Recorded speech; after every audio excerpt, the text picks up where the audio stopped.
Welcome back to the stream, and have a wonderful Sunday, everybody. So, we finished last time out with some tactical discussions, I guess, or maybe with discussions about the role-playing aspects of Football Manager, which deducted a bit from the experience, I guess. On the other hand, it's always interesting to have something like this. That said, I think it was somehow fruitful, because it told us, for example, in the striker position, that we have two strikers who are decent as deep lying forwards. Well, 1.5. And our best striker coming in, going forward, will be one that will be good as a deep lying forward. So we should use our striker as a deep lying forward in a formation that uses a deep lying forward. That's not a must, but it's a should. And the same way, well, we can argue that they can play pressing forward, but they are not very great at it. So pressing forward is fine, to a degree. But given what we're expected to do, with the possession-based football and so on and so forth, deep lying forward is not the worst choice, right? We didn't go through this for the remainder of the squad, but it might be viable. And I thought to myself, okay, what about we look at the different players and think about what they're best at and what the best players are and how we can employ it in a system. Basically, what you do once you come in into a new club. And usually you end up with very similar systems if you do this on a repeated basis. But sometimes you end up with stuff that you didn't expect. So our problem, more or less, is that we concede too many goals. We can do some adaptations to this due to mentality, but overall, you might remember we played this with this kind of formation and with a register back here. And doesn't matter much with the other roles. It was a box-to-box midfielder and a Metzala. So we played it with a system like this, basically, and a positive mentality. And afterwards we started to change the system and find out what can work otherwise, but we didn't get to a result really so far. Especially not one that includes what the players are good at. So, what are our best players? We can still go with the star rating there. Adam Hellström. So, Adam Hellström's case looks like a boring one, but actually it's a very interesting one. And this is due to the fact that he can play ball-winning midfielder here, or anchorman, or whatever. He doesn't need to play central defender. And to be perfectly honest, I wasn't aware of that. Really, I wasn't. So, to have him as an anchorman, for example, or a defensive midfielder, or maybe ball-winning midfielder, would make it much easier for the remainder of the squad. He can still play simple possession passes, but in midfield, we could use him. In defensive midfield in particular. This doesn't say two-man defensive midfield or three-man midfield or whatever, or yeah. And it doesn't say much about the rest. But it's definitely a defensive option. And given that he is captain or vice-captain, I think he's captain these days.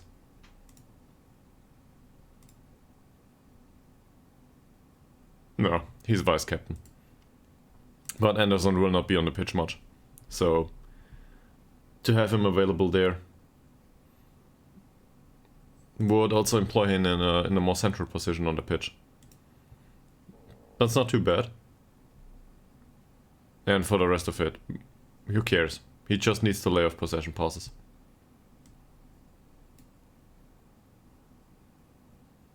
So then we can use two other central defenders behind him that are tall and hopefully with better heading. And we have 3 defensive-minded players on the pitch immediately. That's not too bad. Then there's Ngongo. Ngongo's biggest strength is obviously his physicals. With the rest of it, there's not so much that he's good at. As you can see, complete wingback, or really no nonsense fullback, or wingback on defend duty. But it's not like it changes much, because he's more or less weak with every single one of these attributes. That said, we should employ his stamina and work rate if we can. So to have somebody that runs on that wing is probably a good idea. In any formation, I would be comfortable with him being there, and his technicals need to improve, but we can't train his tackling specifically. Otherwise, I would go for that.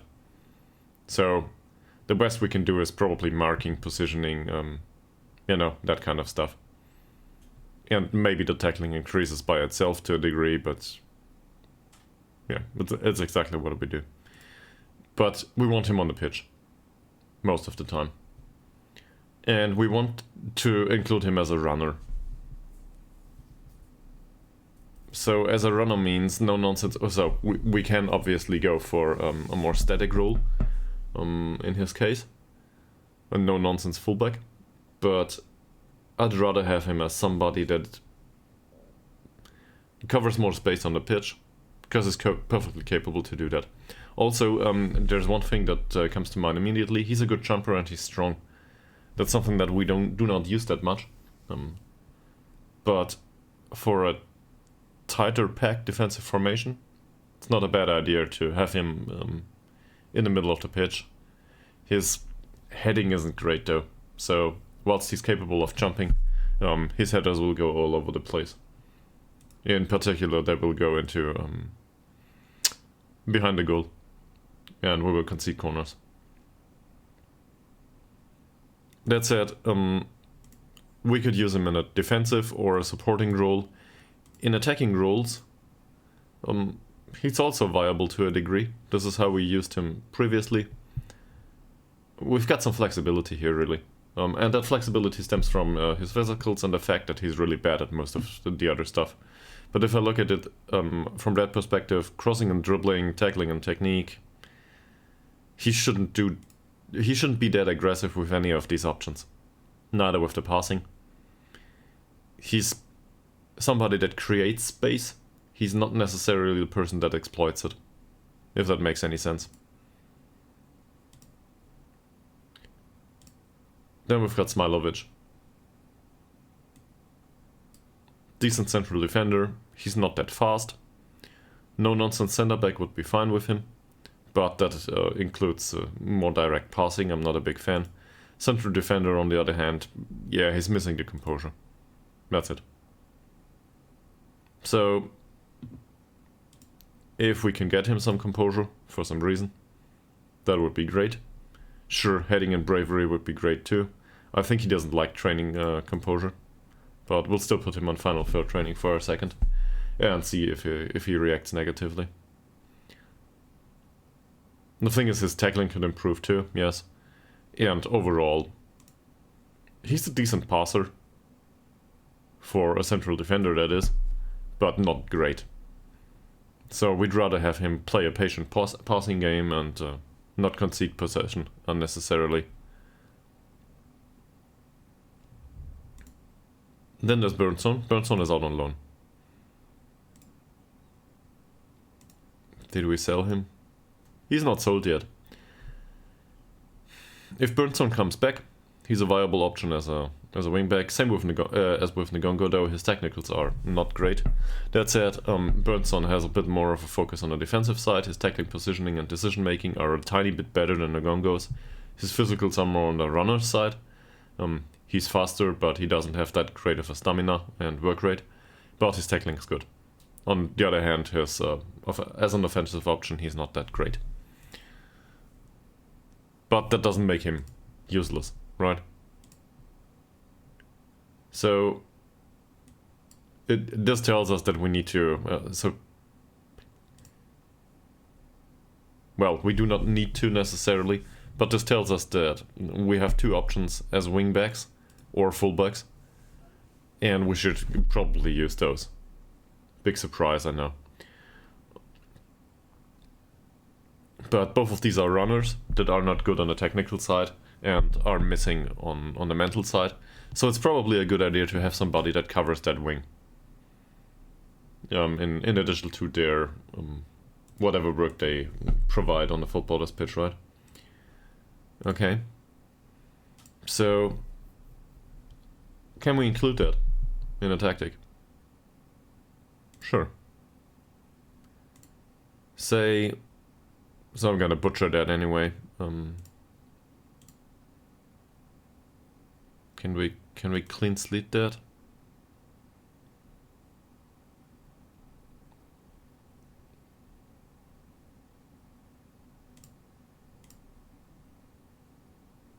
Yeah, well, it's not as if it's needed. So we have Ngongo here. Okay, Ngongo's a runner. Obviously, he will not play for the next game, but it doesn't matter much. As a runner, we don't care much about his role. Not for now.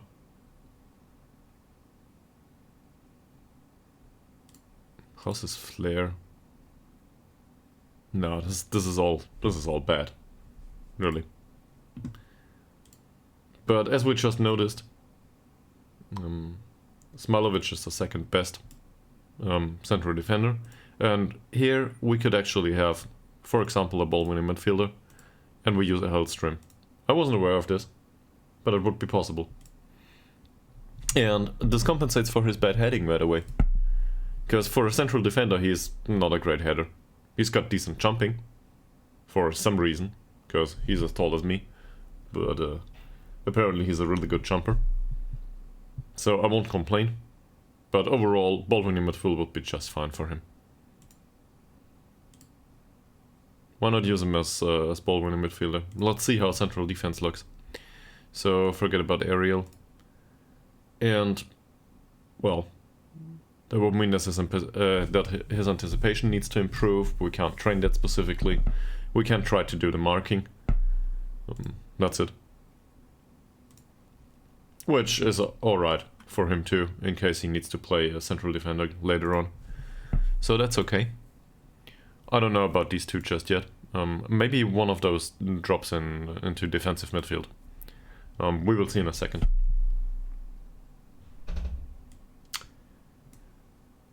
Next best player. Well, Bernie God obviously, but we cannot use him. Then there's Marcus Wolfson. I think we talked enough about Marcus Wolfson and Burning Gold last time out.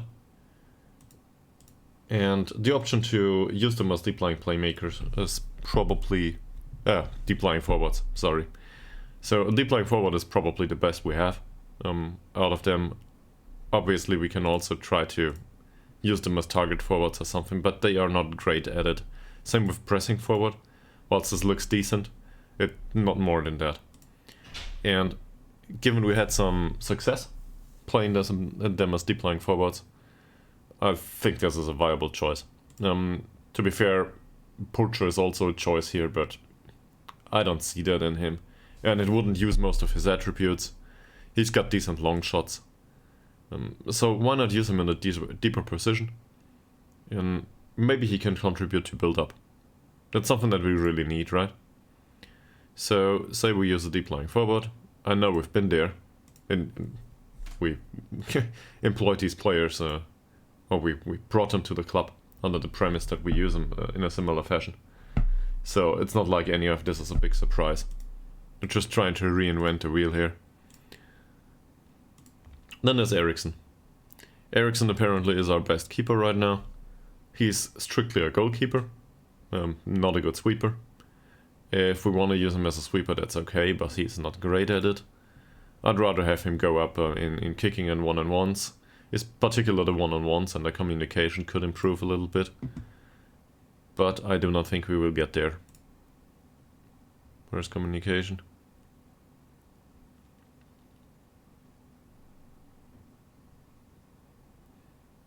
So, yeah, positioning, decisions, and communication. Or where's one-on-ones? One-on-ones comes with more tendency to rush out and command of area. I don't know.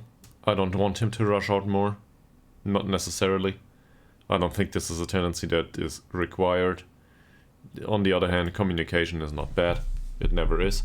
So maybe we can get him there, and I don't care about his kicking.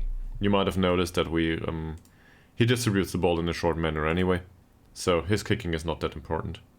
In fact, he has one of the best passing ratios in the game, I think, for us. Exactly. His pass completion is 94%. This is strictly due to the fact that he distributes the ball in a short manner. So that's alright. Who's next? Tillander. So Tillander is on his way out. But still, let's say he would be kept in the, with the club. At least I think he was on his way out. Yeah. We decided to sell him because due to wage requirements and so on. He wanted outlandish wages and we cannot afford that. That said, he's an inverted winger. On support duty it says here. I don't necessarily disagree at this point. We used him as an inverted winger on attack duty due to his finishing, but his anticipation never improved much. I will probably be proven wrong by the numbers immediately here, but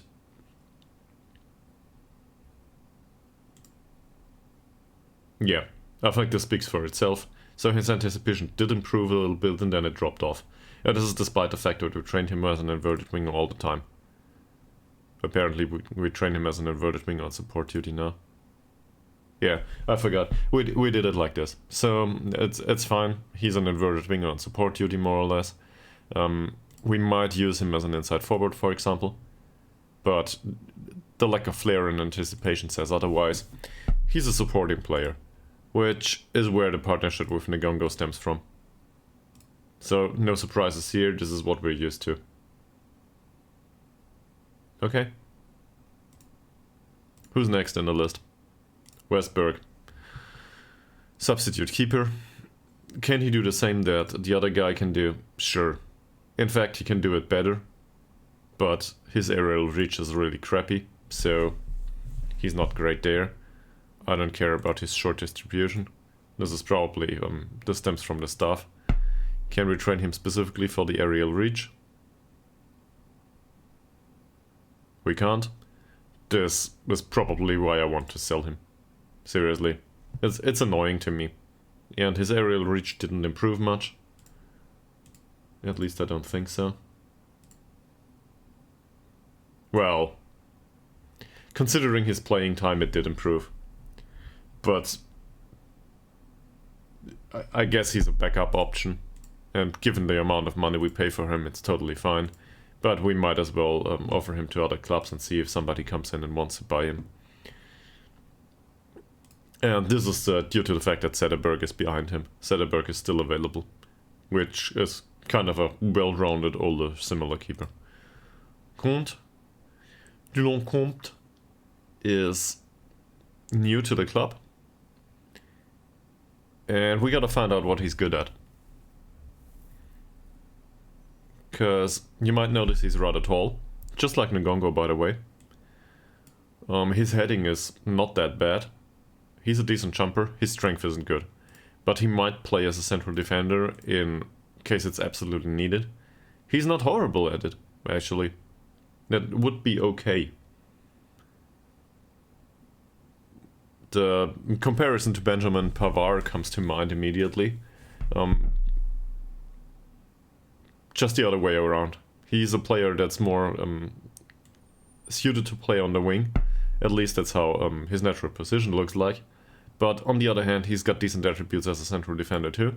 And Pavard was the other way around prior to joining Bayern. He was a central defender, and at Bayern they just used him as a fullback slash wingback. I don't know what he's up to these days, to be honest. But yeah, due to the nationality, this comes to mind immediately. So what did we do with him? Well, he's not a great defender, and he's not a great player supporting in his supporting roles. If you look at the crossing, for example, or the dribbling and so on, it's not that great. The mentals are a bit off.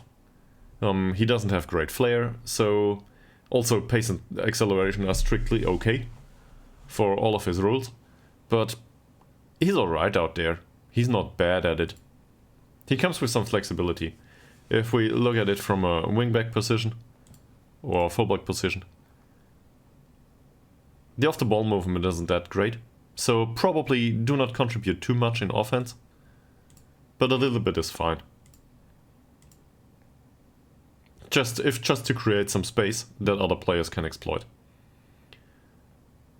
Also, his passing isn't shitty. It's not wonderful, but we can deal with it. The no-nonsense fullback approach, though, I don't think is good. So this is an error on my behalf immediately. We wanted to force him into something he isn't, I think. And he's more of a stamina-focused guy.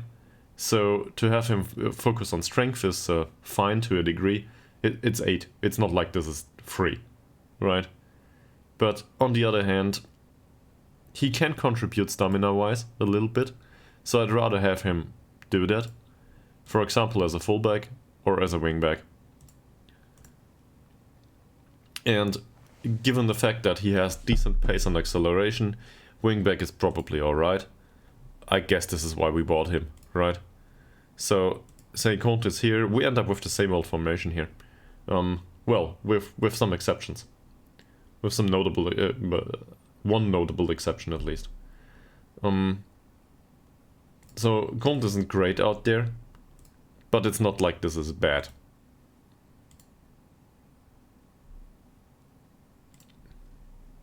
And forget about the aerial stuff.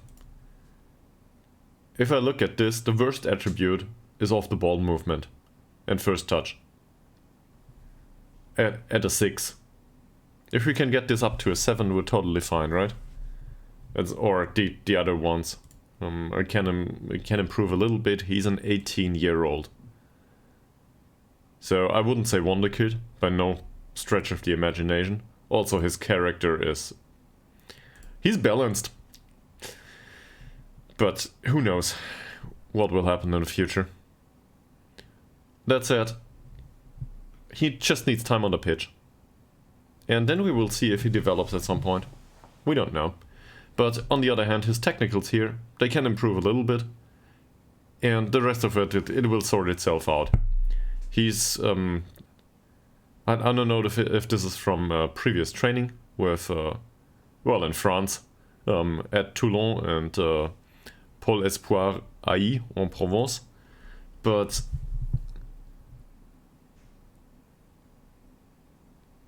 He's more or less suited to a wingback role. And this is his natural position. He's got it covered more or less. Just one level below who would be great. On this level but he's 18. So let's give him a chance. Who's next? In the squad strength-wise. Puget. So these are all on one level, at least according to the star ratings. But finally we can talk about Antoine Puget, the other Frenchman in the squad. What's Puget good at?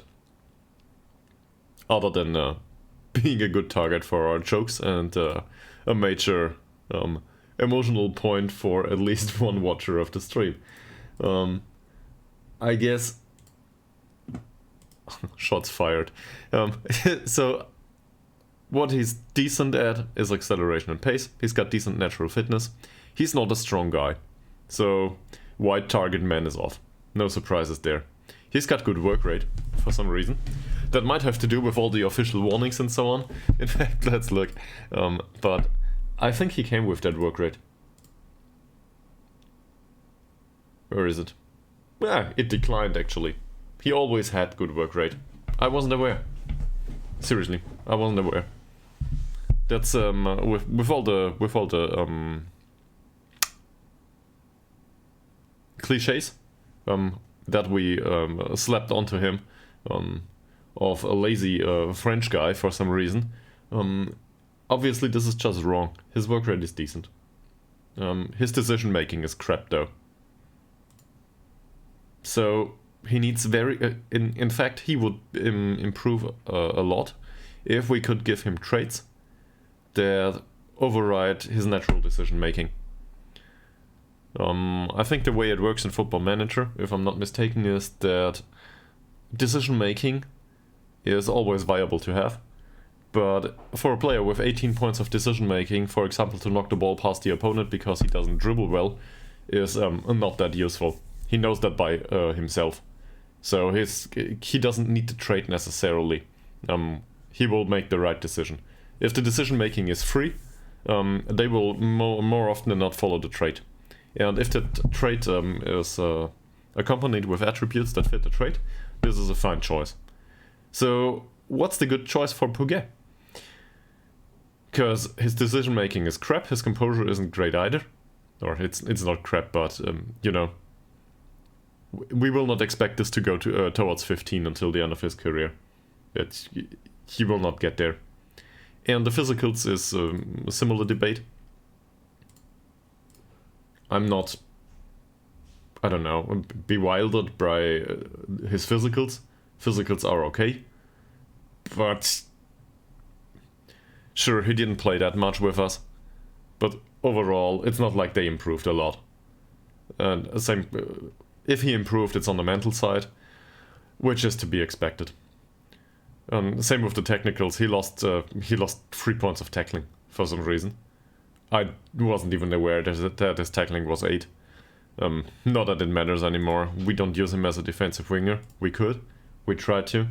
But I don't think he's great at it. So we use him as an inverted winger or an attack duty. That's not much better than Telander's side though, is it? This is not great. His crossing isn't that great either. None of this is horrible though. This is... It's so average for us that it's kind of concerning. But this doesn't use his work rate. Can we find another role for him? Well, yeah, okay. On support duty it would use his work rate. A bit more at least. Inside forward is too focused on scoring. An inside forward is more or less a wide striker, if you want to put it that way. Wide target forward is not viable due to the strength. I don't trust this, I don't believe in this. This is not great. Also, his finishing is horrible, so attack duties in general are not a good idea. And I realized that he scored a hat-trick recently. But still, statistically speaking, he will not score much. I expect him to score more from long shots than from close-range finishes. Even though the close-range ones are easier. There's also playmaker roles. I just want to go there because me as a person, I don't use wide playmakers that much. Agility isn't that great. Something like this would probably be borderline viable, but a playmaker is a passing option more or less. And as you can see, his passing isn't great. His decision making isn't great, so wide playmaker is not a way for him to play. So his best position, I guess, is inverted winger on support duty, which is not the way we played him previously. We played him similar, but not that way. We played him like... so we should probably play him like this. Now, there's not enough penetration in this squad, but I don't care yet. Let's see. Then there's Malte Ekman. Now we're getting into things. Malte Ekman is an attacking midfielder. He's counted as an attacking midfielder on support duty here, so not only the position but also the role. But you could also argue that he's a playmaker type. I wouldn't disagree. He's got really great passing, a decent long shot, which he might use if he's closer to the goal. He tries killer balls often and he dictates tempo. That said, we know from experience that being played back here, either as a deep-lying playmaker or a regista, he doesn't use that long shot very much. And if he uses it, it's usually off. He needs to be closer to goal to use that long shot more. Also, his creative passes are really rare. So, this is my fault, basically, for using him behind two other midfielders. He's got decent passing options in front of him, but usually it's possession passes. Is this a good idea to use him like this?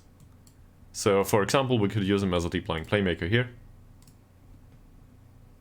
Yes, the position in teamwork and vision aren't that great, but otherwise I'm not concerned. We could also use him as an advanced playmaker, for example, but he's really missing the agility. Or just to go there, it's more about the role right now. If not for the physicals, I guess roaming playmaker would be a thing. The technicals are totally fine for a roaming playmaker. The concentration is absolute rubbish though. He's really bad at it. So yeah, basically he's capable to do all that stuff and even contribute a little bit in defense, which we know he can, and his decision making is really great. He will be half asleep though. Oh, half of the time. He will not notice some stuff. And also his physicals are just rubbish. With the exception of the balance, and the natural fitness is okay. Also jumping reach and strength, sure, 8 and 7. But it's not like this is free. So to a degree he can contribute in midfield, I guess, as long as we don't expect him to run. So, not expecting him to run. Given his passing and so on, we probably want to use him as a playmaker type, right? He's the major focal point of the squad if we can help it. As an advanced playmaker in this role up front here, he would need really great off-the-ball movement. His off-the-ball movement is decent, this might work. So, say we use Malte Ekman in front here. Where's Malte? Here. Say we use him up here. In his natural position, that would probably be something like this. An advanced playmaker, deep lying forward and 2 inverted wingers, everybody's passing. Wonderful. No penetration available at all.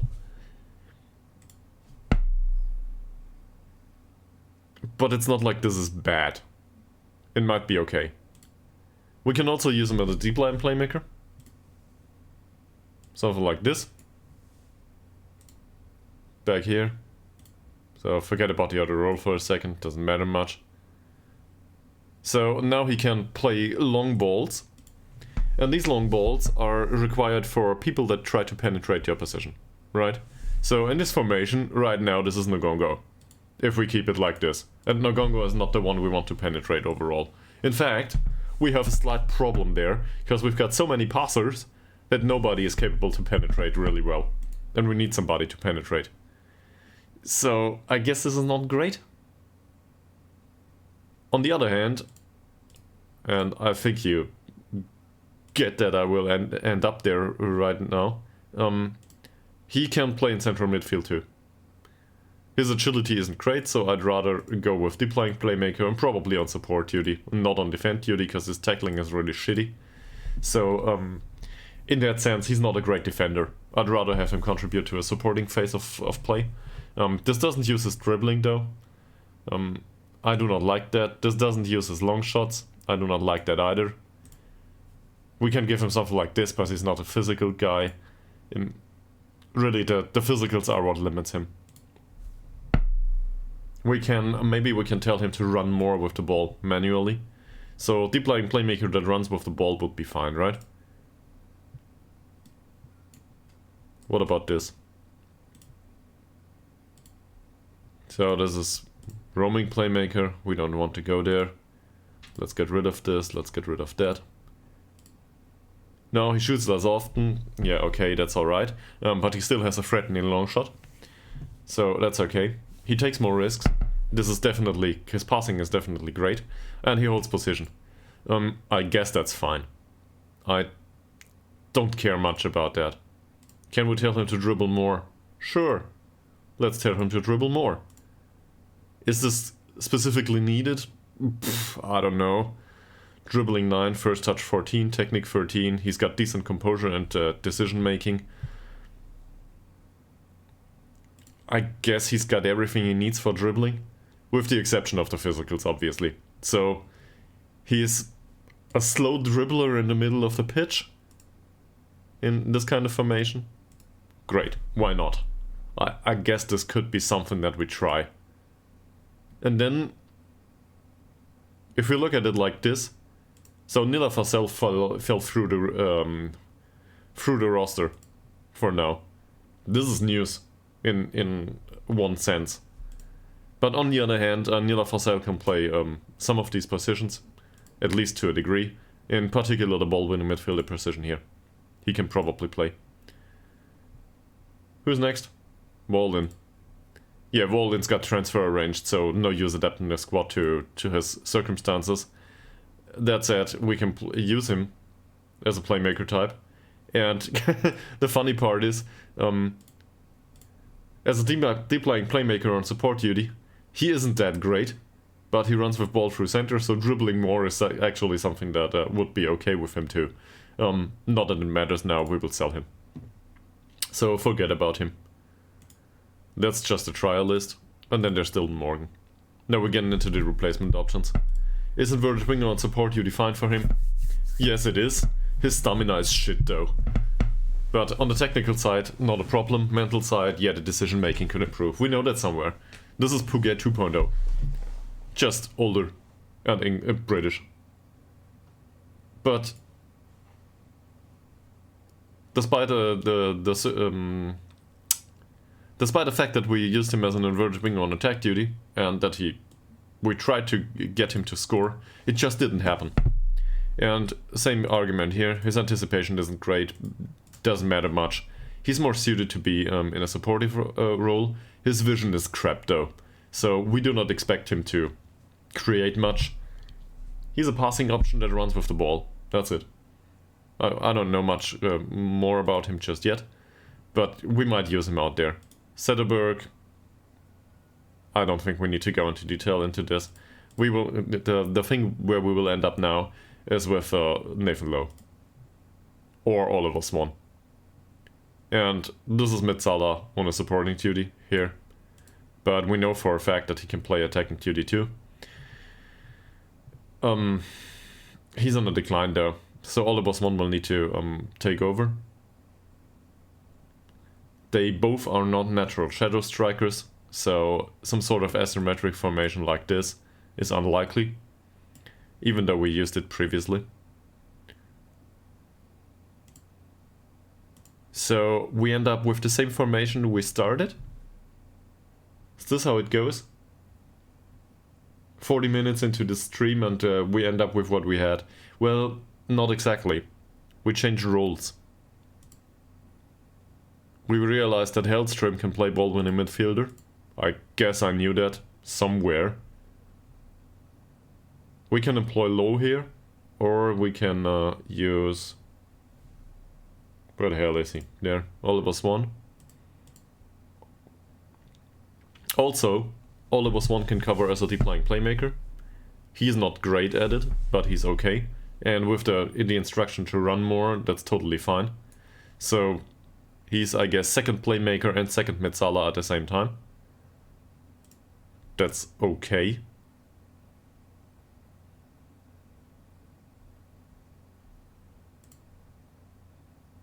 I guess this is fine. His flair isn't great.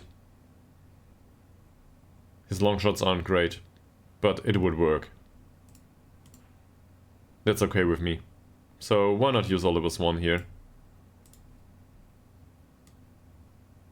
And now we need a central defender. Cool. So I guess Hagedal plays on the left side now. He's not that fast. So that's a weakness. Kont has decent pace though. Maybe we switch it. Maybe something like this. Because Ngongo's acceleration and pace will probably be more suited to be accompanied by Hagedal's lack of pace. So these two might they might just work well together. They might. I'm not sure if they do. Notably, there's a lack of penetrating roles in this setup. Well, I guess this is possession tactics, right? A lack of penetrating roles.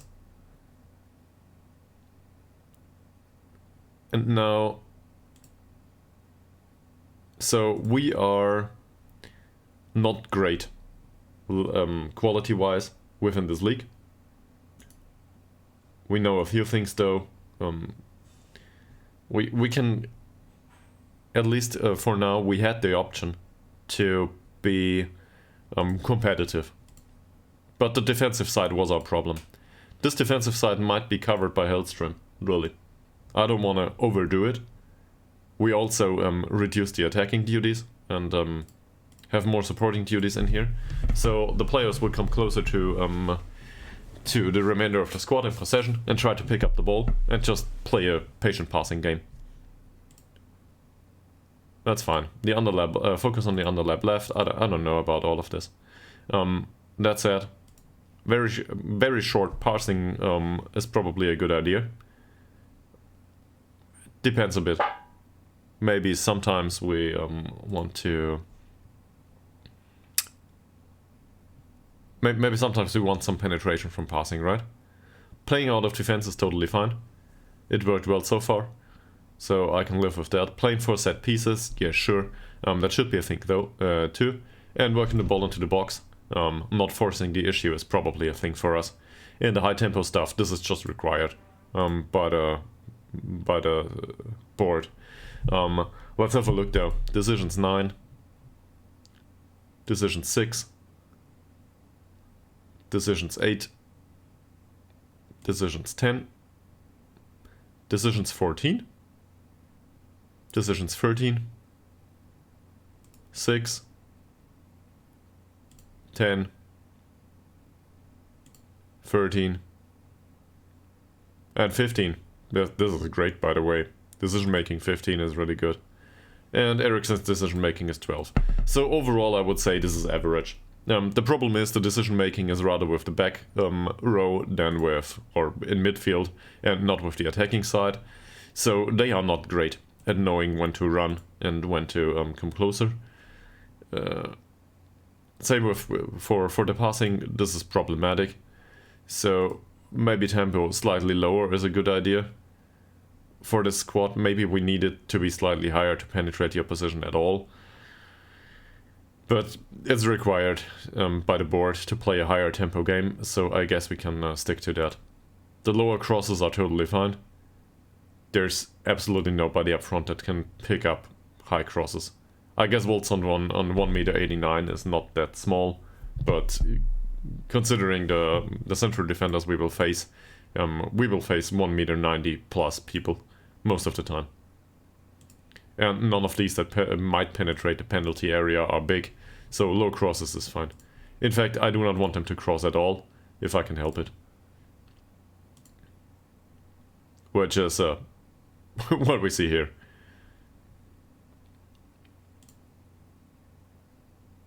And also taking fewer risks is fine for Tillander, so we can get into individual instructions here. Let's have a look here. Rolling it out, yeah, this is fine. I don't know about slow pace down, he's got decent decision making. I just noticed that. So the decision making says he doesn't need to slow pace down. His vision isn't great though, his throwing is good. Overall, if his vision would be great, I would go with the long throws. But otherwise, he's fine with these instructions, I think. And so taking fewer risks is due to us being a position-based tactic. That's okay. Possession. Sorry. Nogongo, we know that he's shit at everything. I'm just gonna check though.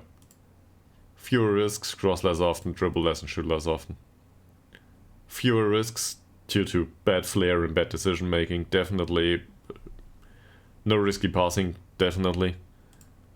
This is great. Less crossing, well, his crossing is 8, so I guess it would be okay for him to cross from time to time. But overall, I'd rather have him retain possession than use the cross. Dribble less, definitely. He's not a great dribbler. He's not really bad at it either, but he's not a great dribbler. And shoot less often is a no-brainer. He's not a good shot.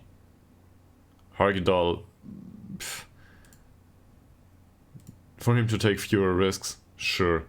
Ease off tackles, I guess we employ that on a situational basis, but he's not a great tackler either, no. With his tackling of 8, that should improve. For central defender, this is no good. And the same can be said about Smilovic. It's the same all over again.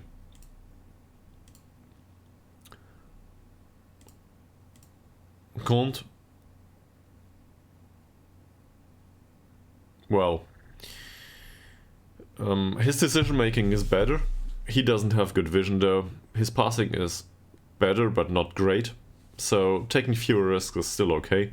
Less crossing is still okay. Less dribbling is still okay. And shooting less often is a no-brainer here too. Now we're getting somewhere new. Shoot less often is fine. Dribble less often is fine. Taking fewer risks is fine for him. He's the holding midfielder of the squad all of a sudden. Holding position and tackling harder, sure, why not? This matches his attributes. In fact, aggression and strength are good. His bravery is decent. Tackling is not that great, but he might improve. But tackling harder is fine. We will just substitute him once he picks up a yellow card. At least that's what I think right now. Tighter marking, not a good idea for him. He's not a great marker. Also, his physicals are,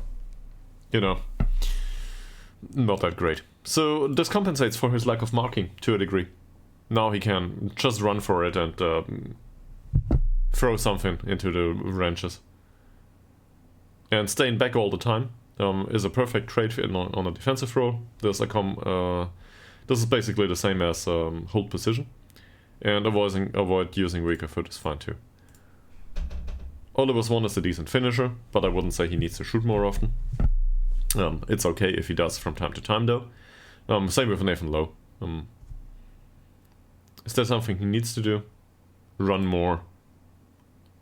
But, so I guess both of these can dribble more. This is the creative element of the squad. We can have them both dribble more. They are decent dribblers, not great, but decent. And we do not have much, well, we do have a lot of dribbling up front here actually. So let's remove that. Let's see where it goes. Goes further forward, get further forward is fine. His off the ball movement isn't that great, but anticipation, composure, decision making, that stuff is available. So that's okay. Staying wider, this is strictly a formation thing, moves into channels. This is something he's bad at. Just gotta say that there. He's not a great... He doesn't have great off the ball movement, but as any midfield role, he probably needs it. So this is not Mid-Sala exclusive. We can use him as a ball-winning midfielder here. But his tackling is 4 and his bravery is 3, so forget about that. Carriero, not much better. Box-to-box midfielder, neither. Obviously we can just get rid of Oliver Swan and put a box-to-box midfielder here, but we need some penetration. We need some. So, I guess this is it. And now if I look at this, what immediately comes to mind is this is rather heavy on the right wing, right? Penetrating here, penetrating there. Maybe we want to redistribute that. So, how about this? If we turn it around.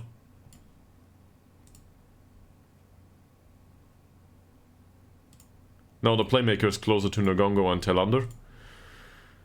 And Oliver Swan would be on the left side. He's a left-footed player, Ekman is a right-footed player. I guess that's okay too. And so in the half spaces, usually I like my players to have the opposition foot. But on the other hand, I don't think it matters much. I really don't think it does. We need we need to dribble more instruction again. Probably cross less often, he's a bad crosser. Yes, he is. Crossing is 4. And same with Oliver Swan. No crossing, please. The rest of it, not that important, I think. I guess we can tell him not to tackle that hard. He's not a good tackler. And, well, on the other hand, we want him to go where it hurts sometimes. So, not tackling that much as a standard is probably not a good idea.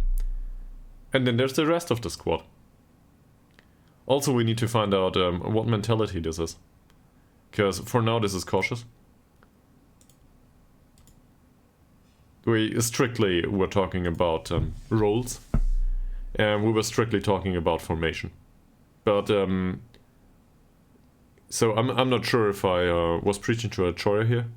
But we ended up with a formation that we already know that the squad can play. With different roles. And we can use this in a defensive manner if we want to, but also in a more aggressive manner. And we did do both, and I do not think that we need to change formation much. It's not so much about formation, it's about the roles in the formation and the way we use it. It doesn't say formation is not important, right? So triggering the press much more often is probably a good idea due to the stamina in the squad overall.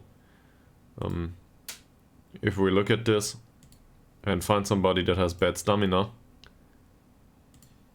I will be surprised. Well, Eggman has. I will not be surprised there. But the others, Nagongos got great stamina, we know that. Ytterhogdals doesn't. 7. 6. Kont has a stamina of 12, and Ericsson's stamina is irrelevant. So, who's got bad stamina? Eggman, Smilovic, and Ytterhogdals. Eggman will be substituted in case we need to. He's a playmaker though, he's got a very static role, more or less. So, if he gets exhausted, we will just substitute him. And the thing with the central defenders, we knew that from observational... from observation in previous seasons. It's always the central defenders that need to be substituted because they are exhausted. We knew that. So the rest of the squad can run for the ball just fine the entire time. Get stuck in. We are not that strong, are we? So he definitely isn't. Volsund is okay. Puga isn't strong. And it goes like this throughout the entire squad. So to force this onto the squad is probably too much. The ones that are really strong, they are in the back. And they are, to a degree, bad tacklers. So I don't think this is a good idea.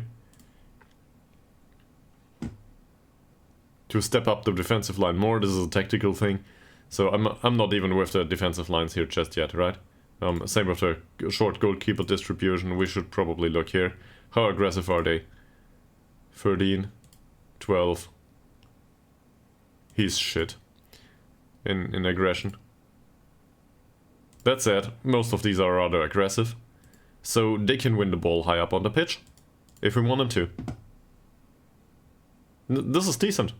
Tillander is missing the aggression, the rest of them is fine. So, if we tell them to run for it and tackle the opponent more and get into things, they might not have the strength to do it, but at least they will try. So why not try? Great. So if we use a tactic like this, we probably should press up higher because, well, you know, with a higher defensive line, we've been here. To step up more.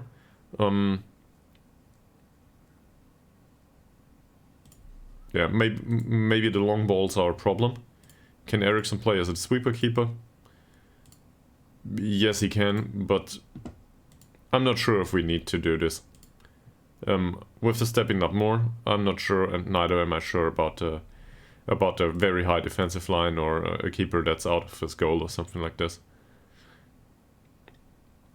And with crossing and trapping them inside or outside, I'm not so sure. I guess trapping them inside would be a good idea here. Because the inside is really congested in this area, right? We know that these out here do not have great tackling. Tackling 4, tackling 8.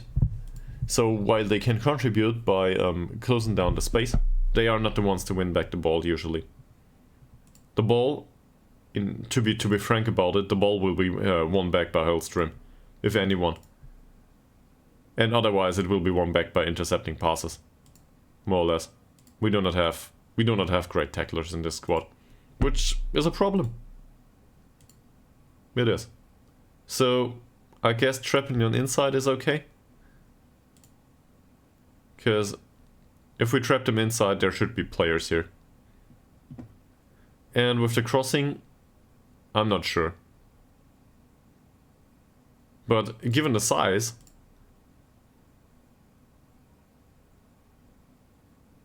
he's tall, he's got good strength, his positioning is shit though. Same here. This would be a much easier choice if the positioning of all of these players wouldn't be that bad. Because inviting crosses might also invite low crosses, and we know how that goes. The physicals are not good enough, they do not pick up on the cross immediately, so we get a few goals from crosses. So I do not think stopping crosses is viable. We give away a lot of corners and so on and so forth. Maybe it's better to face the cross time and time again. On the other hand, I'm not sure if this is true either. I really don't know. So I guess we can experiment with it.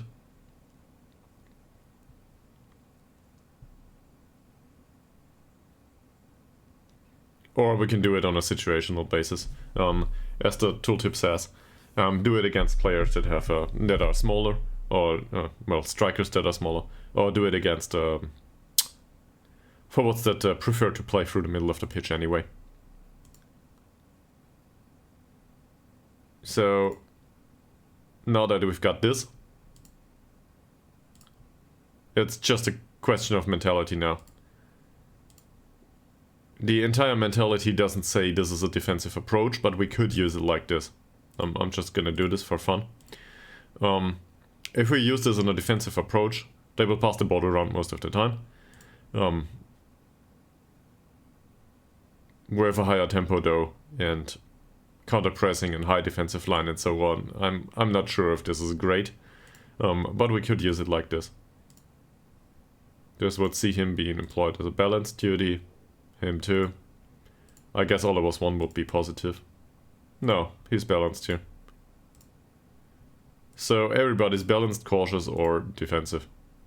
He's very defensive. Did we use it like this? I don't know. We can also do something like this. Just go attacking. This is basically the we don't know what we do, so might as well go for a goal approach. So everybody's very attacking all of a sudden. Well, especially the ones up front. He will be attacking too, probably, yeah. And this is this separates the squad basically. And Multi-Eggman is the one that links up play. He's balanced. And those are probably... yeah, they are balanced too. But it might work that way. It might work in a defensive manner too. I don't know. So we can have the same rules, or similar rules, and similar instructions with very different mentalities.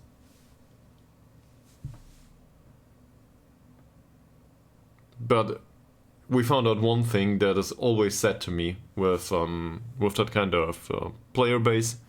There is no shadow striker here. We shouldn't use one. I don't think this is good.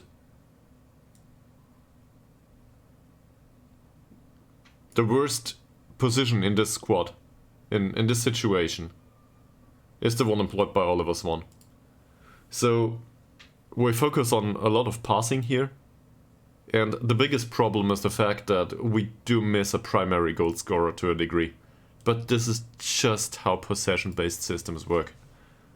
It's quite normal for them. So now I went on about this for an hour, I think. And we ended up with basically the same.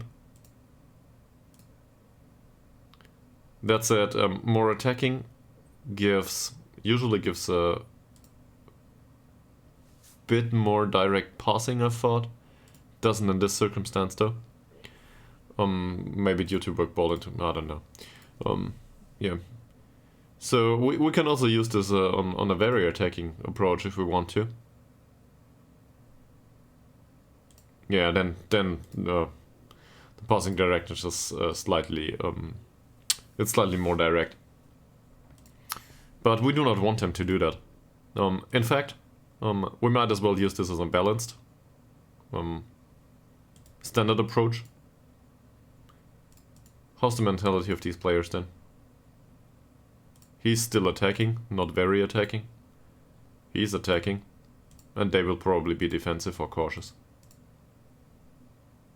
Oh, positive. Oh, okay, he's on attack duty. He's positive, sure, but they will be defensive. Yeah.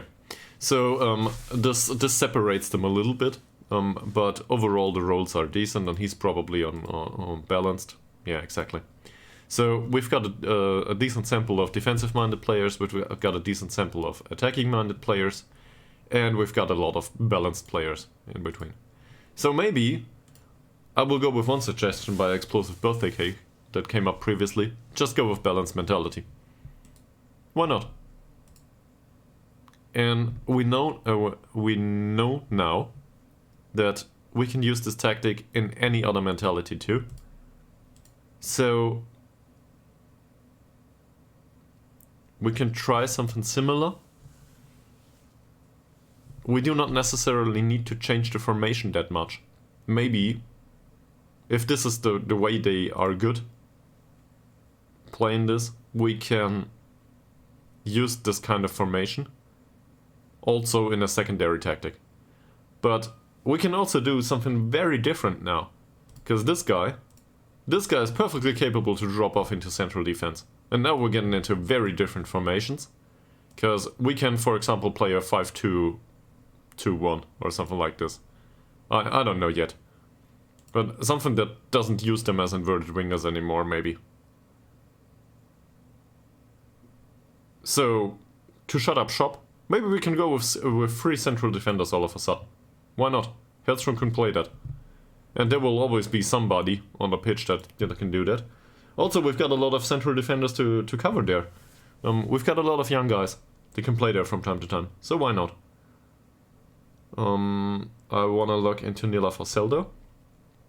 So, the former captain of the club all of a sudden fell off the wagon with this kind of tactical blundering. Right? What's he good at? Ball-winning midfielder. Okay, I guess he will be replacement for ball-winning midfielder. Or he will be box-to-box or Metzala on attack duty. He's not great at, but he's not horrible at it. So I guess he can play that too. He can be inverted winger out here, in case we need it. On a support duty he's fine. He's not great. But he's not great in any of these roles, and we still had him with this club for extended amounts of time. So, what's his focus? I guess bench player these days. Because he can be substitute for at least 3 roles. And if we need somebody to drop off into central defense as a 3rd central defender, yeah, well, Nila Fasel will need to be taken off in that case. Or play somewhere else. That's not a big thing. Okay, so 1 hour into the stream I did nothing but talk. On the other hand, we got... I think that it was worthwhile to go into the strengths and weaknesses of the players, of our strongest players that is, and put them on the pitch, like we think they should play.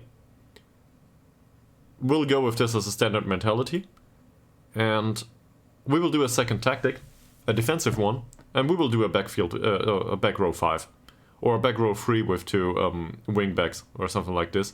And I don't know yet what we do with these. Hi! Welcome to the stream. I hope you're having some fun, and have a good Sunday.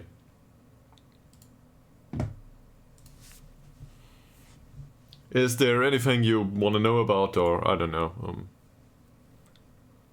I guess I'm open for questions.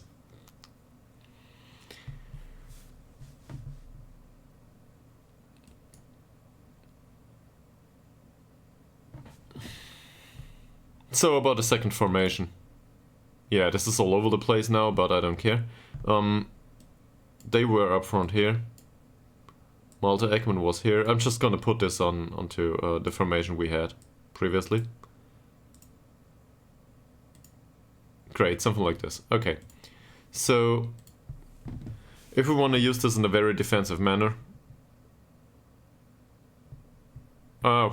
I'm German too, so in case nobody else is annoyed by it, you can ask your questions in German. I can answer in German too. The problem with the German is, well, the rest of the audience might not understand it.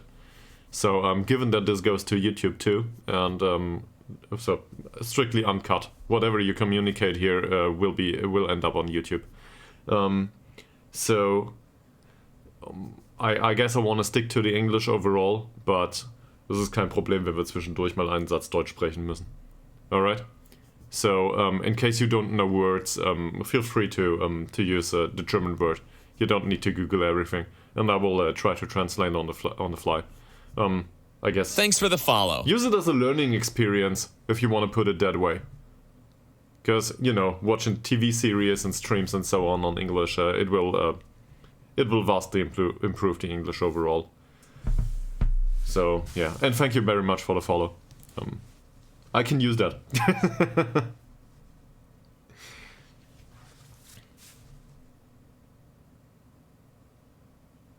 Yeah. Yeah, true. This is good attitude. Seriously. This is good attitude. I like that.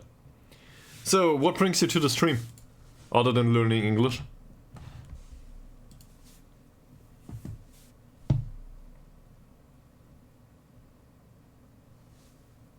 And I'm gonna go about the defensive formation here and what we can use there. I'm not particularly familiar with 5-man defense approaches, but we've got players that can play this.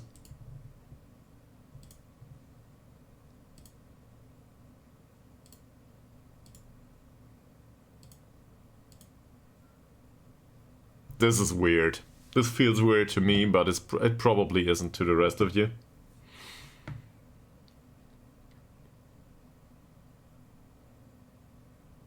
So Olivos 1 is more or less a Metzala.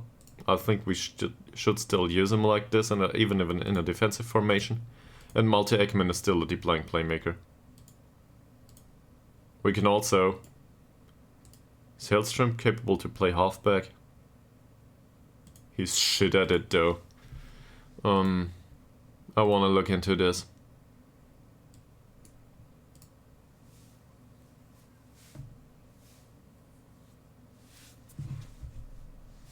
Okay, what's can you teach me about verification required?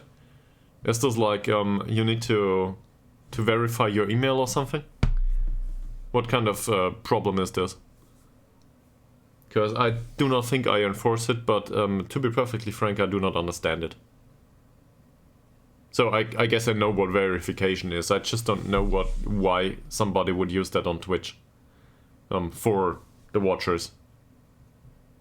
Oh. Maybe it has to do with the bots. That might make some sense. There's like 10 bots in this channel. Ah, okay. Yeah. So, what's the problem with verifying your email, though? Isn't that... That should be a no-brainer. Just verify it.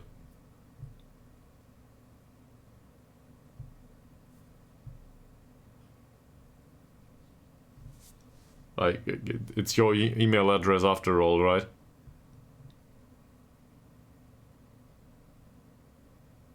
So, by the way, for him to play halfback, and I would love to have a halfback in a formation. I like that role. He's not great at passing. That's a problem. Halfback is more focused on passing, so I guess this is no good.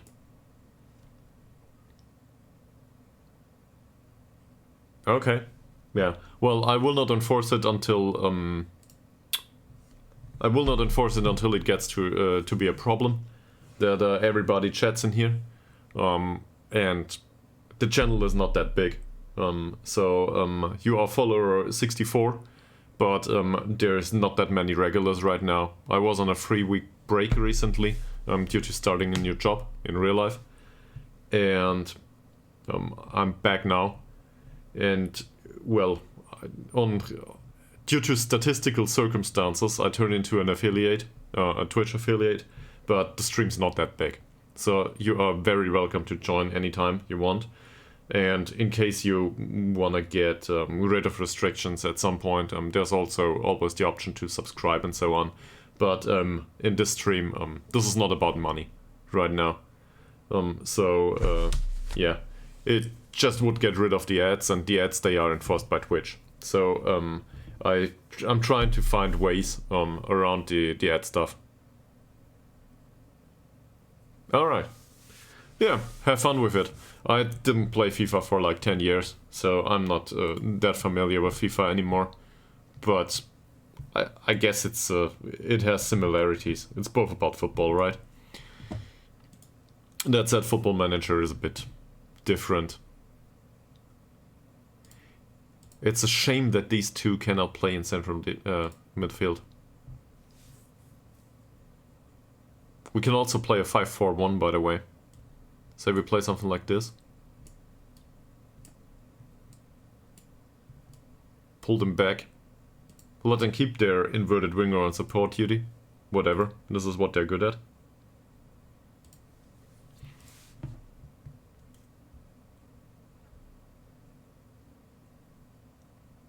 Ah, you're on mobile. Okay. So FIFA 16 does have some sort of mobile approach? I wasn't aware.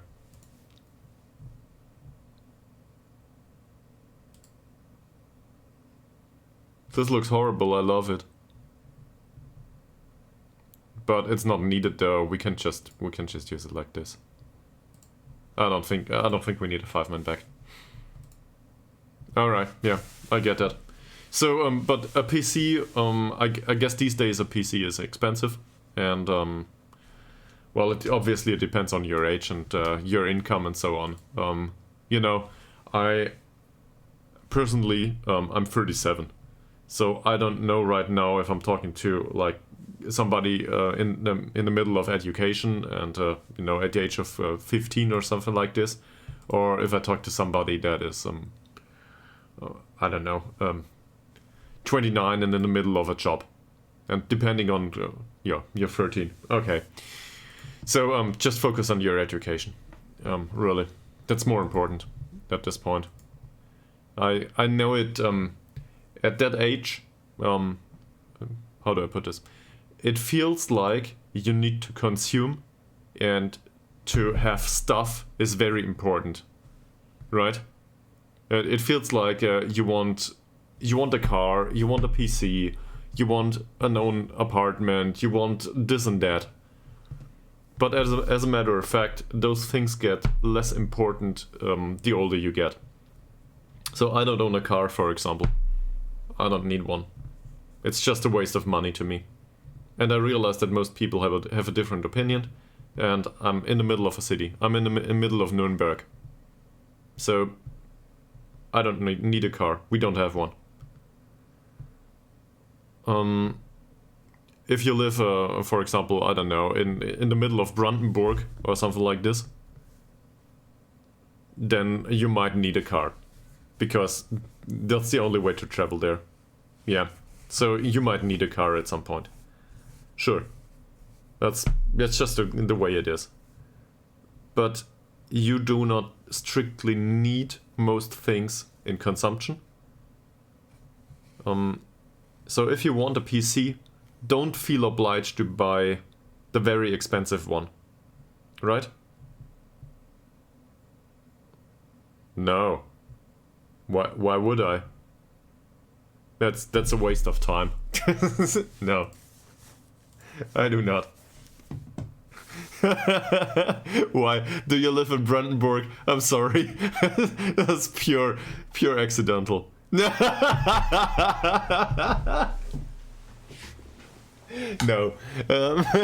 I have no idea. Seriously, man, I have no idea. So no, I do not track you. In fact, I despise tracking and all that comes with it. Yeah. Don't tell us more. This is private stuff. So don't be more precise with it, please. I want you to have your privacy. Yeah, but so if you ever want to buy a PC, for example, don't buy the new the perfect shit that is flashy and so on. 1 year forward, it will be worthless. This is just a waste of money. Buy something that works. Buy something that is okay for you. Don't waste money on it. And same with the trade-off between education and income. Don't sweat it. It's like, for example, I was the first job I ever did was carrying newspapers. So okay, yeah, but you can get there, and without wasting money. See it as a business case, I think. So as I said, for example, I worked in restaurants, right? So it's not like I worked in McDonald's back then, but basically something like this, right? In fast food restaurants. And it's a shitty job, it's with a shitty wage, and you are really annoyed by it, but you learn a lot. It's, I guess, educational, because you know that you do not want to do that going forward. So it shapes character, right? And the same with doing newspapers or I don't know, I guess putting advertisements into the postal boxes, something like this. It's a giant waste of money, but a waste of time. But you get some money in, and it shapes character to a degree. Yeah. Game designers don't earn much, though. I'm sorry to break this to you. Game development is a shitty industry pay-wise. If you want to earn money, you gotta be in some other area of industry. At least that's what I got. I'm a software developer myself, by trade. So developing games doesn't pay much. There's a definition of so you're 13, so sorry to be a bit over the top sometimes, right? But there's the definition of an emotional dividend. Yeah, but this will change. Until you get into the labor market full-time, this will change. At that point it might be 80. And it still won't be good due to inflation. So, I agree. You can make a decent living off that, sure. This is fine. But if you want to go for your first PC, you might as well do that with low-grade jobs along the way. So, say you have some time on the weekend, just do a job on the weekend. I don't know what's available at your village. Maybe you can, I don't know, maybe there's families outside that have some sort of gardening jobs, or I don't know if there's farmers around your community. It doesn't matter much. Get creative with it. There's some sort of industry around your place. That something will be there, even in Brandenburg, where there's basically nothing. So you will still find something, and just do that for the money. And this will shape your character, will help you to buy a PC, and then you will see how you develop, right? So I did some postal work later on for half a year. It's a really horrible job. Yeah, of course. It will take time. But it's not a bad thing to do some small-scale job along the way whilst you're in school. If you want the money, work for it. That's totally fine. And then you can, after you worked for that money, that's my point. If you work for the money, it's entirely different to spend 1,000 euros on a PC if you had to work for it for hours and hours and hours than if you get the money gifted. It's important to know that feeling. So I guess that's what I'm going for. This shapes the mindset of not wasting money, right? There's people that get everything from their parents up until the age of 25, and all of a sudden they need to earn their own money, and they don't know how to not spend money.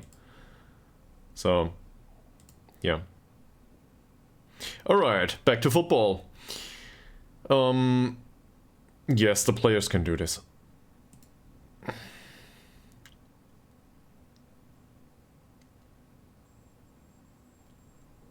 Peter Goodwin had a horrible performance. Oh, this is the post-match conference.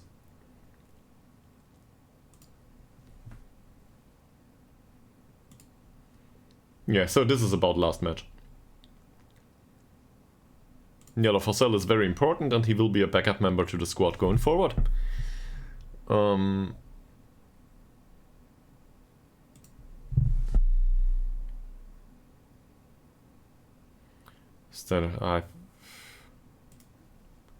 Seriously, I don't care about this, about the discussion about the officials. So, we get a lot of cards. Great.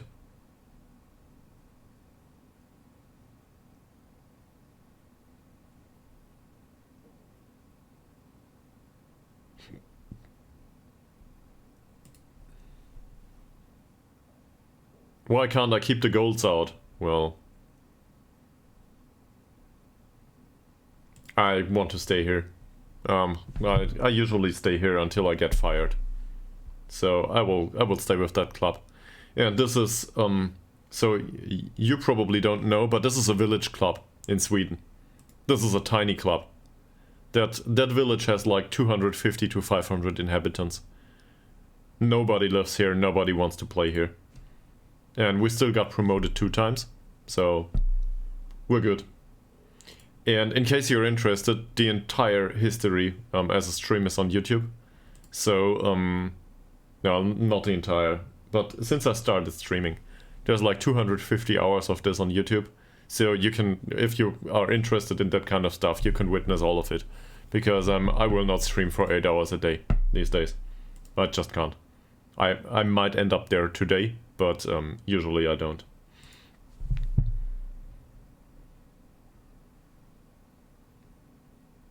Yeah, I think this is a question of quality, really.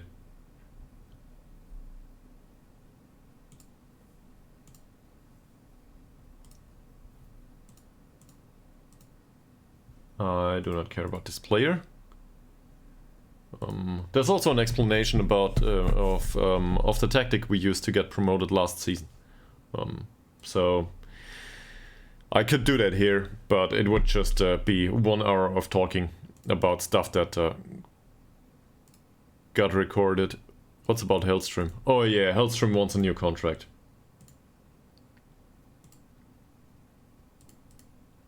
This will not work though. Yeah. So now we're getting somewhere.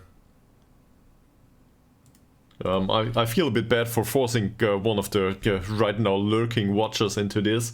But Mr. Cake, in case you hear this, what do you think about Hellstrom, given that you wanted us to get rid of Tillander? Hellstrom wants a new contract too. I don't know about the amounts though. He's our best player though. More or less. He's resolute, he's a good central defender, plays ball winning midfielder. He's vice captain. For some reason he had a really horrible game last time out, so he will definitely be fined. There you go. No money for you. But otherwise, what can we do? I guess we need to talk to him.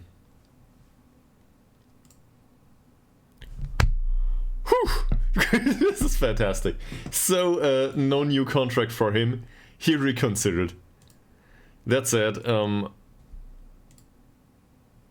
we need to give him a new contract at some point, right?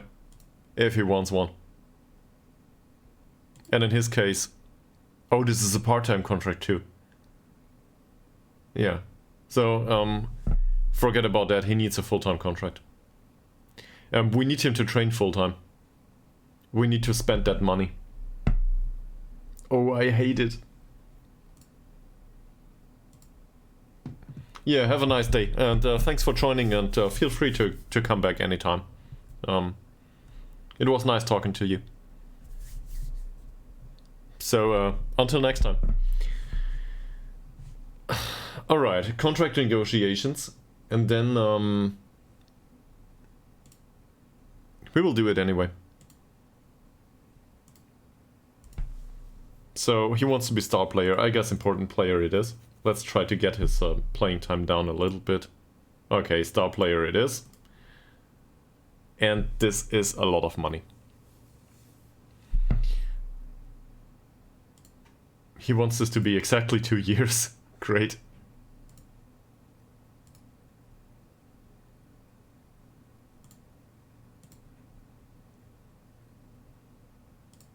How do we do this?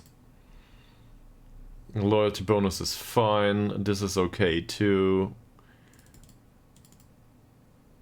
This is fine. I agree with this. This is okay. And a contract extension would be on the cards too. 300 though will be too low for him. But we will need to start somewhere.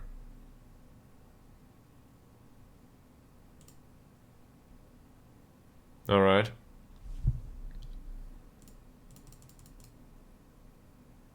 We'll move this up. Slightly. And I guess this is... It doesn't matter much. We will not get promoted anytime soon. Especially not with him. Let's increase this. Let's increase the loyalty bonus a little bit. Just because it's easier to put back down later on. If we renegotiate that contract. In fact, let's do this. In case we avoid relegation next season too, I'm happy to pay him 2.5k. Whatever. Okay. What about 350?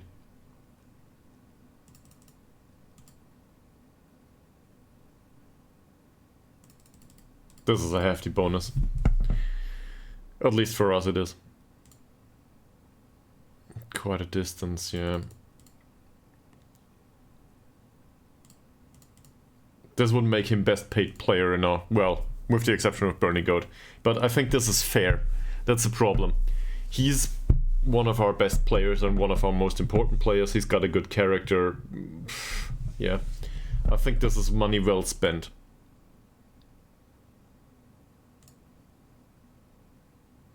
Very close? Well, in that case...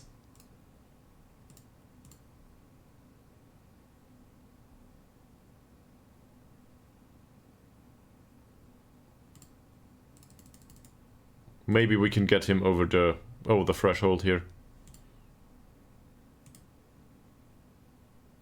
Alright, 400 it is.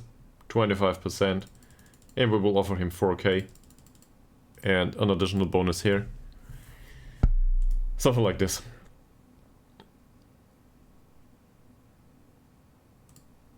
This is fine for him, fantastic, and now we need to renegotiate that damn contract. Because we cannot change the 400, but this we can change, and this is a waste of money. Alright, we changed it by a whopping 100 euros. Great. What about the rest? Unused substitute fees will not matter to him, let's get rid of those. Yeah, they don't. This? Oh. I am positively surprised that he doesn't care about his wage increase in case we get promoted. He doesn't like a decrease in wage though, if we go down. So we would need to sell him in that circumstance. Appearance fee he will insist on. Yeah, he does. So that leaves us with the bonus here.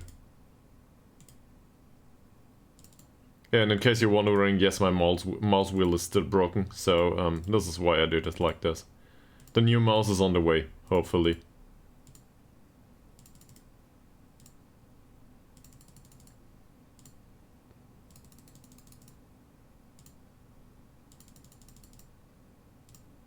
In fact, I don't think he needs this at all. Yeah, doesn't matter. So no bonuses for him.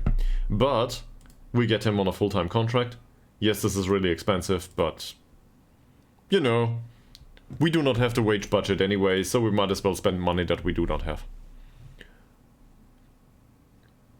Great. Okay, so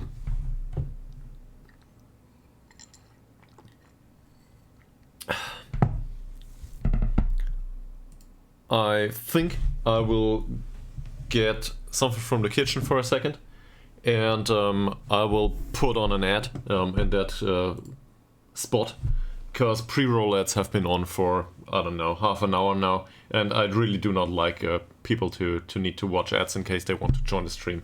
So we'll go on a minor break, and I'll be back in a second.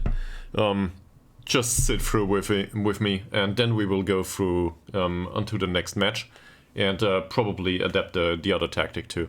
So be right back, and thanks for watching until now.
There we go, 3 minutes are over. Sorry to put that much of an ad break to the stream, but it's just the way Twitch works apparently. You need to schedule your ad breaks yourself, so to keep pre-roll ads off. So now we've got another hour without ads. Fantastic, for everyone that is. At least hopefully that's how it works. So a few players here got carded last game, and they managed to get banned, suspended it is. For example, Gisla and Nagongo. So much for the great new tactic. We will do much shorter passing here. Yeah, we will waste time. This is totally fine. Work the ball into the box. It's fine too. We will roll it out Slow pace down for whatever reason. True. And probably do a normal low block. If I can find it, that is. Yeah. Trigger press much more often and get stuck in. I do not think get stuck in is great here. And trap everybody inside, just as with the other formation. I think this is fine. This is heavily congested as an area, and the more defensive-minded player is here. So this is great. Alright, anything else? Well, yeah, Ngongo will not play. That's for sure. Next match is against Tabby. We need to win this. And also, we need to go through every single player and adapt their training. Because in the new formations, which are just the old ones, by the way, they will have different roles, some of them. Eriksson is a goalkeeper, this is fine. By the way, I found tomatoes in the kitchen, so it was worth the break, definitely. I had some of these small sweet tomatoes. It was really great. Baldwin in midfielder for Nila Forsell, that's okay as a new training. We may also just stick to the box-to-box midfielder and use a box-to-box midfielder in as a replacement for the Mezzala position for him. But he will probably play a lot of other stuff, so doesn't matter. Box-to-box is I think all over the place, so this is fine. And we will once he comes on, he will play as a box-to-box in midfield. So either as a replacement for the playmaker or as a replacement for the Mezzala. We do not strictly need a playmaker, so I think that's okay. That said, does he need to improve anywhere? I don't know.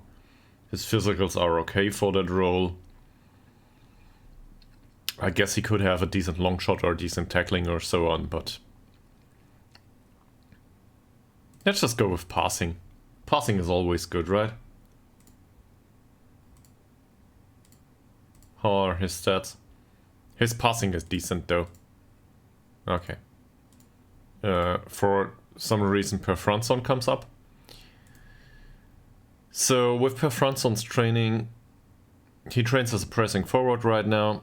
We might still use somebody as a pressing forward, but I'd rather have him train as a deep lying forward. This is how we will use our strikers most of the time, hopefully. And for pressing forward, he's just missing so many things.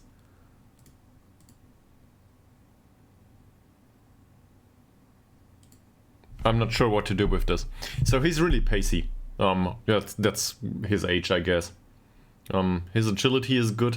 So as some sort of playmaker type, not a bad choice, actually. Say something like, where's advanced playmaker here?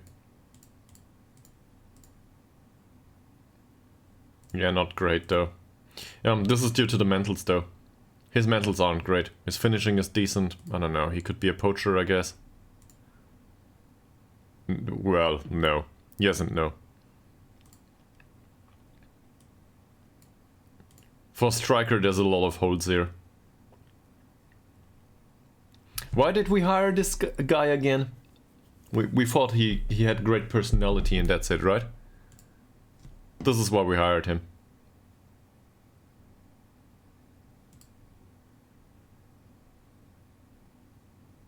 I guess he can remain on deep lying forward duty. He's on double intensity. Oh yeah. He's got very low susceptibility to injury. That's where this comes from. So I guess this is fine. And we will just, I don't know, get him stronger. Once he has the physicals, the rest will fall into place. On the other hand, composure and decisions are really crappy, so might as well do the final third training. Who's next? Peter Goodwin. Peter Goodwin is a central defender and he will remain that way. No changes needed. Gustafsson is out of the club. Haraldsson is a trialist, I don't care. Hagedal is fine as he is. Hellberg, Baldwin in midfield on support duty, he definitely is not. So In the future, he might need to play there, but to be frank, he's not capable to do that. His strength is 4, so forget about it. This is a bit better, I guess. So, or something like this here, inverted winger. That's not too shabby. Same here, in case we need a replacement. Last-ditch effort. But I will also train him as a box-to-box midfielder. He might not play much. Doesn't matter though. The specific training was fine though. I guess we will take him on strength training anyway. Who's next? Hellström. We already changed his training to ball-winning midfielder. This is what we will play him in. Högberg and wingback on support duty, this is fine. Ishak as a pressing forward, I will keep him that way. His passing is shit, his vision is not great, his decision making isn't great either. He will not be playing forward anytime soon. So in case we need to switch to the defensive formation from the start, we will probably use him that way. Ytterhogdals is out of the club. Lindqvist will join the club pretty soon. He's a central defender. Nathan Lowe as a Metzala is fine. I do not think we need to retrain him as a ball-winning midfielder. This just won't work. It's not the way he plays the game. Melander as a regista can go. We do not need him as a regista. Playmaker style though, maybe that's a bit more viable. So I guess if we ever play him, he will be deep line playmaker in central midfield now. And this is a multi-Ekman replacement now. That said, overall he needs to go, and we know this. He will leave at the end of the season. Dylan Morgan, there is no inverted winger on attack duty anymore in our formation. So he needs to train on support duty now, which is not great for his stamina, but yeah, he can play for 15 minutes or something. Doesn't matter. Or we can just try to get his stamina and work rate up.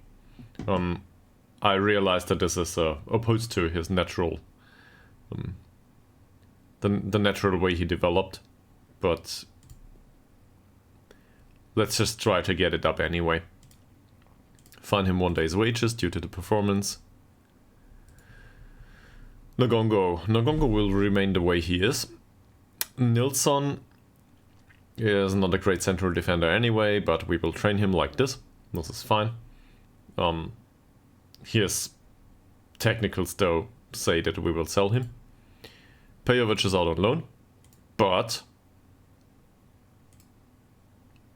he might be a ball-winning midfielder in the future. Well, it's unlikely though. Given his passing, probably playmaker type, and model citizen playmaker is great. So I like that a lot. Does he develop, by the way, where he is? He's with Krödinger right now.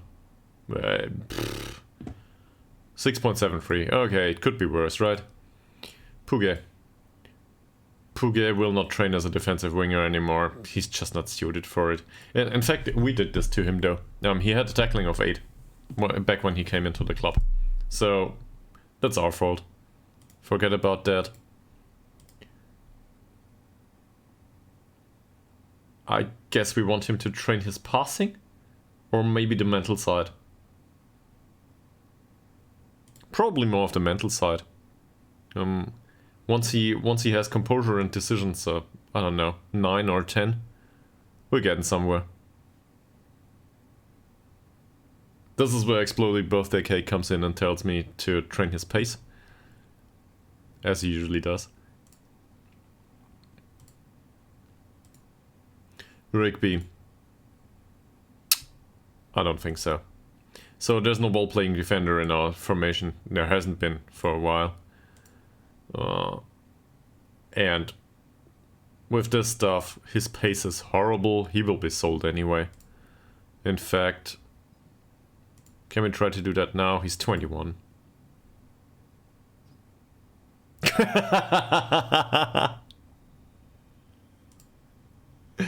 There we go.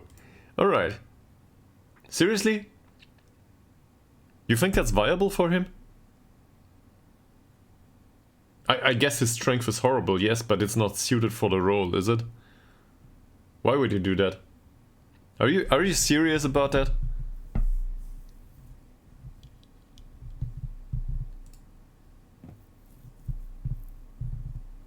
Honest question. Okay. If you say so, Puge will do strength training. He will not develop much anyway. He is a trialist, I think. Zetterberg as a goalkeeper, this is okay. That said, his handling went up. I don't care about it. Well, we need a composure to go up. Okay. Sawinski is out on loan. He is fine as he is. Speedy Boy is out on loan. Oliver Swan is fine as he is. Tillander is fine as he is. Also, he will leave the club. Tyrion will join the club later on. Wallin, this doesn't matter anymore. This doesn't exist anymore. So, where will we play him? Baldwin midfielder on defense duty? No. I'd rather not have somebody with these traits as a Baldwin midfielder, so that will not happen anytime soon. Deep line playmaker maybe? Sure, but he will leave the club anyway. He's got transfer rage, right? Yeah. We sold him.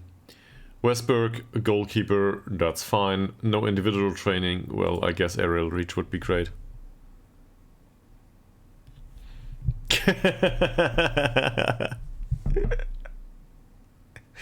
Yeah, that's where his work rate comes from. He wants those chicken McNuggets. Also, no advertisement for McDonald's or Burger King or whatever.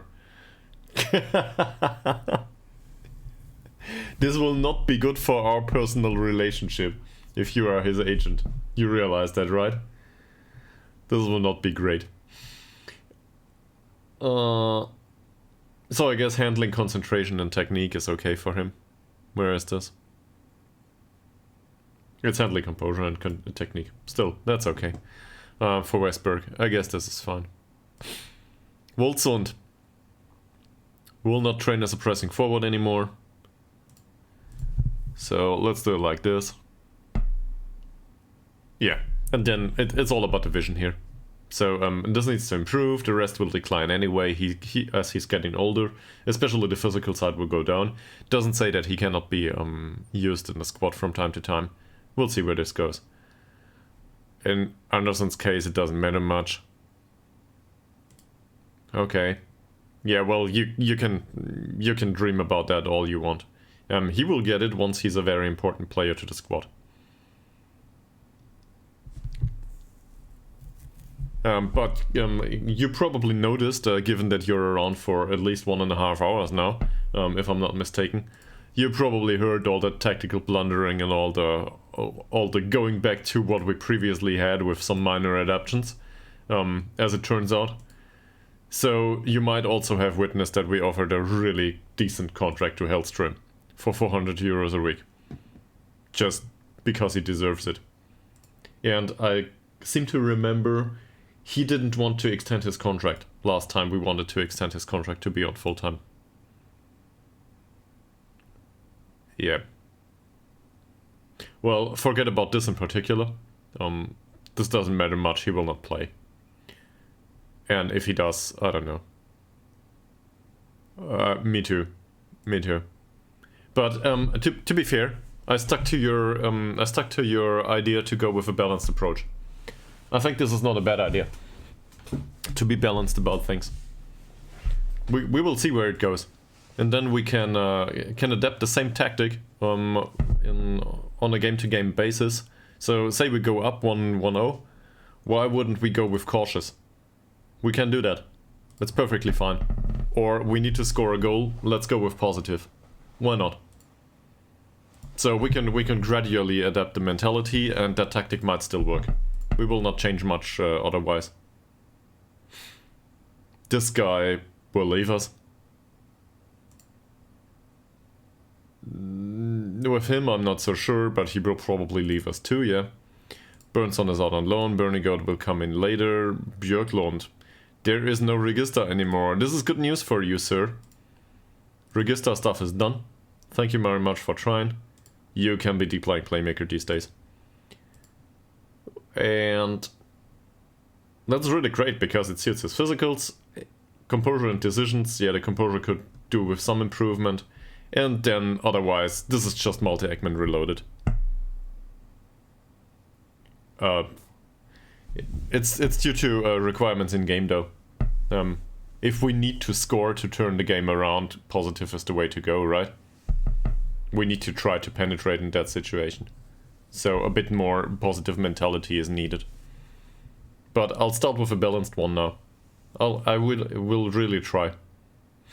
Because it suits us a bit more. And I do not like to start with a cautious mentality and short passing game. I don't think that... I don't know, it doesn't feel right.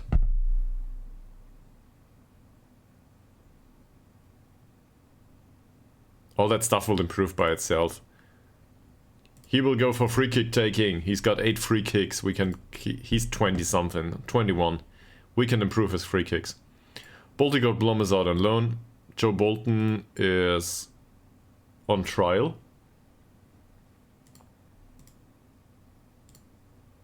Oh, we can develop his weaker foot whilst he was on trial. No, I don't think so. Bosaka, out on loan. Bradford as a central defender. I guess this is fine. There's just one question. We have a replacement for the ball-winning midfielder. Fantastic. Forget about Anderson or whatever his name was that we employed as a ball-winning midfielder previously. We don't need that. We have enough central defenders that can play there. There's nothing to do with Coleman. Do we want to teach him to play ball-winning midfielder though? Let me look at that again. That teamwork's really bad.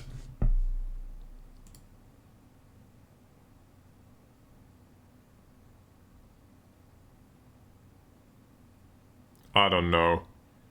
I guess he's okay-ish in both. Yeah, I will try. Pinky promise. And thank you for reminding me. Yeah, this is bullshit. We will still trade him for this role. And ball control is fine. Well. His decision making of 15 and the anticipation probably won't improve much. But better off the ball movement, why not? Why not? Korovic. There's no shadow striker in any formation anymore, so let's get him to Mitsala on attack duty in case it's needed. Which it will not be. And we'll go with decision and composure because we can. To think that we've actually thought that he might develop into something useful at any time. Dirk. That's fine. Malte Ekman. This is not fine anymore. Malte, you need to learn a new position. It will really be hard on you. Forget about the aerial training. Yeah, well.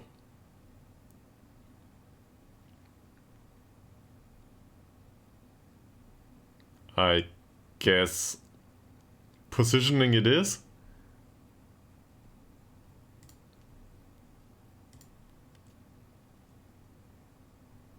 I guess positioning it is. Or we develop his weaker foot. In fact, that's not a bad idea. Forget about this. Let's develop his weaker foot. Maybe we can get him to be both-footed.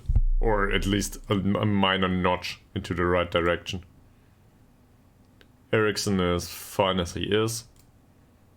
And then we end up back with Nilla Forsell. Alright, this covers training, that's it. And Dylan Morgan apologized for some reason. Thank you very much, sir. Well, if you could improve your work rate, that would be great.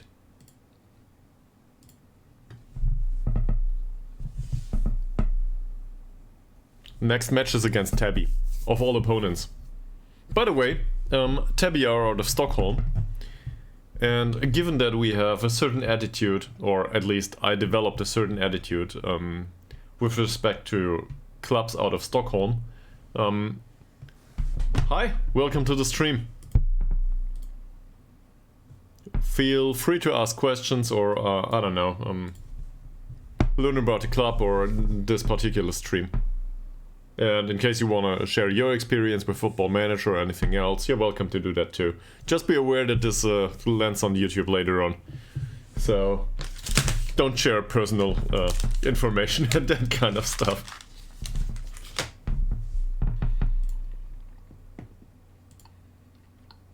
I will not throw them out. Oh yeah, we were in the process of selling Thelander. That's right. So this is what we wanted. Goodbye, sir. This is not what we wanted. We wanted 3K. In installments. We will not budge.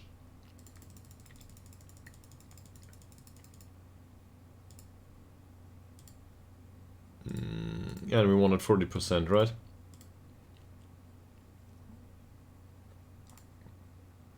This is fine. Thank you very much for the money. And this is the same. We want installments. So, Mies, what brings you to the stream? Please tell me you're not trying to sell anything.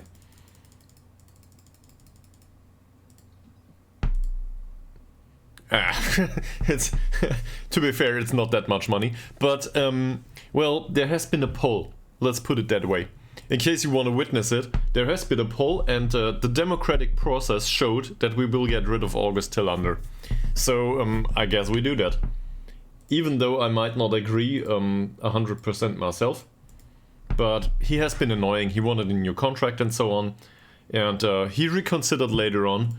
But given that he's a troublemaker and he will not develop much, he's 26 now, we're trying to get money from him anyway. Also, 3K is a lot of money for this club. This is a small village club, so 3K euros is a lot of money for us, even though we are handling budgets these days which are entirely overblown.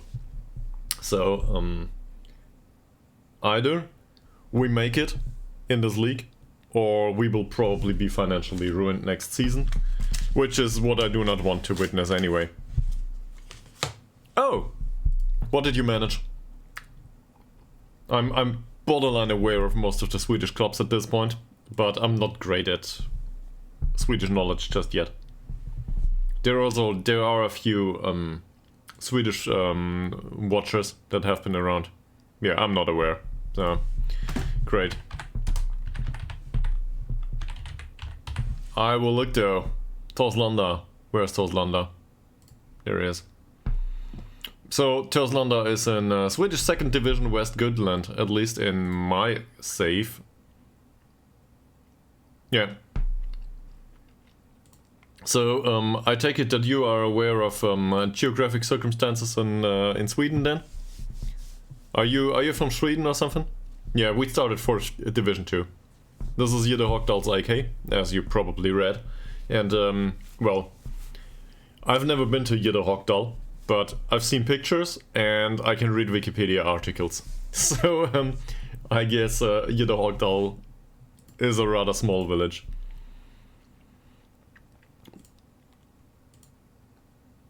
Oh, what the hell's happening with all the Germans here? It seems like everybody's either from Germany or from Austria. In that case, willkommen.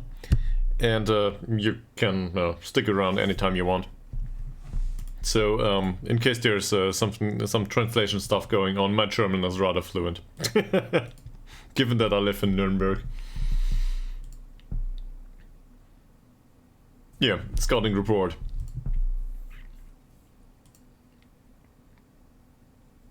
I guess this is a way to spend our Saturdays. No, it's Sunday. It's Sunday. I guess this is a way to spend our Sundays in Germany.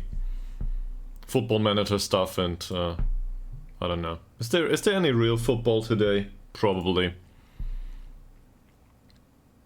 So they play a controlled possession style. We try to do that too. Hey. Seriously, previously somebody told me that my accent was more like Scandinavian. I don't know why. But I'd rather lose it if I can help it. That said, it's hard to lose an accent on stream, right? It's not like you listen to a lot of English people that correct you all the time.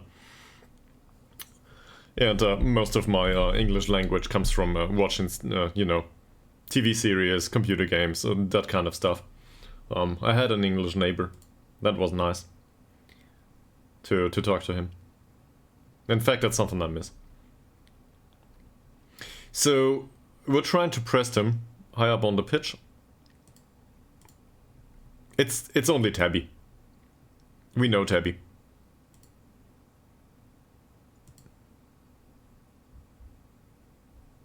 They have as much right to be here as we have. None. So we need to win this. This is not very helpful. Nah. I did a... so, I think it was 5 or 6 years ago. I was really new to Football Manager. And to streaming in general. Well, to streaming I'm new to this day. But back then somebody told me that I had a Scandinavian accent. And back then I was doing an accent from... I was doing a save in England, I think. So, I don't know. I guess the languages are similar too, from what I've heard. I wouldn't need to ask Mika Billion though. He's Swedish. He hasn't been around lately. We will need to drop a message to Mika Billion at some point. And tell him that he's missed.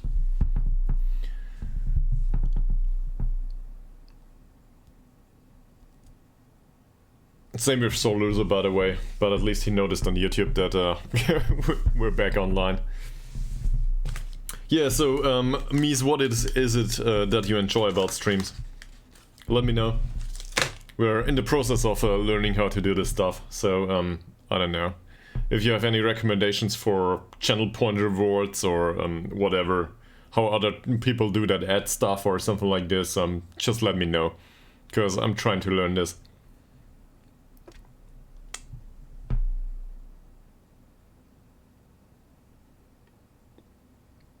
Thank you very much. I guess this is a compliment. That said, I'm aware of the fact. And I guess it's a force of habit, right? You just need to roll with it. It will get better over time. Sometimes this is Chris interior stuff here. Sometimes I realize that my English is not as English as I would want it to be, pronunciation wise. So sometimes I try to roll with it a bit more. And but this gets into some sort of broader American accent or something like this, and to be honest, I'm not capable of faking that. So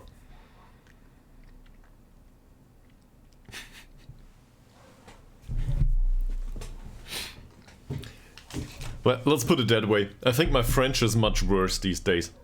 Seriously, and my French was decent at some point, but I lost it throughout the last 20 years. And these days it's enough to say Antoine Pouget, and that's about it. So, yeah.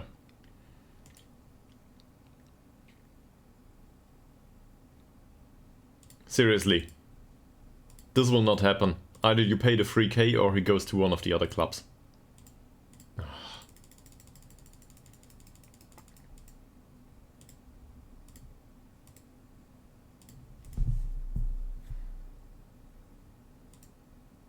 Okay.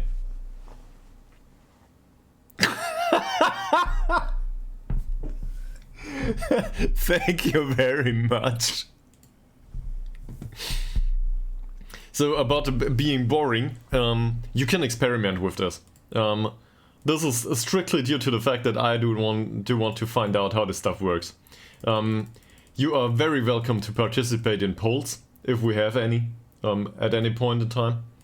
And you are very welcome to do stuff like, I don't know, there should be a reward in channel points, for example, that forces me to drink. I forgot about drinking all day, so that would be great. There should also be one that forces me to stand up and stretch or something like this. So then you can see the racks that I use as clothes. And some other stuff. For example, in channel points you can have me rename one of the stuff. Within reason, that is. So either we use your nick or something like this. Explosive Birthday Cake, actually, he already has one of these. So there's a staff member, a 50-something-year-old that will retire pretty soon that we renamed. That's it. That's it. Thank you very much. I will do that now. This is how it works. So this brings, the hope is that this brings some interactivity to the stream. So don't forget to hydrate. Water is important. So, cheers.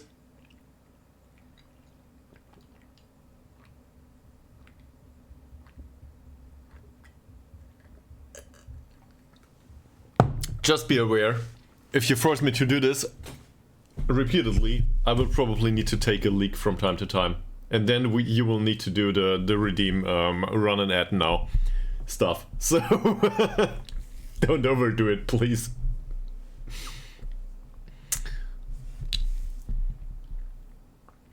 Yeah, I'm not gonna force you into any sort of, you know,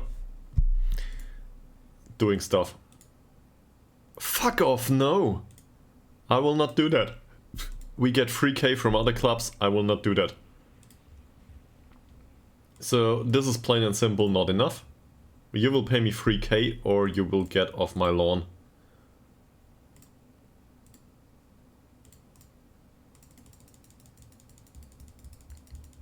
Seriously. This is not negotiable. In fact, the entire offer isn't. Here.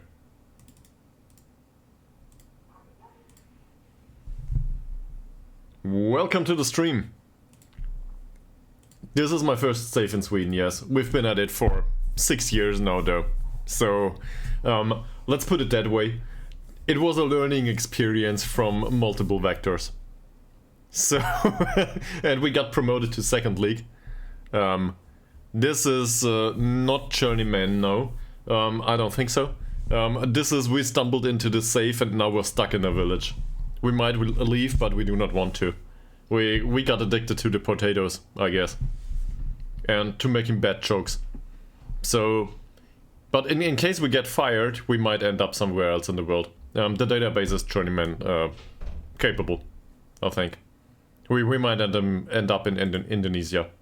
Next station. If it gets to it. We should look into these players, right? Yes, I did. So, the problem is, this was off-stream. The first year of this save is off-stream. But I think starting at the third league after we got promoted, you can have a look at it on YouTube. There's like 250 hours of it on YouTube. So in case you're interested, you can skip through that there.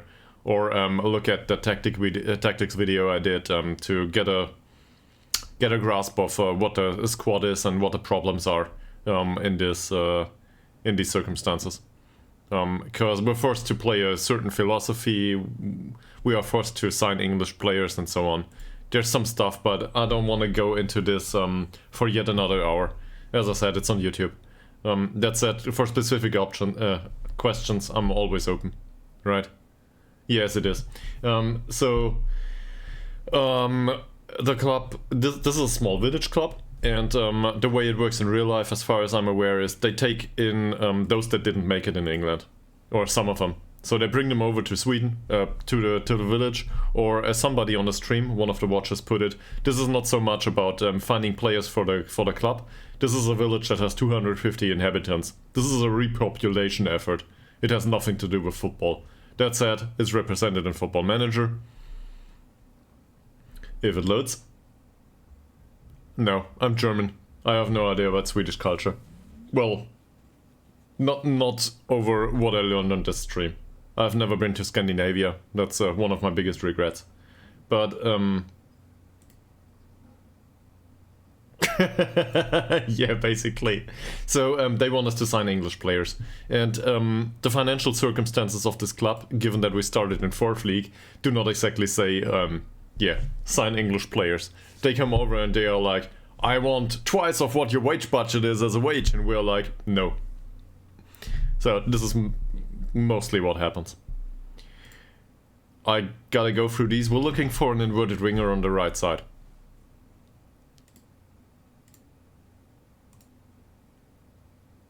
Given that August Tillander gets sold. That's not bad. Well, Bernigo and Pouget have different nationality. A Swiss and a French one. Now, given that the other guys are new, we should probably let them. I don't know. Did you find out already? So one of the two is a French guy, one of the two is a Swiss guy. This is the one to get introduced to the stream. Mies as well as Vixman.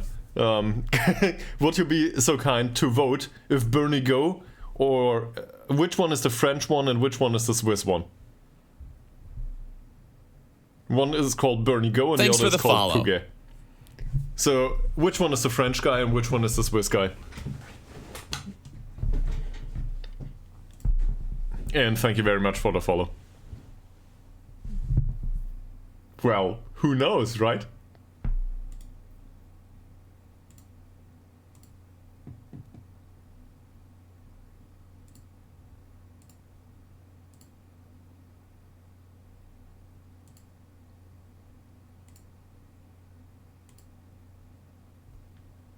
I'm not sure if a second vote is coming. And I'm not gonna do a poll. You think so? Okay. Alright. So, I guess you got that right. I'm gonna show you both.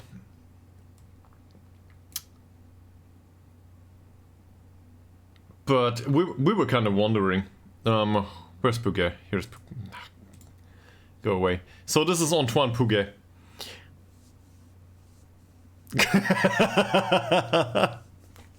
Good one. Good one.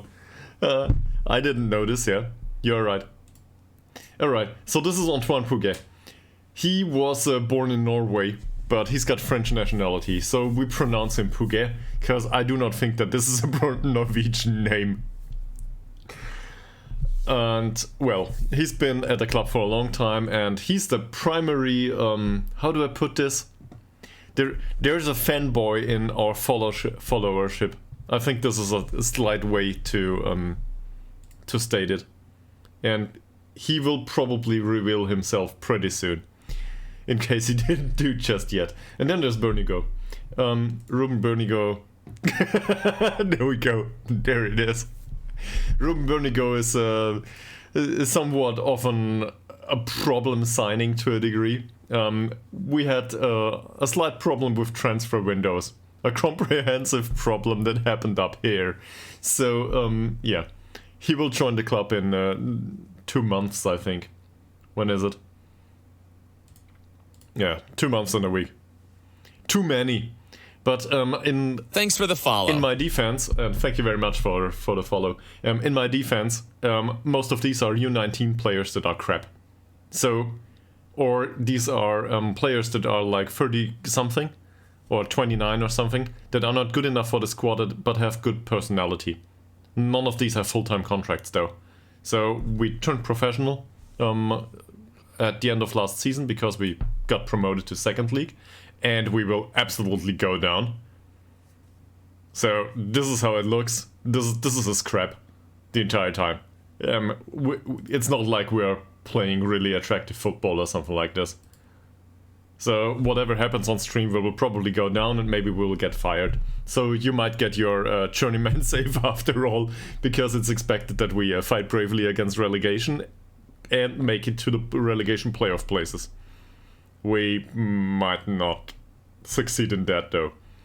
Also, for every single game, it's expected that we lose.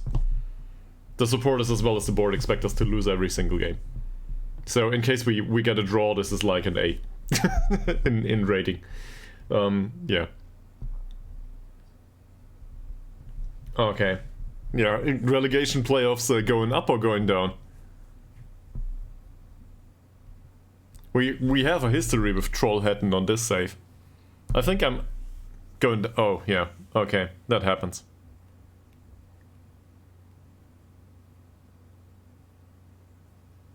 That's a good idea.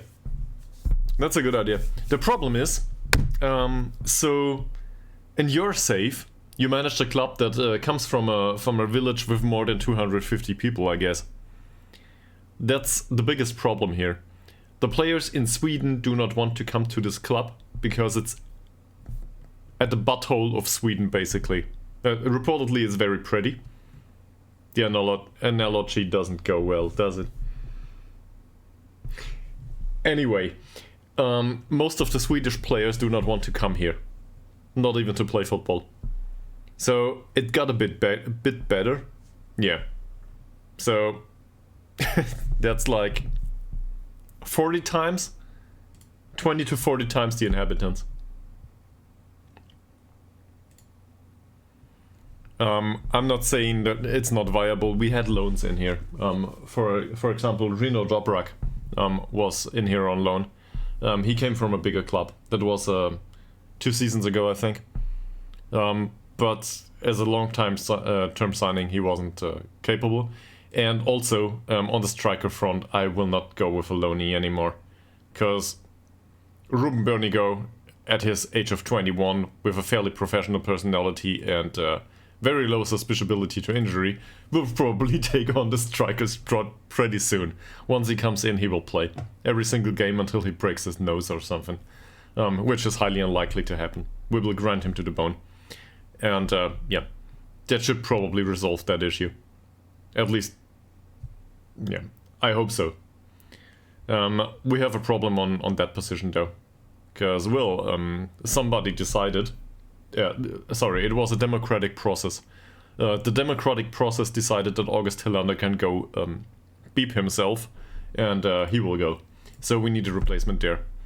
And I would prefer a replacement that has a strong left foot, and so on.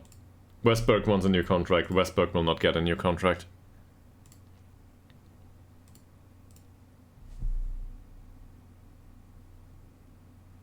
Yeah. Okay. So explosive birthday cake will need to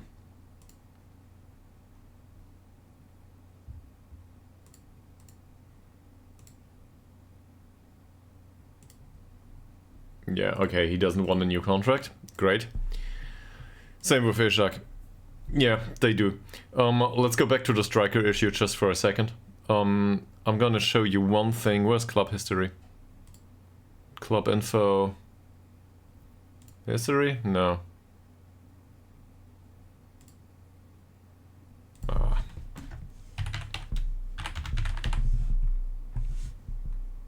He's called Ishak Al Holmström, right? Oh, he found a new club. Okay, so this is the best striker he ever had. This is somewhat similar, I think. He played for us in League Frito, but he's a target man. And if we had not sold him for 10k to Carlsons, which by the way didn't make him happy, and he never managed to get back to what he did for us after we sold him, but he scored approximately 20 per season for us for 2 seasons, and I still think he would be capable to do that. He's a decent jumper, he's got decent heading, he's rather strong. It's strictly a target man. That worked just fine.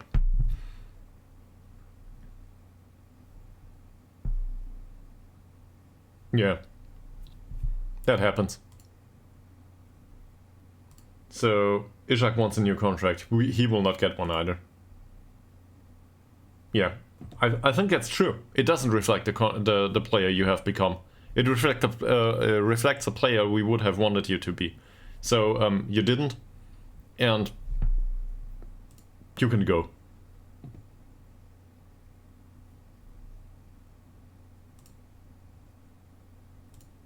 Great. We do not have the money. Goodbye.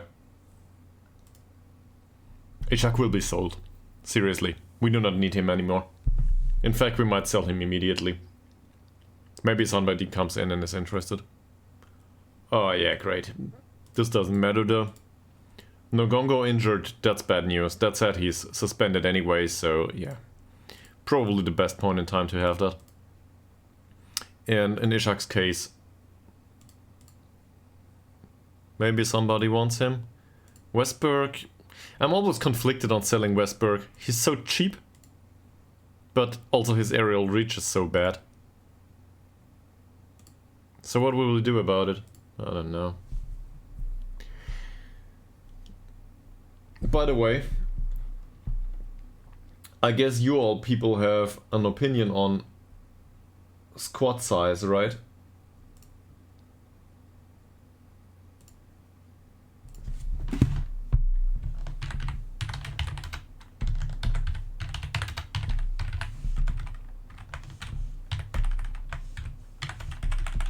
I always thought about this. I will do a poll, but I'm just doing a poll right now. Okay. Yeah. Alright.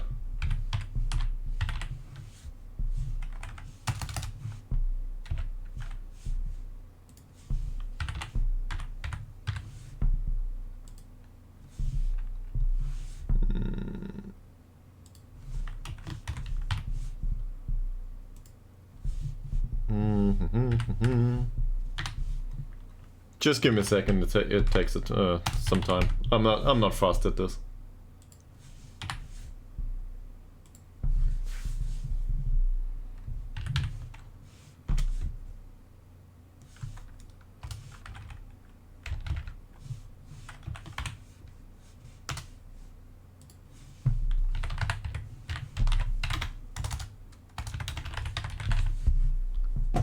This is me going down in history as being somebody that is absolutely incapable to do optimal polls on the fly. So I will get used to it. Also, typing and talking at the same time is really horrible. So now you can decide what the optimal squad size is, in your opinion. Obviously, this is an ideal. So whilst I'm trying to achieve something like this, usually it doesn't happen. We have our problems to achieve that stuff, I think. This is, for example, due to the fact that we cannot just sign leading players. So usually we need to sign youngsters, and with youngsters, you know, you take in 2 or 3 because some of them might be a waste of time. So you get a bigger squad size along the way. And all of a sudden you played like 40 players in one season. Sure I can. If they want to come here.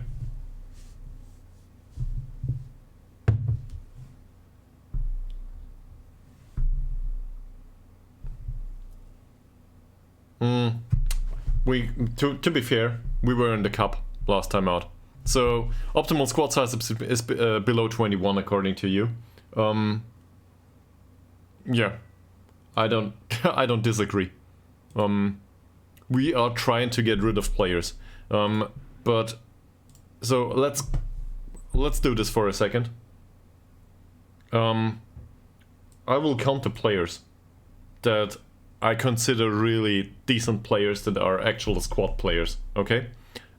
Just stick with me for a second. You will see pretty soon where I'm coming from.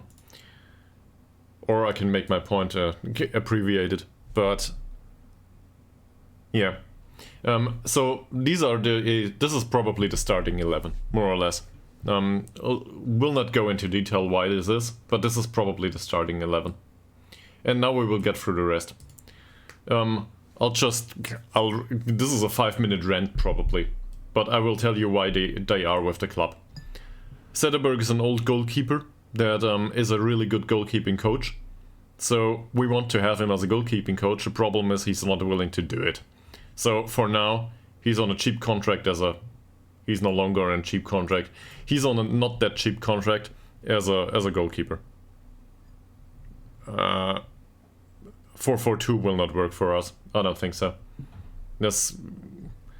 The strikers are not that good. Westberg doesn't have aerial reach, but he's paid like €7 a month, so who cares? Coleman, former youth player. Anderson, as a perfectionist and mentor, that's it. We will play him next game probably, but he's not intended to be a first team player. Youth player, hot prospect probably. I'd do salary in weeks. I do salary in weeks. There's this. Here it is. 4K per week. But the committed wage budget is like 5.5 now, so and as you can see, it increased slightly since we've gone professional. But usually I'm one not to spend that much. Yeah, it goes on like this. Half of them are either here for mentoring purposes and have a contract of like €20 a week. And the other half is young prospects that moved up from U19 or have like, 1.5 stars and great personality and might play at some point. But I'm not trying to sign everybody. I realize that they need playing time, so this is why we have a large number of loanees too. Some of the trials finished, I don't care. Nobody in there was interested. Or interesting. Alright, the physical stuff is strictly recovery, I think. And if you look at the youth stuff here, this is what we have in youth. We can basically get rid of all of them. The problem is the contracts are too long, so yeah. They will remain there for some time.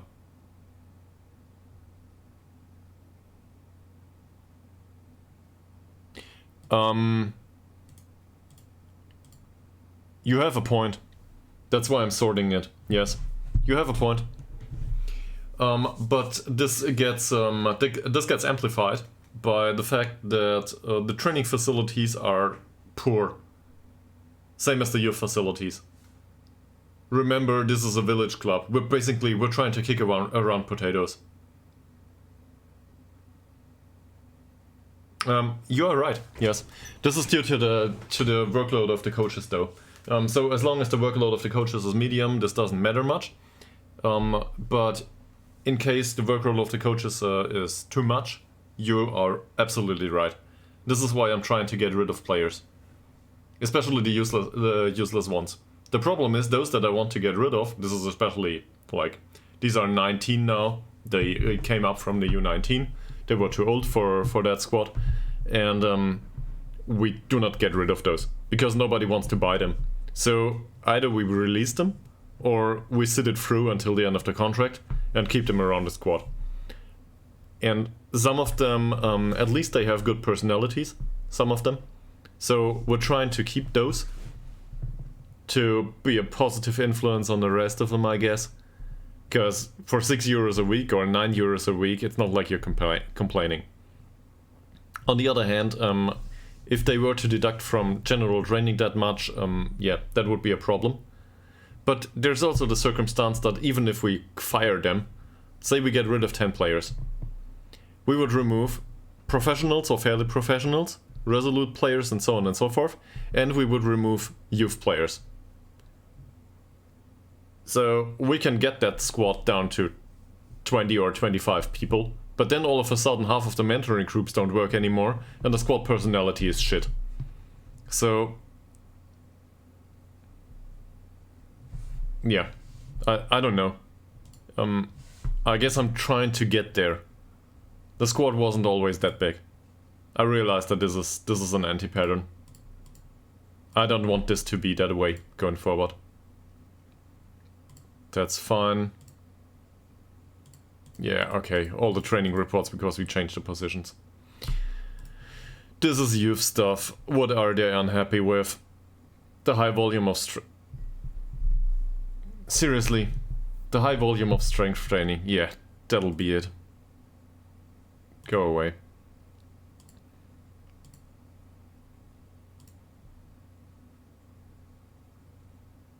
The thing is, in the youth squads, there is no high volume of strength training. I'm not even sure if they do a single physical session. They might. Oh, this is great. Well, he improved those attributes that I didn't want him to improve, but anyway. That's the same guy. Okay. Match against Tabby. Finally, 2.5 hours into the stream and we didn't have a match yet. Man. Yeah. Probably because he manages Tabby, and Tabby have always been a pain in the ass.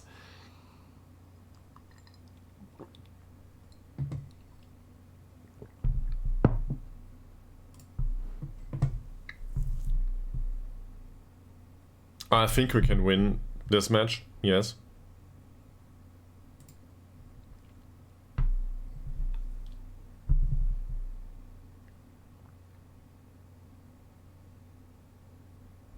I guess they are a dangerous opponent.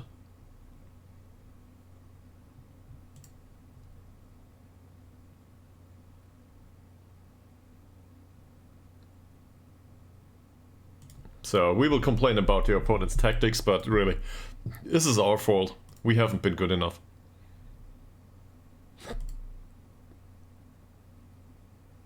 Oh, so that contract happened? Alright, great.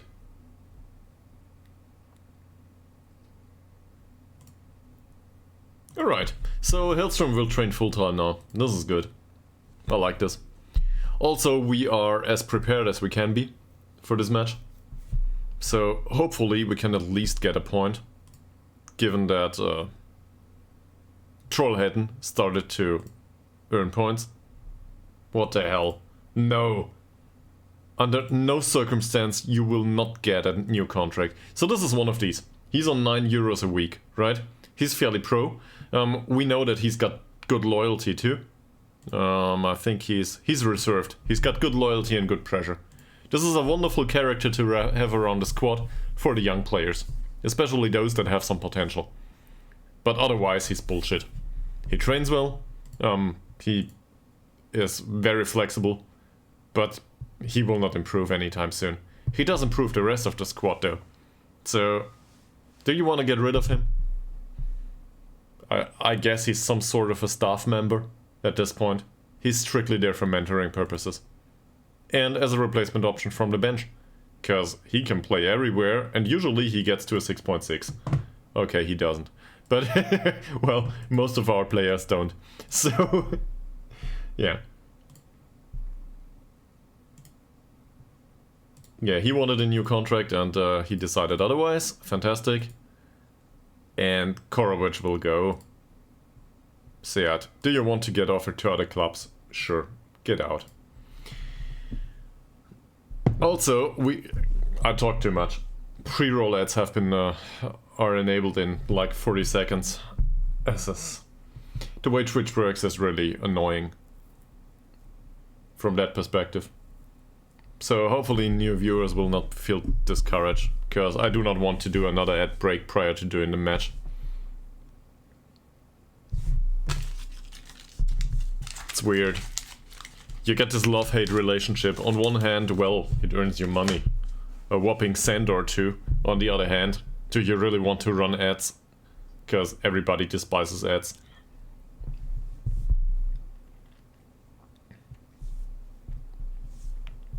So, we can abuse the poll system, right? Let's abuse the poll system.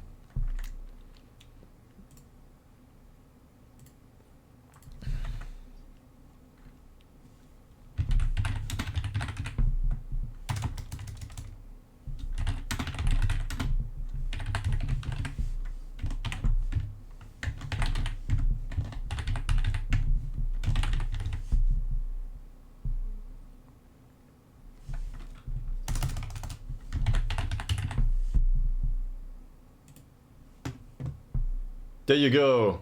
Tell me about your opinion. How will the next match end up?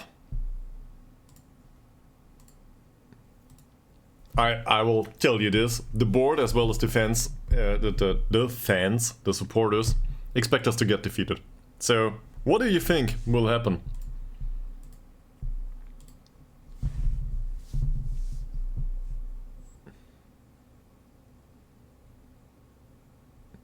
This is the really unimportant pulse. Place your bets. We will judge you later on. In fact, we might judge you right now in case you vote for a loss. Defeat. I will also judge you in case you don't vote at all.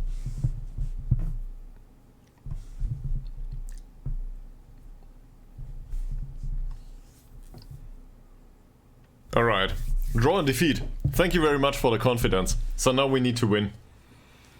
Let the Puget show continue.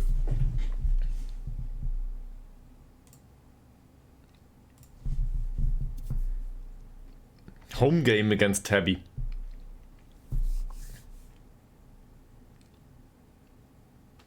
We really need to win this, as well as the one against Trollhättan. I don't know what they've been doing recently, but we need them to lose. Somebody needs to go down, and it's not us. And if it is us, well, we might as well try, right?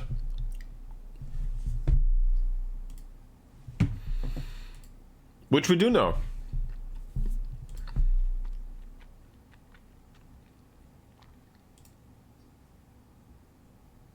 Alright. So we should probably do set pieces too, but I do not want to go about this for yet another hour. So we will suffer through the fact that our set pieces will not be set up correctly, because we changed formation and so on. Let's see. Alright.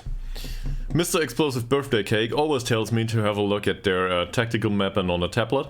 So they play with an advanced forward and a pressing forward. This guy's a decent advanced forward, I guess. He's a horrible finisher though. Tabby is really interesting in that sense. They always find those young players, they have good youth development.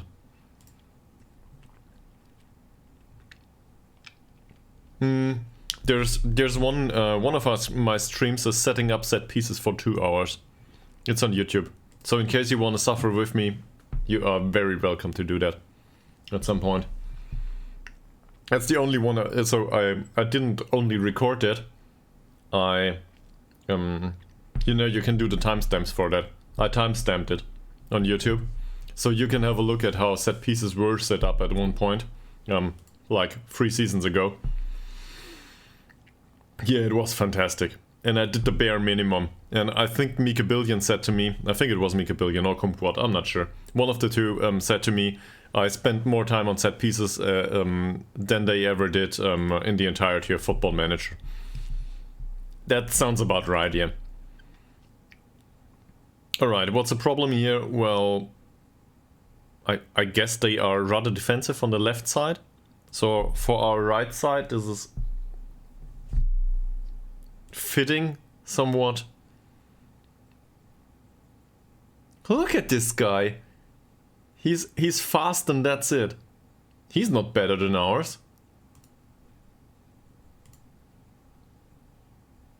In comparison to the rest of the league, this is crap. I have no idea how they managed up in 11th spot. They need to go down.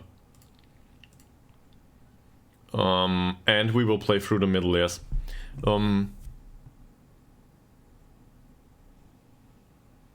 Yeah, through the middle is good.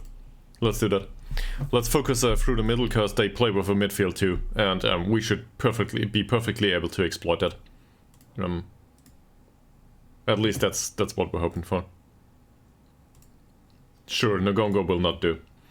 So that's the first problem. I guess Anderson will play. Captain's on the pitch. Then Sederberg or Westberg, doesn't matter much. And then we've got a problem. So Dirk on the bench is a no-brainer, I think. He's the second option here anyway. Högberg is still half injured. Don't want to do that. Walden, I guess he will come on.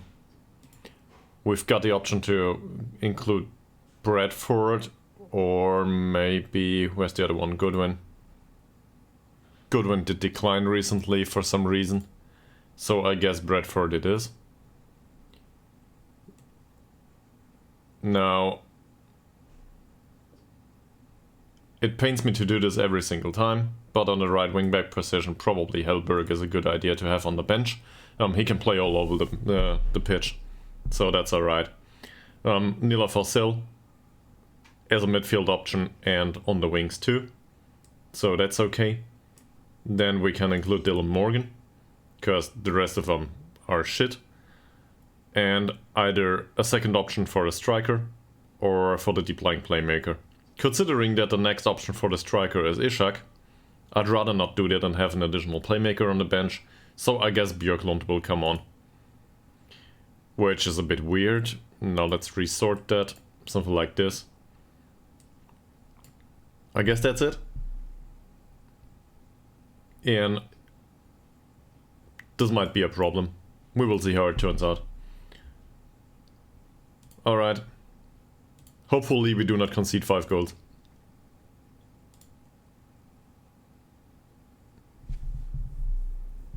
Balanced mentality. I think this is the first time I used this in 4 seasons. I've never used a balanced mentality, I think, for the last few seasons, so this is new. Let's encourage them. This is good. This is a home game, we need to win this. Somebody told me at some point that we need to be more demanding. Is this the game to be more demanding? I guess against Tabby. Okay, so bear witness, this is me doing something wrong.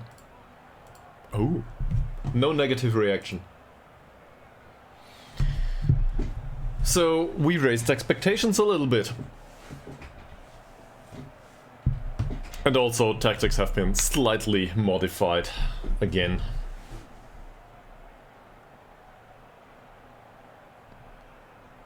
Do we have sound? Why is there no sound?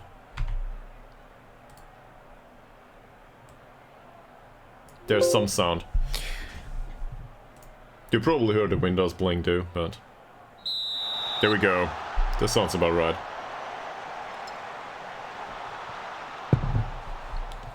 Sandgren with a long ball. Towards there. Seriously. This is off to a great start already. Yeah, even 4 points of finishing will be enough to score from that position. If he can help it, that is. That should be offside. And it is. Great. So yeah, Tabby had a shot on goal, because our goalkeeper was still asleep. Otherwise, this is good. So far, 6 minutes into the game, Puga with a free kick, Hagedal, and that's an easy one for the goalkeeper. Let's encourage the team. Hellström, well, that was bad. Did we? Good question, I think. Yeah, he shouldn't do risky passes. He still does though. Good one. And we can already see that Hellström, as well as Hagedal and Smilovic, are able to jump for the ball now. That's not a problem for Comte. Hellström, Oliver Swan. Hellström. Ekman. Nice ball by Ekman. Tillander through the middle of the pitch. Out on the wing towards Puget. He doesn't cut back inside. Wolzund with the header. I guess that's okay, in case he wins those headers. Fine. And we are in control of possession, for some reason. Puget. Nice cross. Doesn't manage to find Wolzund's head though. Malte Ekman. Deflected off the defender. Great. Oh, encouraging comes through now. Okay.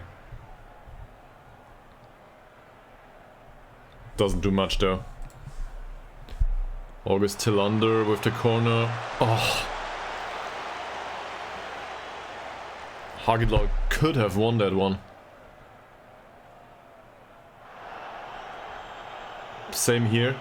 That was close. even though it didn't look like that much.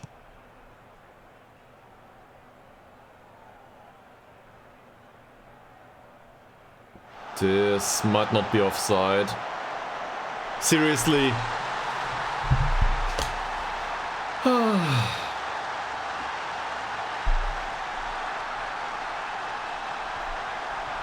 Why?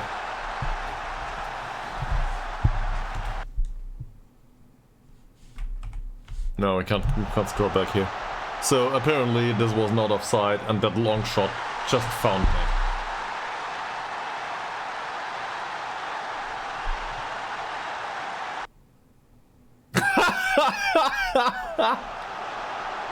Yeah, he was onside. Okay, so it was Smilovic's fault. No, that's Hagedal, right? Yeah, that's Hagedal. So it was Hagedal's fault. Cool. So much for offside.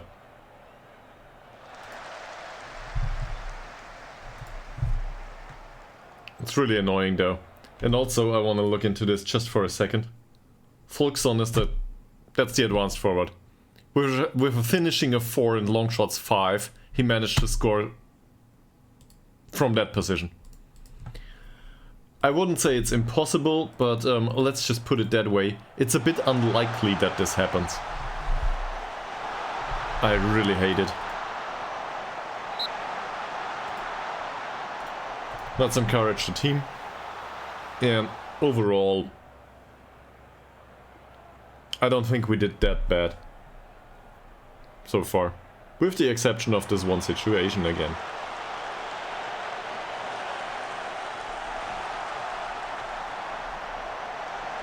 Well defended. Waltzam doesn't manage to defend that one. Alright, that's it for now. That could be offside. It isn't though.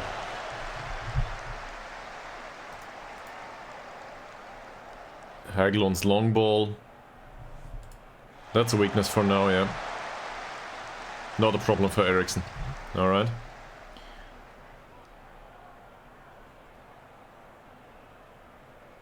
That's fine.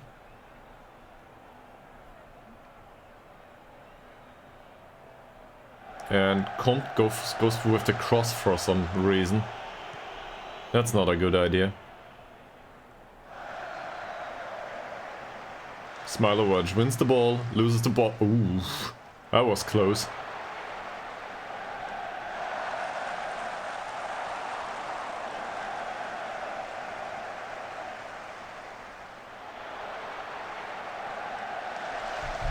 Alright, not a problem for Eriksson this time. But overall, I think they have too much space. They are allowed to play the ball too much.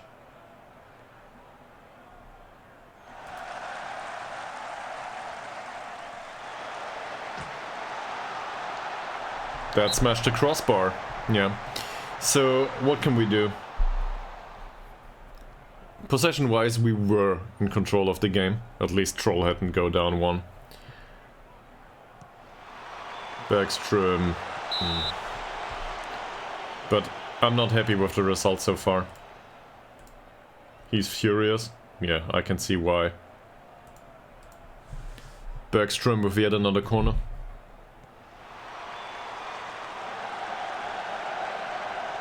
That was well defended. Hellström. Of all options, Hellström. Great. Fantastic. This was just the wrong person available there. He's not the one to find the pass. Oh, somebody's injured. What a pity.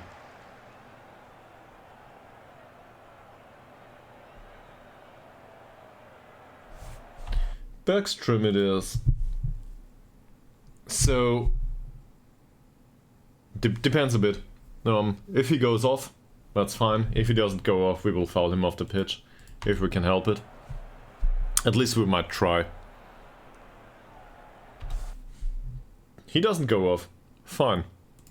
We didn't do opposition instructions anyway. That's an error on my behalf. Yeah. So he should be shown onto the weaker foot. Him not so much. Ljungberg. Bergström. his dribbling doesn't look that good. This might draw a card or two, but I think it's a good idea to get rid of him. And for the rest of them, they probably have a weak foot somewhere. Yeah, sure. Yeah.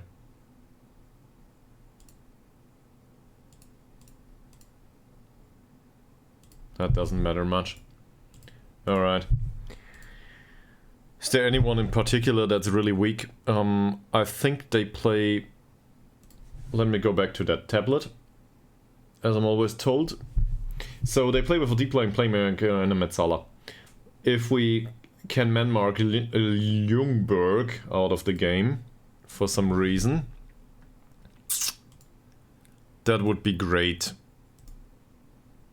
How is he attribute-wise? Off-the-ball movement is not bad, but not great either. He's not a good jumper, so tight marking would be a good idea. Yeah. Because he's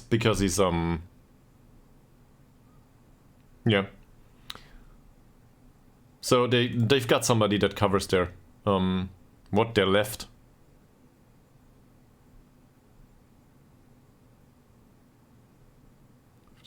Metzala. Yeah, I think we are confusing left and right here. But Bergström is the one that is the one that is focused right now. He's exhausted to a degree due to injury or whatever. The Metzala will contribute going forward, so this side is entirely undefended. Yeah, exactly. So we will focus down our left. So let's have a look at Sundgren and Sandvik. Is there something that they are weak in? What's the recommendation here? Never trigger the press.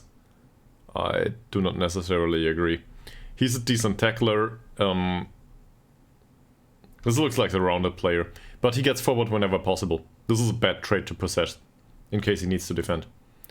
So, not a bad idea. In fact, I will do the opposite. I will trigger the press on him to win the ball high up on the pitch. Same with Sondergaard. He's a decent passer, but he runs with ball through center. He gets forward whenever possible, and he knocks the ball past the opponent. So, same here. This is a risky type of possession. Maybe we can trigger the press on him. Yeah, I'll do. With Sandvik, let's have a look at Sandvik too. Not a great passer. But overall, as a central defender, he's fine. I do not think he has blatant weaknesses. The dives into tackles. The dives into tackles is a risky trait to possess for a central defender. So to focus the striker on him is probably not a bad idea. Our Metzala is on the left side now. So our Metzala is here. These two run past each other basically. That said, he's covered by our central, Hellström in central defensive midfield. So it's not like there's no cover here. This is the obvious weakness of a 4-4-2, right? But let's get back to this guy for a second. He doesn't have great off-the-ball movement. We've got a playmaker there, Malte Ekman, who can cover this. So I'm gonna do something unpopular. I'm gonna tell him to tight mark this guy, because this is the passing station basically that they need to go through. And if Malte Ekman is on his heels, at least he'll try something.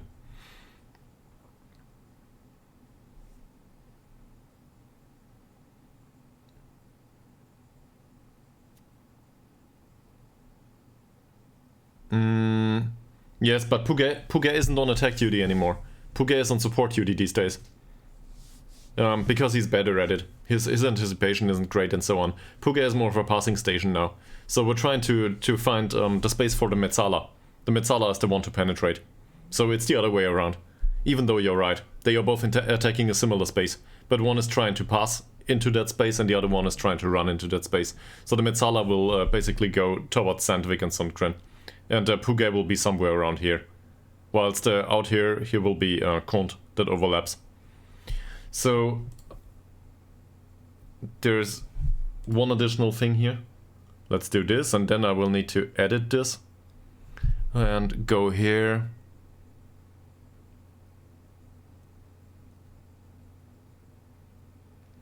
Might be. But we are 37 minutes into the game. So we can also try to change mentality. For example, go positive later on. But I don't want to overdo it just yet. I want to see what happens going forward. I don't want to waste too much time though. So feel free to remind me. Ljungberg is the right one. Right? Not the right one. It's on their left side, but it's the correct one. I think this is the one we want to man mark. Yeah, Ljungberg is the one. So he will man mark that guy. Oliver's one is not good at marking anyway, and we will not give a specific instruction to Hellström. Hellström might just do. Yes. But their winger is exhausted, and the space for their Metzala will be defended by Hellström as well as 2 central defenders. Well, the central defenders might have problems with the strikers, but Hellström is the one to pick up the Metzala. If we switch the Metzala to the right side, he will be against their playmaker, who is deeper on the pitch. So he will try to penetrate an area that is better defended. Now, I guess this is a definition of risk, right? At this point, we risk it, and we have some space there. So we might as well go on the defensive side, but we are 1 goal behind. So why are we trying to defend this?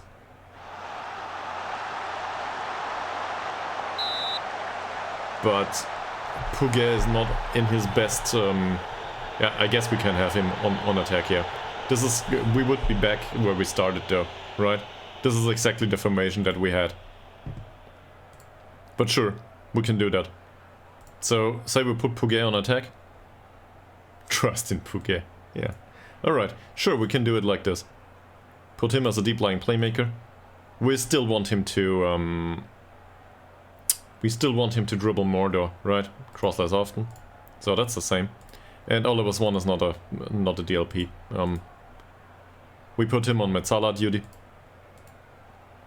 But we still need him to mark that player. He's not good at it though. He's not a good marker.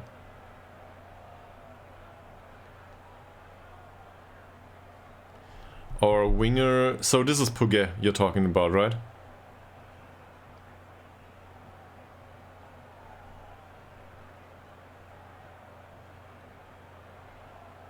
The right one. Tillander. Tillander is no good at trying to do attacking runs. So this is their left defense, right? He's not alone against 2 players though. Anderson is expected to commit. In fact, that's not a good idea though. Let's put him on support duty and Tillander on attack duty. You might be right. So this is more attacking than usual for us, given that we're trying to play a possession-based system. But it might work against Tabby. They are not that great. The problem is that our primary option here is suspended. So we cannot use that. Out here, usually there would be a player that has great physicals. That's too much though. That doesn't link up anymore, right? You want those movements that are opposed to each other. You want Wolfson to come deep and lay off the pass towards the others. That's how it works. And Wolfsund is as a deep lying forward. If we look at this, deep lying forward on attacking uses dribbling. He's not a great dribbler. We don't want him to do that.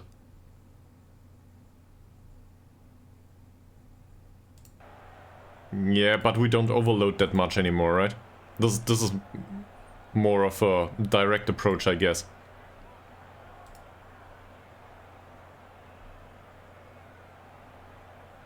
Let's see. So... That's okay, dressing room. But putting them all on attack duty will not necessarily put the ball into the back of the net. We need somebody to link up play. So we might as well put Oliver Swan, for example, on support duty and Wolfsund on attack duty, or put both on attack duty and just commit forward. But then we might lose the ball too much. Remember, we're trying to pass it around. So build up, there's a balance. between build-up play and going for attack. I will probably put him on attack later on. Well, if I don't forget it. Anyway, this... mentally, this doesn't look good. I think we gotta ease the pressure on some of them. Yeah, this is where we started, more or less. We've got a decent box-to-box on the bench, by the way, but we cannot do all of it at the same time, and to be frank about it, whatever we decide here, we might not get the outcome that we want, or we might get the outcome, but we might not, it might not be related to the decision. So, it's guesswork, right? This is a single game. We're hoping for the best, trying to do our best, but we're not sure what has the result. It might be down to the players.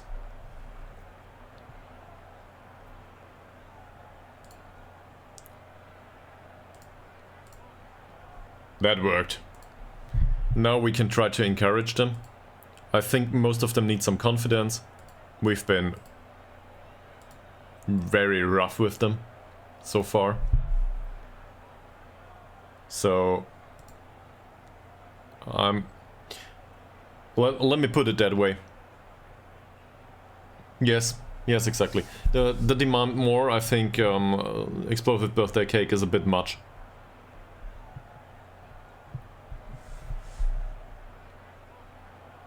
Also, well, we demanded more, right? We told them that they were terrible, so I guess this is what you're talking about. If we tell them we are not happy with their performance today, especially Ytterhogdals would probably not agree on individual talks. So, I guess for him it's he was unlucky. How's the rest? 6.9 is not terrible. We will tell those that didn't play well that they are not good enough. I think this is strictly down to ratings. This stuff though.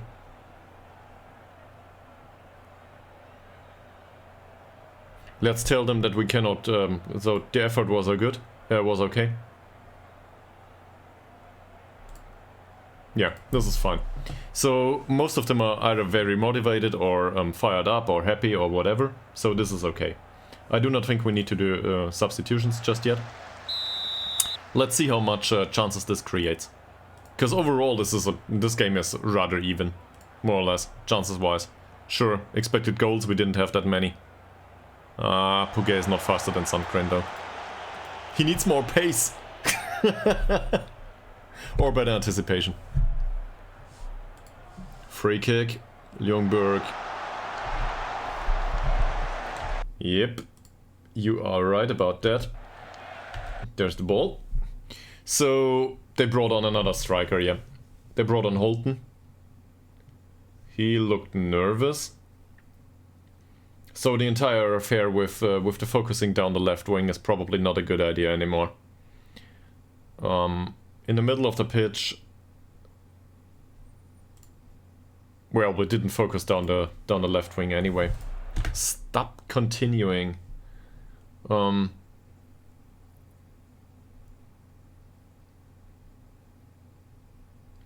He plays as a wide midfielder though. Yeah, this is, they basically focused, or they changed the role here. That was a winger previously. Now it's a wide midfielder, so he will not run that much with the ball anymore. This is less risky.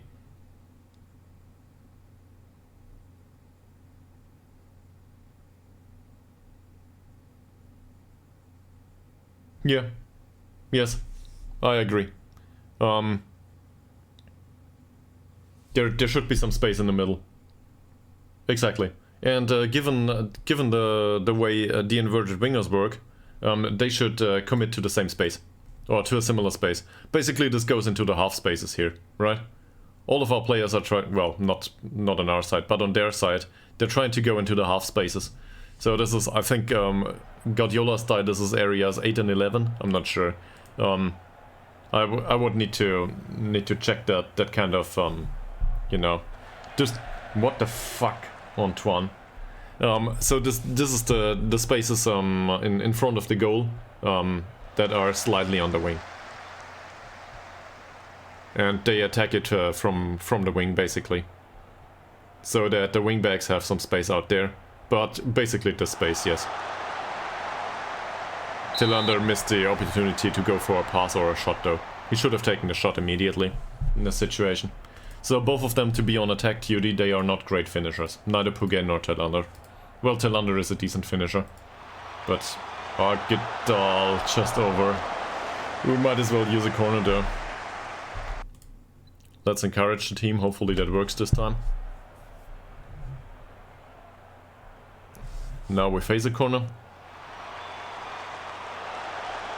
Well defended, 2.5k.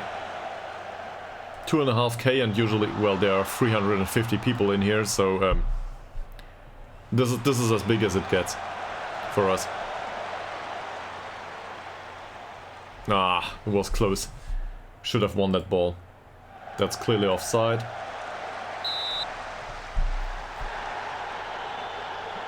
So, in case you're wondering, we do not make any money now. Yeah, but the stadium doesn't get filled. This is like 50% away fans. Ekman's long shot, and it was an offside. So, do we create enough? Not really, right?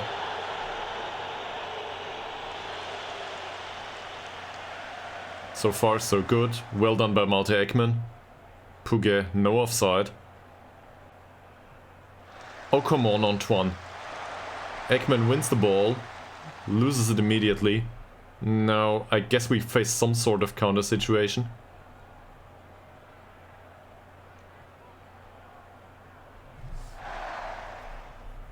Yeah. Well, Europa League is not on the cards just yet. But we had similar situations with the cup matches. It's not bad. But let's wait out the corner, and afterwards we need to maybe we can substitute a player or two. They are anxious. Most of them are anxious or nervous. I think we increased the pressure too much. So maybe encourage those that come on. Yet another corner.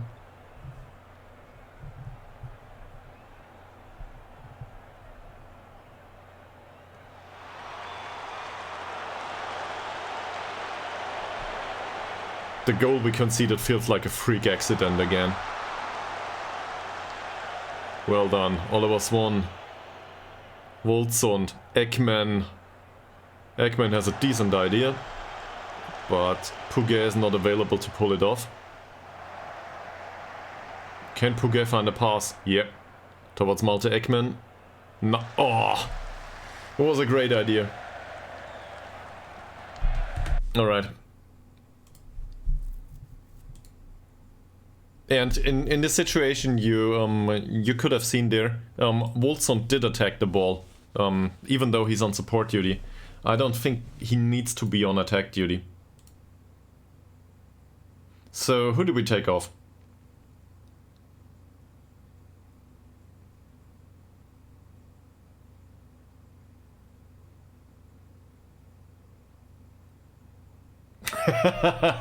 All right, you get your will.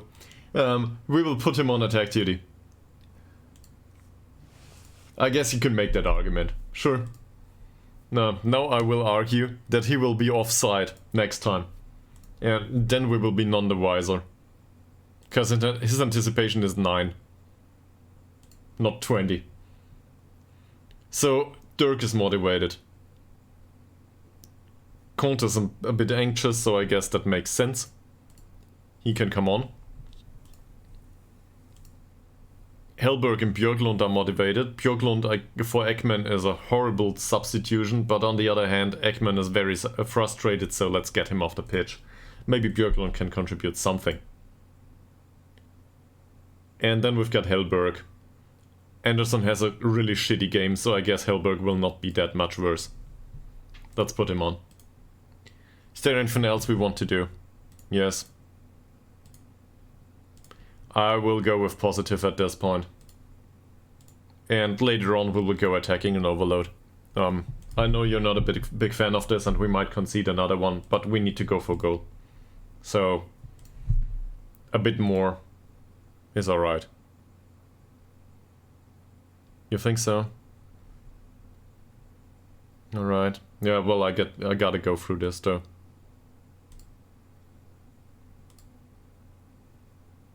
Edit.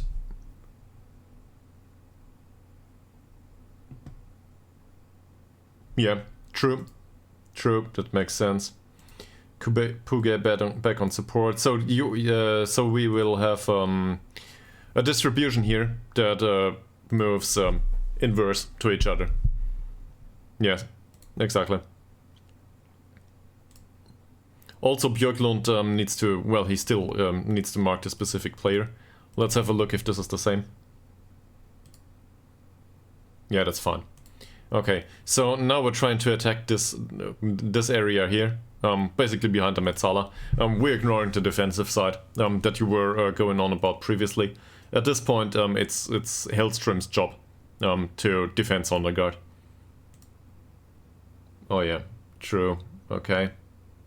So I guess we confirm changes.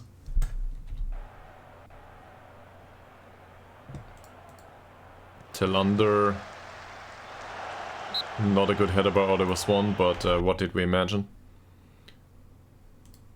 So what happens here? He's nervous coming on. He's nervous.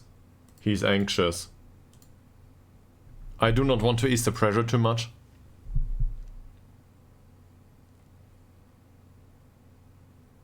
Firing up? Do we try to fire them up? Encourage. Well, okay. Let's go with encourage. Problem is I encourage so much.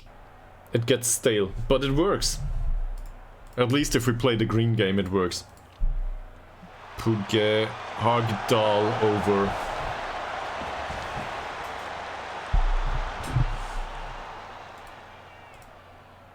Hellström.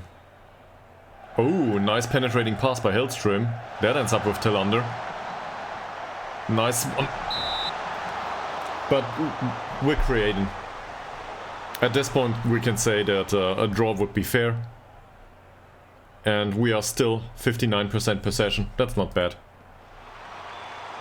Hagedal would have hit the target. Goalkeeper's available though.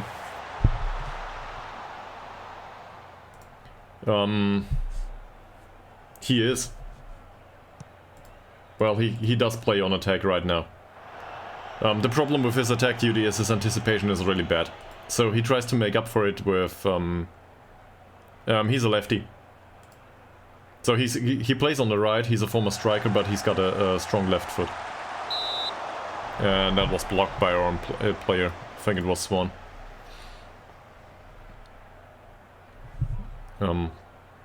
About Tillander, Tillander has really bad strength. That's part of the story. So he needs to come from pace. That was really bad defending. But given that we're trying to roll with it right now. Dirk. Puget. Decent pass, loses the ball. Puget's technicals are dead great here. Kong. And now he's on the outside. Harrison.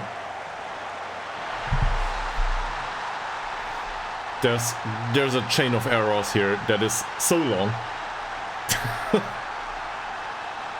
So how did it happen? First of all, this guy doesn't get closed down. We're trying to close him down. Two players do. Hellström is, well, out of position later on. But this is his role. He doesn't manage to find him. Björklund doesn't mark his player. He comes inside for some reason. I don't know why. Hagedal doesn't close down the striker. That's okay so far. And now Hagedal goes outside to close down Harrison because Hellberg wasn't available there. Kong is not marked anymore. That's it. Yes, you're right. This is why people say physicals are that important in lower leagues. because it's a simple way to score, and they are totally right about that. On the other hand, the same can be said about passing or defending, really. If you are very good at something, just try to exploit it. And that might as well be something different than physicals. In our case, going up last season, it was passing and patient build-up play for some reason. And I guess creativity and the way we were capable to score from different positions. So this game's done, more or less. We've got 2 goals to match. We will not get there.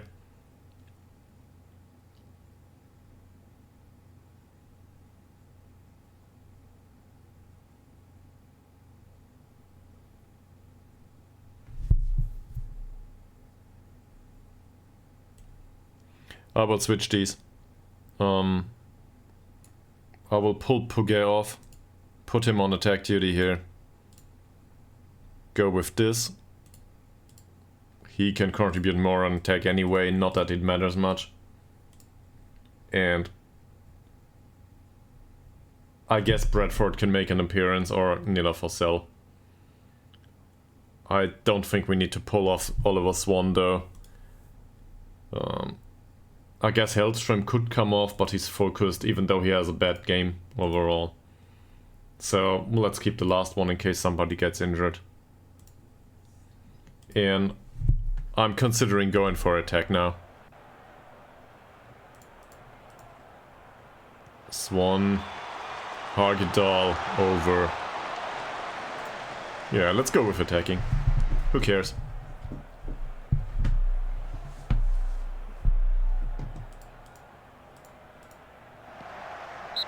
Now we're giving away yet another corner. I guess encourage it is, and Hellström is tired now, so he will probably go off, and we will bring on the youngster for some additional playing time.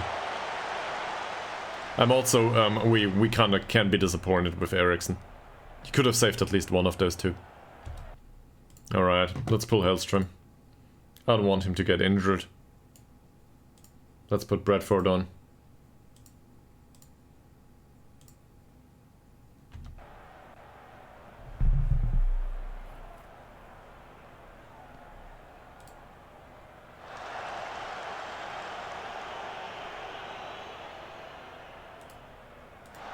Well, that should be offside. And it was. But that first goal was really unlucky. The second one, not so much. The second one was really bad defending. The first one, though, to score from that distance, for somebody that bad, I don't know. Morgan goes past his man, and we get a corner. Can we encourage the team once more?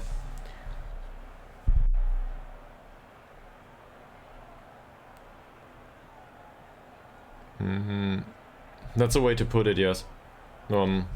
Especially in home games. That said, if we get a negative reaction every single time, that implies that this is no good.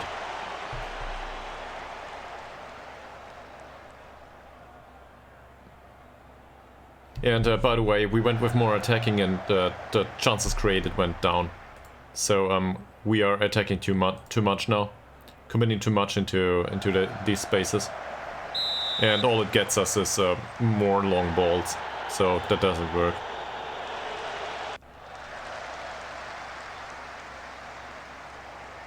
Yeah, sure.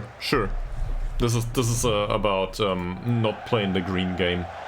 Sometimes it's better for them to be annoyed or something like this if they score afterwards. That said, usually it doesn't happen. I don't know. We lose that game. It's annoying. Alright, so at least you got that right. Whoever went with the loss got that right. That said, first half, I think this one was unlucky. And later on, I guess we can say it's deserved that we lose it in the end. But it's not like we played really bad. Overall, you can clearly see that going for attacking here didn't create any chances anymore. And also, by the way, the tactical blundering here with whatever we were trying to do. That didn't work either.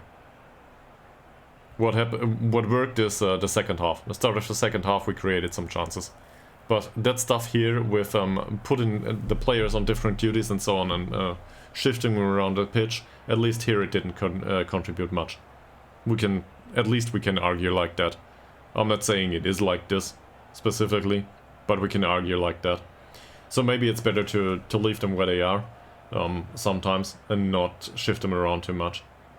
Also, part of the story is the fact that our right wing back is really shitty and we do not have a replacement there. Our replacement is out on loan.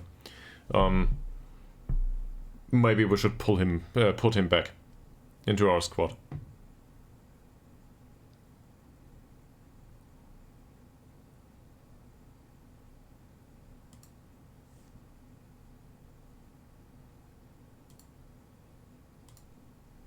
So yeah, but all that being so nice is also yeah, it's not like I don't give them feedback. That's appropriate.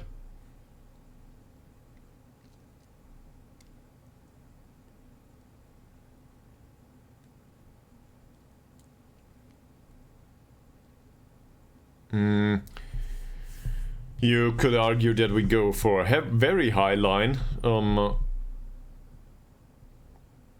or that we need to step up more to keep the space just tight. But in that kind of formation, sure, you're always faced with long balls. That's a problem. But let me put it that way: we tried it with deeper defensive lines, and the level of play in this league is perfectly capable to score against us with a deeper defensive line and more men behind the ball. In fact, we do not stand a chance to create ourselves. That's what I learned for the last few weeks. In real life as well as in Football Manager. We try to make that work, and it's just we do not have the player base for this. Our midfield isn't great at defending. So, at least Troll hadn't lost. But Tabby would have been an important win. We didn't manage to get that. Yeah, I don't think this is down to the 4-3-3 though. I really don't think so. But I get your point. In the end, we cannot go. Well, we can go back. So obviously we can go back and do it another way, and you know, in some sort of safe, scummy way, to try to find out if it's about that. But there's so much random stuff that goes into these things. I'm not sure. For example, I didn't talk to the players prior to the match. Maybe, yeah, maybe I should have done that in more detail. All right, press conference.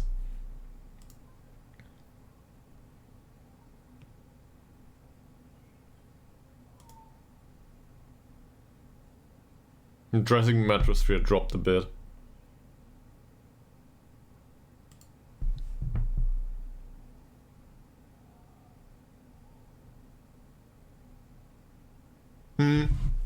Yeah, we did midfield gegenpress most of the time, and it did work out to a degree. So this is basically home turf for us if we do midfield gegenpress. We also tried to press well in deeper areas, and the problem is they still concede with the long balls.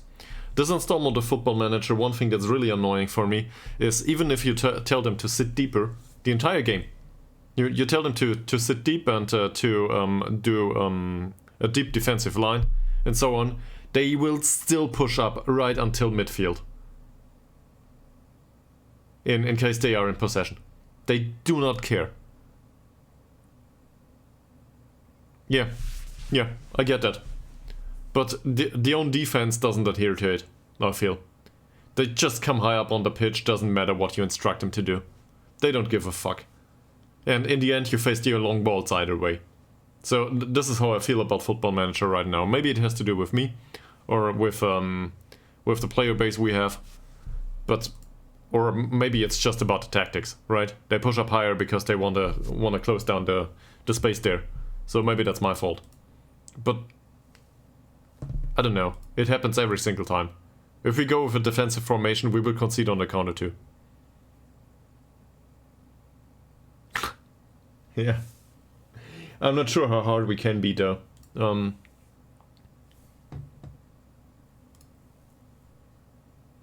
No, I'm not impressed. They were so lucky.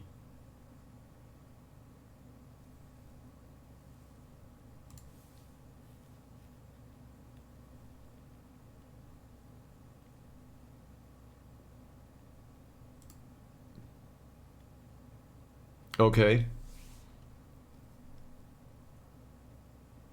Well, we can just pull him back, right? We can just get him back if we want to. That said, we will get him back and afterwards he will break a leg. I'm quite sure about that. So, probably not a good idea.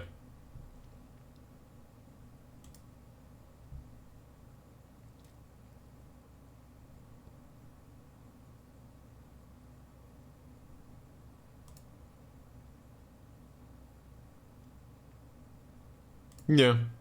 I've got a similar problem here. So I'm not 100% sure what it is. The problem is you're faced with strikers of two kinds, right? Well, not of two kinds, but you know the basic big man, little man stuff. So if it's a big man, usually they are strong, they have good jumping, and you are faced with a striker that has jumping reach 15 plus. So your center back needs to do good, needs to be strong, and he needs to have good jumping and good positioning. Great. And then you've got the other type of striker who has like strength 3, finishing 4, and I don't know, the pace and acceleration 14-14, and good dribbling. They just run past your central defender with the ball. They don't give a fuck about him being strong. And the problem is, as you've seen in this match, that this kind of striker with 4 points of finishing and 5 points of long shots will put one in the back of your net in a perfect spot just past your keeper from outside the penalty area after he went past his man. This is so unlikely to happen, and still we conceded that goal right away. So I guess I can complain about this all day long, but it's just sometimes this stuff happens. And then we basically had a mountain to climb for the entire game. Otherwise, probably we would have stuck to balanced approach, and maybe it would have gone down 0-0, which would have been a point for us, which is totally fine.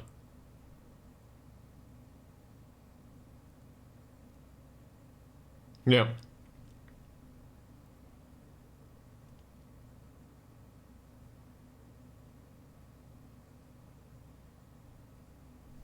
Maybe. But we're trying to close down everybody, right? So maybe the problem is that we didn't step up more. Maybe we should gamble it. Maybe it's better to go with hard tackling and step up more and just, I don't know, put a foot to his face.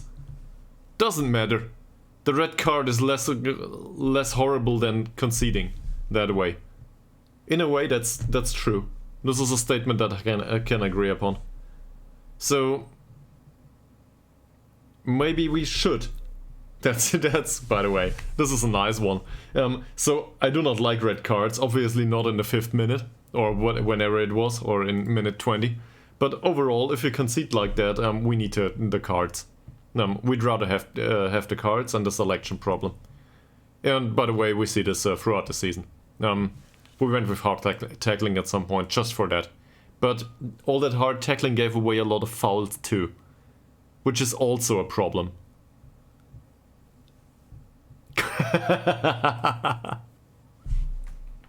That's great.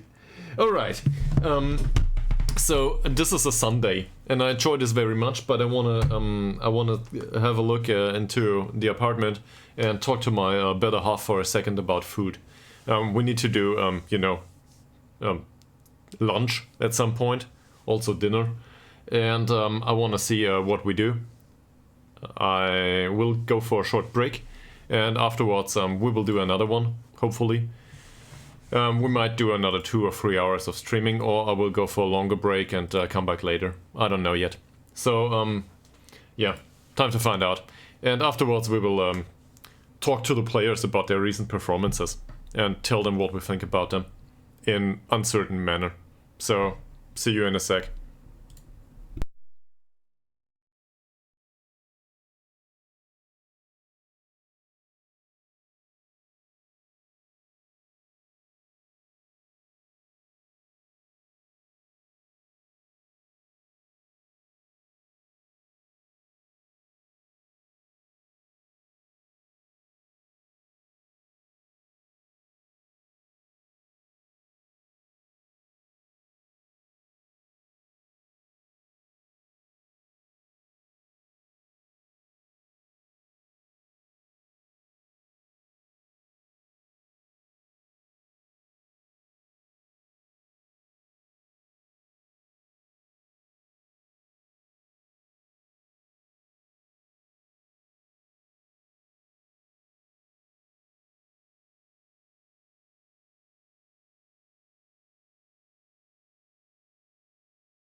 Hi.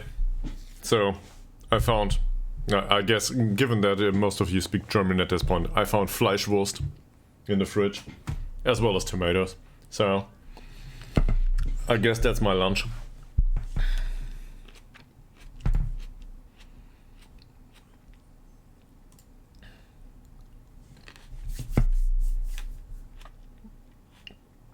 You think Puget did well? We will see. I think he was on a 6.7 rating or something last time I checked. Fleischwurst? Yeah, it's a horrible word. Also, in case you are vegetarian, apologies.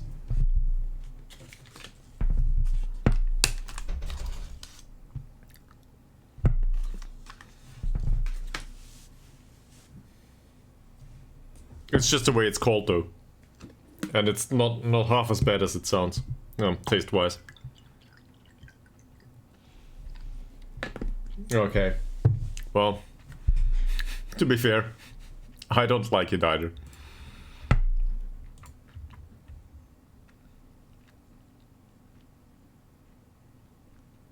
It goes well with, for example, eggs or something like this.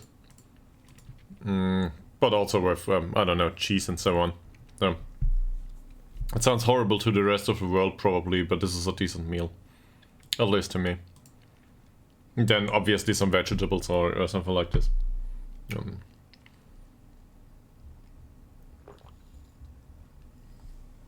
So, news section about food on my behalf too, because this has implications for the stream.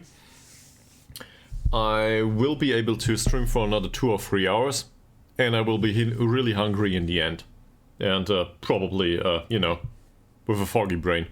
And afterwards we will go out for food. Probably some Greek food or something like this. So that means no more break. I might do another break, because, you know, that stuff will go out at some point. But otherwise, the stream can go on for 2 or 3 hours.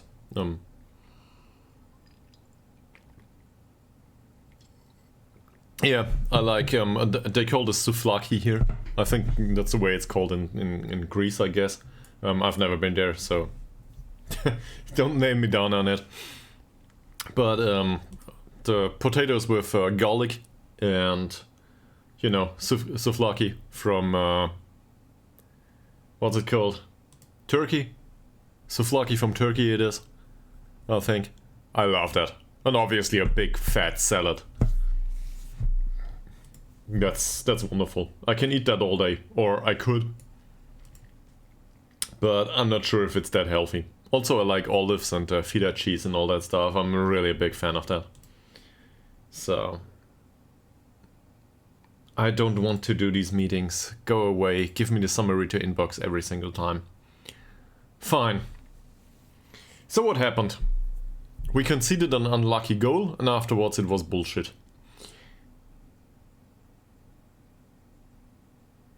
So let's talk to every single player. Metaxas. Metaxas is great.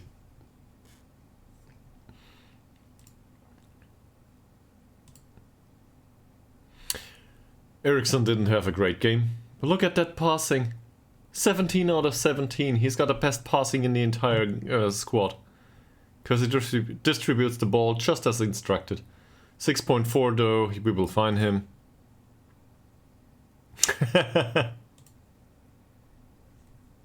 So, this is probably, given that I'm from Nuremberg and we know that Explosive Birthday Cake is from Vienna, you, in case you are willing to do, feel free to disclose where you come from.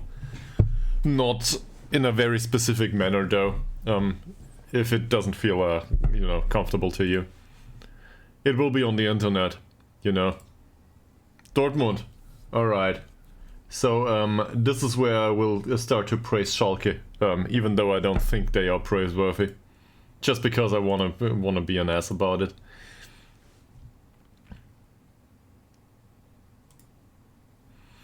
Somebody from the Ruhrpott. Great. There's so many football clubs up there. And a lot of interesting ones too. Yeah, so he wasn't good. Did we tell him? Not yet. So his last game was shit as a goalkeeper, and we will tell him. Overall, his conduct is decent, so let's tell him too. And that's it. If only we had done that prior to the game. How's his form? No good. 6.4 is not good enough for the first team.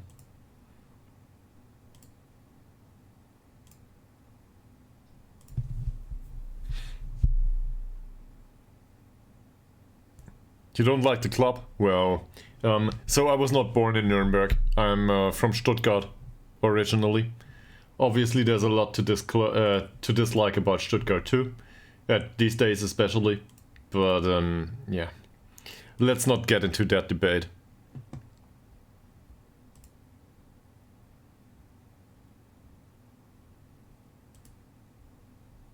Yeah, no. Oh, it saves selection too. Yeah, Nagongo will be the go-to man for next game, that's true.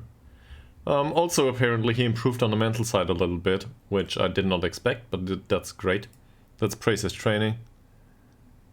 Well, you two can have a standoff there. Nagongo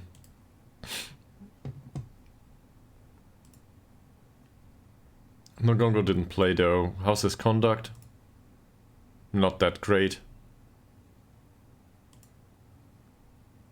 Which one of the two is where Kalajdzic came from?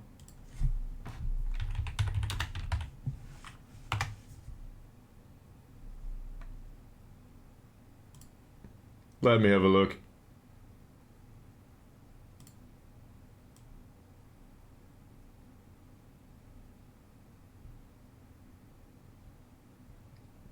None. He came from Admiral Wacker. Fine. So I'm happy that we have resolved that. Hagedal, I guess his defensive performance was shitty? No, it wasn't. He had really great heading and a 7.5 rating. Yeah, great. I guess he did do well against the target man. We didn't notice it though.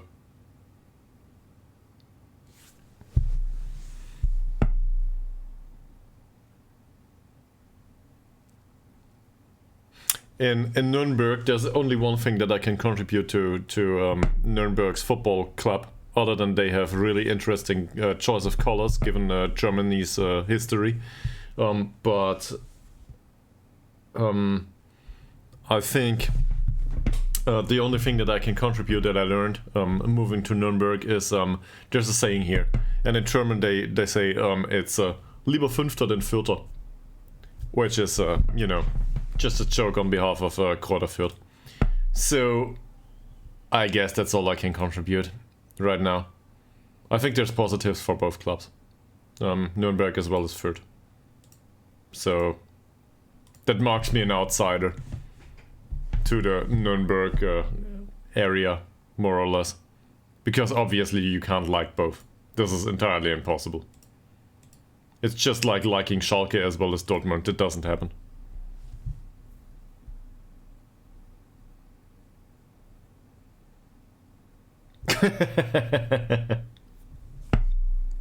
Alright, so I guess we get morale up a little bit, but it's not great.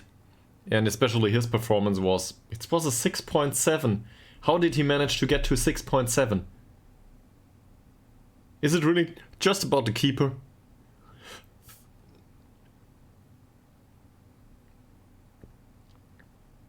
I guess so.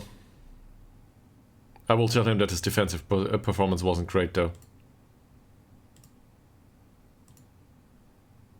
Yeah, he agrees. Fine.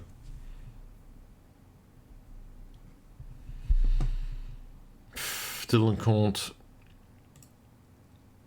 6.5 rating. That's enough for an official warning. His heading was good, otherwise he was really shitty. No contribution going forward.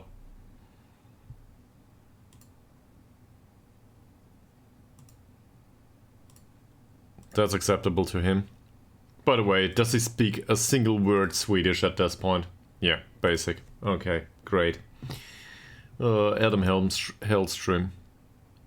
He improved his tackling. His last game was bad though.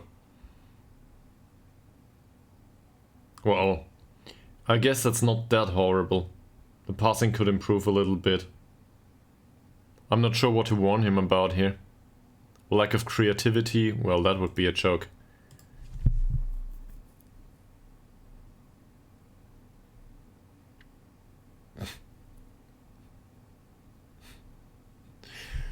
Well, learning about football for me personally was about playing Football Manager more than watching it in real life. I guess I developed some sort of interest in real life football due to playing Football Manager. So to me it's kinda inverted, which makes me a weird football fan.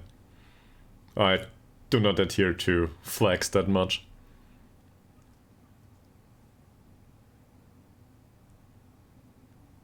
There's clubs like this everywhere though.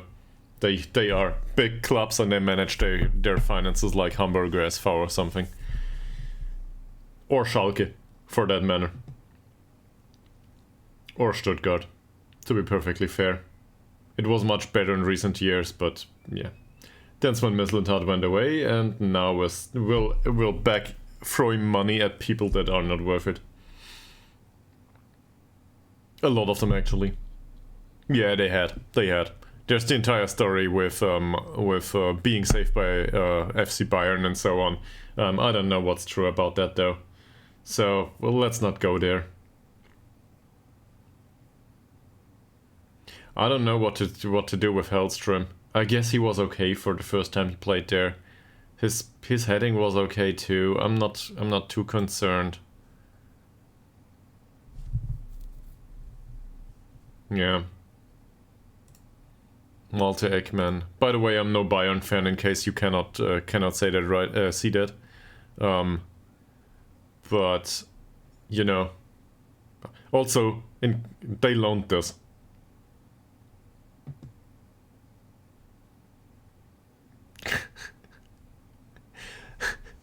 No, but a loan is usually with interest. So, I do not think they did it from the good of their hearts. They usually demand an appropriate amount of interest.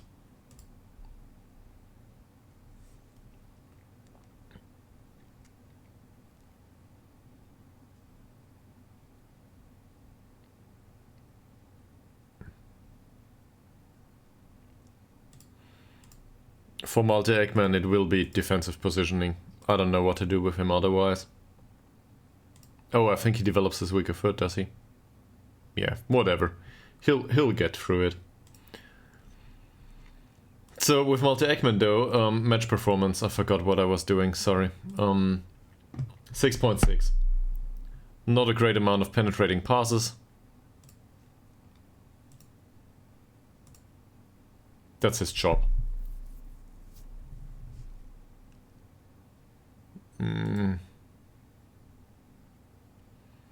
I would say no club has the right to be in debt, and my perspective on leverage, more or less, in a financial circumstance, or in a financial way to put it, my perspective on leverage has shifted throughout time. I think leverage can be reasonable in some circumstances, but you gotta be very cautious with it. And in football, leverage is common practice, but more due to the fact that management changes all the time. So clubs are within the red all the time, even though the circumstances do not warrant it. Clubs that have no leverage or a low amounts of leverage in football usually do pretty well in comparison to the rest of the league. A prime example right now would probably be Heidenheim. I will talk out of my backside now because I don't know about how much they are in red. But I think Heidenheim is not that. It's a very conservatively managed club, if I'm not mistaken, and they do just fine. Not paying excess money to investors is probably a good idea in private finance as well as for football clubs or for companies. It drives returns in the long term. That said, sometimes it's good to, to take a loan in some circumstances, but rarely. And in a way, Football Manager teaches the wrong things. Yes. And I will continue to do so. As long as I remember them to have a good, constant management. But this is similar to me praising Christian Streich or SC Freiburg. This is a no-brainer to me. Given the circumstances, it's quite impressive what they do.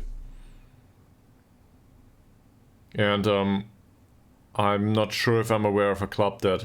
Well, there's also the opposing example, obviously. For example, 1860 Munich is a club that just... I don't know. They've been all over the place. I don't know if this is kind of if this is part of the approach. I'm not sure.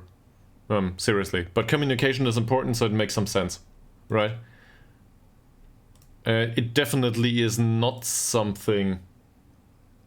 Most football clubs are very international. So I would argue that this is not a political thing. Usually. They sold players to the Netherlands or to Belgium, I think. Also, they take in... it's not entirely true. So in Heidenheim, they took in... what's his name? Defensive midfielder from Bayern Munich. I forgot the name. They sold him on later on. But given that they take in players from Bavaria, obviously they take in players that do not speak German. And they include them anyway. So, to me, as a Swabian, that counts. And given that I live in Franconia now, I can keep that perspective. Yeah, and in case you don't get it, if you watch this later on, it's stuff about German, German Bundeslands, or whatever you call it. Yeah.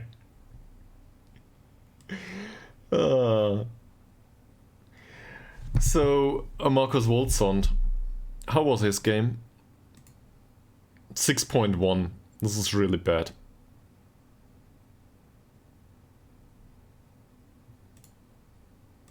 We will find him again and it will not matter. He had not that many chances.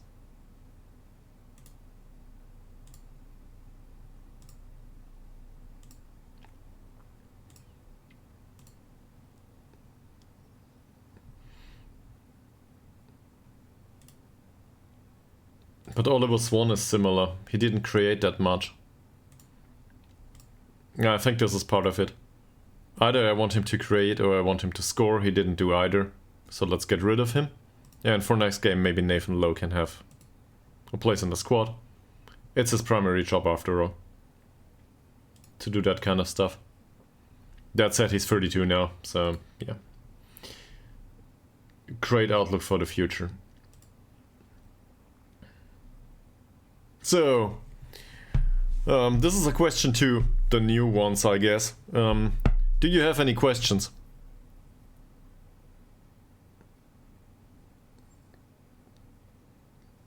Well, what kind of input? What in particular? I'm prone to changing tactics too much anyway. Recently, so I guess ending up with the same formation isn't that that important to me as it is to you, especially to a certain Austrian member of the Watchers. So I guess that's okay. We have a different opinion on that. And that's it. He will go. That will go through in July. Alright, bye Tillander. That right winger on attack. Well, Tillander will get sold. So he's sold. This is not due to financial circumstances though. Pick another one. He's 26. Seriously, this was done. This was a democratic process, and 100% of those that contributed with a vote did vote to sell Talander anyway. So he gets sold, and we will need to find a replacement. You can help us find a replacement, though. Well.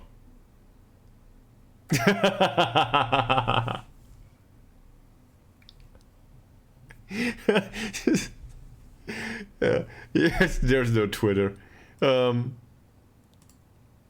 Twitter will go down in flames anyway, since it has been acquired by Elon Musk. It's a right-wing, I don't know what, these days.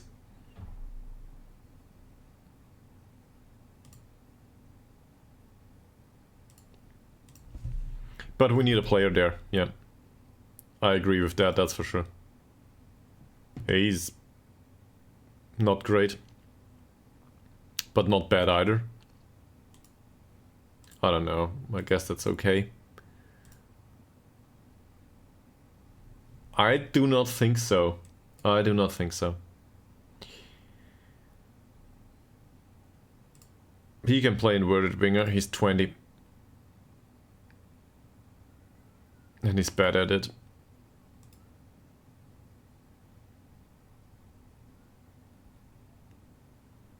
I won't even look. Fine. I just want to know what he does, right? These days. Apparently he's 28 and gets paid 400k per week. This is our wage budget. Well, no, this is not our wage budget for a year. This is how much we get in prize money if we go down.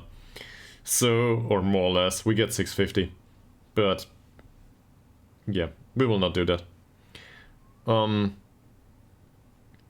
Considering the inverted winger issue, I think Speedy Boy will come back. Maybe this will put Mika Billion back into the watchers of the stream, given that Speedy Boy has been absent for some while, but he wanted us to get rid of them. Yeah, this is the only save I ever played for the entire... Since the game was released. This is the way I do it. I don't jump saves. Well, usually I don't do. At some point I want to start something fresh, but usually I stick to a save pretty long. So hopefully that's okay for you. Alright. I wouldn't be able to. You know, there's... even though... I was a broke-ass person without a job recently. These days I have a job, so no 8 hours of playing Football Manager a day. I cannot afford that anymore. I never could. Really.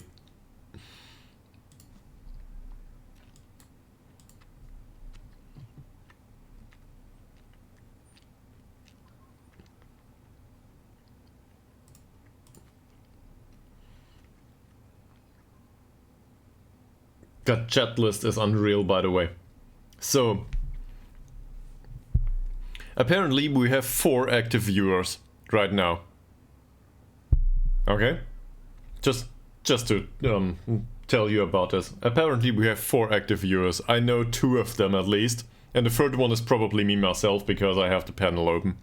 So there's one person that is still around that's lurking. Fine by me. Not a problem. We have...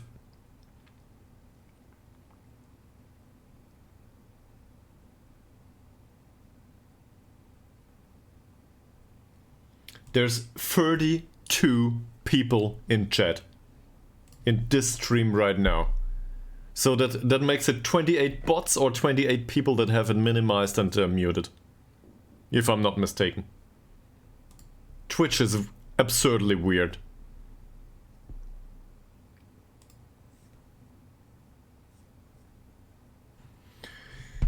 Yeah.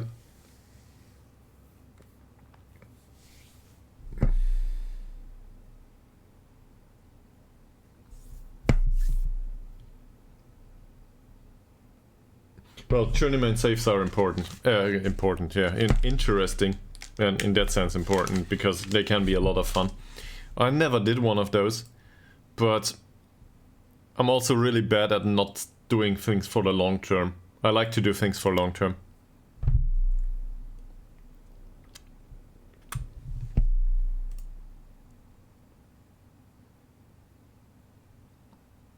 Alright. What can we do here? So, Mr. Larsson should improve his shooting. I think he should improve getting out of this club.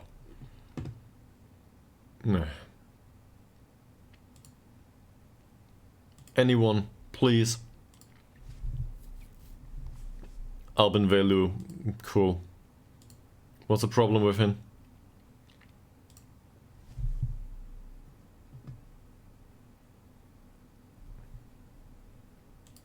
Yeah, I know that feeling.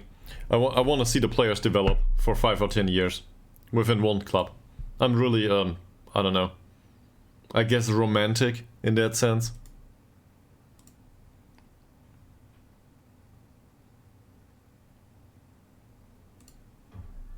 Dribbling, probably. His ball control is bad. Or anything else, really. Attacking movement would be fine too. And with Simon Larsson, definitely not the shooting, even though his shooting is absolutely rubbish. Let's put him on support duty. I guess passing would be okay, dribbling would be okay, but on the mental side probably. So final third it is for him. Also his training is really bad. What the fuck?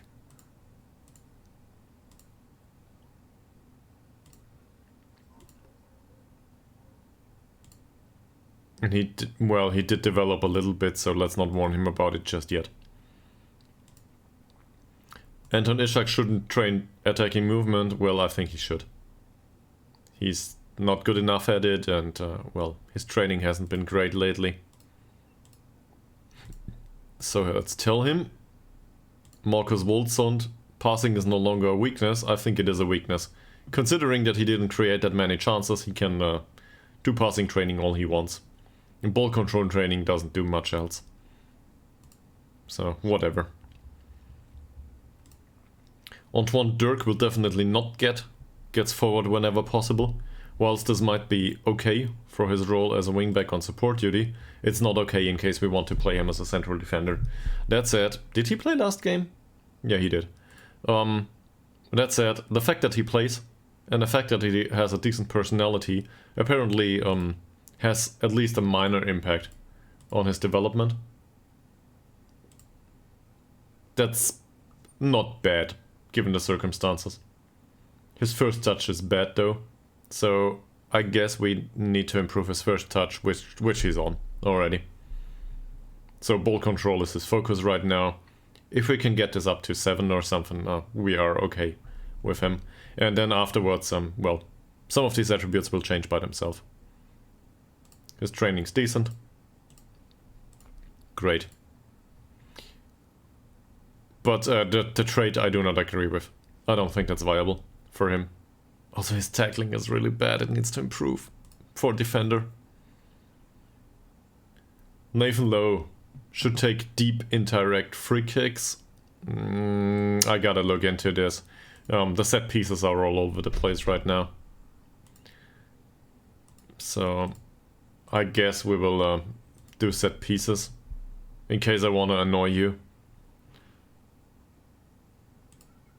Bengtsson needs to develop. Well, I don't care. With these players it's always a bit annoying. Sometimes you got players that train really well or progress really well, but they are so far off. In his case though, he didn't, I think. He trains well though. I think this is one of those that trains well. What pillow? I didn't get that.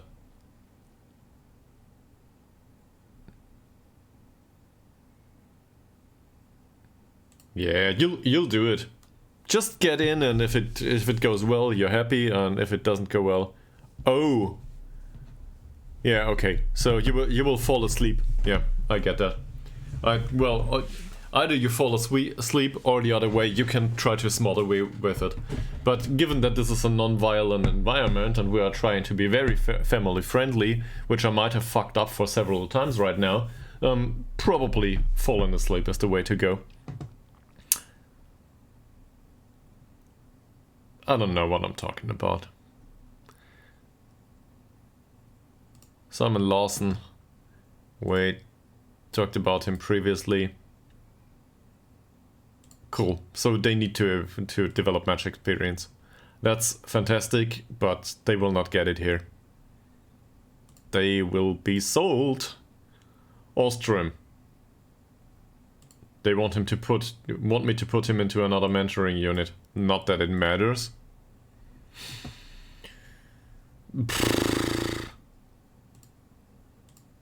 He will be sold, despite a good personality.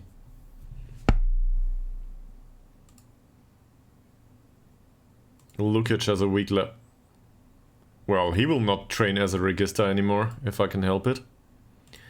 He will probably train as a deep-lying playmaker these days. He's not much better with this.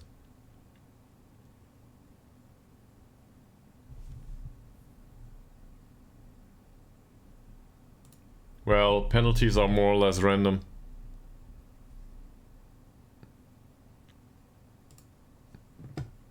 Weston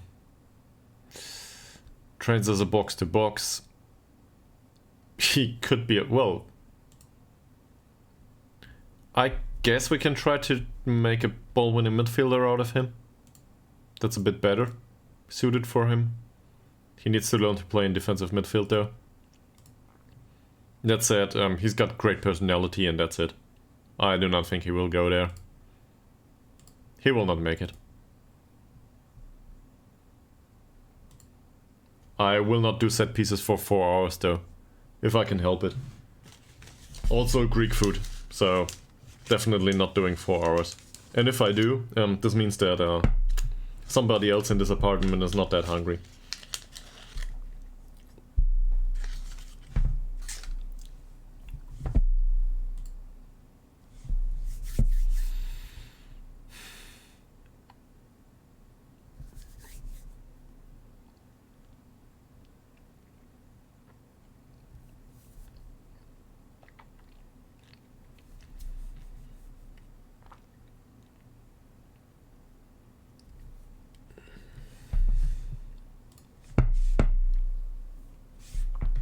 Chocolate's empty.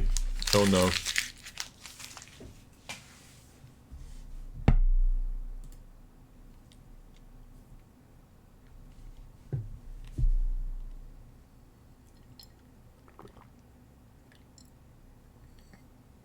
I need some nuts or something to eat.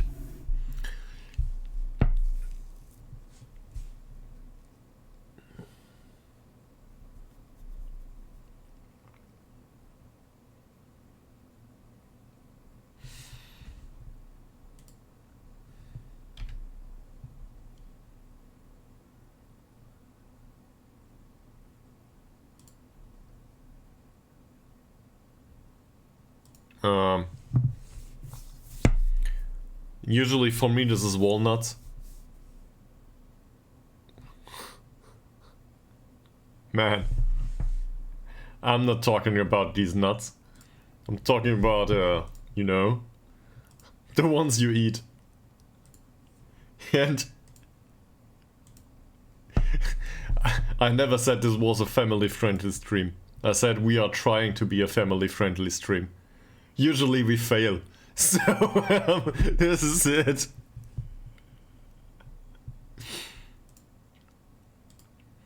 But I'd rather keep it on a level that at least is acceptable on Twitch and YouTube, so we don't get banned. In case we get banned, I would be really, really annoyed. So, we try.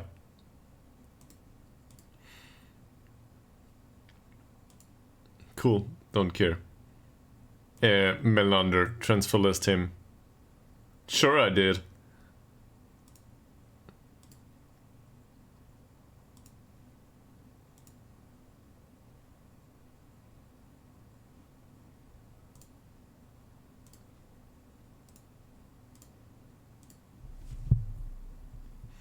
Yeah, and Rigby can be sold too, yeah.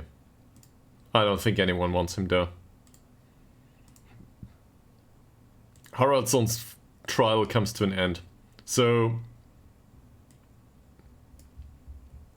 he doesn't have anything to offer that we do not have in the squad already.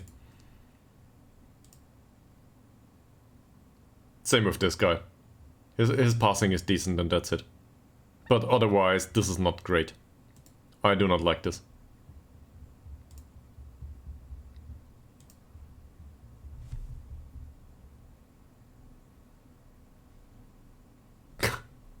Well, at least you do not need additional motivation, right?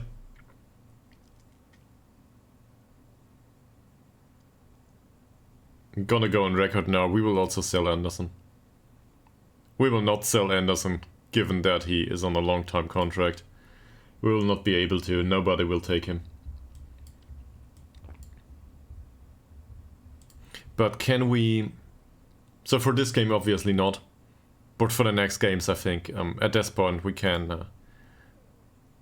where is it?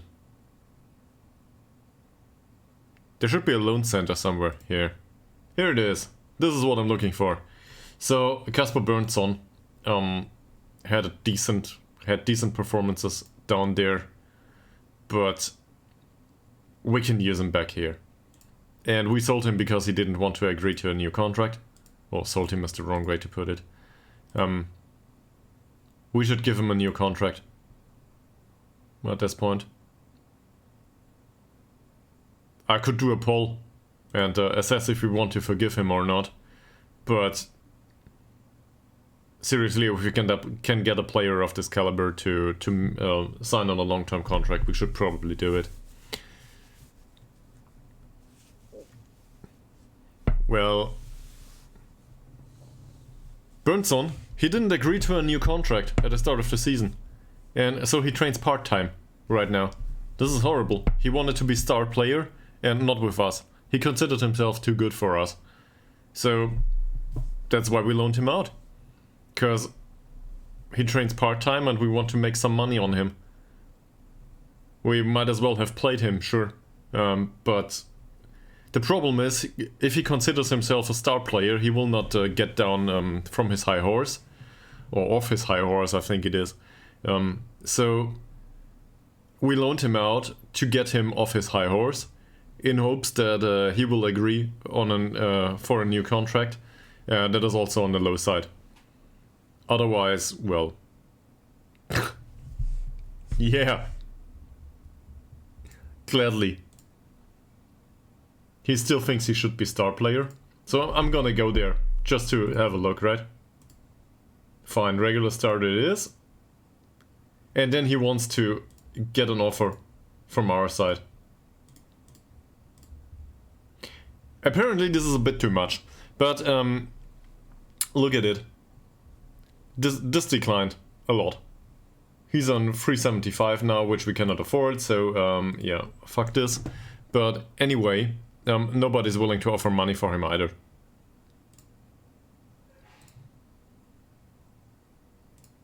We might recall Speedy Boy though. In fact, that's rather likely. I think this is the best we have for the inverted winger position that we just, well, Tillander is gone afterwards. I will miss him to a degree. Ytterhogdals is no good on the right wing. Nobody wants him. Gustafsson has been shit whenever we... I don't know. I always wanted to get rid of this guy. Please go. Boldegard Blom is too old. Also, he retires, so I guess we can try to sell him, even though he retires. No, we cannot. He retires. Nothing. Ytterhogdals... He's not horrible, but he never quite made it, for some reason. Which is annoying to me. Mail... or Mail? I guess this is Daryl Mail. Well, with Daryl Mail, I think That was a decent contract for him. €9 a week. We got him on a youth contract. And now afterwards we need to decide if we really want to have a 19-year-old that is borderline capable to play with us. But he's currently out with an injury. We need to have a look afterwards. His injury is serious though. Yeah, he's got a hip injury. It was received in match, but a hip injury at the age of 19 is... he is supposed to deliver good personality and development. He is supposed to deliver money in the end. But I'm not sure if he's too far off, right? And he's got professional personality, I think. Yes. This is the other way around.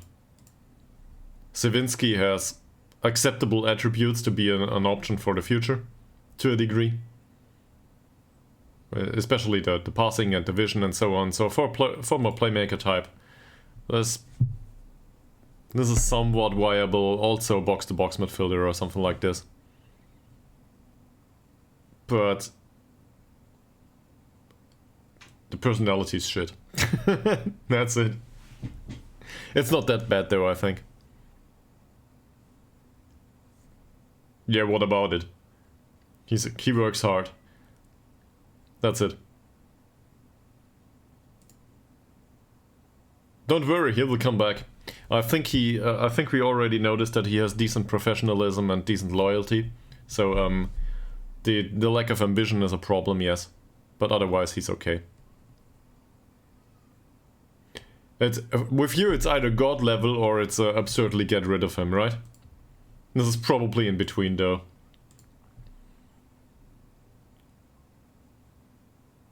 This is a playmaker type.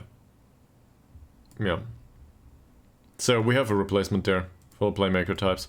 For playmakers, we do not need to find somebody new. There's people that can do that.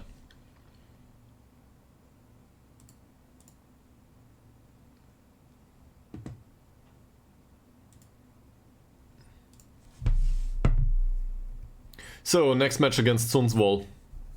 Do we go with a balanced tactic or do we try to park the bus? Let's abuse the pole system again.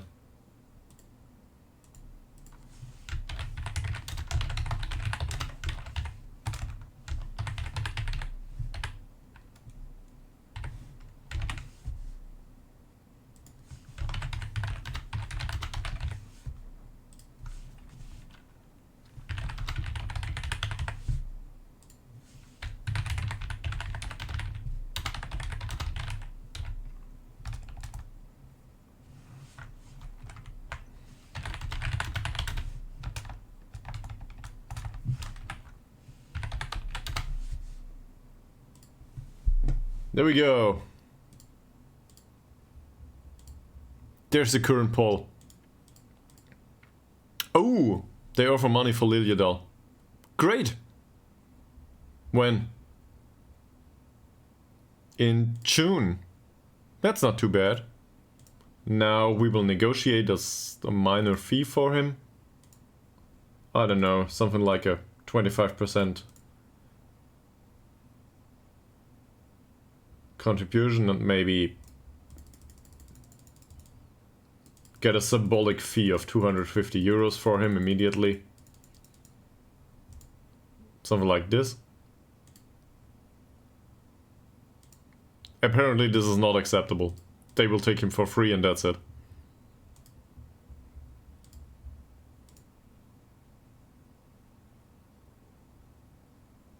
They will take him for free because it saves them money. Great. Go balanced. Alright, we'll go balanced.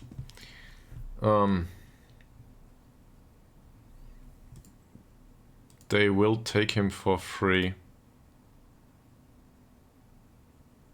This costs us money, does it? Look at it. We're talking €5 a month, but this costs us money. So, no thank you very much. I will not do that.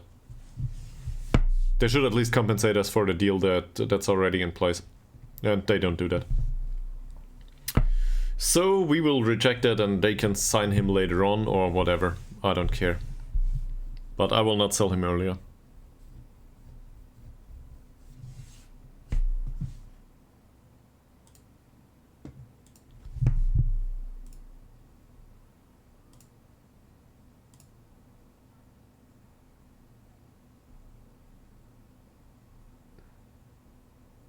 There's another point that you brought up recently.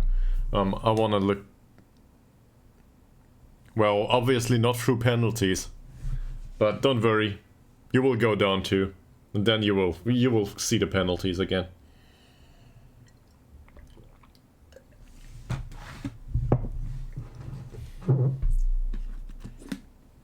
Also, apparently,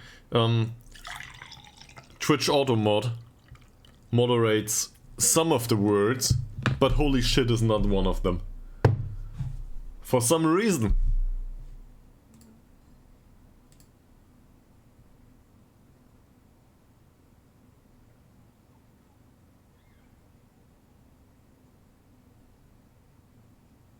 Oh, okay. Alright. So this is 2 games. Alright. Yeah,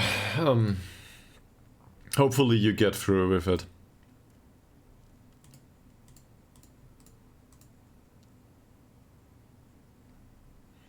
So let's go to training for a second and coach's workload. Yeah, they are on a very heavy workload. That's a problem, you're right. So a lot of these players might need to leave for the lower division. No, for the lower squad. So it doesn't matter with the mentoring and all that stuff. Let's put Ostrom back down there. Korovic can go down there.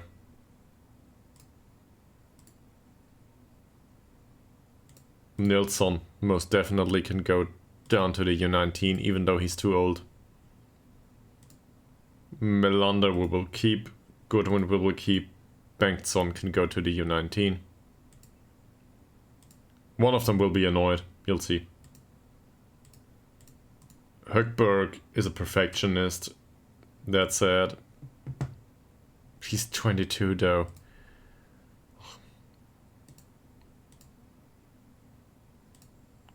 Bradford is okay up here.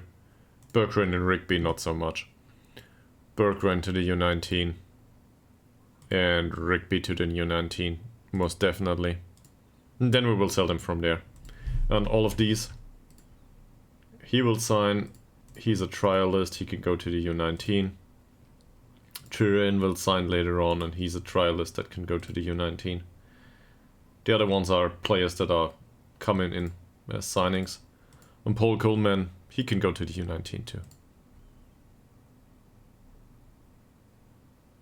Well, apparently the rest of the squad plays for him. So things got a bit better.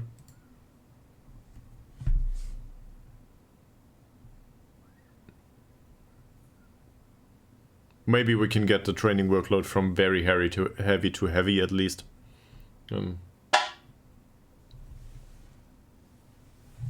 Weird sounds in my room.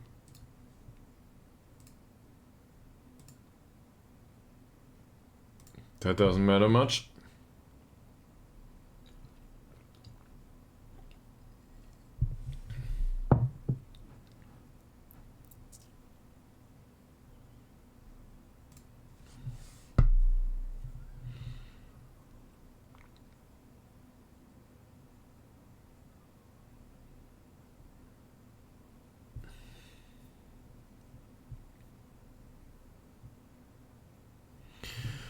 Oh my god, we will go up against Sundsvall and then afterwards against Trollhättan. We need to win both of these basically.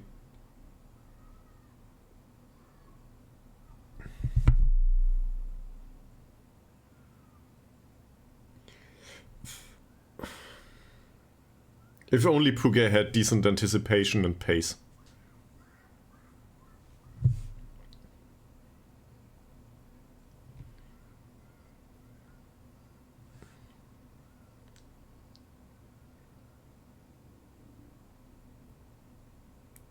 Puget? Oh, this is how it works. The fans are entirely excited about a single player that didn't make it in the club just yet. And now we have 2 of those. Oh man. Okay. At one point I will sell him and you will all leave me. The hype is real. The potential isn't, but the hype is real.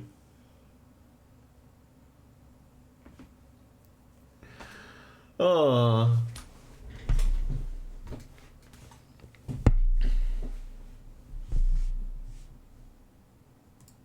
True. Well, the trolls will come later. All right. But Pugeon. You know what?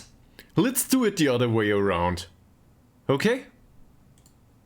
Forget about all of this.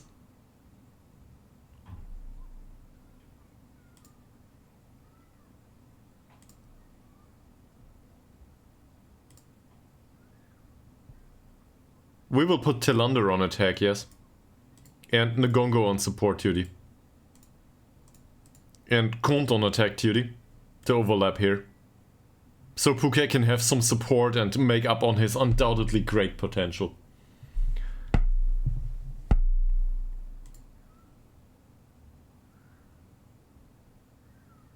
I guess this is, hopefully this is better. So let's put him on attack duty too. And given Ngongo's recent performance, well, overall. Well, this happens. Your team talk wasn't great enough. You should have been more demanding. I don't know. This stuff just happens. Tilander on attack duty. Well, he will be on attack duty until he gets sold, so that won't be that much. So now they are complacent. Maybe you can't see it, but they are complacent. I'm just joking around, by the way, I have no idea.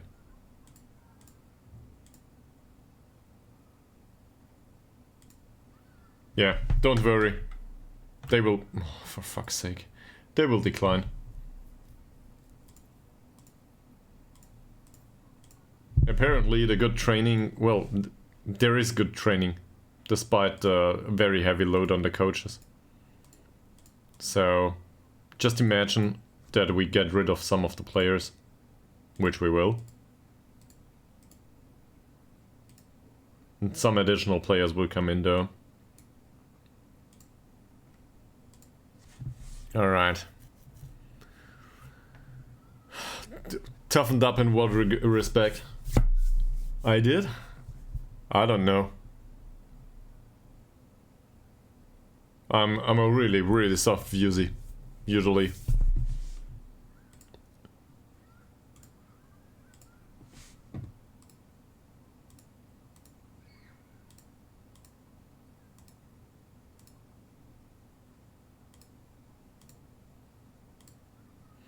Ericsson trains well all the time, this is fantastic, but will not serve him anymore. Nah, he will go. Cause definitely. I don't care. He can train as good as he wants.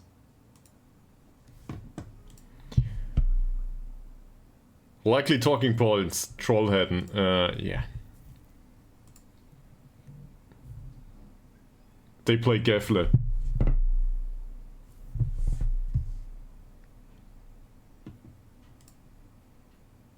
I don't know. That really, that's 0-2. In other circumstances, I would say this was a decent match. We had 56% possession. Shots were not that unevenly distributed either. We shouldn't have gone for, you know, the more attacking approach, but that's about it.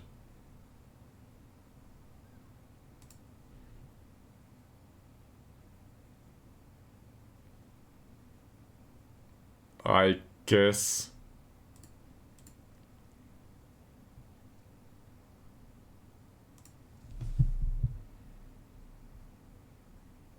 he will not be available today.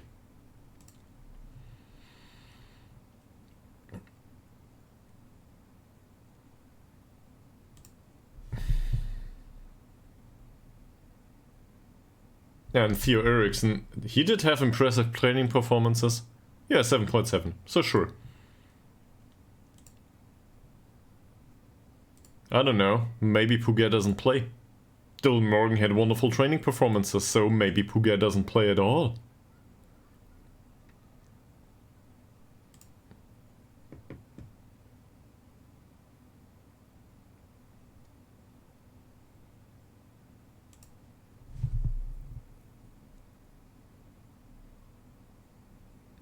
My thought process is they do not deserve it, but they didn't.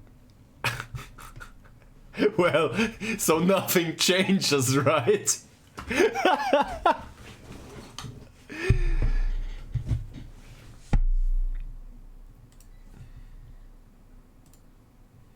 Let's be friendly about Tabby. We already have another Stockholm-based club that we do not like much, so let's be friendly towards Tabby. Especially given that they supply us with non-contract players that are model citizens, and well, also a good central defender going forward. Yes, in fact, given that Mies is new to the stream, let's just have a look for a short while into the transfers that come in June or July. In July. No, that's not true. Walson scored a goal. A single one within the season. I think we are at 4 goals right now.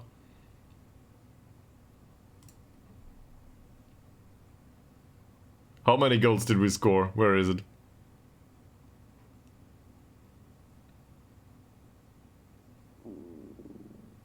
I don't know, I can't find it. But it's not that many. Anyway.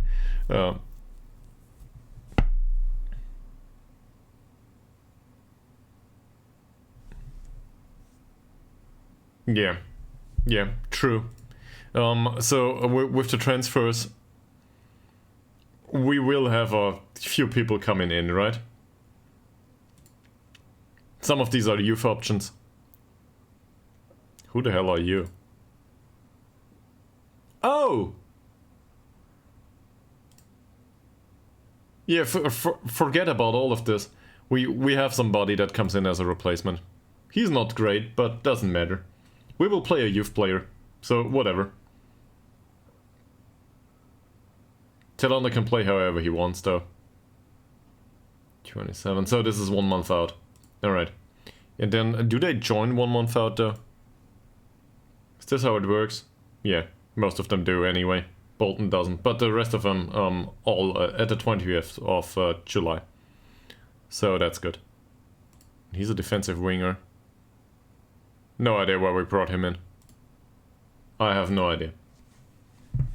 Probably because we need a replacement for Burnson.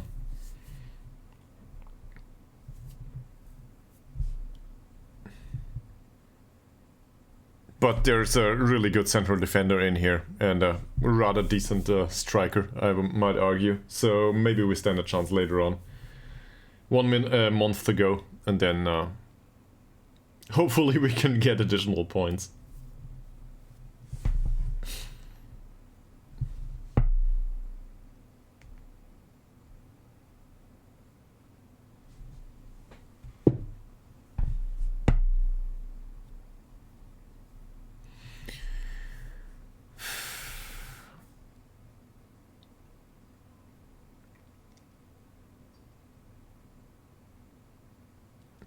Overall, though, the balanced approach wasn't that bad, was it?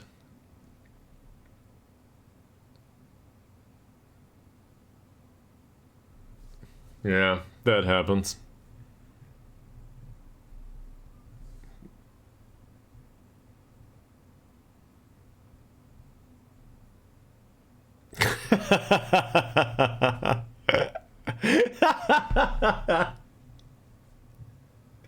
That poor guy.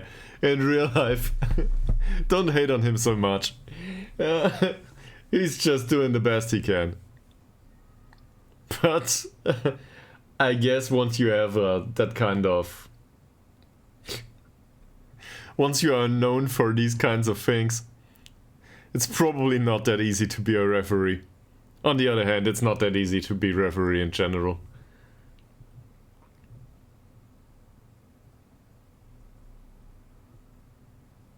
I'm not. Yeah, but there's a difference in saying. Well, okay. So I did put words into your mouth in that case, or an attitude. So that was not my intent, I guess. But you can you can be not that lucky with your job, or have some questionable decisions, and still trying to do the best. right? It's all the hate is, I guess, is unwarranted. That's what I'm trying to say. Somebody can also be excluded for not doing a good job without being hateful towards the person. And in football in particular, emotions tend to go a bit high sometimes. I guess that's it. I'm just trying to defend referees in general. It's not a good job, a nice job they have. They are basically the punching bag for everyone. There's a single wrong decision and everybody will try to lynch you. So, yeah. Dirk improved a little bit. Great.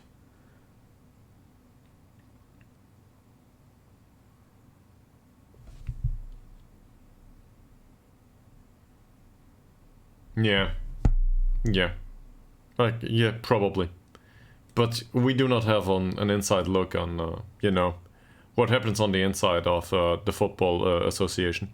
So, is it DFB at this? I don't know. Whatever. So I'm not sure about all of these things. You know, there's so much politics and stuff usually involved in corporations, so why would it be any different in the German Football Association? Let's get rid of these two groups. Yeah, this one's a waste of time anyway. Let's remove Archer and Campbell. I don't care. Melander wants a new contract. Yeah, that won't happen anytime soon. True, you will be sold.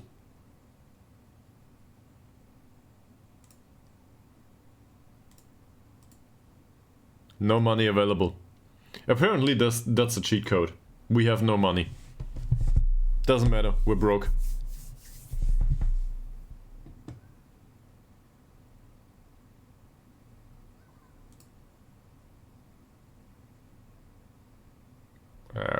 We might as well sell him.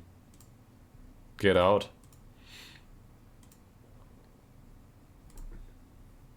Alright, away game balanced.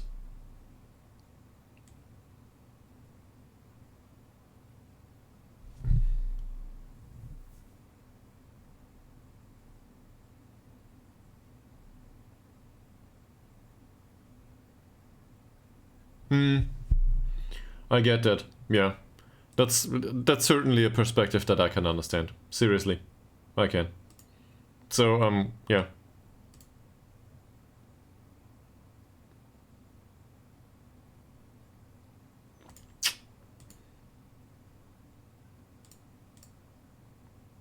If we go for mid block, this should congest midfield a little bit more.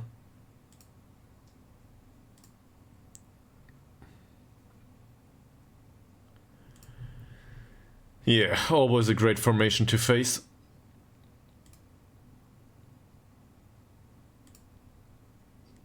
These are all decent, more or less. He doesn't have a great right foot. So, who's available for the bench? He's in goal, he's on the pitch, they are all on the pitch. Goodwin. Oh. Morgan and Bradford go to the bench. Morgan, Bradford go to the bench, okay. And if Puget doesn't perform within the first 45 minutes, I will revolt probably. He didn't train well. I do not like this.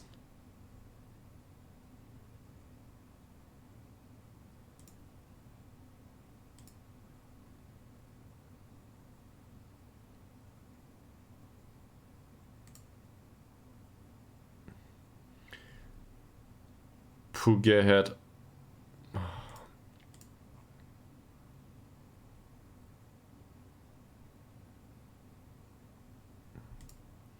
We will try to play Morgan though. Maybe he will come on as a striker. I'm not sure yet.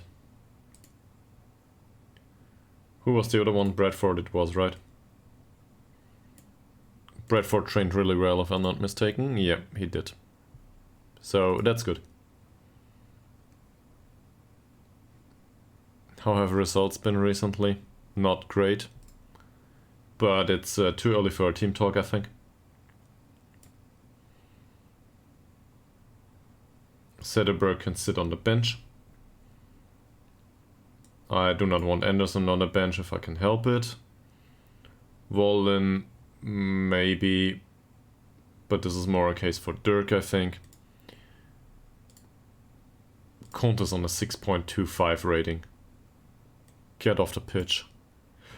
He can sit on the bench, and if he doesn't get some attitude pretty soon. The French combination might be rather short-lived. Melander wanted to leave. Well, he wanted a new contract, but I do not want to give him one. Björklund is in bad morale for some reason, so go away.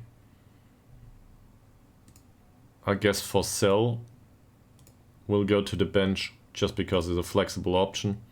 I do not think we need Hellberg specifically. If worst comes to it, we can play Forsell as a fullback back here, even though he never did it. Doesn't matter. Oliver Swan is always an option to put on the bench or on the pitch. I think in this situation this is fine for the bench. He didn't play well last time out. Maybe Nathan Lowe can come back to where he started. The official chant of this team? I have no idea. If you want to create an official chant, feel free. But, well, we never got any feedback from the real Ytterhogdals, so we have no idea what it is they plant up there, but it has to do with crops or something. So I guess the official chant should include, I don't know, potatoes, probably. But I do not know.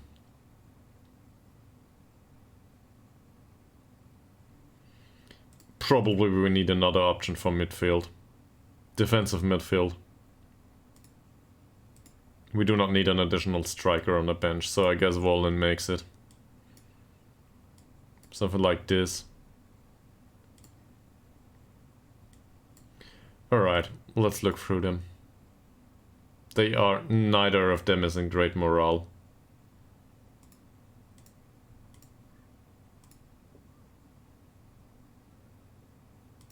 Oh, okay. So let's do this. Let's at least try to praise them or warn them depending on how they did recently. His conduct has been good, we already commented on that. Nila Forsell. I know this is a bit of an annoying thing, but we need to do this. Nila Forsell's training hasn't been good. So let's tell him. Alright, that improved morale a little bit. His conduct overall is not bad enough to criticize, but not great. 6.55 is not good enough in training, at least to me. Especially not for somebody that's fairly professional. And overall, I guess we can criticize his form again.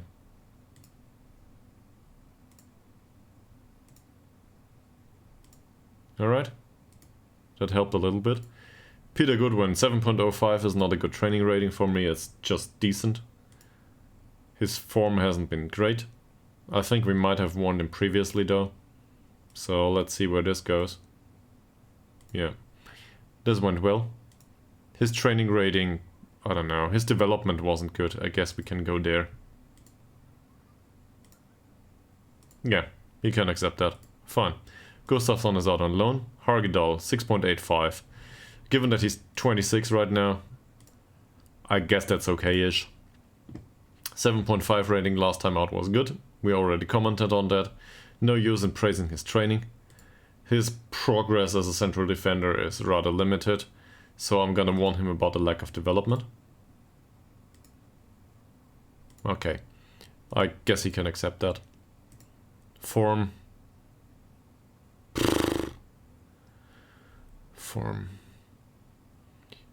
I guess his form is okay-ish. I don't want to comment on that, it's too risky. Hellberg, horrible training.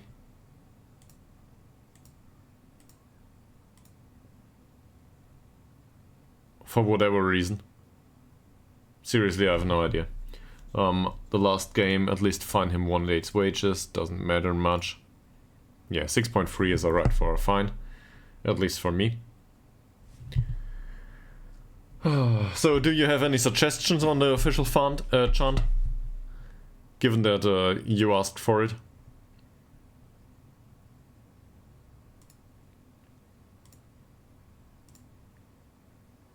.4, the training rating is okay, but that's about it.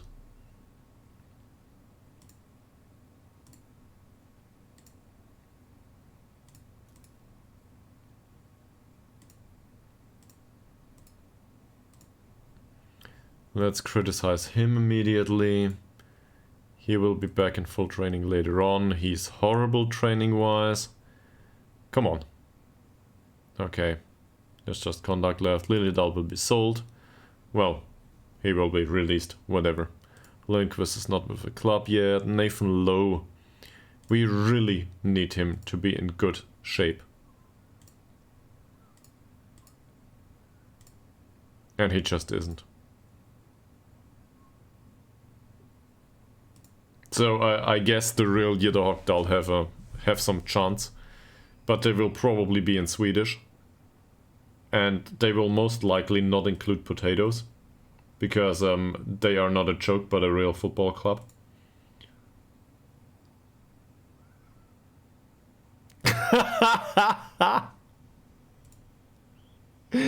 Fantastic.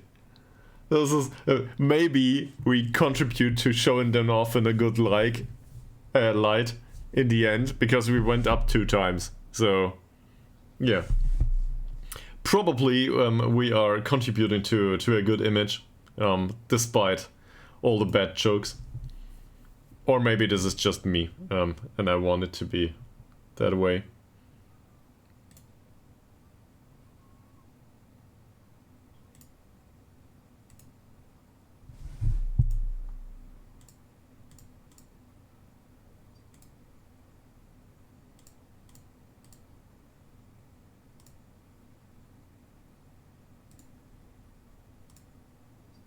Obviously, you are allowed to contribute to your own religious endeavors as much as you want, but there is no God here.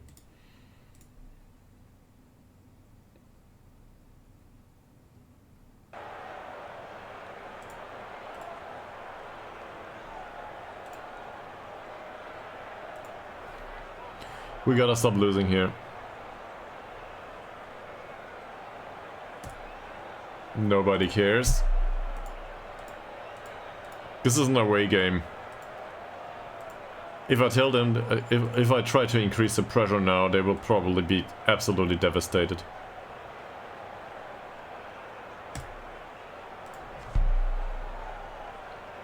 It worked somehow. So, in case somebody from Vienna later on complains that I didn't do it, I did do it. And I will encourage them. I will not demand more right now. This is just not viable.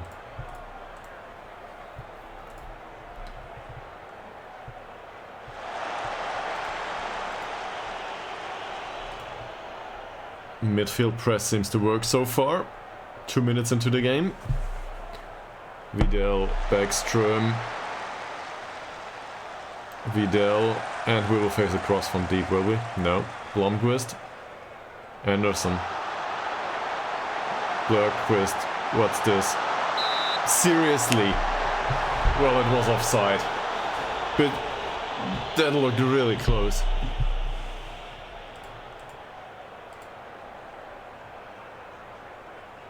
Yeah, that stadium is nice.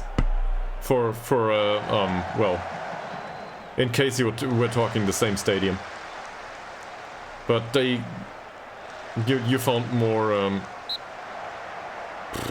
corner. You found more material than we did. So you are free to link it here, in case anyone's interested. I can watch this later. Or, I don't know, drop me a message. Yeah. Ekman. Come on, Malte. Puget. Finally somebody with a decent choice of pass. Dirk. Ekman. Wonderful. Oh, Antoine. Why? Malte Ekman. Hogdal. Over. It doesn't matter that he's on... It doesn't matter that he's on support. He was too slow to take the decision. That's a problem.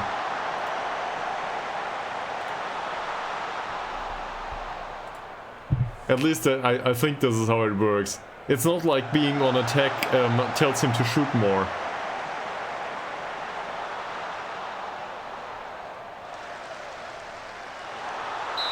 Eriksson, well done. So in Puget's case, actually, the problem is probably shoot less often. But I don't think this is what happened here either. I think what happened is he didn't control the first touch well. Because in these kinds of situations, the decision doesn't say, I'm looking for somebody else to pass. They try to score anyway. Doesn't matter what the instruction is. Even if it's a central defender, they try to score in this kind of situation.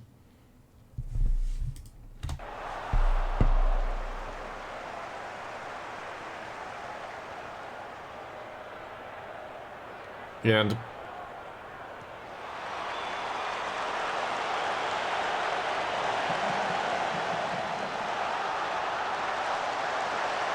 but being on support is more about well, attack and support are just shortcuts for a sample of individual instructions, right? Just as the entire role.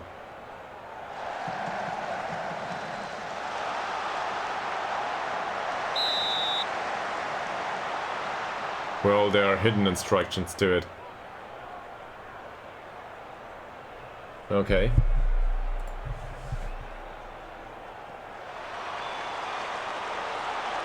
That was rather bad defending. Puget and nothing. Tillander with a yellow card. That goes well.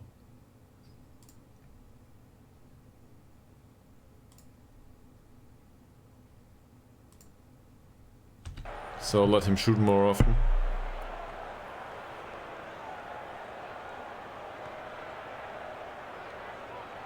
That's no good.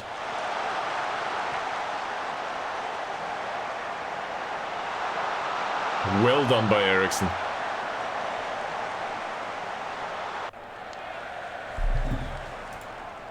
Throw by Dirk for Puget. Let's have a look at the tablet, by the way. I was taught to do that sometimes. So, in this kind of situation, playing through the middle is probably not a good idea, right? That's the first thing we should notice here. So, looking for the overlap is probably a good idea now. Something like this. Even though one is on support duty, one is on attack duty, we probably should look for the wingbacks to contribute here. So, whatever the duty is, if it's support or attack duty. Waltz and Ekman towards Puget. And he went for the header. Well done. Ekman towards Tillander. Ngongo. Ekman. Well, that should be offside. It is. Huh.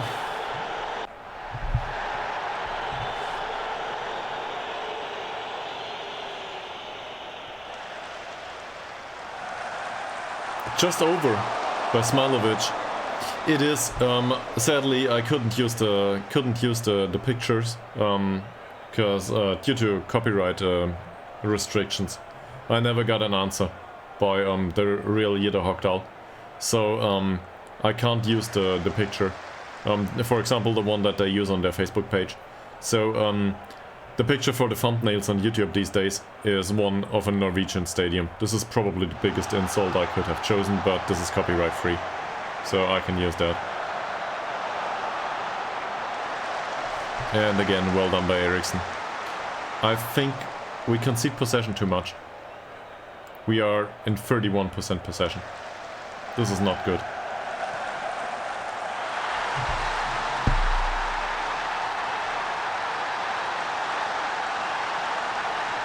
So much for that.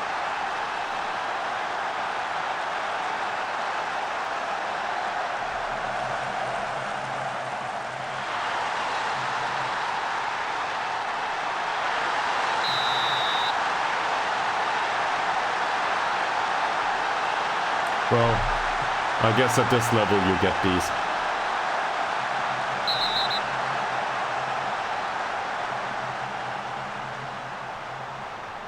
There's a card for him. Okay, let's see. So we have 3 cards now in their team. 2 up front. 1 in the back for... no, Anderson is a defensive midfielder. So it doesn't matter much.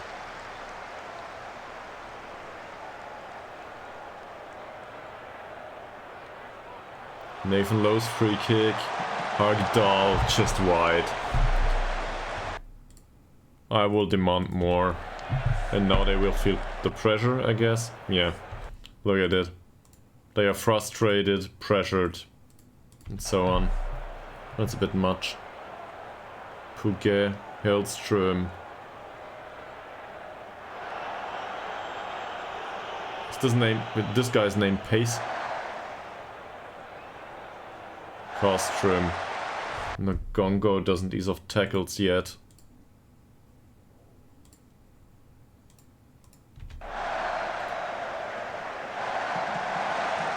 Broquist. Who's this? Hellström. I can't anymore. He's...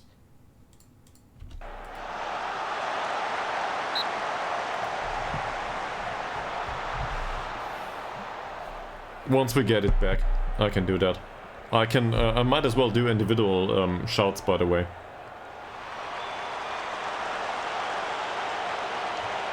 Well, Nagongo, that was the wrong direction. Pace, Anderson. I guess it's Pace. Nagongo did well though. Oh, come on! Why the hell? Yeah, I will fire him up once we get the shouting option back. Then I will do the rest individually.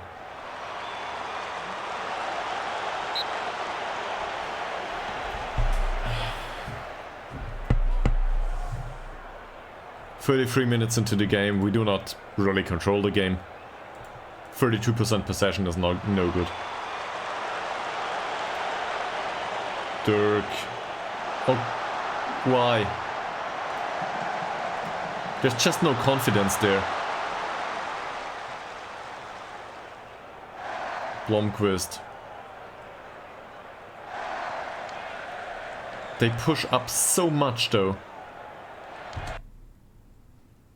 So far.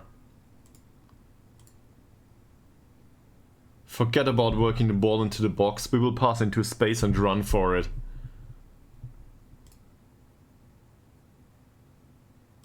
I'm not sure about that though.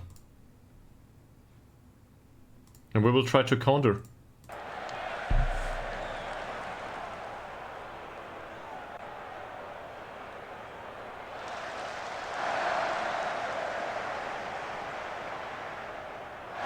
Lurkquist. That's offside, is it? It isn't.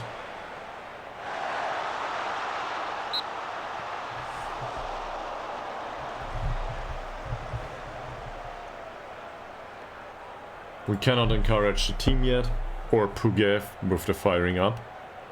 Anderson. Will Lowe get to it? No, he doesn't.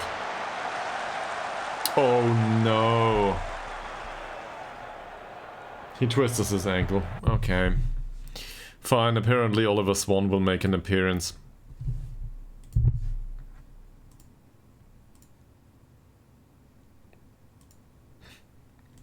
Yeah. You've got some confidence in that. Alright, firing up Puget. There we are. With Voltsund, we can probably fire him up too. Telander, fire him up too. Oliver Swan is motivated and wants to make a difference. So I guess we can encourage him. I will do something to the rest of the squad though. I will not waste the opportunity to shout.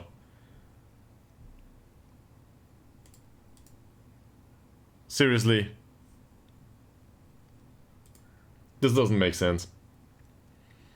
So in Malte Ekman's case, he was one of those that was, I think, frustrated by the feedback previously. Same here.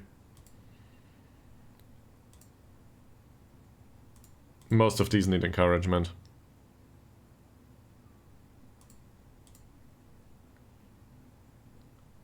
So far, it looks like Puget doesn't contribute much in not destroying the performance overall. Let's go, Yitter, let's go.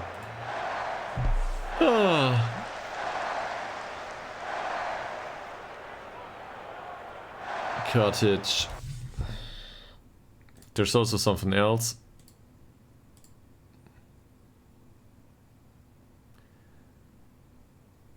Where is it? I do not like this. I don't care about... I don't think it's an island, but yeah, sure. Why not? This is where I include the formal apologies once more. Sorry that we ruined your club. There we go! Watson tried something. Why not? And by the way, no reaction to the feedback on either of them that were encouraged. On either of them that were fired up. The encouraging worked though. So I guess firing up is not the way to do it here. Oh, Puget. Come on, maybe it worked after all. Puget. And he loses the ball.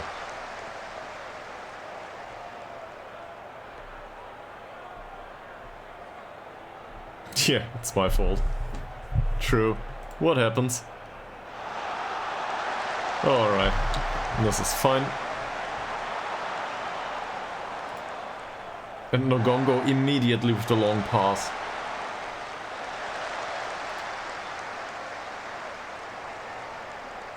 Dirk. Puget, Swan, Boltzund. Puget, look at it!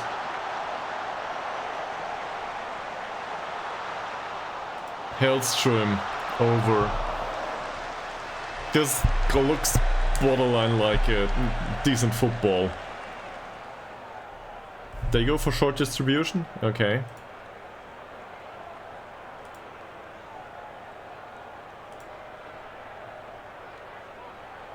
Vidal.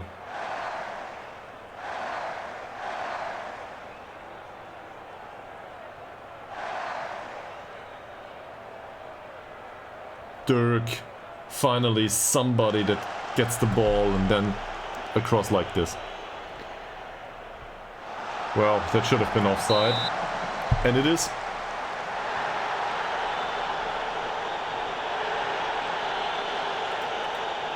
Björkqvist. Just over.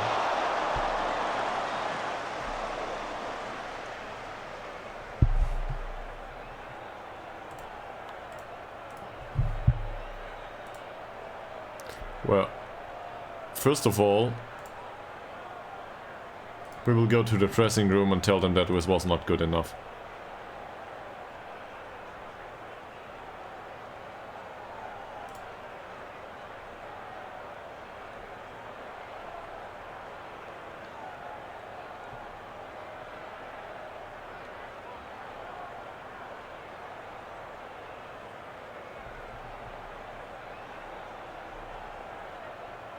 What was fantastic about it?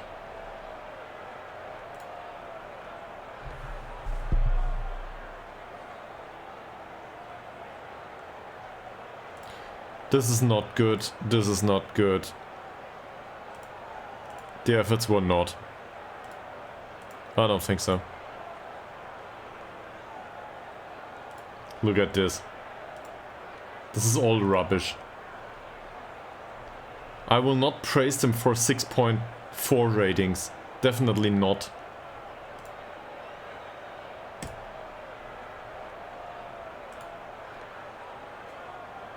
Why should I praise them for something that they didn't do much? They are not in control of the game. They do not defend well. We gave away a lot of chances. Expected goals on our side aren't good either. Why should I give them feedback that is wrong? I'm not lying to their faces. This is bullshit.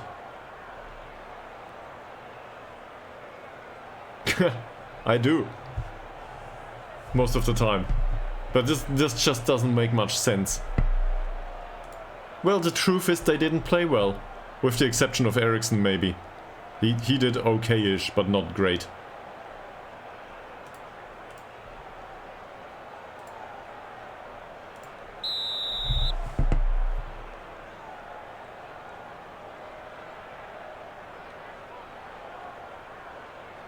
Yeah, but the feedback is not about late in the second half. The feedback is about the entire match, right? Or about the entire first half, yeah. If I look at this, we didn't create much. And we didn't defend well either. Well, yeah, sure.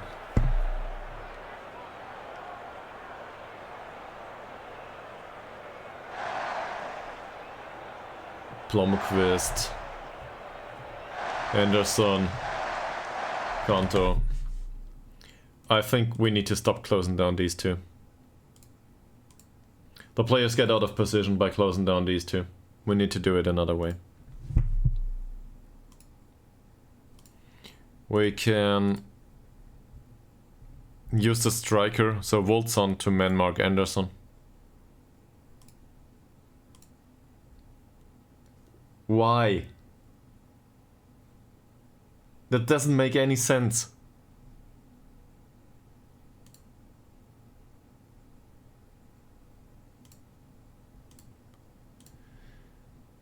Position, Vidal and Pace. So Pace is on the left side, that's our right-sided player, this is Tillander.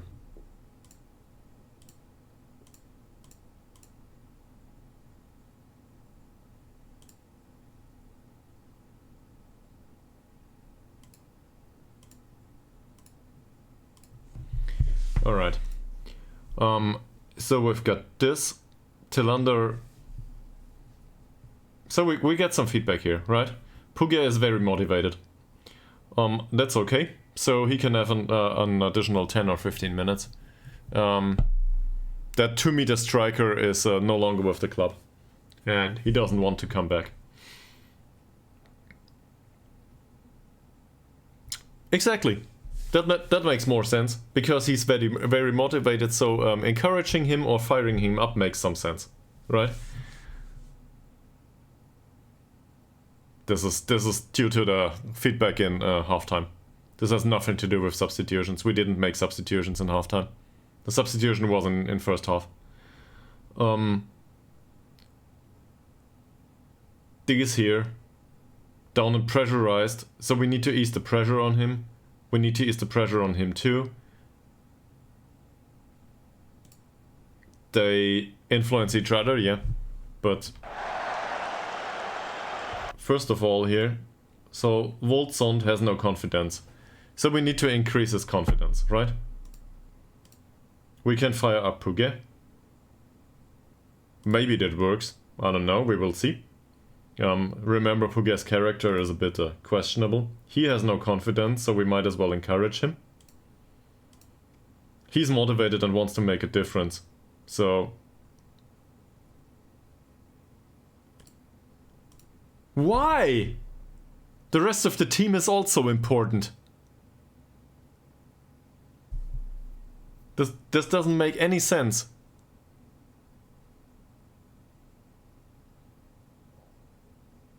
I will do this because you're a long time... Yeah, sure. I will do this because you're a long time listener and watcher. Fine. I will just fire him up for some reason.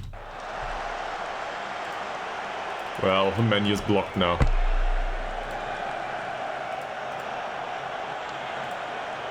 Great. I will fire him up.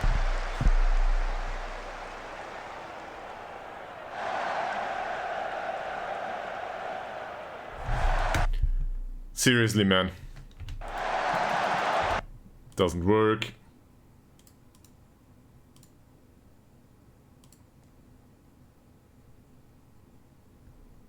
I guess firing him will happen, yeah.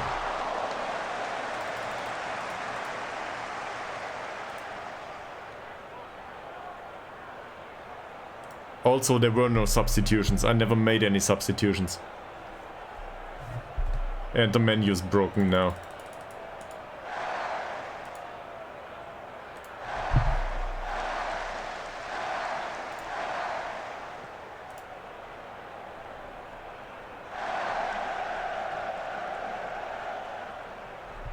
I did, then I cancelled it, and now the menu's broke. Apparently this was really well playtested.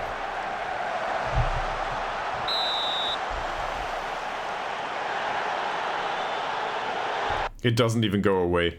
Great. Yeah, but it was outside now. It didn't reset now. So I guess we need to make some instructions, or I don't know, there's a menu up here missing or something.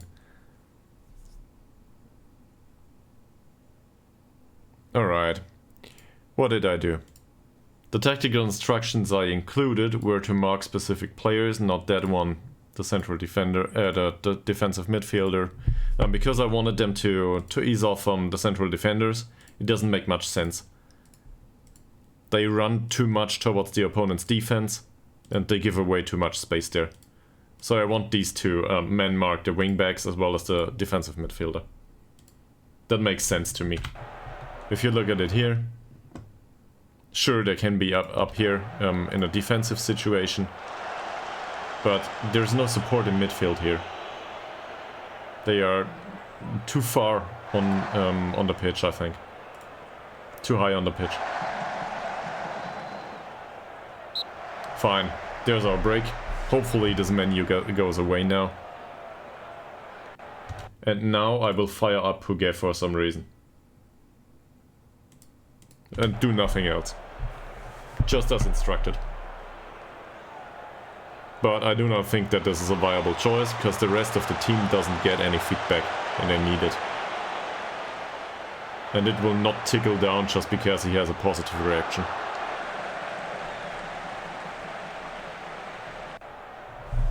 Great, see? No reaction at all. He's still very motivated. It doesn't matter. Nobody else was affected by it, why should they be? That said, Woldsund still loses his confidence because we've been too demanding with him. So we need to encourage him. I will do that again, one by one. See? There's a positive reaction. Why should I be more patient if there's an immediate feedback? Ekman is apprehensive. So he needs to be encouraged. Smilovic is apprehensive, he needs to be encouraged too. The rest of the players to a degree are motivated. Olivers 1 lost his motivation. So let's fire him up, and maybe Tillander too. And same with Puget, but we already shot our whatever. We already used the shout there. That was close. It isn't though. This is about body language. Body language doesn't necessarily imply performance. They can be motivated all game and play like shit. Just like Tillander and Puget in this game. Of course it is. Body language as a proxy for mentality in this game.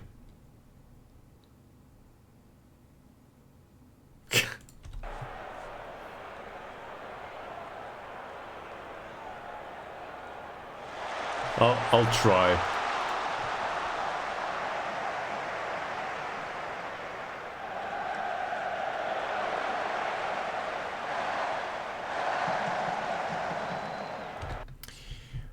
Also, I think we can go with harder tackling at this point.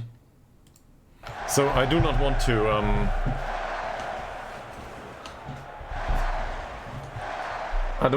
go towards the central defenders. If I look at it here, we have a decent chance to win back the ball here. Overall. Puget tracks back now. And there's a lot of space here. That should be offside. And it is. So from a defensive point of view, this was probably a slight improvement. They do, I agree. Swan, Dirk, cross from deep. Tillander doesn't go for the header. The Gongo, nothing. Yeah, he isn't.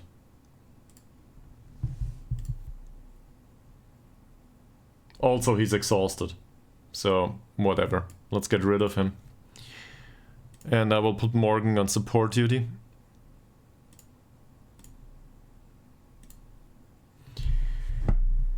Who else has problems?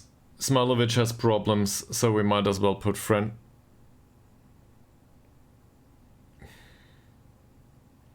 I think the tactical coach is somewhat confused about the performance of his favorite player. Ekman doesn't have a great game. He's apprehensive. I think that's enough reason to replace him. Wallen can come on. Maybe he can contribute something. And here we have Nagongo and Tillander on a yellow card. I might bring off one of them, or they might play through the game. He's nervous. Alright. So these two can be encouraged. And he's nervous. Given his nervousness, I think we should ease the pressure on him. Which doesn't work.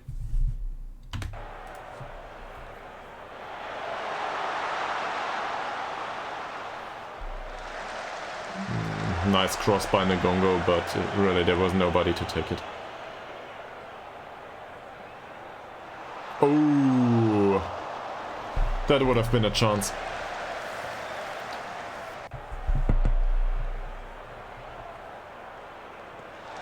Tillander's free kick. That header was not won by Oliver Swan.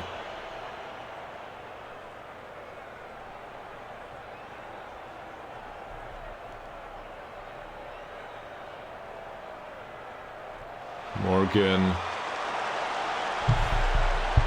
Okay. That didn't go well.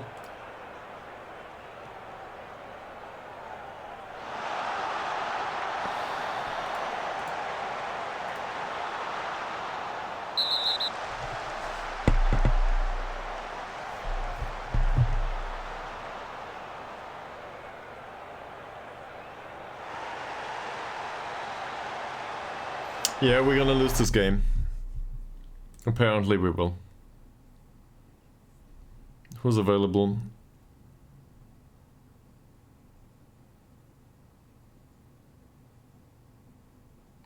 They are all good. He is left-footed. To be frank, your comments have been all over the place. Sorry, man. What? Why does it continue? It doesn't make much sense. It's not like that single player will turn around the entire squad single-handedly if we give him some nonsensical instructions.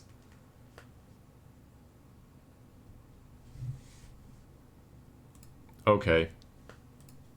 Great.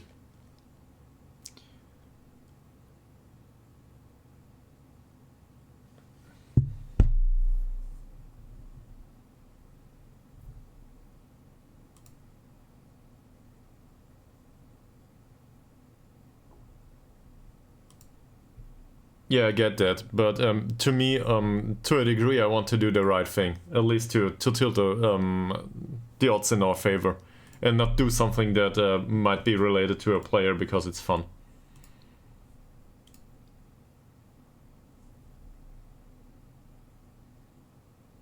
He was already motivated. He didn't react positively to that. So I don't know if it was because it's the wrong thing to do, which might be possible. It might be that he just has a shitty personality because he's Antoine Pouget and he didn't react positively to it. Or it might be that it's, I don't know, something else. Probably the circumstances. Okay. Well, I hope you don't use that kind of communication with your spouse and so on, because that's not a way to be, how do I put this? It's not very constructive. You know?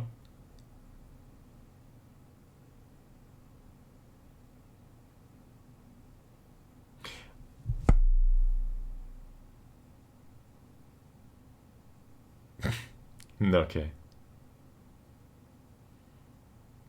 There's no bottle to be thrown here. But I will throw the bottle later on, yeah. So I guess Hellstrom needs to come off. And Fossell needs to come on for some sort of emergency replacement here. Not that it matters much. And that plenty of time is 18 minutes and with one man less. So that will not happen. Also, I do not. In hindsight, I think I gave Pouget too much. Well, it's not all about Pouget though. But if we do not adhere to training and training performances, we will play players that are not good enough. And Morgan had an 8-point-something rating, so he should play. I think overall, so how do I put this? I think overall, Explosive Birthday Cake has a lot of good ideas. Seriously. But in that specific situation, I do not think that it makes any sense. At least I do not understand it. And I do not understand the explanation either. If there is any. So, yeah. Sorry. That might be on me though. Yeah. That makes some sense. Tillander. Well done. Out on the wing for Fossell, and he's not that great out there. Lost the ball immediately. Also, let's get rid of this, go for shoot on side. Maybe we can get a shot off at least.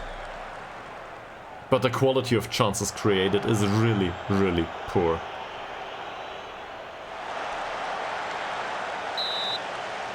And yet another offside.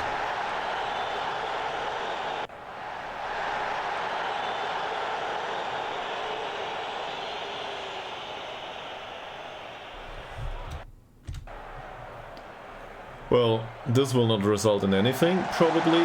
Dirk, nothing. Bradford. I don't know why he played the long ball there.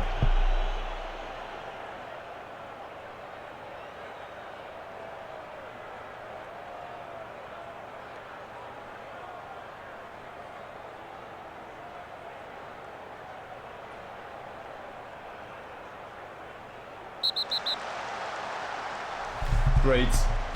Fantastic. Fantastic. That's it. That's the game.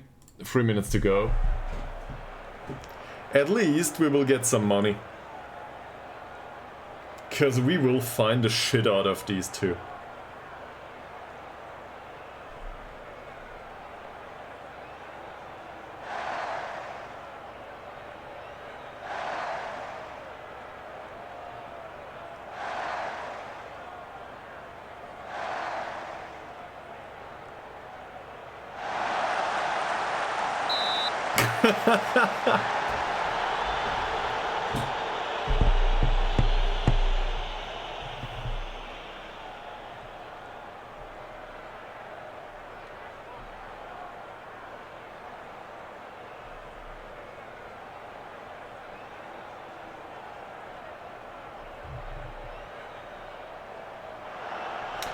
Yeah, well, so next time out, the team will probably set itself, because there's not that many options anymore.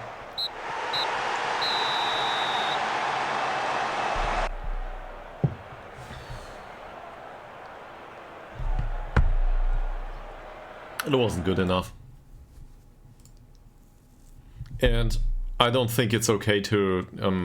the problem is, we should throw the bottle, but they are... If you look at the body language, right? They are not in great confidence. So, we can see this here. He's still nervous. He was looking nervous. He was looking nervous. Some of them are motivated. It's not like they do not want. They are nervous and they do not have confidence. And we're trying to increase the pressure on them. He was good enough for this at some point. Well, actually he never was. I had that idea like 3 seasons ago. And we got rid of that idea because his anticipation is 6. He's half asleep most of the time for that approach. He doesn't notice it. And if you don't, well, if you face an opponent that has like pace 3 or 4 and same acceleration, it works just fine. We did that in 1 or 2 games when we were in a really uneven matchup. But once the positioning is acceptable and the acceleration and pace of the defender is somewhat acceptable, Tillander is just mentally not capable to run for the ball. He notices after it's too late. So this is why we go with support duty for him usually. And hooving the long balls for him doesn't work on this level in particular because the defenders usually have acceleration 10 or 11. They are good enough to outrun him, if he doesn't notice. That said, it's the approach in general, I agree with you. He's fast enough to do that. So, yeah. I feel like I want to throw the bottle here, but I do not think this is okay for them, because they need to be relieved of the pressure, and they need to be encouraged, because they are in a really bad run of results. So I'm gonna do that. It's not like they are not motivated. So I'm gonna do that.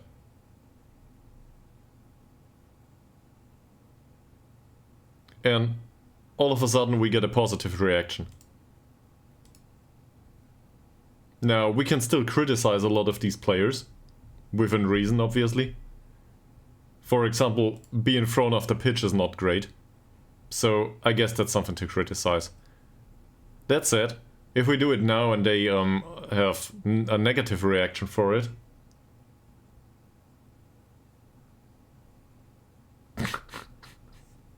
seriously, man.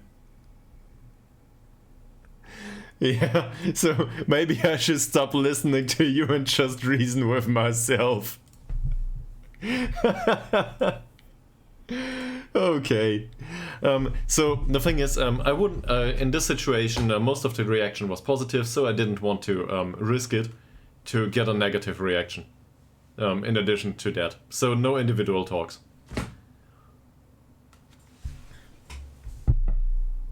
Troll hadn't got another point. Well, we can overtake them next game.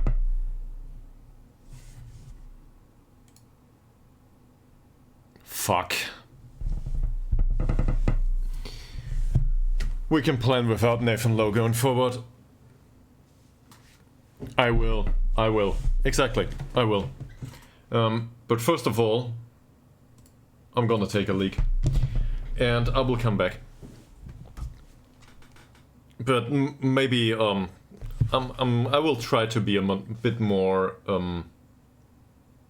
reasonable with these things, and to think about things a bit more.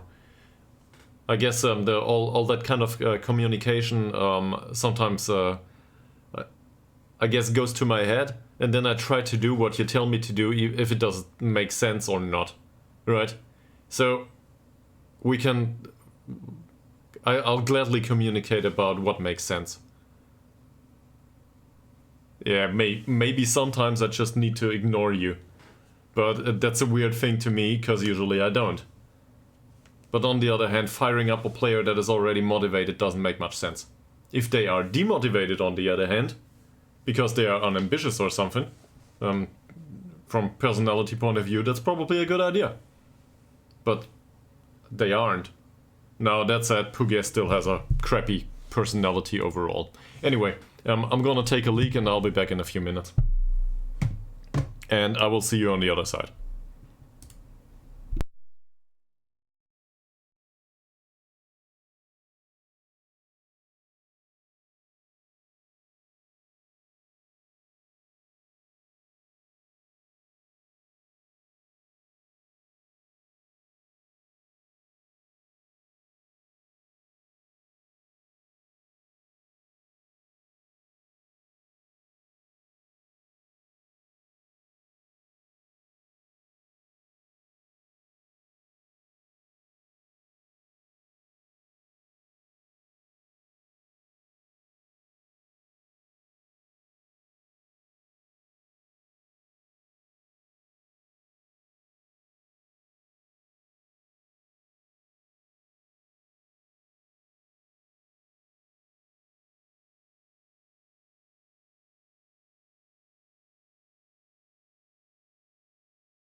Alright, let's get back to it. So, that didn't work. Lo is injured, so all of us one will need to play as a Metzala going forward, in case we do not want to play a youth player. And at this point I'm probably inclined to give a youth player some time on the pitch too. Doesn't matter much. Swan is banned for one match, so yeah, I guess Korovic it is.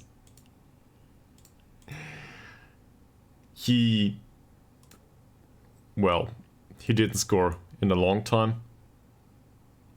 How was his last game? 6.5. That's not enough for an official warning this time out. He didn't create much though.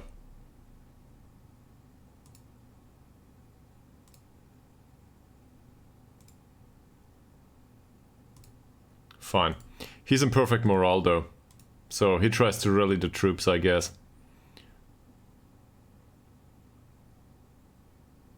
Oliver Swan as well as Ngongo will be fined automatically. Let's go to the press conference.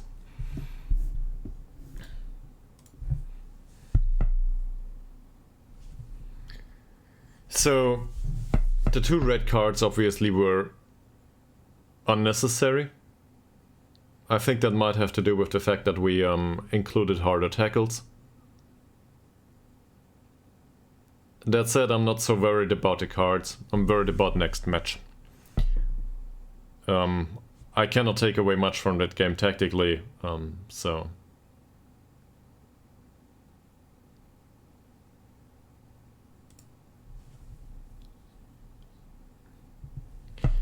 I think we could do with less cards, yes. But that comes down to tackling skill.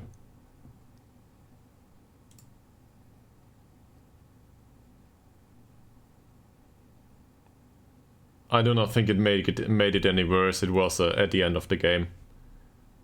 This is just a lack of discipline.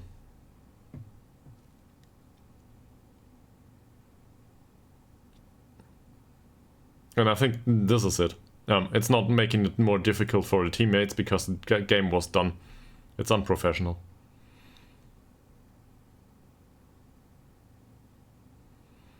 I think overall, so the quality of chances created was really, really poor. This is something that is just true. We had expected goals of 0.15 or something at the end of the game, whilst the opponent had 3 shots more, or 5 shots more. They didn't create much in the second half. So the second half was much more even, I guess. But still we didn't create any. We didn't get through their defense.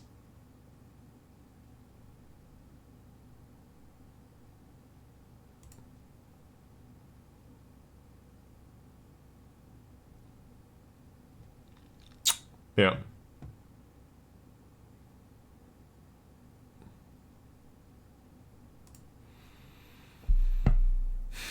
And again, the question of the referees.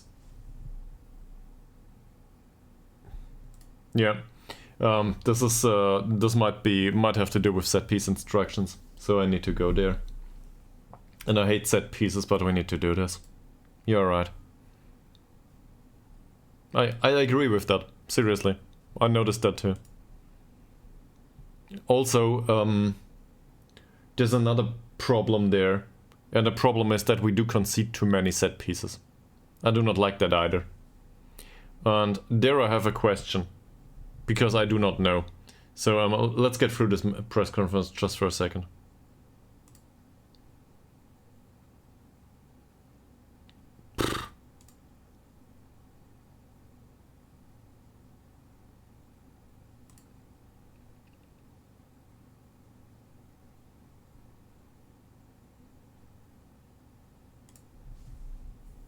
Can I explain the tactical style? No.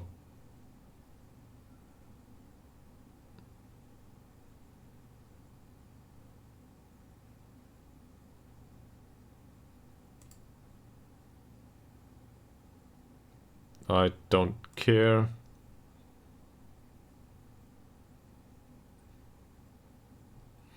I think so, yes, but that's why he's been sold. On the other hand, these days, so I get that he was trouble, and I would probably have taken the same decision either way. That said, it's not like we have anyone that can replace him. That's a problem. So I'm not sure if this was a good decision in the end. That said, it's done. So we need to move on from it, and we need to find somebody that can play there. Preferably a second Bernie Gordo or something. Hopefully he can make a good impression.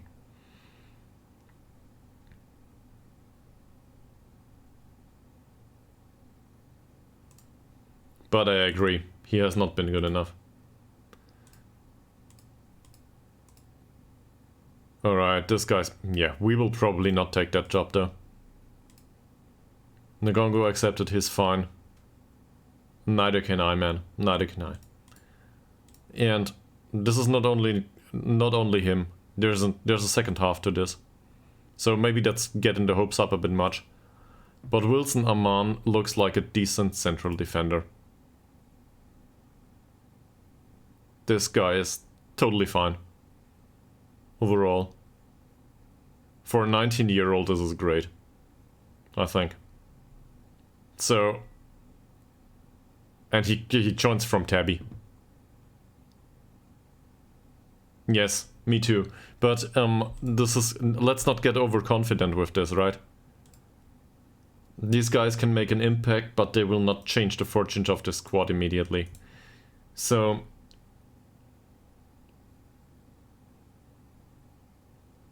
I'm sad to say this, but Eriksson has been the best player in the squad recently.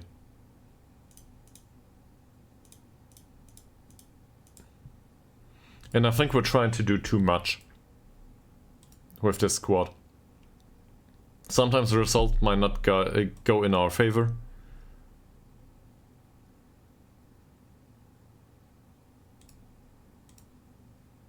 On the other hand, some things we do not do, even though it makes sense. Why do we not counter?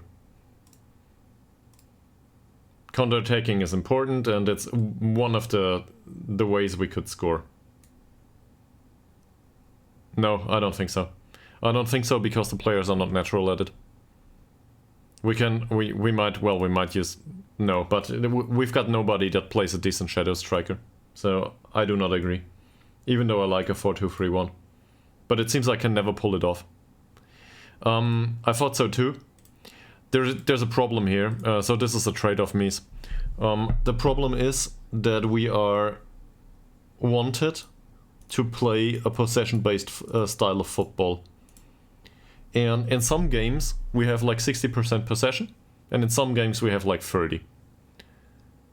It's never close, it feels. So in the last game we were trying to work the ball into the box, and I think the problem was with the shorter passing.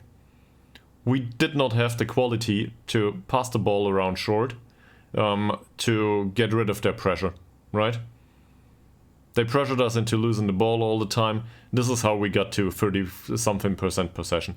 And they had 60-something. Or I don't know, 58 or something like this. So don't put me onto the exact number, please.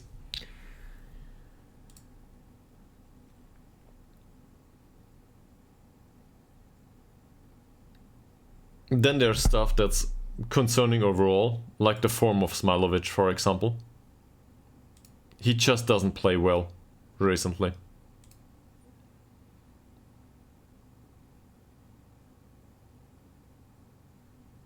But he won 100% of his tackles, so he should get into more tackles? I don't know.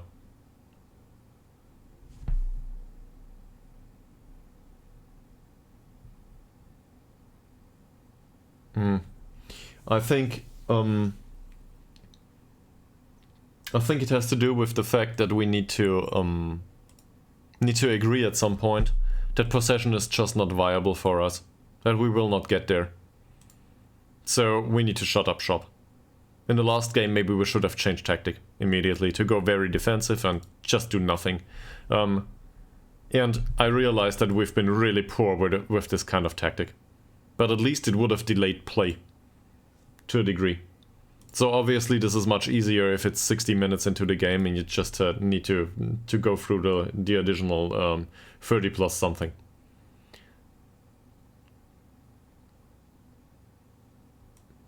There's also something that I noticed, or I think I noticed. Malte Ekman, whenever we played... Look at this. If he plays as a deep line playmaker in defensive midfield, he has a lot of contacts on the ball. In central midfield, not so much. This is due to the fact that he has bad off-the-ball movement. So now I'm getting into saying basically we need him as a deep line playmaker in defensive midfield. Yeah, that's one way to do it, yes.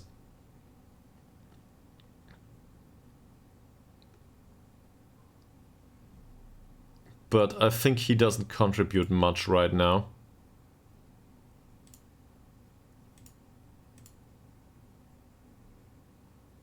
Also, the increase in dribbling probably isn't a good idea.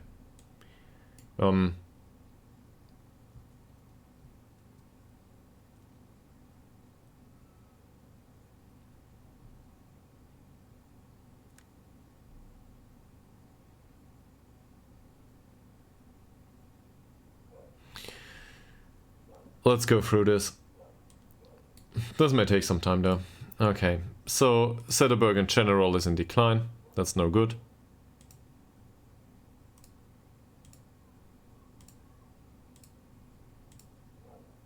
I still want him as a goalkeeping coach though. And we need him as a goalkeeping coach in case we can get it, right? Let's have a look at this. Probably just training and coaches. Oh. Well, we have a goalkeeping coach that's tolerable, I'd say. But we might as well use another coach. So, if we can get him to be a coach, that would be great.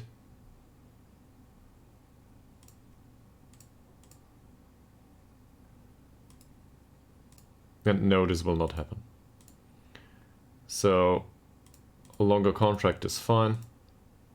Forget about all of this.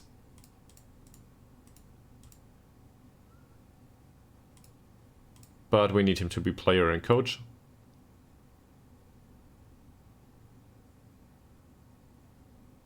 Well, no, player and goalkeeping coach it is, right? Here he is. We need him to do this. Usually he doesn't like that, so... Exactly. He doesn't want to be coach, for some reason. So forget about that. He doesn't train well though, so Westberg can be on the bench for next game. Not that he trains very, very well. Did we tell him? No, we did not. Now we will.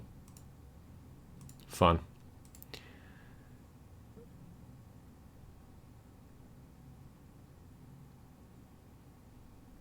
There's another problem here. So with Ngongo suspended again,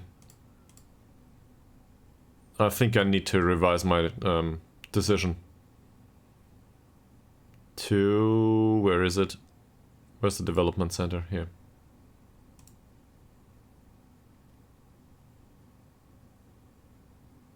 I think this is no good. His progress has been negative, more or less, throughout the last 12 months, but well, this is in this game. I do not expect him to develop much with us, and I do not expect him to extend his contract, but I think the money is not worth loaning him out. I'd rather have him here with the club, so I'll recall him. And the club captain can go. Jonas Andersson doesn't contribute much. His personality doesn't contribute much either. It doesn't help us. So I'd rather sell him. If we can get rid of him, which we will not be able to. But I will definitely recall the other guy. Still under ban for next match. Yes, he's suspended. Do we want Speedy Boy back?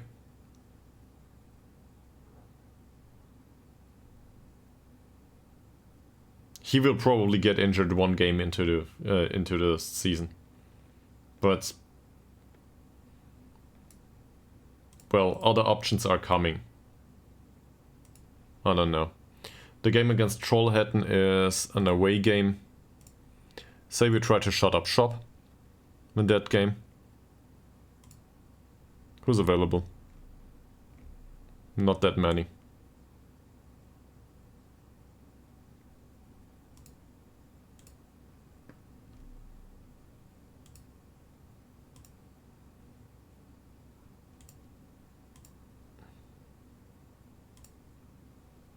And some of them are really exhausted, by the way, because this game comes in short notice. 2 matches, 2 sessions of recovery, a bit of overall training. No match practice here, definitely not. We will include some team bonding here, I guess. Or maybe teamwork. Same here. Bit of attacking movement, bit of defensive shape, hope for the best.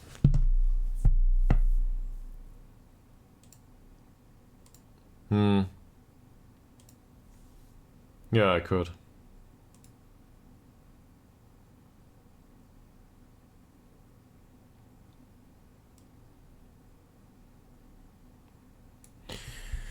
On the forward side, I think Anton Ishak doesn't deserve it, but on the other hand, sometimes it's good for a surprise, so why not play him? otherwise, I'm really willing to stick to whoever trains well. And given Morgan's recent performances, I think Puget shouldn't have played. This is not only about Puget though. Puget is not the single one glorified whatever help.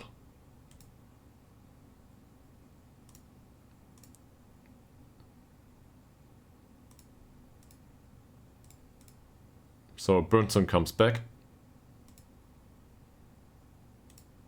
And I think Burnson will play. I do not hate Puget, no. I want him to contribute. And as long as he contributes, I'm fine with it. So if he scores another hat-trick, I will be the first one to praise him. Or if he trains well, really. He needs to train well. And then everything else will come. Piece by piece. This guy needs better defensive positioning. The long throws would be positive too. But overall, this is okay-ish. We just loaned him out because he didn't want to extend his contract. So he's back. And to be frank, I will be happy to have him back at all. Because he's a really decent option. And he's really cheap. Sure, he does play part-time football these days. But whatever. Maybe we can get him to extend his contract going forward. Right now, we do not have the wage budget. There's nothing we can do. We need to sell players, basically. We really need to. At the 20th next month. So, yeah. 1 month to go. Which is...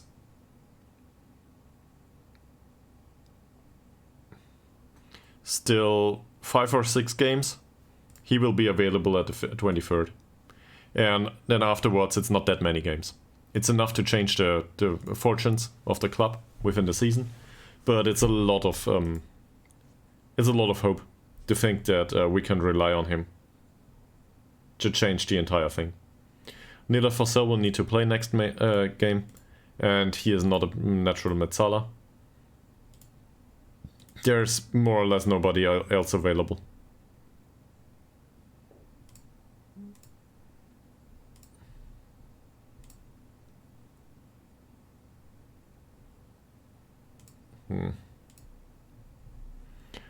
I do not know.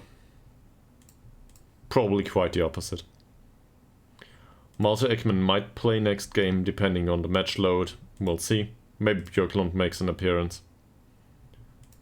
The thing is, it's really hard to expect that much from Björklund. He's a young guy. I don't know. Tillander will not play. We need somebody for the right wing. So either we get back Speedy Boy. How's his form there?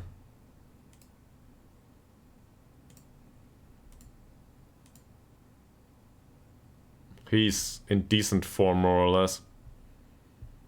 They play him as an inverted winger.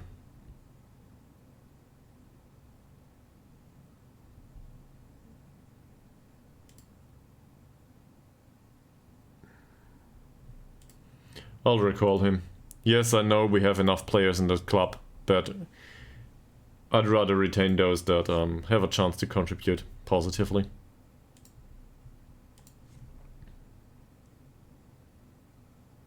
He comes back and wants a new contract immediately.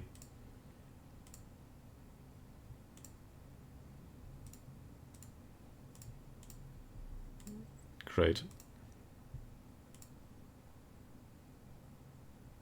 Alright, so we can get rid of this for a second. We need to instruct his training. He will be inverted winger anyway. On attack duty these days, I think, but he's got really bad anticipation, just as Tillander. Intensity for him is always low. I'm sorry to see this, but with that suspiciability to injury, I'd rather have him available. And we've seen this at the start of preseason. He's been injured more often than not. So this is not great. That said, he can play next game. Basically comes back and plays immediately. In other news, not that much. Puget might play next game, or we might go for Dylan Morgan. Considering the training performances, probably Dylan Morgan. Well, Mika Billion said he wanted to get rid of him because we need all the quality now, and it's no good from a risk perspective. So whilst he was a good idea to have at the club previously, because he was cheap and really fast, these days the problem is we want somebody else for that position. We do not want to rely on Thailander, we do not want to rely on Speedy Boy, we want to rely on somebody that can develop.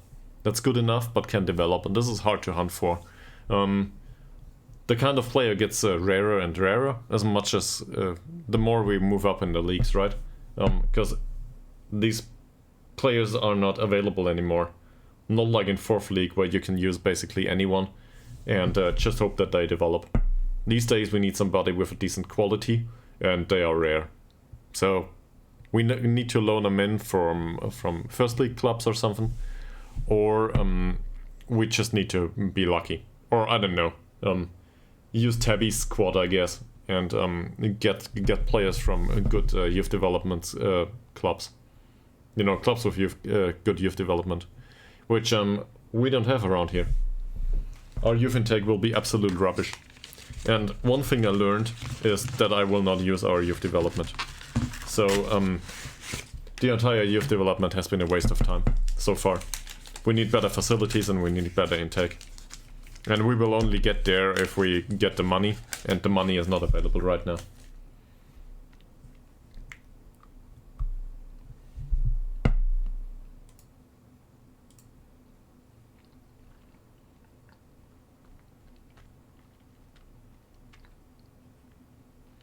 There's some sort of passive watcher or listener right now in chat that is called Flat Earth Channel.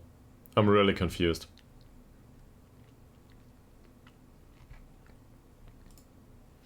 I'm not even aware if it's a good idea to get rid of all of these bots. So, whatever. If Flat Earth Channel is a real person, I would be surprised, but okay.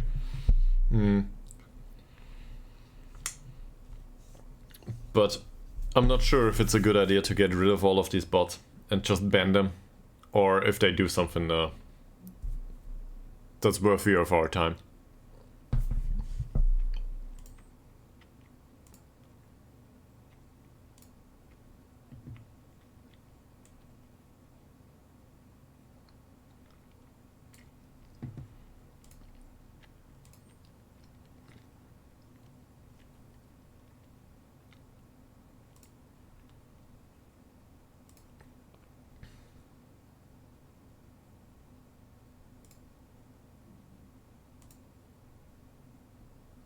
So now we have two really fast players out here.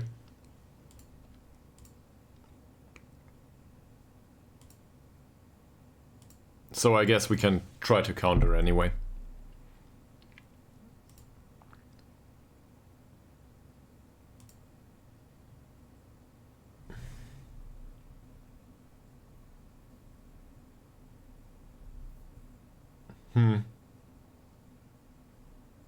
Well, I don't know what they do around here.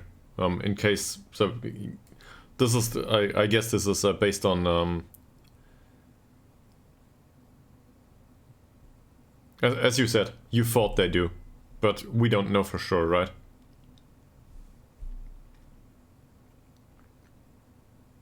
I don't know what's correct in that circumstance. It's not like they annoy anyone. You know, it's not like the people that try to sell you UI improvements that come into the channel. But I guess we've managed to get through these two. They were around especially for the non-affiliates. I don't know. There's not a single one that came on since this channel is an affiliate channel. That said, yeah, It's only been half a week or something.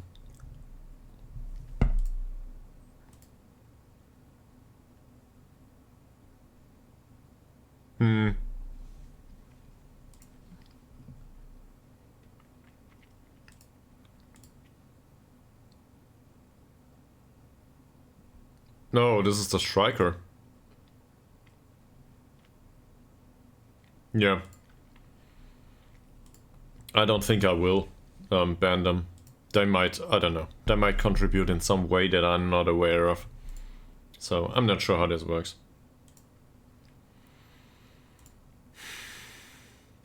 Telander has been really poor. He didn't score for extended periods of time.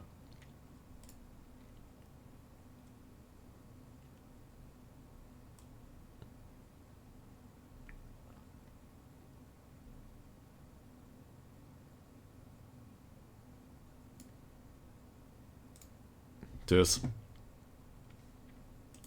He needs to create more. I don't even want him to score himself. He was never much of a scorer for us. He was more of a creator and somebody that penetrated opposition. He doesn't do that right now. And these will be a problem. So one of the youngsters might need to play against Trollhättan. Which, to be fair, is probably a good idea given the confidence of the squad.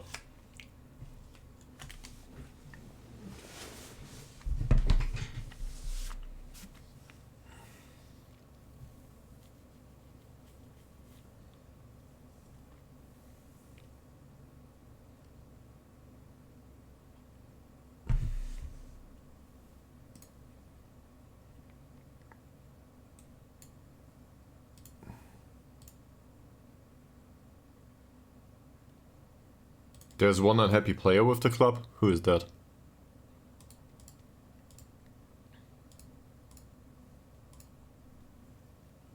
Oh. Who is the unhappy player?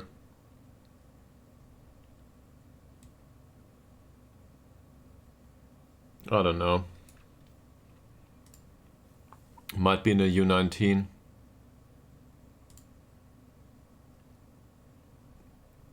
Fantastic.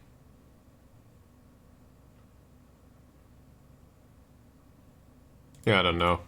No idea where to find this. Alright.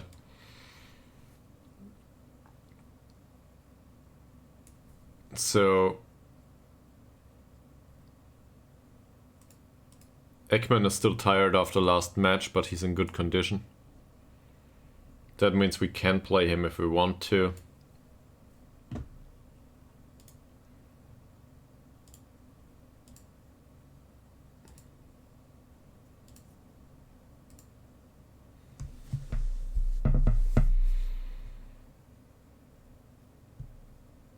He will be more unhappy if he doesn't contribute to the squad.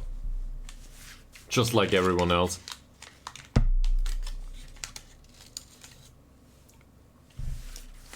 If they do not deliver, they do not play.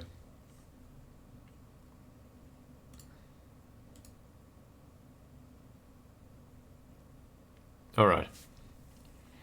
So, we read up on this. They play through the middle. Playing through the middle.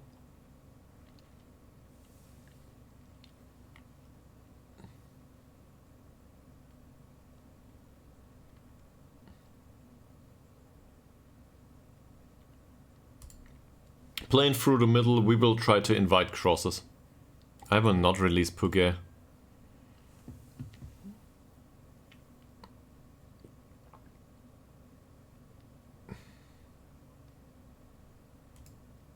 He has a role to play going forward. I don't know what that role will be. It will be for him to decide. Not for me. If they play a formation that goes through the middle all the time, we want to exploit the wings. So that means for next game we will try to invite crosses.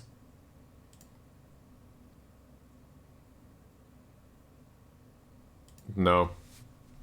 We will see, man. We will see. Give it some time.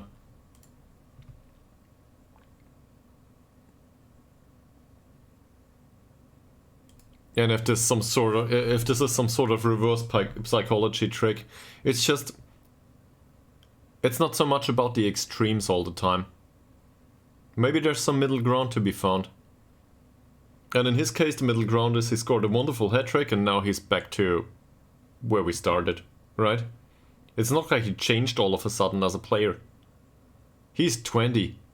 Just give him another 5 years. I don't know if it will take him nowhere or somewhere, but he might develop. But on the other hand, I will not play him as long as he trains like shit. And somebody else in the squad has an 8.35 rating that can play in that position. Well, I will probably play the one that trains well. Especially if he's a 26-year-old and still trains well. So he probably deserves it, right? Let's get him his time on the pitch and Puget can rot on the bench. And if Puget improves all of a sudden in training, maybe he'll get some time on the pitch too. Or in-game, that is. But I will not play him for playing on a 6.4 rating every single time. We've done that far too many times anyway.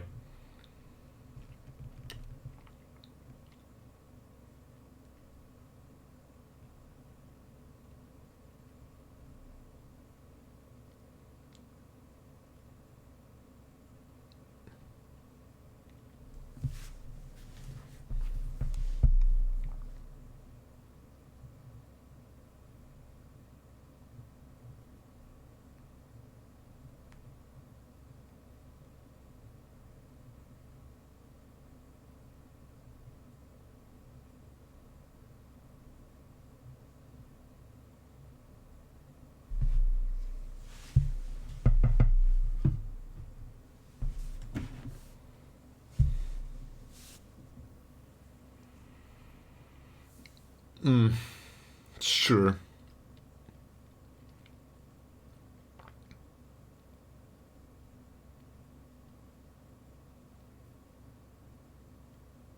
No, but I think Mies has a point about the squad size, for example.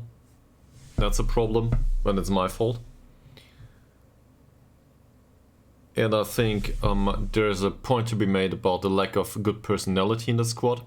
We were trying to make a deal too many times and included new players that didn't necessarily contribute much.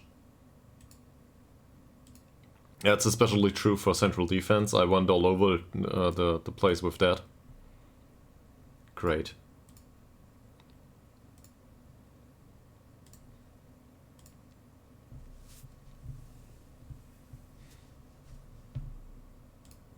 He will retire. So okay, we will set him for release, that's fine.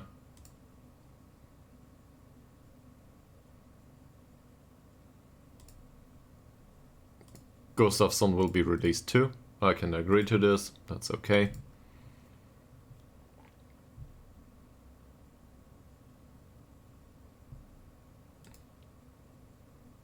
In the Hellberg situation, I still think he's a decent tutor overall.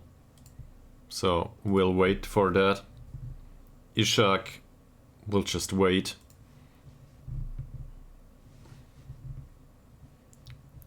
I guess Liljedahl could come back to a degree, but he's not really good enough for this level and he's 26. Also susceptible to injury, so I guess he will be released or sold.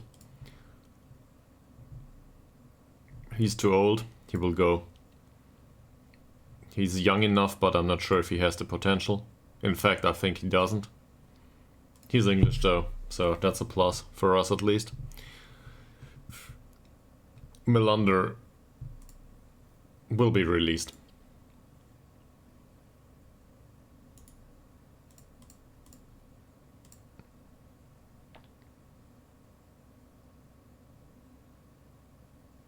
The selected players, whatever.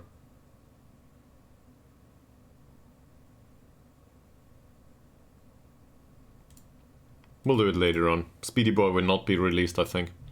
We will see. Somebody wants him for transfer. Also, he's listed for loan for some reason. I don't think that's viable anymore. He's with the club now. And if they want to have him, they should buy him. And Westberg, I think we've had him for an extended period of time. as a 26-year-old, I want him to contribute to the squad somewhat.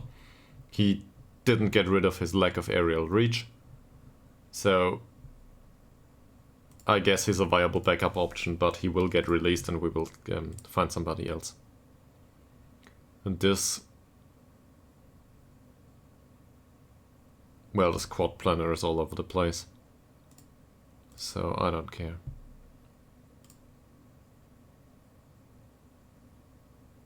We do not want somebody for attacking midfield. I do not think we need one.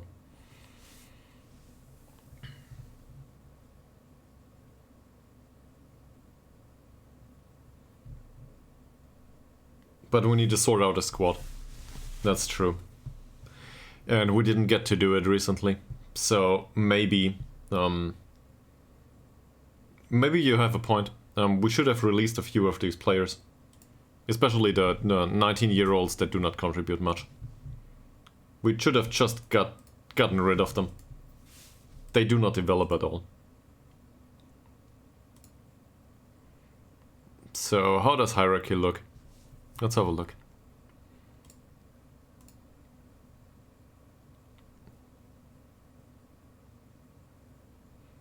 This is a bit better, right? So, Hillstrom will remain with the club, Forsell will be a backup option, Ekman will remain with the club, Tillander will go. Voldsund will be around, but he's not one to develop much. Lowe will probably go, Sederberg will probably be around, but might go later on. Hagedal, I guess he can go, depending on who comes in. Smadovic, same. We might have another central defender, so these two are questionable, but they are okay-ish. It's not like they're bad players. Anderson will go. Or we might not get rid of him and then he will stay for another season.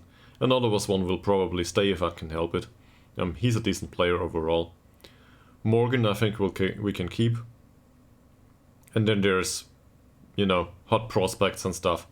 So this is basically hot prospects or youngsters. No, hot prospects are old players. That's it. For example, Ishak is not really old, but I don't see him doing much going forward. I guess we can play him as a target forward, but he's not great at it. Whatever. It doesn't matter much. He had his time with the club and, well, a striker with 4 points of finishing, as Splitbiff, I think it was, said, it's just no good. And he's still scored a hat-trick with that, so...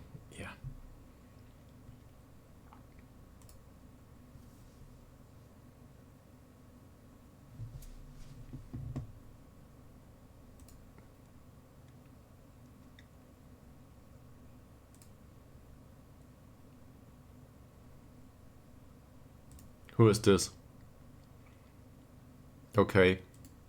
I don't know him.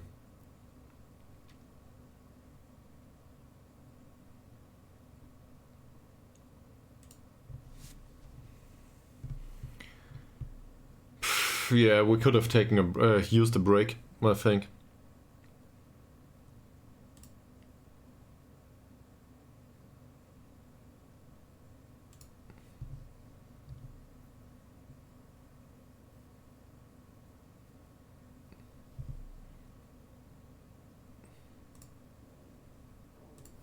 And with Kalmar, I think we won against Kalmar. That's the only victory throughout the entire season that we got.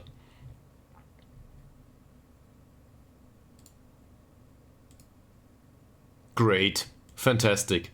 Just now as we wanted to play him. So apparently Ishak doesn't play this game. Any other suggestions? Bolson is not match fit. He's one for the bench though, so I guess it will be Franson. Yeah. Puget will go to the bench. Look at it. There's a minor improvement in crossing and anticipation, so whatever. He needs match performances anyway. Better ones, that is. For his development. Jonas Andersson. Well, he doesn't train well, he doesn't play. That will not happen.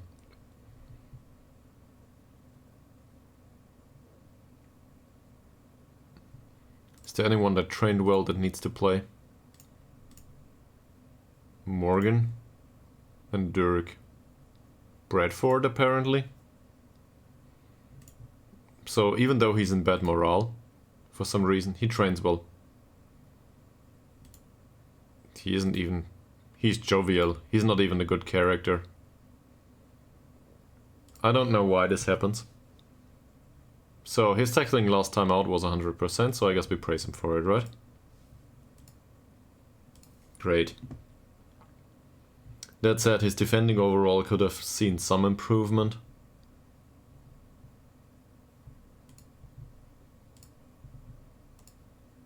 Alright.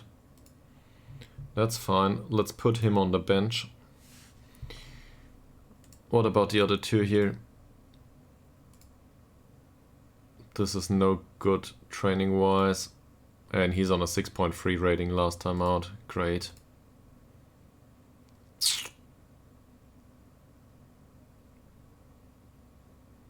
But if we criticize his training all over again, he will not be happy. Neither with the form.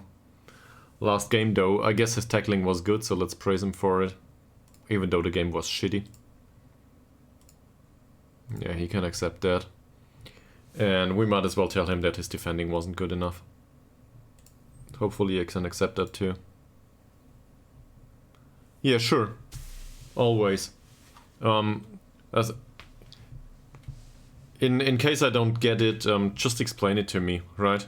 You've come around the stream for a weird, at a weird time, because usually Explosive Birthday Cake and myself, at least as much as the last weeks or month go, we understand each other pretty well. So to have that kind of different opinion on certain things, that's not the usual way. Usually it's very constructive and I like it that way.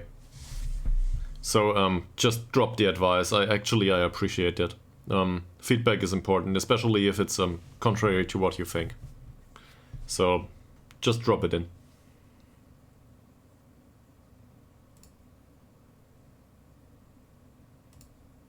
Okay, he doesn't like that. At least the yellow card's seeded to be there.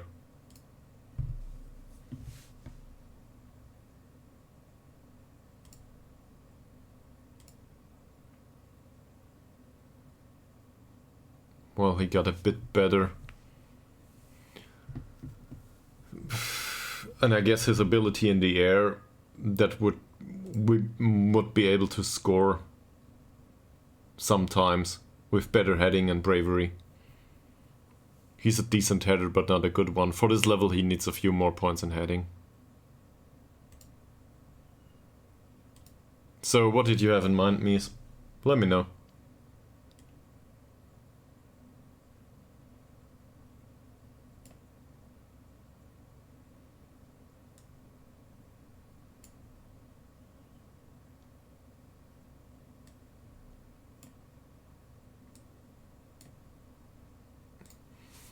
Let's put Comte on the bench.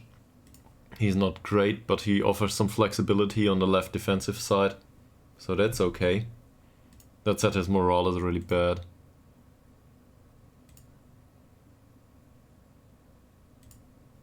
For a reason.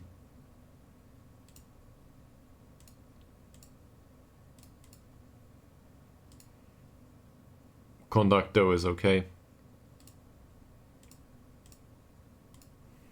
Great. That's not wonderful, but it's something.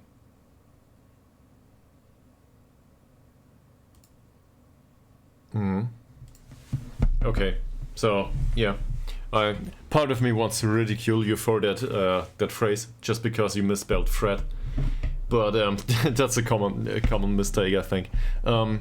Also, I'm not sure how to pronounce it the correct way, so joke's on me. But anyway, you are right.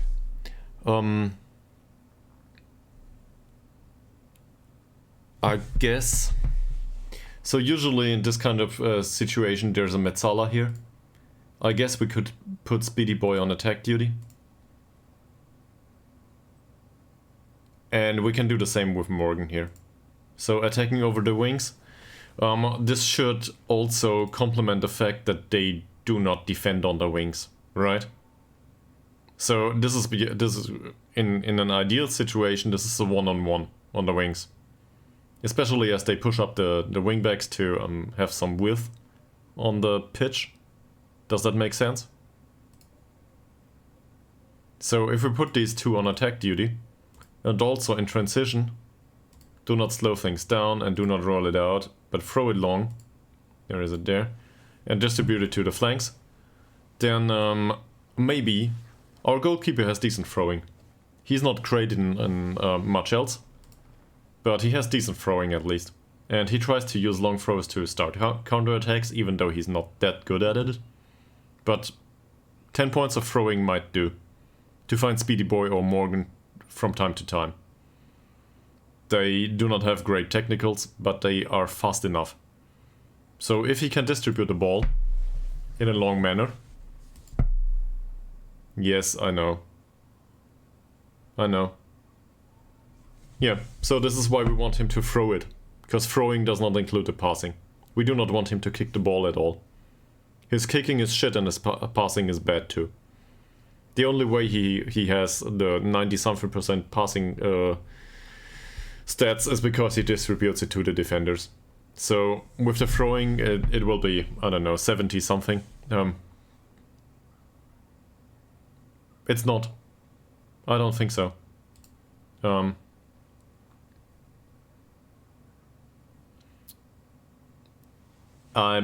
You are right. Look at the tooltip. You are right for everything else. Kicking is how far he comes. But throwing is both. This is absurd, I know. But as it says here, the attribute reflects the goalkeeper's ability to accurately distribute the ball from his hands. It's not about the reach. The reach is in strength. Absurdly. And with kicking, it clearly states that it's otherwise. This is both the distance goalkeeper can kick and the accuracy he can find from the hand as well as that ball. Passing reflects the ability at moving the ball during open play. So it's even more absurd. It depends on the circumstances. Right? So this is really absurd.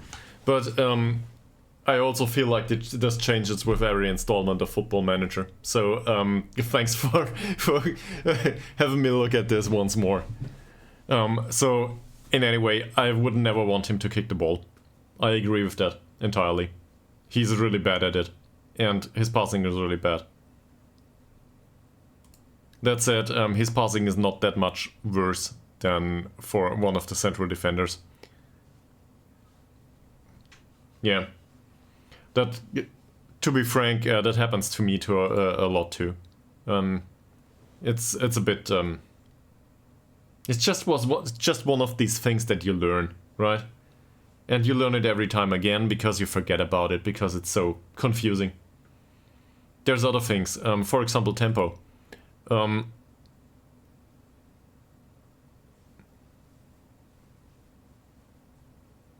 Yeah, but normal person is a very stretched statement, I guess. People have very different perceptions on this. Yeah. Yeah, but it might be special to 50% of the population, whatever you do. So I guess I'm not blaming FM too much. But something that comes to mind is tempo in passing. This is also highly unintuitive if you never dealt with it. Because tempo in passing is about the decision making for the pass. It's not about not necessarily about how fast they try to initiate counterattacks or something like this. You can have a very high tempo and just go with defensive passing. If the squad has defensive overall demeanor, they will just pass the ball around with a high tempo. As long as somebody's available and they have a good decision making, they can do that. It will not necessarily penetrate the opposition too much. So that's kind of unintuitive, but high tempo really requires good technique and good decision making and composure. It's not so much about the tactics sometimes. It's more about the players that you have available for you. And it goes on like this. There's so much of that stuff. Welcome to the stream.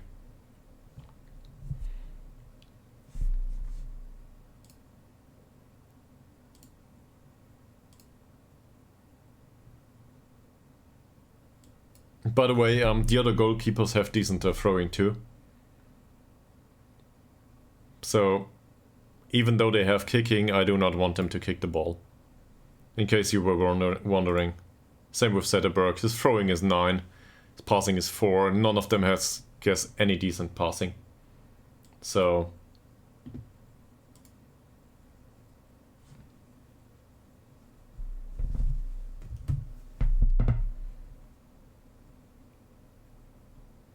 Also, I will probably, by the way, in case you're wondering, I will probably starve to death today, because the Greek food has been postponed. My girlfriend's asleep, so I will continue streaming for now. I don't know. Once she wakes up, I will go to get Greek food. Too much chocolate today, though.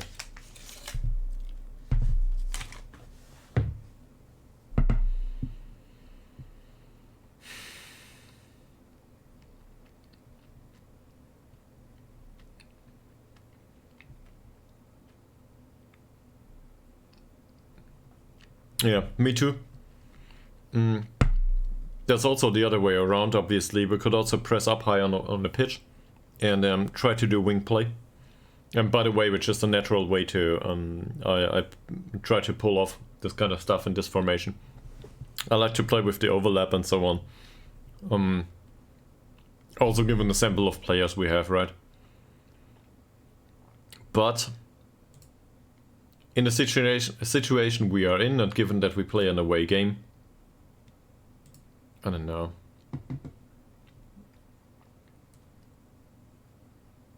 Maybe it's nice, for an instance, to invite them to put a pressure on us.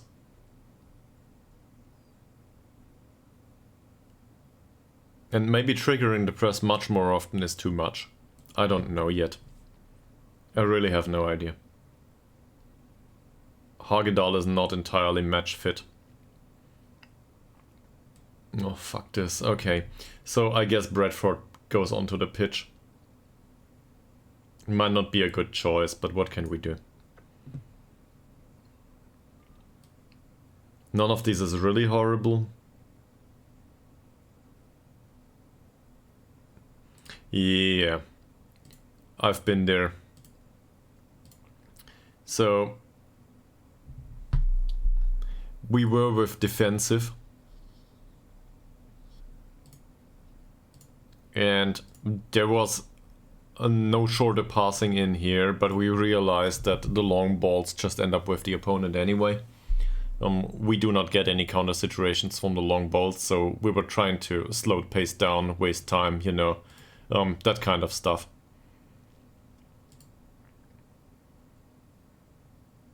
Some of this is specific to the opponent, some of this is specific to the capabilities of the squad. Or some of it also maybe isn't. So a slightly higher tempo, for example, I think is not well suited for the squad. I think lower tempo would be a good idea, but this is quite opposed to the instructions by the club. And the problem is, we want to keep the chairman and the fans happy, to at least adhere to the instructions of the club, because we will get fired if we do it otherwise. Now, you can argue, of course, play lower tempo, have better results, do not get fired at all. Great, yeah. So, you can have it either way. I don't know.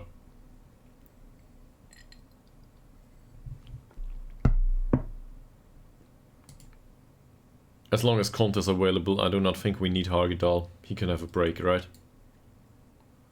Where is he? Get out of my squad. Who's available? Helberg. Björklund, Melander. Goodwin is not a bad idea. Not that I'm very fond of his performances recently. But... what the hell? get in position. So Compt and Good will basically cover this segment of the squad, replacement-wise. I'm not very happy with the options, but it might work.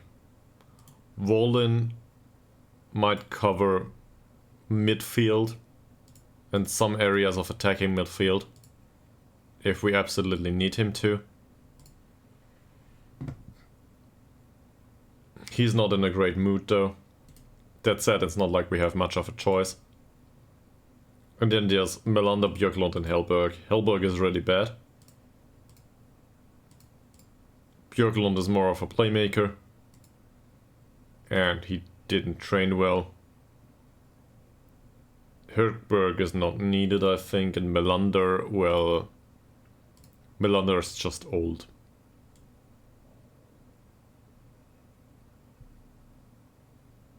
There's not much options here.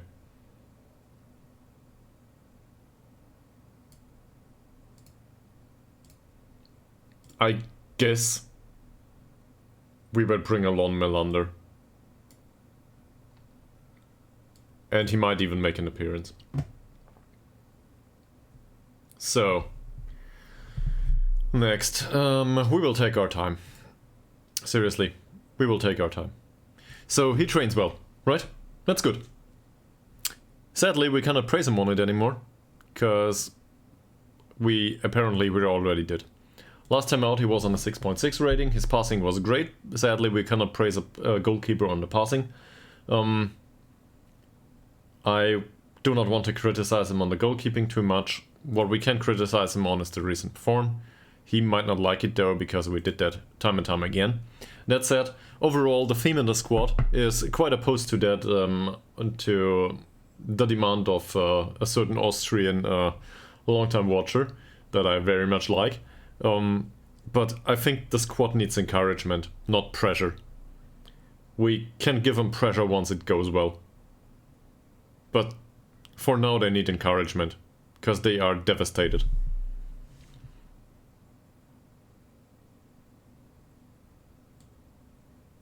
So let's tell him that we have faith in you. Or faith in him. Put the arm around and just be great. See?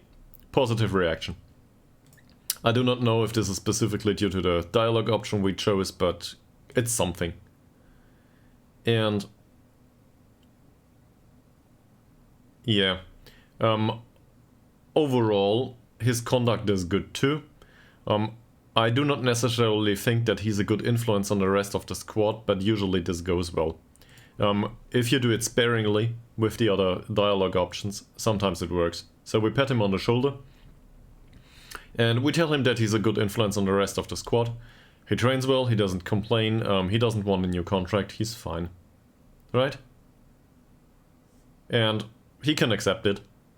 His morale isn't great, but it's good enough to play. Given the circumstances, this is alright.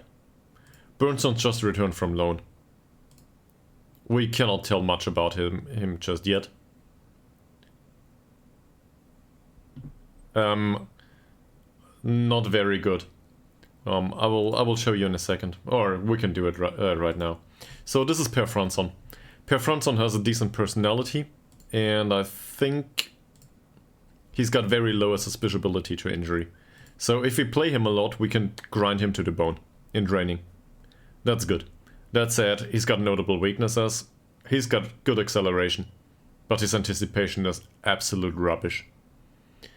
To play him like this, I don't know. You could argue he should be a poacher, but if you look at the mentals, it doesn't get much better. And not very. But this is not due to the fact that the 4-4-2 does include two strikers. This is due to the fact that there's no three-man midfield in a 4-4-2. And given our current circumstances, we concede much too many goals. We need to control the game. A 4-4-2 is, in general, a 4-4-2 is very heavy on the midfield. On those two people in midfield, in central midfield. I'm not sure. Are you aware of the? I talked about this in previous streams, so it's probably annoying to the rest. But are you aware of the different roles that midfielders need to contribute in a tactic? So I always forget one of these, but let me see if I can get them together. You need a creator, you need a runner, you need a defender, and you need somebody to provide alternative goal scoring threat. I think that's the 4 roles.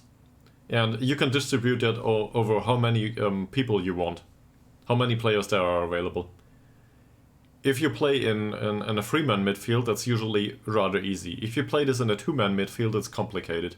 For example, you have an advanced playmaker on attack duty that provides a goal-scoring threat, alternative goal-scoring threat, and he's also a creative player.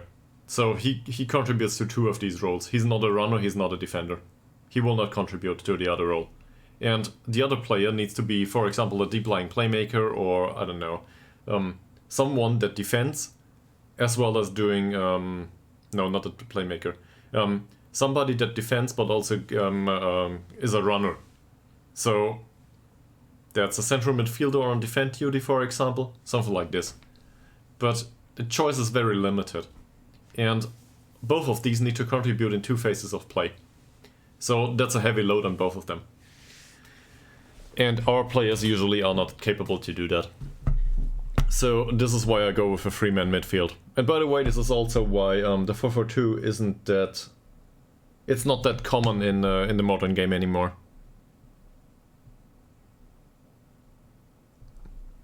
You are right. Yes. Sure. Sure. Sure. That's true. So it's a trade-off, again. But given that we concede a lot, I guess I'd rather stop conceding all the time. This is why so the old 3-man midfield didn't look like this. The old 3-man midfield had Malte Ekman as a register back here, and a Metzala and a box-to-box midfielder on front. So we had a runner, a creative option in the register, and an attacking option. We didn't have a specific defender there. The defending side came from passing the ball around a lot. And this is how we got promoted. But in this league, we were trying to do this and it failed absurdly. So this is why we went with the ball-winning midfielder at the start of this stream. And I think it looks better now, but it's not great yet.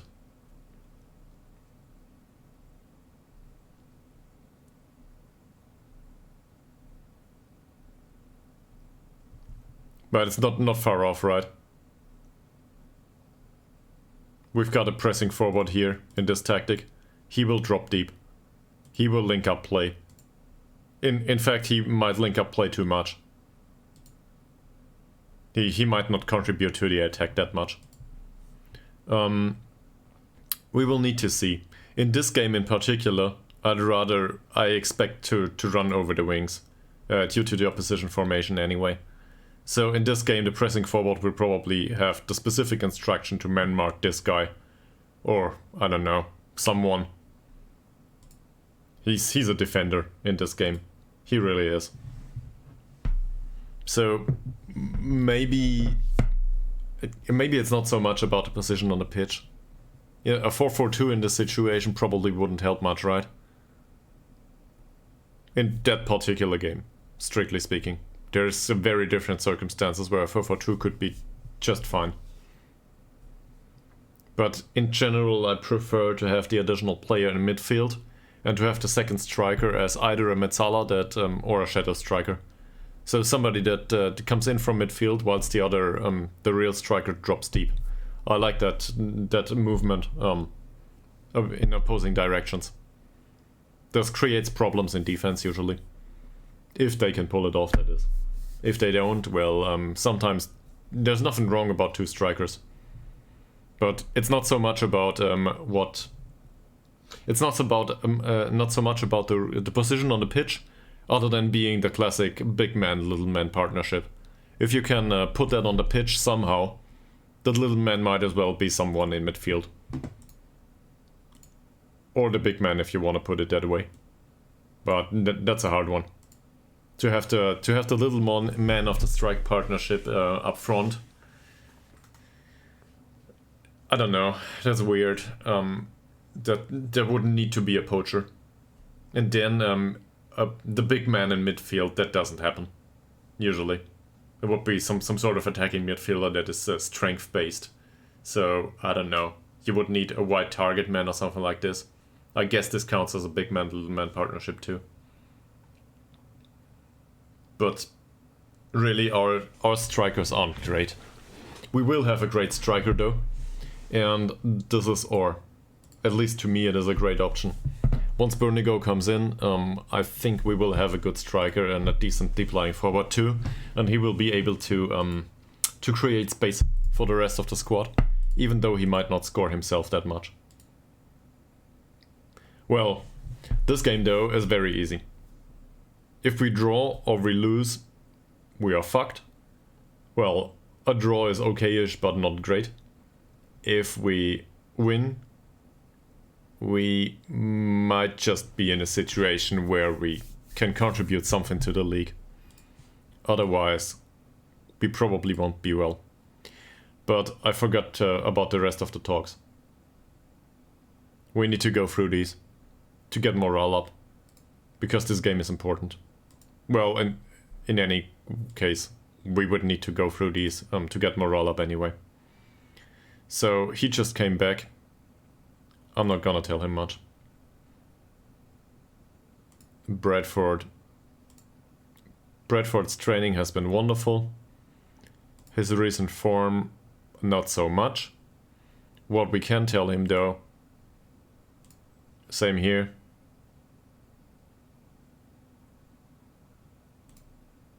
We will encourage him. We didn't do that much recently. We just tried to get performances out of them. Dirk is wanted for transfer. I will absolutely not sell Antoine Dirk. He had a bad game last time out, so let's give him an official warning, or maybe, I don't know. With that kind of performance, 1 day's wages. Do we want to? Sure, we can warn him about it too, right? That said, his passing was good. Look at it. 24 out of 28, that's not bad. So we will praise his last game anyway. With the passing. And it works. We will also tell him that he was not good enough as a creative option, I think.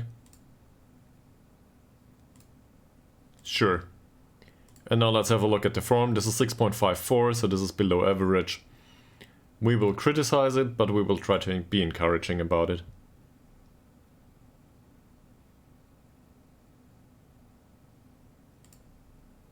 There we go. So, at least for now, this worked fine. Hellström. Well, Hellström is a fickle one, I can tell you. He's always a bit difficult to communicate with. The 6.4 rating is enough for an official warning. His passing 21 out of 24 isn't that bad. That would be 85% approximately, 86. That's not that bad. So we can praise his passing despite his bad performance, right? Sure. Would have been easier to praise his tackling because this is 100%, but hey, why easy again if we can do difficult? Overall, his defensive performance last time out though wasn't that great. He should have intercepted more balls.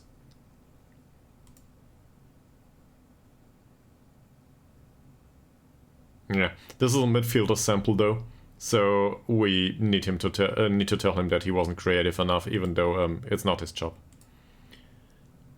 Alright. Overall performances not great. So let's criticize his recent form. Same here, we will try to encourage him. Fantastic. Good time to have decent morale. Speedy Boy comes back. Training rating is none to speak of just yet. He's...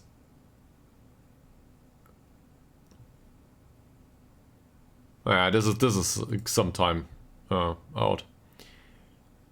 He isn't in perfect shape just because he played. But what can we do? We need to play him. I think there's nobody else available. Tillander is suspended. So we're not gonna do that. Yeah, so no comments on form, I think. No comments on last game. No comments on conduct. Well, we might praise his conduct, right? Alright. That's the best we can do right now. Malte Ekman. Hard one. His form last time out is enough for an official warning, so let's give him that, just because it might have a positive effect. His passing was great. That's okay. Passing was good, the number of chances created was shit. So let's criticize this. Fantastic, he can accept that. Form overall, 6.7, that's not great, but I will not criticize it. We criticized form a lot. Nila Fossell didn't play much recently. He doesn't train well. We already told him, it seems. Passing 5 out of 5. I guess this counts as 100%, so let's praise him for it. I guess that counts. And he didn't create chances, so the absolute number of chances is 0. So we might criticize this. Where is it?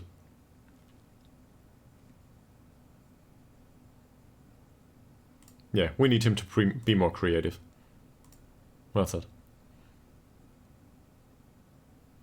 And with the form, I do not think we want to go there. At this point, it's well, 6.62 isn't great though. So we might still criticize the form. Yeah, he needs better form. That's it. Alright. Dylan Morgan didn't play much recently. Because we wanted to play Puget. To be fair, he brought himself onto the bench. Not Puget, but also Morgan. Morgan didn't play well at the start of the season. That's why Puget got a chance anyway. So his recent form is bad. We can start there. Let's encourage him though.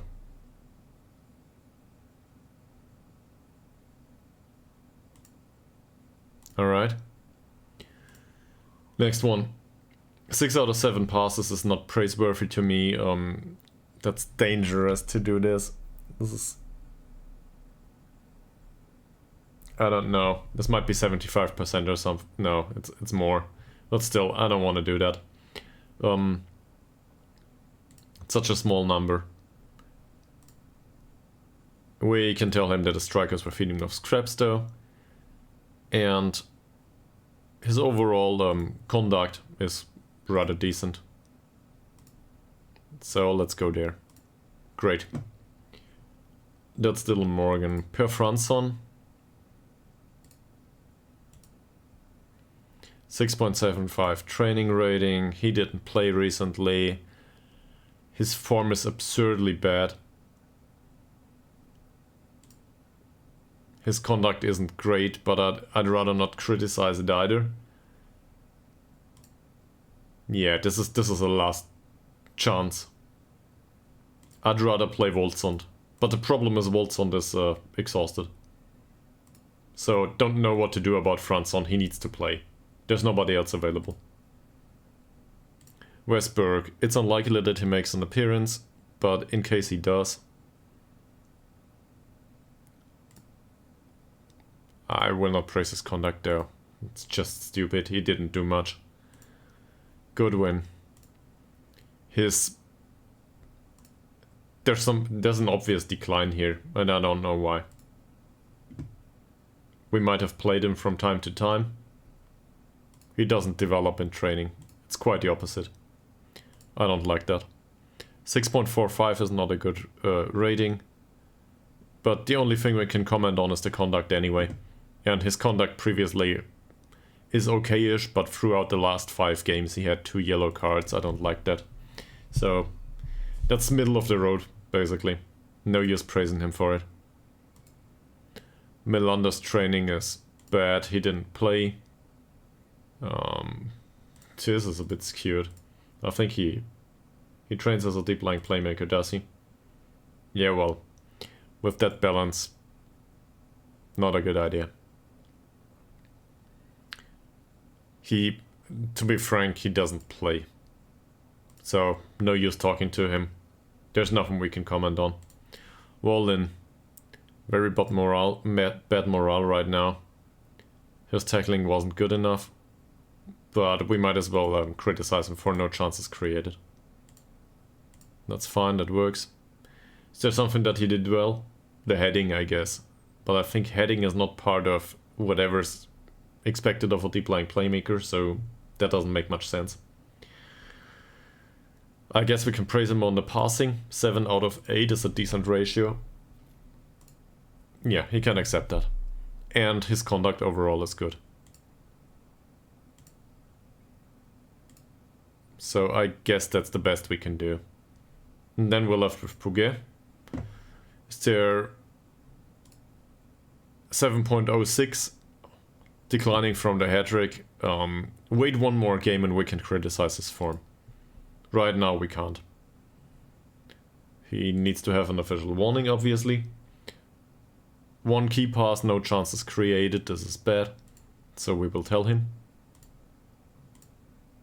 Here you go. Is there anything good with his last game? Well, not really. I think his heading is decent given his circumstances.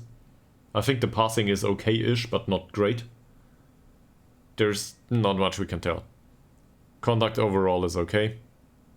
So I guess we can go with praise conduct as a last-ditch effort and hope for the best.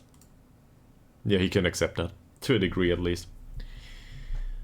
That said, if he comes from the bench, I wouldn't put my hopes up just yet, just because his morale isn't that great. But thinking back to where we started, most of those were in the red area, right? Or at least in the slight reddish-orange area. This is better, morale-wise now. So, hopefully that contributes to a degree. We will definitely not focus down the middle. What the hell? I don't think this is viable. So, these here, this is fine. We'll go in with next match only. Let's have a look at the opposition. That's something I underdid recently anyway. He's got a really bad jumping reach and strength, and his bravery is bad too. So, I guess this means hard tackling. I realized that he has decent dribbling and first touch, and last time out we got 2 players banned. Still, we should tackle him hard, I think. This guy, he's more well-rounded, which is a problem. Yeah, I don't know. Ouch. 2 points of jumping reach, 4 points of strength. He's a fast one. He's also one to get the elbow to the face. So hopefully we can get that done. And to mark him tightly might be an option too. Look at it. 9 points of off the ball rating, yeah, that's decent. It's not great, but it's decent. He's got really good pace. But if we mark him tightly, we stand a chance to intercept at least some of the passes. And I think we've got somebody in the position to do that. Even though that person is Mr. Hellstrom and he's not great at marking. So I don't know if this is good, but I'd rather do it than not do it. Also, show him to the weaker foot. That should reduce the creative options they have. And now we've got somebody that runs with the ball down the right, but plays in central midfield for some reason. Right-footed only, so let's show him to the left. So that means he will need to cut outside, which is something he doesn't like. For some reason he's got decent crossing though, so yeah, not wonderful. Overall this is a decent sample of attributes. It's not great, but it's decent. Mr. Stankovic is a defender, usually. But for a defender he's got decent passing. His composure isn't great. We might press him. I'm not sure. So let's trigger the press on him. Just because we can. Then we've got a defensive midfielder. He needs to be tight marked by the... Well, tight marking won't work.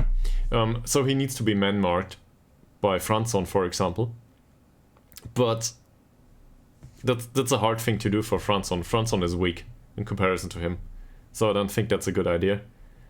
That said, if we close him down, maybe he might displace one or two passes. His composure isn't that great. So maybe trigger the press on him too. But that's it. And then we've got these. He has a weak right foot. Pedersen has a weak left foot. Adolfsson.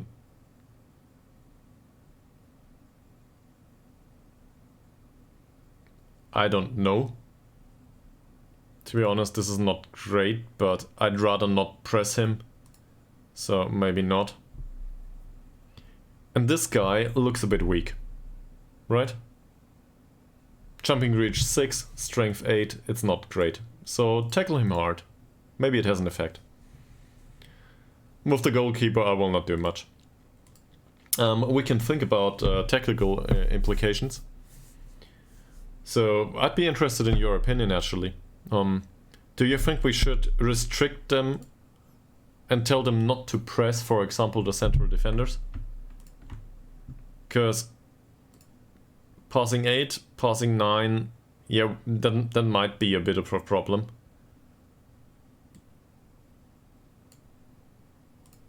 But on the other hand, I think we would overdo it pressing them. Let's see how they do. If they try to press the central defenders in game and it doesn't contribute to play, we will try to restrict it. Alright, there's that.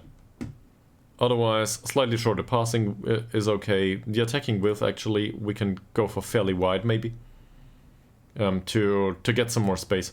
To the right and to the left. Low crosses is fine, Franzson is not a jumper. Work ball into the box is useless here. I don't think this is viable. Maybe more, I don't know. I'm not sure if I want to go shoot on side. Run at defense is a bit of a problem too. Depends on how good our dribblers are and how good they are at defending. So I'd rather pass the ball around. It's better. The time wasting though is fine. And in case we... It depends a bit. If we find out that there's a lot of spaces that we can run into, we will pass into space a bit more.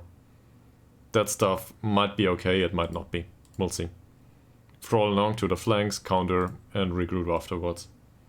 So, that's it. Yeah, sure, we need a squad number for Speedy Boy. He will get number 28, for whatever reason. It's not like he cares.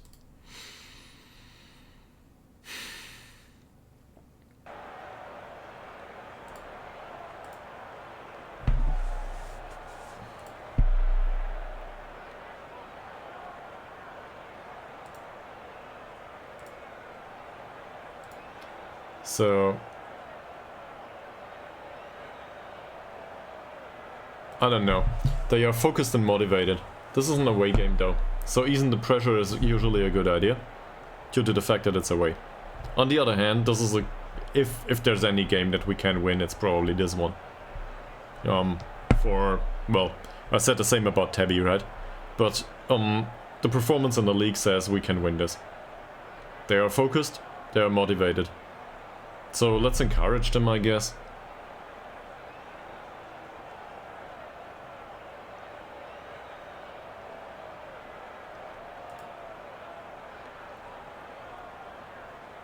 We'll do this. And then there's the individuals. He's motivated.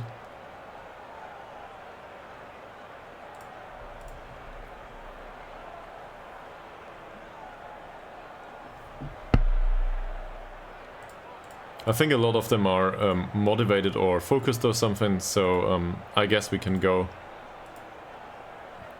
He gained confidence, this is great. So, let's give him some trust. He's a little happier now, that's also good. So overall, I think they are well motivated and inspired right now, and maybe that makes a difference.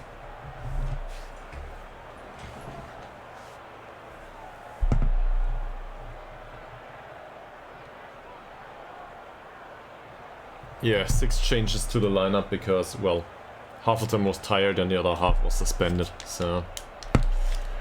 Or injured, really. I would have liked to play Ishak in that situation. Ishak isn't bad as a defensive forward.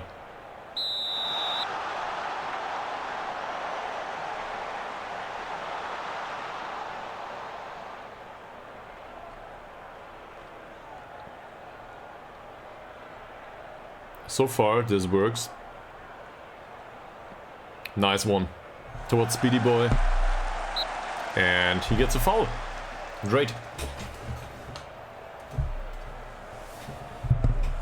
I'm not sure if we instructed them to play for set pieces. Nilla Fossell will take the free kick.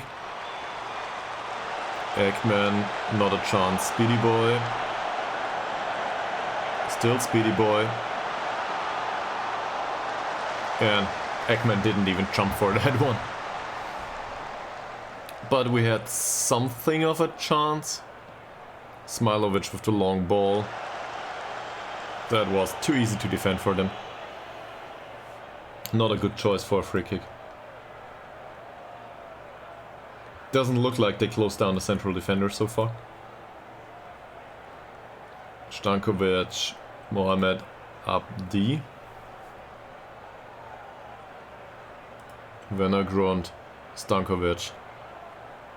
Mohamed Abdi. Smilovic, Franson loses the ball.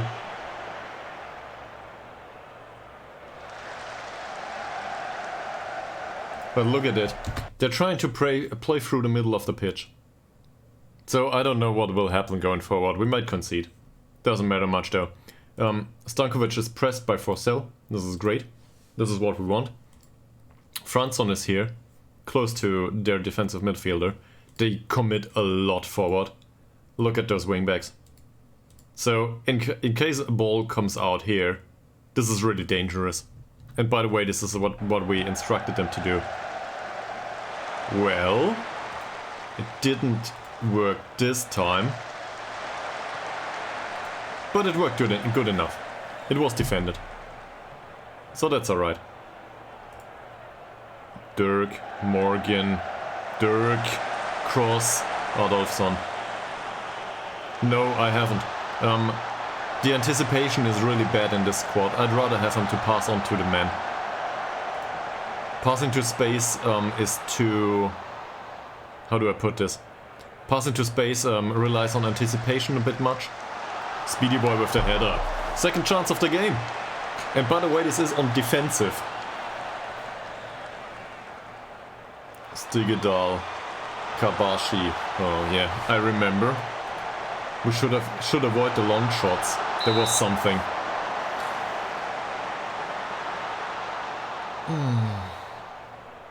This time it was blocked though.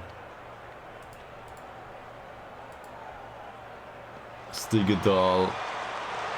Well defended by Bradford. Kabashi. Will he be closed down? By Dirk. Well done. Oh, come on. Yeah, I got that.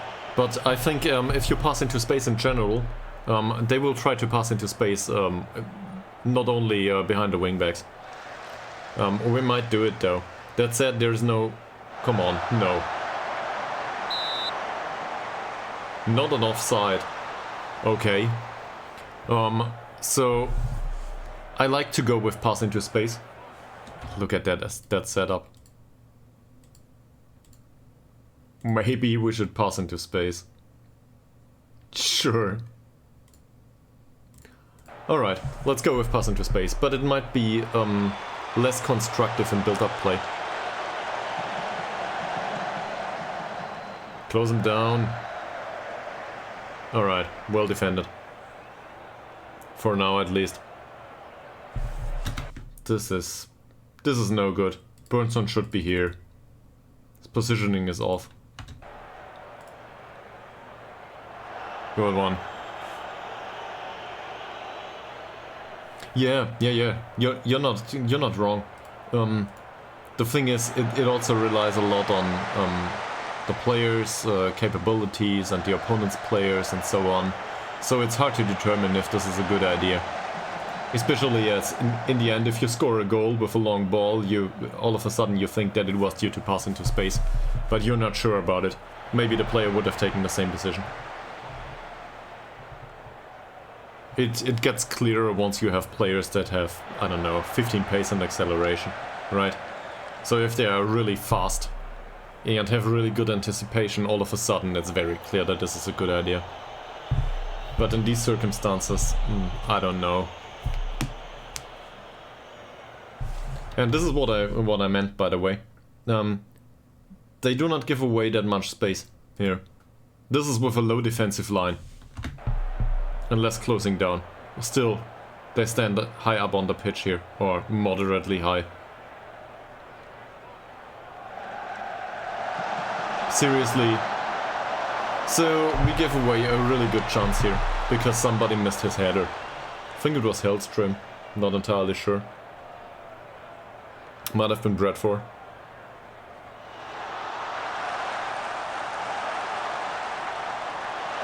Werner Grund.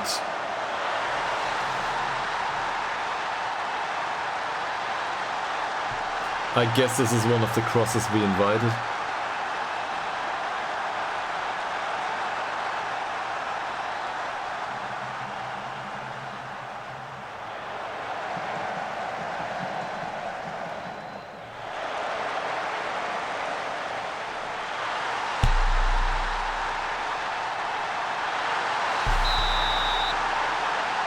We do have the defenders to defend this kind of stuff. He just didn't do it. That's annoying. Speedy boy with a decent ball cross field. Morgan. Dirk. Towards Morgan. Look, he passes into space. Forsell. Dirk again. Runs with the ball wide. Yeah. Bradford. Dirk. Bradford, and now we get a pass into space. And this space was not viable. Morgan. Not a chance for Smilovic. Forsell. Smilovic. Forsell again. Burnson. That's pass into space, I guess. Speedy boy. Nice one! First goal of the season for Frenson. I guess it worked. So, we're back on level. It's a draw. For now. So is this strictly pass into space though? Is it? Look at it. I guess.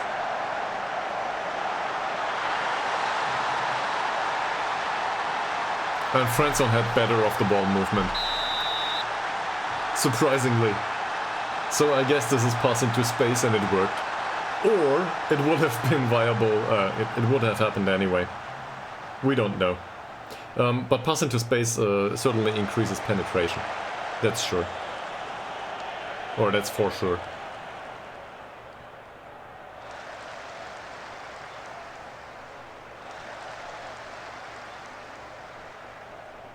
Bradford on a yellow.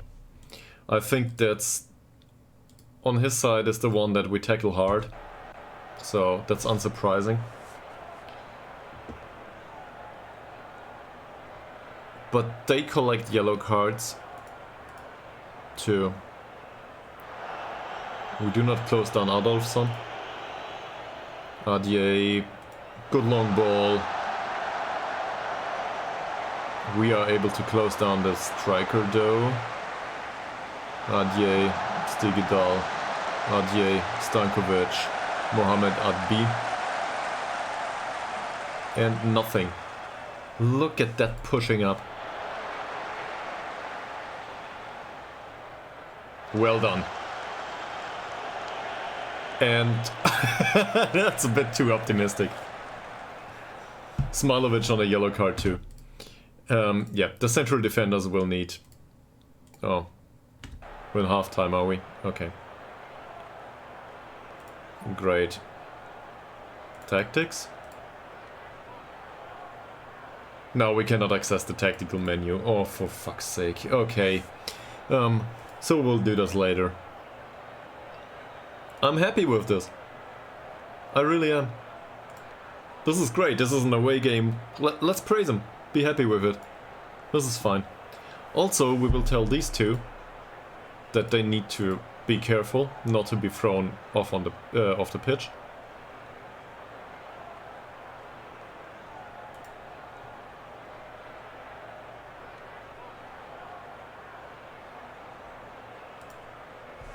Alright. And especially Speedy Boy, he comes back and has a decent performance. So that's alright. That might have been overdoing it though. If a player is already really, you know, positively chuffed as it's put here, and you praise them and on top, they might turn complacent. That said, Goodwin and Comp might make an appearance as central defenders today. We'll see.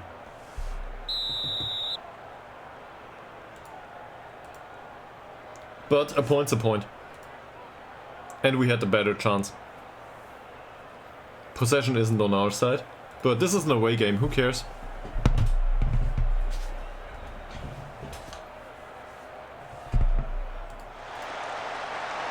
Bradford.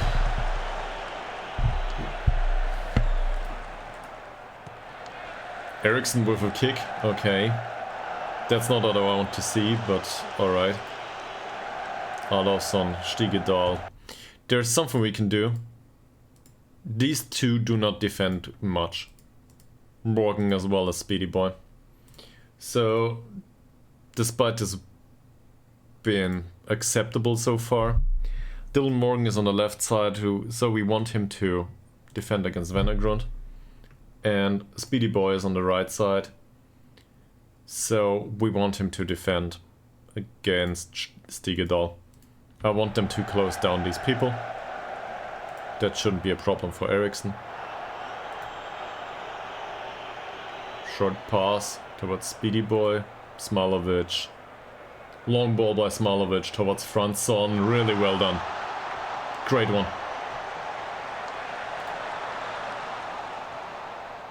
Should have taken a penalty there or something. Morgan. Cross. Great. Alright. This looks better. So far that is. Morgan's corner.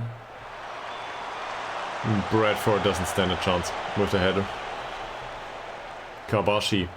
Can he be closed down? Well tackled by Hellström and then he loses out on the duel. Oh, come on. Seriously, close him down. No.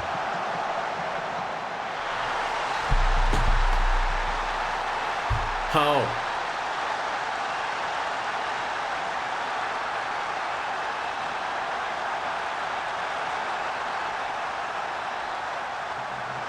He was closed down twice or 3 times.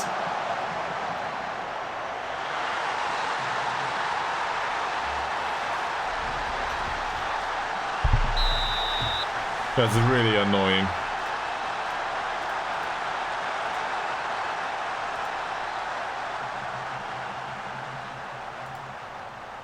Burnson loses the ball. Off to a great start.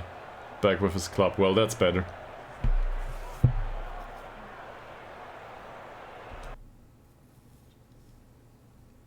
So Morgan doesn't have a great game. Not yet anyway. Morgan. Dirk. Great.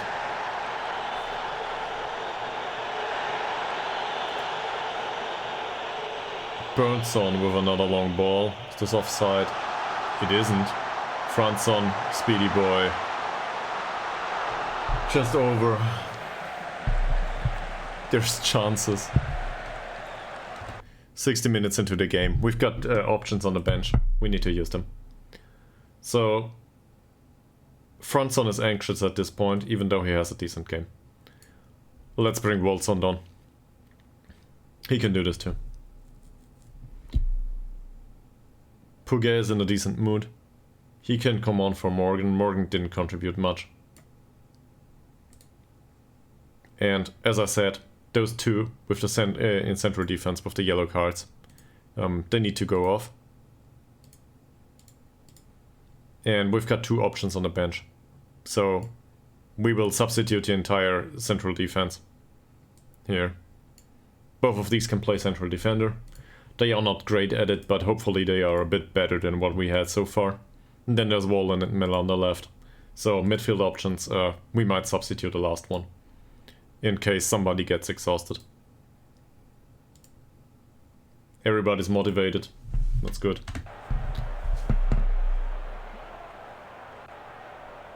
We don't create much though. 70 minutes into the game, we're still trying to defend this. Yeah, we can defend this all day, but it will not win the game. So, well, let's switch.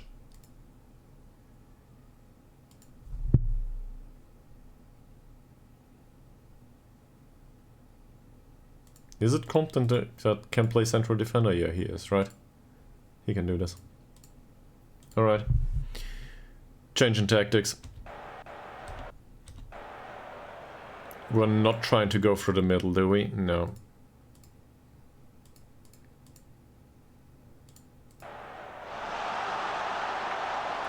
And now obviously we are more vulnerable to the counter. And not in case it goes like this though.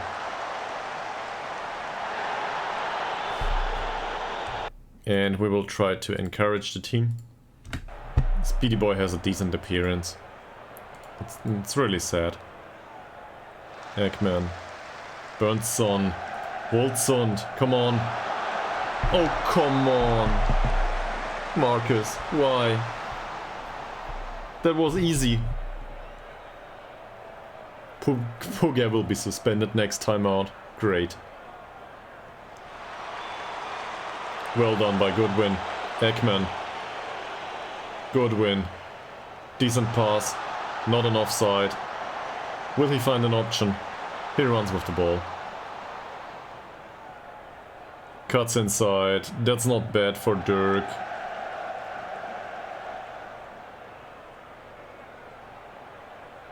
Where will we go with this? For Sell. Dirk again. Will he cross the ball? Puget. Another finish. Maybe we should have gone with the more balanced approach from the start.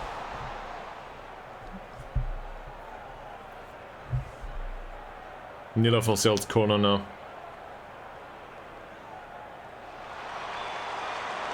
Not a chance for Comte. Forsell wins the ball. Goodwin. Ekman. Comte. Ekman. Hellström. Comte. Dirk. Dirk. Hellström. There's something that I notice here.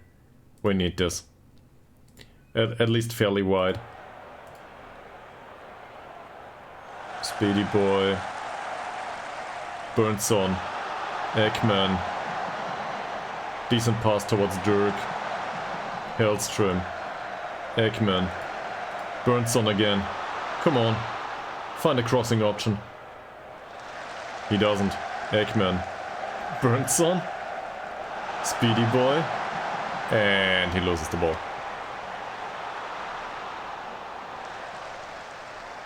At least... oh. At least he defends it well, I said. What I was going to say. Didn't go well. Sundberg. Adier. Adolfsson. Will we face another one of these situations? Hopefully not. That's not well defended. Well blocked. Norman. Goodwin. Adolfsson. Engelbrechtsson. We got a central defender to come in. And I think Melander can make an appearance here. So we can pull one back, I guess. Where is it though? The problem is the one exhausted is Hellström. But Hellstrom needs to remain on the pitch. We need the defender. So I guess Melander will come on for Ekman. Malte Ekman doesn't have a great game. Melander is not a great player anymore. But if anyone has got the routine to make an impact here, it should be Melander. Hellstrom on a yellow too. Dirk. And we will... Speedy Boy is anxious. Conte is frustrated. I think we will encourage the entire team here. Wolfson, it's offside, is it? It's offside.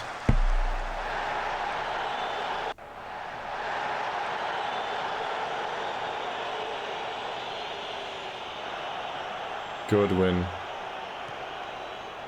Long ball towards Speedy Boy. And offside once more.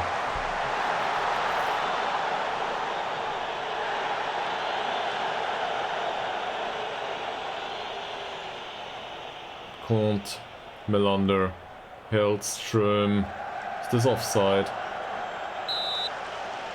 Yes, it is.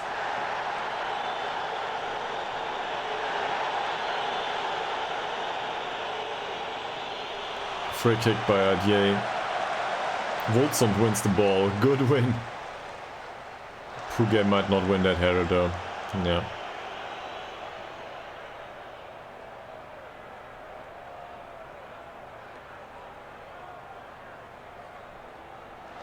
Speedy Boy nicks the ball off the opponent. Burnson. Long ball by Burnson. Molson will not pick that up, will he? We get a corner. At least something. But it's... well, that would have been the day. Let's see.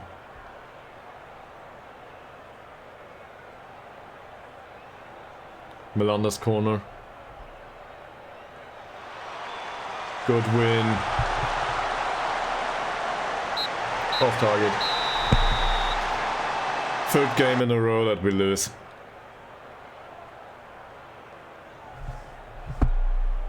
So, what's your thoughts on this? If we look at expected goals match story, for example.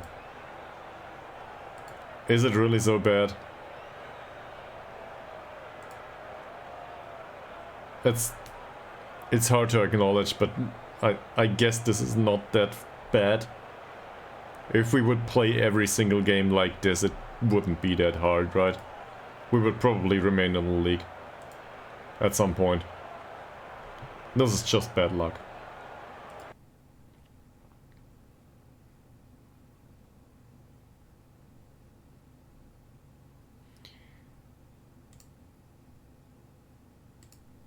So, I guess that's it.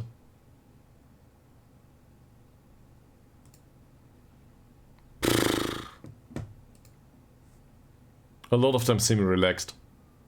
For some reason. So, unlucky was the right way to go about things. And I think Jonathan Bengtsson, nicknamed Speedy Boy, had a decent game for coming back into the club.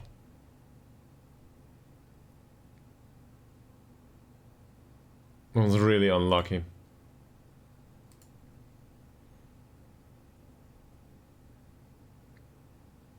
Next one will be harder against Trelleborg's FF, but it's a home game. Yeah. So at this point, obviously, given that we lost against Trollhättan, we will probably go down.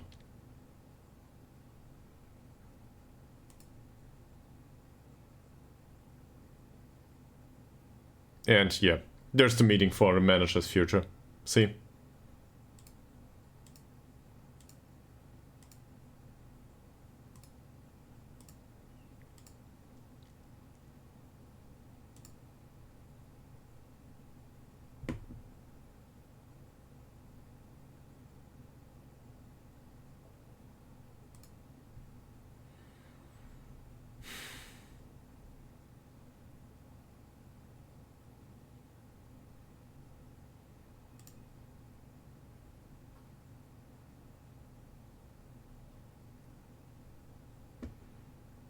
I don't think so, no.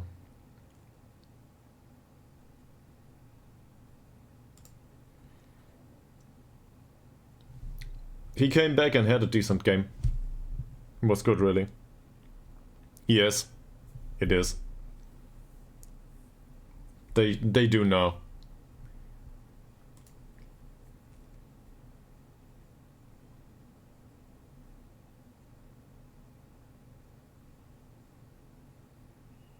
Is he player of the match or something? I don't know. Apparently.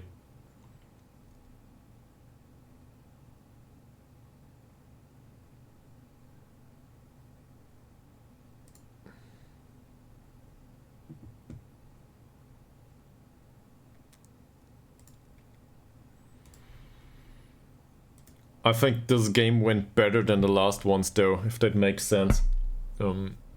So from an expected goal perspective, or match momentum perspective, or even possession perspective, this game was somewhat even. So we had a chance. In some of the other games we didn't stand a chance. And I think this is down to my decision making too. So I gotta be more critical about this. With myself. Yeah, well, I need to attend a meeting here.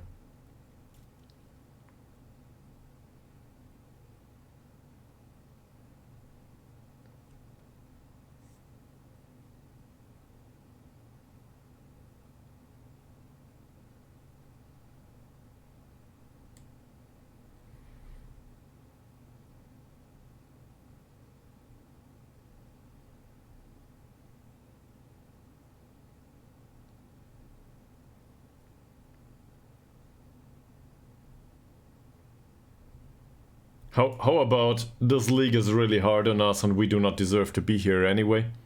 I got us promoted.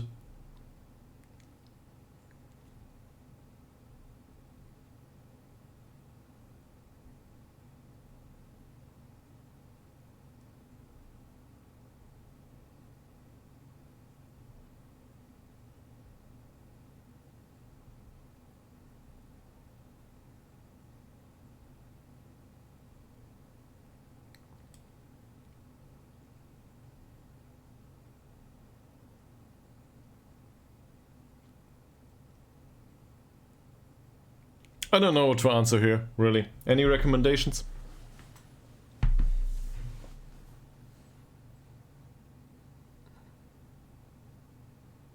We do not have that many injuries, so this is bullshit. The really hard fixture list isn't true either. Well, we might argue that the entire fixture list is really hard on us, right?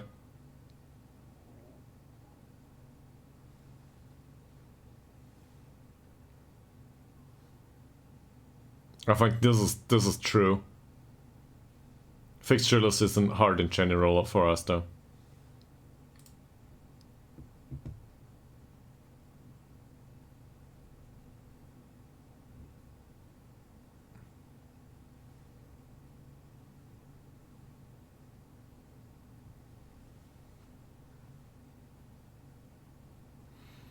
I think I've done so much for this club is probably the way to go about things.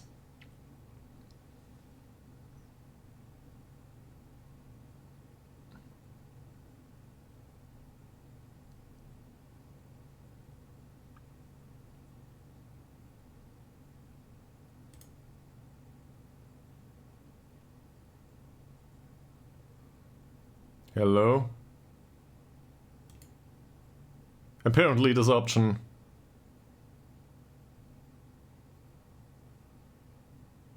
Alright! I just got fired! Well, that settles it.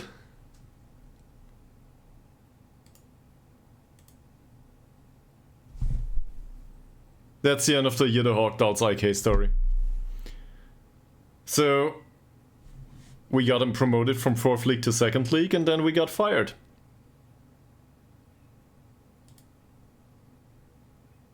And Marius Nilsbakken resigned with us. Great. So, they didn't only knock at the door, they threw us out immediately. Now we're in the middle of 2028. The star signings we did make didn't come in. So Ytterhogdals might just make it in the league. We don't know. That's the end of it though. That's the end of the Ytterhogdals IK story. At least for now. So...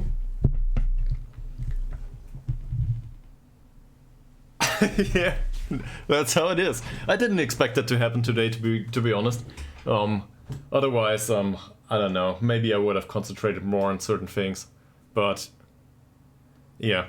To be fair, the assistant, the chairman had some very interesting perspective on things, I guess. We had every single game we were expected to be defeated. We did not get defeated in some of the games. We managed to get a C rating overall, so we just got fired on a C rating, right? Overall they were happy with the management of the club. And they still fired us. So there's something to be said about the chairman here. And that is that I think the expectation they had not to get relegated and the circumstances of the club do not they do not fit. And yes, that's a manager's rant. True. I think I have to accept that I just got fired. This happens. So I don't know what will happen going forward. I guess there's different options. So 7.5 hours into the stream, this is the end, I guess. I don't know yet. But there's a few things that we can think about. So I want to put this to a poll, I think. And given that there's a whopping 3 viewers, there will probably be a really interesting poll. So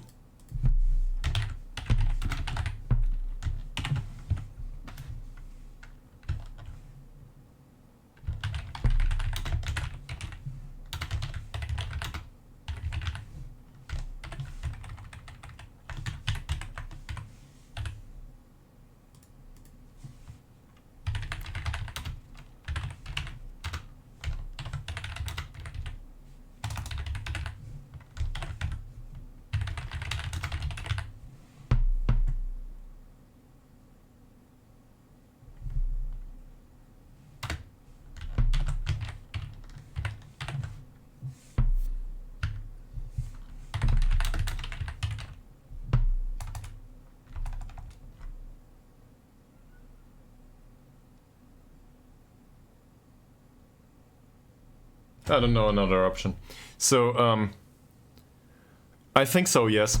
I think I told them twice, but there might not have been feedback to this. So this might have been a bit how is it? I wouldn't say it's buggy, but I clicked the option once and there was no feedback at all. It came back with the same dialogue stuff. So I thought it was a bug. It didn't accept the click. But what I think what happened is I clicked the option, there was no response to it, so it came back to the same menu, and after I clicked it a second time, they just fired me. For example, I could have promised that we will pick up in performance within the next month. That would have been a way to do it. Then we would have increased the pressure on ourselves though. So I don't like to give promises. In that kind of situation, though, promises are probably the only way to go about things. That said, you shouldn't end up in that circumstance anyway. So, yeah. There's a chain of errors though. But first, let me get to the poll, okay? Since at least you both are here, and this is great. So I'm happy not to have been fired alone. I guess that's the way to put it. And looking back at it, we managed to pull off absurd things, right? This club does not deserve to be in the second league. So at this point I also want to... yeah, sure. Yeah, but you aren't. you're new to the stream, right? Yeah, like the hat-trick with Puget. Or remember the hat-trick by Ishak? Anton Ishak scored a hat-trick with 4 points of finishing in 15 minutes. What the hell? Also, Ishak Holmström, that's another player, scored 20 goals in 2 seasons. We got promoted 2 times. We defied expectations every single time, despite this one, because expectations were absolutely unrealistic. So, if they would have stuck with us, probably we would be fine. Or we would go down, but we would be fine overall in management. That said, there's also errors, like we did a lot for youth and so on, so that didn't work. Next time out I wouldn't waste money on the youth players, for example. It's just no use, and I'm not talking foreign youth players, I'm talking ours. But I gotta make a poll now, that you're still around. So...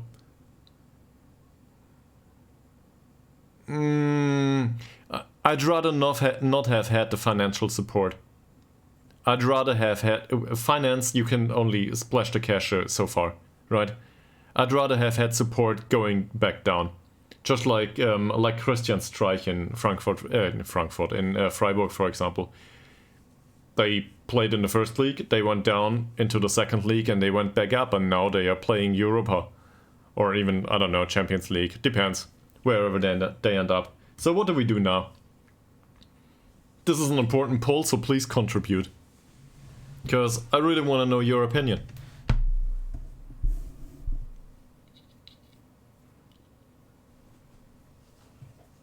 And please be aware, in case we do something new, I will need to reflect on what sounds fun to me, and might not be that fun to you. On the other hand, I don't know. I usually like to pick small clubs. So, but usually I start unemployed. With that poll though, yeah, I will try to abide by it. For other games, there's a few things on my mind. I usually do indie stuff. In case that helps. And obviously it's not forever, right? And of course, I would be happy to have, I don't know, some feedback in chat. Okay. Would you, so obviously it's you two that contributed here. Would you be so kind to elaborate on why a new save or the same save? That would be great. Because I put in both options because it both feels okay to me. So why one or the other? Or I will just roll the dice. Really.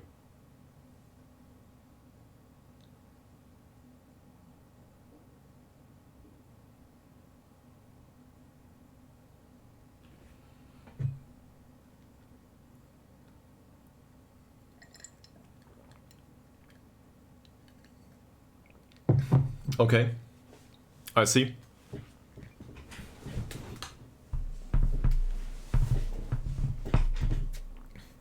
For you, Mies, why? I guess why the other option? I guess you were the one.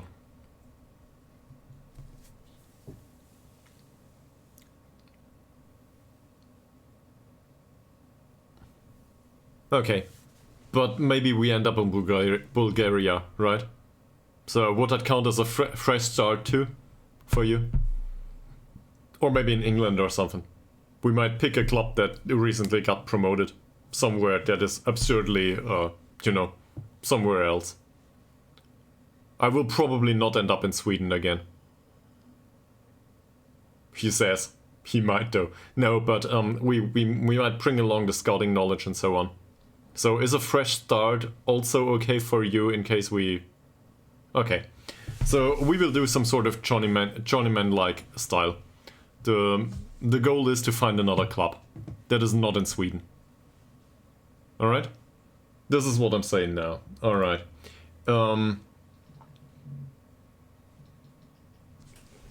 So... Given that I'm starving though... let me go for 2 or 3 minute break, take a deep breath, and I will see if my significant other is awake. Sun's shining outside. Apparently this is the perfect time to take a big nap for several hours, and I still want that Greek food. But we are close to 6 p.m. now here. I will do something there. What's with the Chop Center? Chop Center says there's a few chops available, I think. I like to do these though.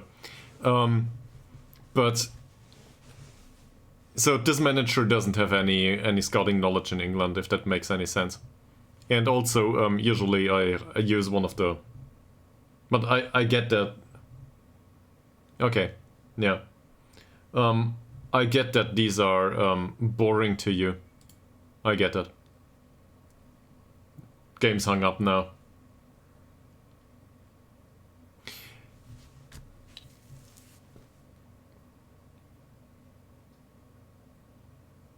You're right. This might take a while. I don't know what's going on. Hopefully it doesn't crash on me.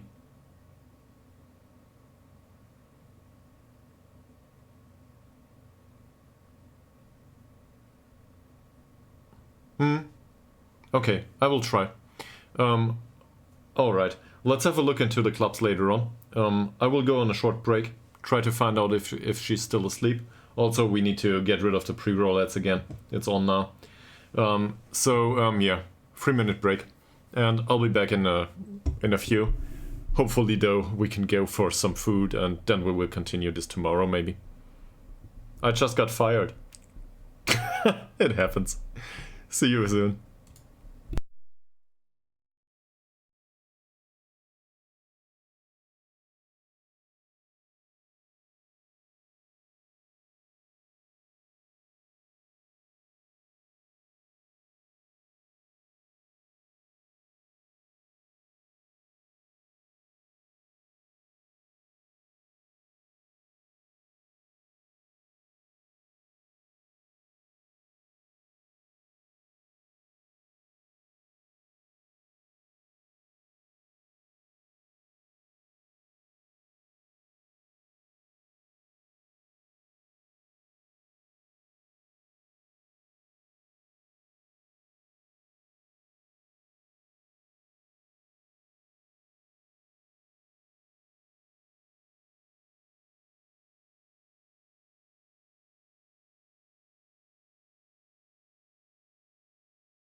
Hi. So, food in the kitchen didn't change. There's still Fleischwurst, whatever it's called in the meat sausage, I guess, in English, as well as tomatoes. Plan is still to go for Greek food, but my significant other is half asleep. So, we have some time to find another club.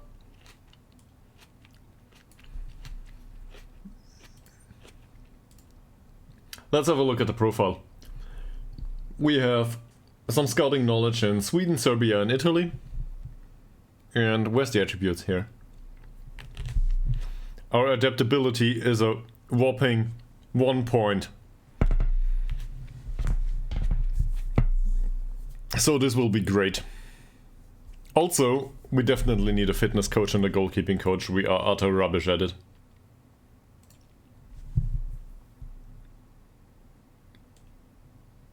Available jobs, there's a lot.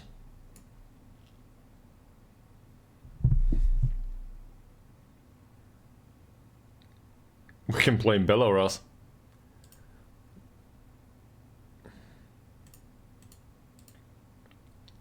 There's free jobs in Bulgaria.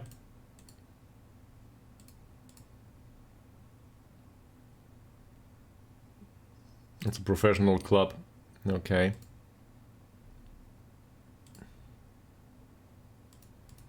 $18K, sure, why not?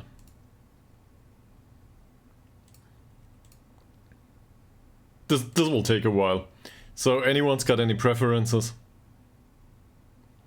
Ha! We can go to Sandhausen in second league. I don't know if this is a good idea though. This is yet another small village club. Well, small city club. We probably shouldn't do that. We could manage VfB Stuttgart too. And by the way, I never managed in Germany. Despite being from Germany. I never did that. Greece?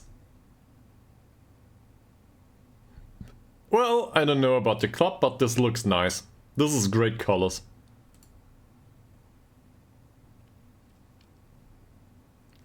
To battle against relegation.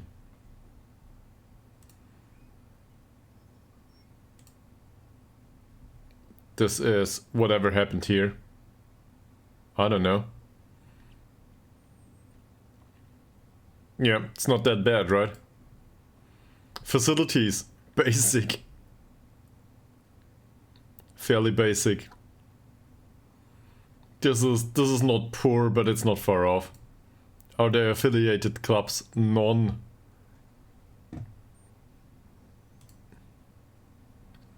What's a player base? They leave on free transfer. What the hell? Oh, the league didn't start yet.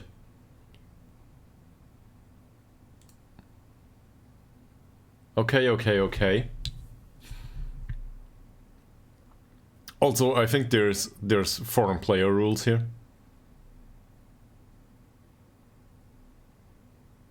Yeah, okay. But these are not very strict, right? So that would be alright.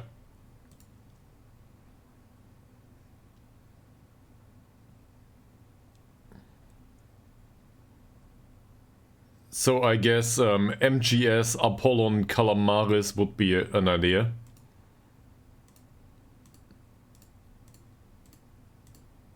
Come on, get back to the job center. Thank you very much. I do not like these colors. I will not manage those. Seriously though, let's have a look at least. Yeah, near the top. Premier Division. Sure, we can try something like this. Slovak second division. I don't know this club. Doesn't matter much. There's a club in Slovenian second league. So, I guess Eastern Europe sounds interesting to me. We can also apply to be manager in Ytterhogdals IK in case you want us to do. Oh. In Swiss? In the Super League? I don't think so.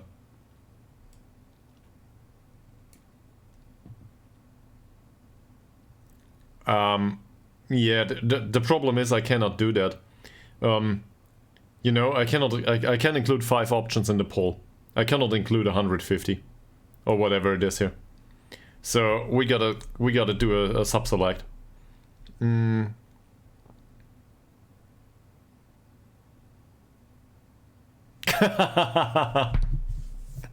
I guess that would be considered cheating, right? But sure, that would continue the story of Ytterhogdals IK. But I don't think I'll do that. I'll just go for another club. What's Challenger Pro League? Where is this? Most of these are up rather high in the league system. It's kind of interesting.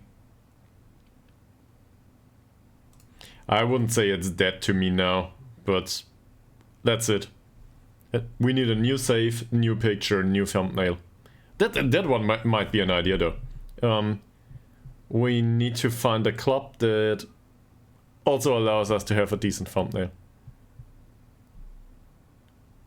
7th Albanian division? Where did you see that?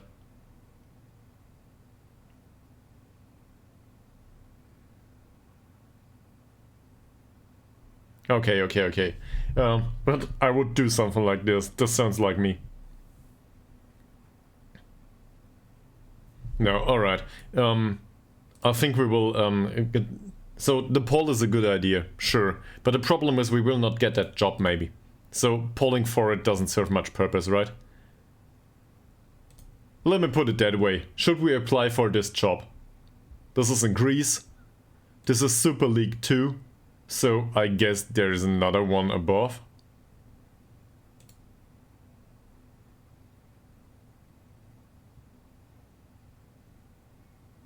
C Division isn't loaded. This doesn't exist. And then there's Super League 1. And Super League 1 apparently is in 13th spot.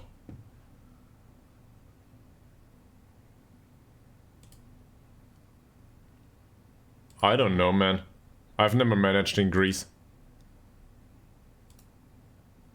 This looks like some weird kind of...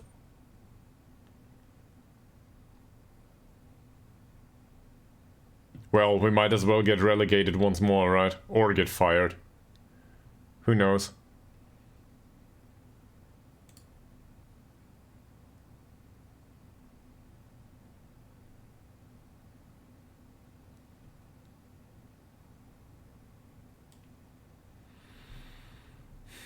Nations treated as EU, Albania, blah blah. Yeah, there's a few nations that are treated as EU members, okay.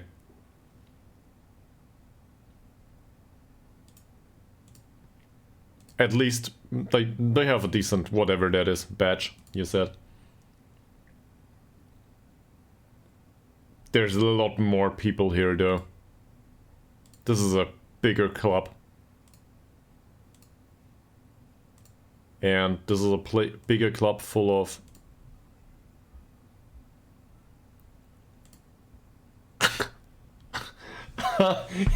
This is a bigger club with a slightly skewed wage budget. What the fuck? 2.5k for one player.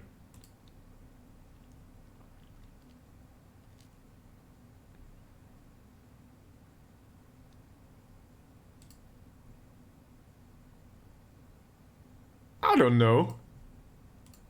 We'll see. Some of the players leave on a free transfer. So, from a risk manager... Yeah, he's from Monaco. Yeah.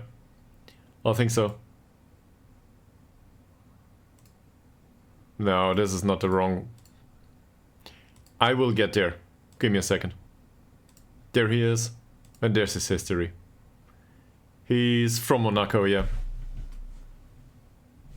He's from Monaco and he was with Kielce Brugge and then with RC Graz. And afterwards he came to Greece. This guy's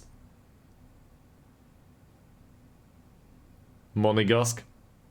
And also French.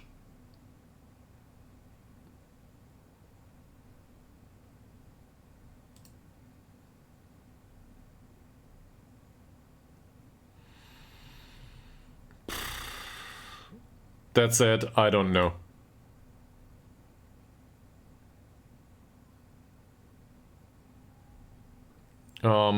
I think there was something Italian about him. Well, he speaks Italian. His Italian is good. So, yeah, maybe that comes with the nationality, I don't know. And there's also Tobias Stargard, who will explore his options at the end of the contract. Great, he's a 26-year-old star player. So, I don't know what happened here though. What happened to the club within the 3 years? Did they get thrown out of the league or something? I don't get that. What happened here? Within these 3 years. This is between... Oh, they were relegated. Were they? So they were relegated from from Super League 2, I think it's called. And went back up 3 years later. And this is not loaded in the database, so there is no history here. This is what happened. And I cannot load the third league increase. Yeah, well, we get familiar with them right now, so I guess this is likable. That's not to say we will end up here. How's the staff, by the way? Do we have staff? There's barely any staff. That's okay-ish. That's okay-ish. Yeah, I know.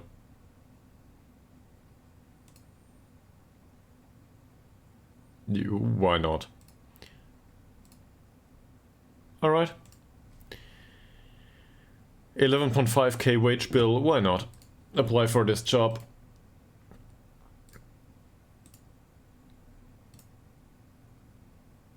But I wanna do, I wanna see something else. Is there something else available? And I've got a preference for small clubs.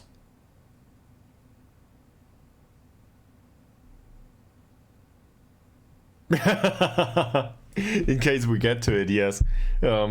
If she doesn't wake up for the next 5 hours, I will probably, at some point I will wrap up the stream and just go for something else. Cook something. For both of us then. I've never managed in Norway. I'm not sure if this counts, but I guess this is...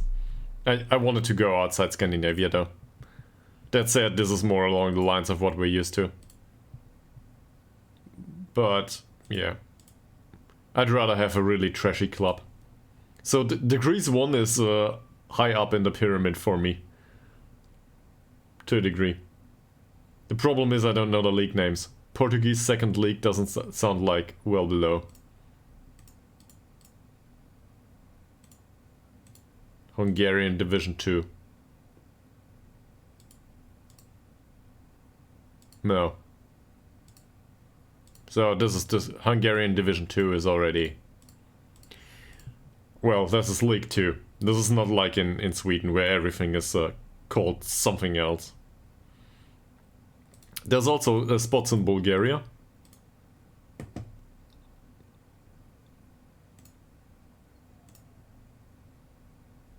These have questionable color design, I think. That said, I like the away kits. It feels a bit familiar, given Ytterhogdals.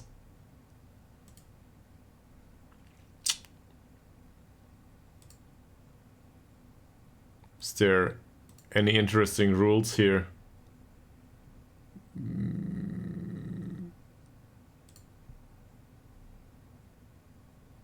Trialists cannot play here. Well, great. And there's a minimum stadium capacity. Minimum wage for full-time players. This is a professional club.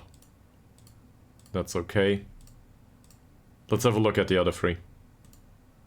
Spartak Plaven. So I have no idea about any of those, obviously. Spartak Plaven seems to be a bigger club. Top half finish. This one was to keep the team clear of relegation. That sounds like me. Itar. These are horrible colors, let's do this. Playoffs, probably not. So...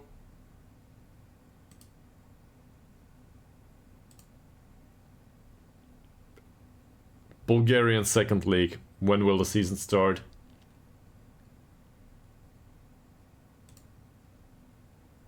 Oh, I can just look at schedule, right? Here it is. Schedules. Well, they basically played a friendly and that's it. Schedule. Oh yeah, we are prior to starting into the season. Sure, Sweden is a completely different schedule than the rest of Europe. That's true.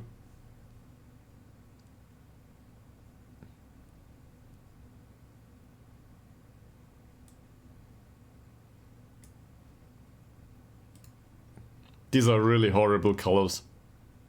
Especially given that I think, was it you, Mies, with the Dortmund affiliation?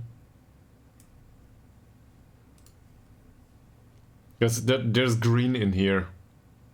There's green in here. So obviously, given your affiliation with Dortmund, we should find a club that plays in blue, right? That would annoy you as much as possible.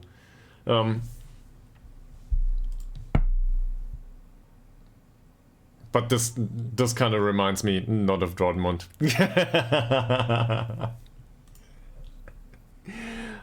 That said, I don't know, this looks interesting to me.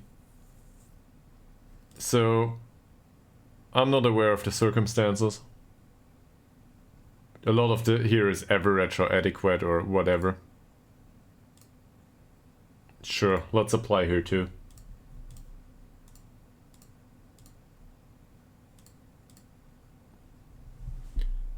There's some other crappy league here. Belarusian highest league.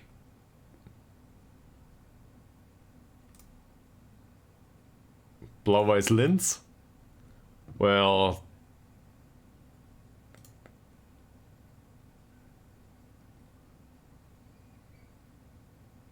yeah, okay. They want to be near the top. I don't think I want to do that. Also, all the Austrian names will probably confuse me given the stream is on English.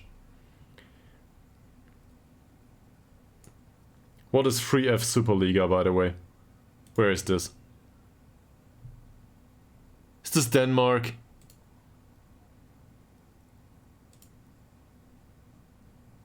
This looks like Denmark to me, yeah. For some reason this is called 3F Superliga. Whatever that means. This seems like France. It is.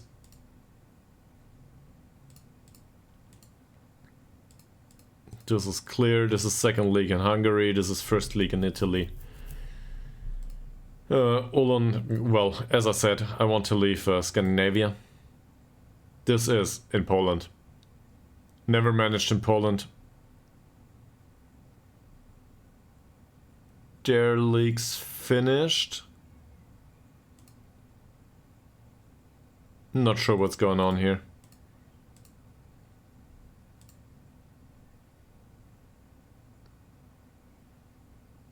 Yeah. No idea yet about the goals. Portuguese second league. Ah, the colors though. I guess we could manage in Russia. Maybe a slightly unpopular topic these days.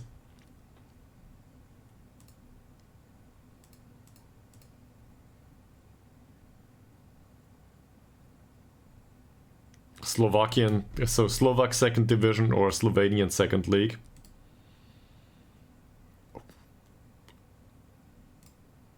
I'm not sure if I could stand that. That's not much better though. Sevilla? I don't think so. Almira? Or this one maybe. Watch Spanish Federation First Division B. This is third league in Spain, is it? Where is this?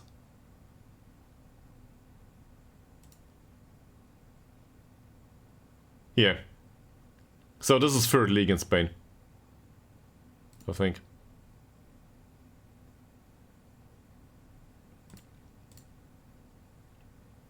I don't think I ever managed in Spain.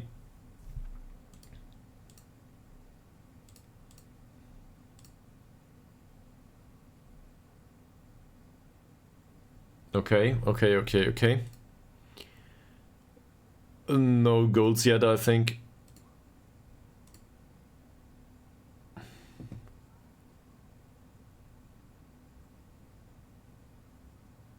So these here got relegated. And available there's Castellón and Murcia. Well, Murcia is not a big deal. They are here. They finished, more or less, yeah. Here, and Castellón there. No targets there, no goals. We don't know what's expected. So we would apply for a job with no expectations on what to go for. And next season they will tell us we need to get promoted, so I don't know. Kalmar, obviously not. Because it's in Sweden.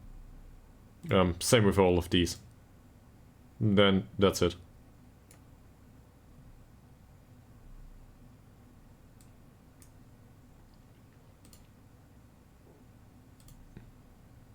No. Yeah, you do that. You do that. Have fun, man. And we will try to find a new club.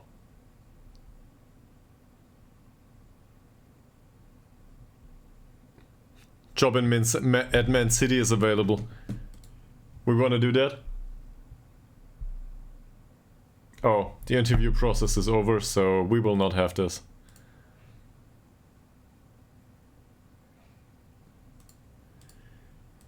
This will not happen. And I will not take on an international job either. Yeah. We might also, well, Nottingham Forest it will not be. Given that me said English saves are so boring.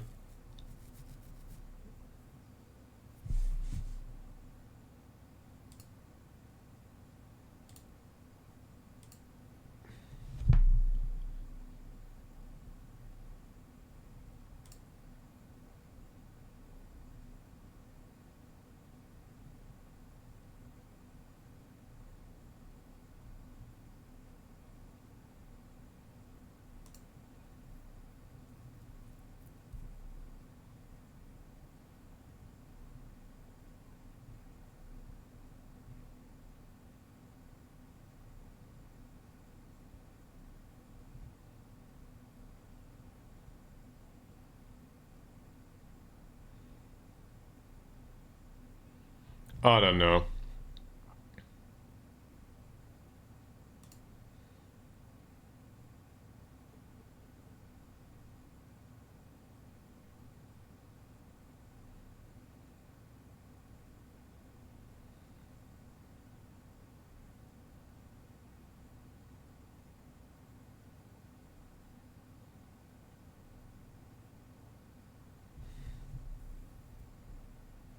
So, the incorrectable differences were that there was no money at the club that was spent on infrastructure or anything, and we got stranded in the second league in Sweden.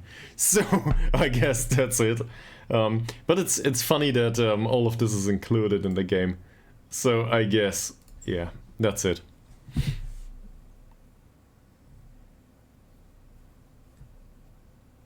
And now they can look for somebody else. And that person will probably go down with the club anyway. And if they don't, it will be our signings, obviously. Because we will miss out on the best players. Bernie Goat and... I don't know. We will not see Puget's career. Which might not amount to much anyway.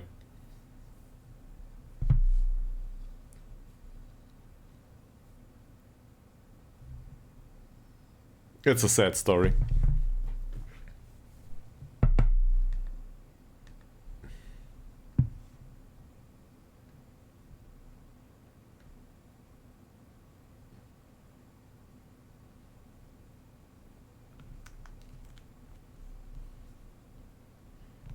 I'm not sure what I have loaded though, in terms of leagues. Let's have a look, will we? So there's no Scottish club available, no Irish either, no Northern Irish. Not that I want to do a save there. Northern Irish, I think they are all non-contract. This is really, really hard. And also annoying. I'd rather do an amateur save. I just got used to being with a professional club.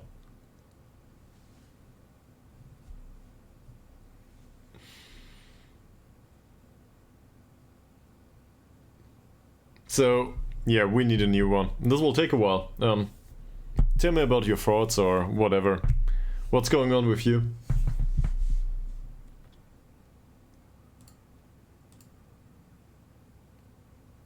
Oh no, I will need to do new thumbnails. And maybe a new playlist, I'm not sure yet how to do this. On YouTube, that is. No, it's not that important. Just a new thumbnail will be annoying. I will need to find another picture that is not copyright protected that symbolizes whatever club we end up with. Or just drop a message at the other club. So, yeah. Maybe the next club will answer me.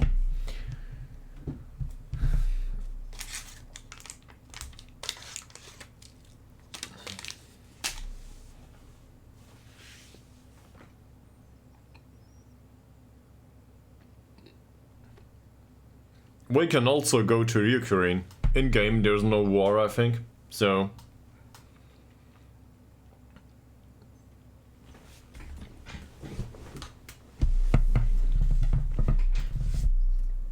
In case you want to hear me butcher some Ukrainian names, that would be totally fine.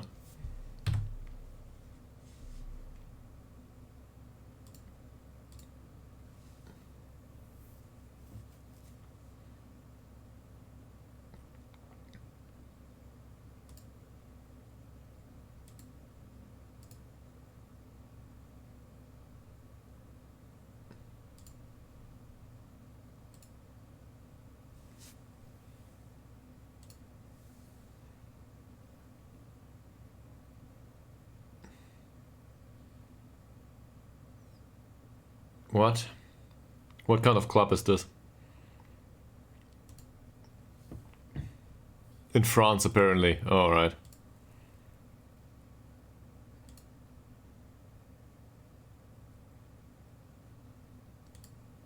Varzim in Portugal. Olivana is with Hanover. Okay, yeah. And apparently he went back to Bulgaria for some reason. Whatever. Is there any new jobs available? Obviously we want to be manager, so I guess this can go. Here. In any other nation than... Where is it? Sweden. Do not want to be back in Sweden. Thank you very much. So there's a lot of head coach, apparently it's called here. We applied there. There's a few more. In Wales. This is really low.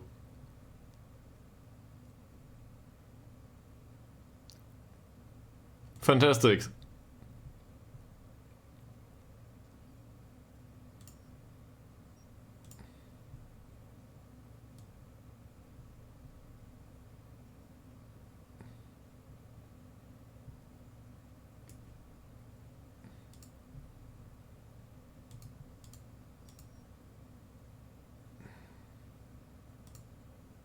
How about Indonesia?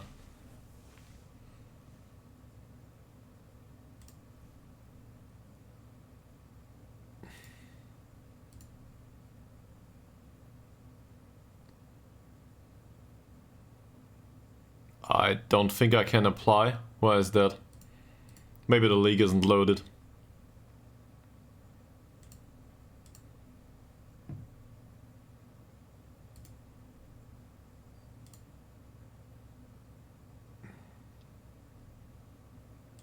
They are first on the league.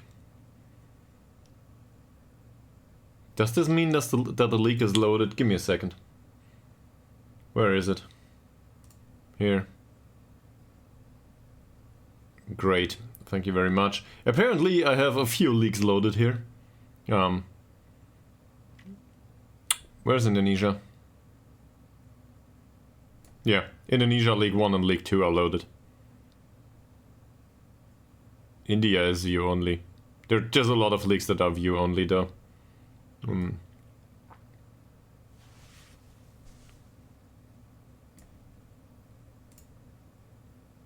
But this league would be Persebaya, by the way. I can't find this. Not to say that it is in this league. But yeah. We could try to apply for something like this. But apparently we can't. Hi Vixman, welcome back. We got fired. Yeah, still streaming. After... Yeah, seriously, we got fired.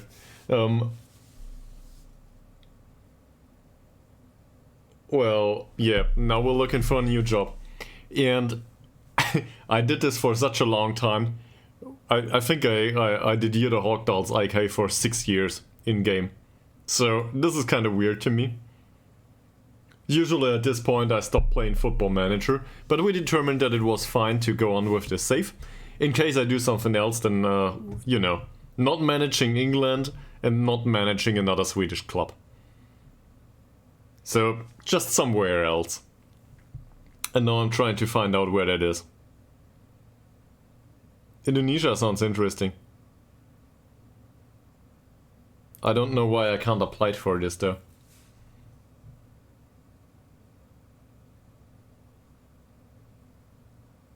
Are they done with applications? That might be it.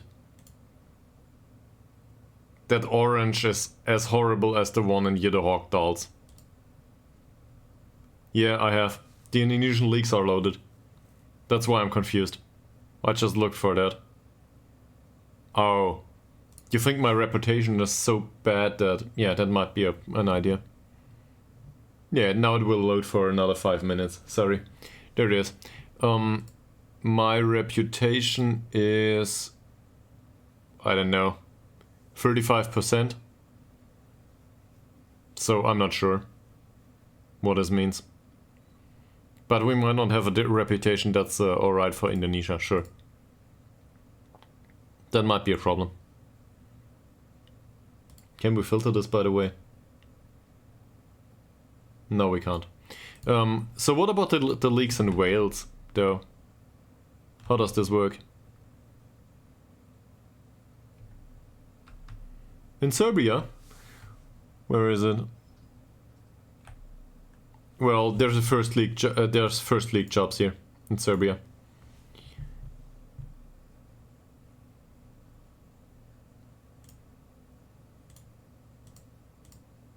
Preliminary phase. This looks like interesting league rules. This is second division. All right. Okay. Yeah, why not? Let's have a look at the clubs though. So I'm not aware of any, you know. These colors drive me mad. We should probably do that. That said, I can only declare interest in that job. I cannot apply for this job for some reason. I don't know why. Application time might be over, or I don't know. Serbian First League. Let me have a look. Hopefully this is loaded. I don't know. Where's Serbia? Serbia.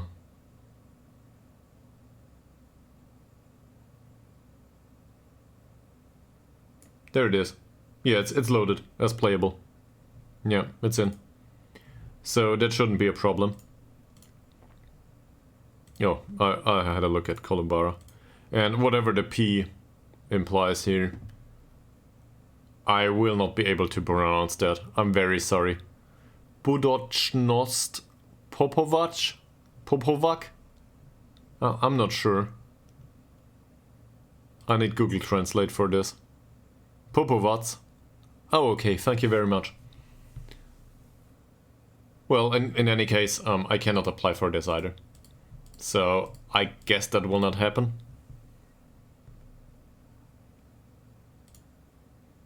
Belgian Challenger Pro League.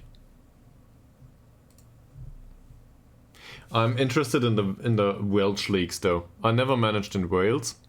I'm not aware of the... whatever. This has a decent...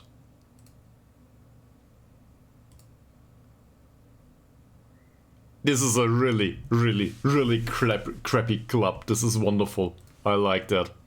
They just got promoted to this league. And this is... What league is this? In Wales. So this is North and South, then it goes to Premier. And then that's it. So this is second league in Wales. Well, it's on the top right corner here. Oh, 2028. But I think Wales sounds like a lot of fun. That's prior to me knowing about the league rules though. So let's have a look at the league rules first. Is there anything I should be aware of in Wales?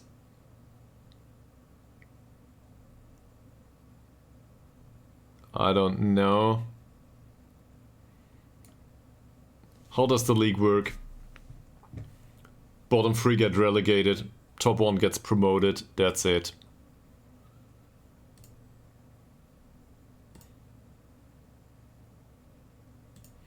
They want somebody in a mid-table position. What kind of clubs are these? Semi-pro. Yeah, we've been there. Great. This has horrible kids. They fight against relegation.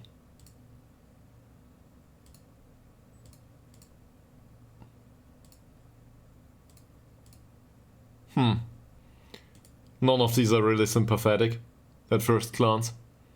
So they want to battle against relegation. This is, let me guess, this is a club of non-contract players, is it? Yes. They are semi-pro for some reason. No affiliates.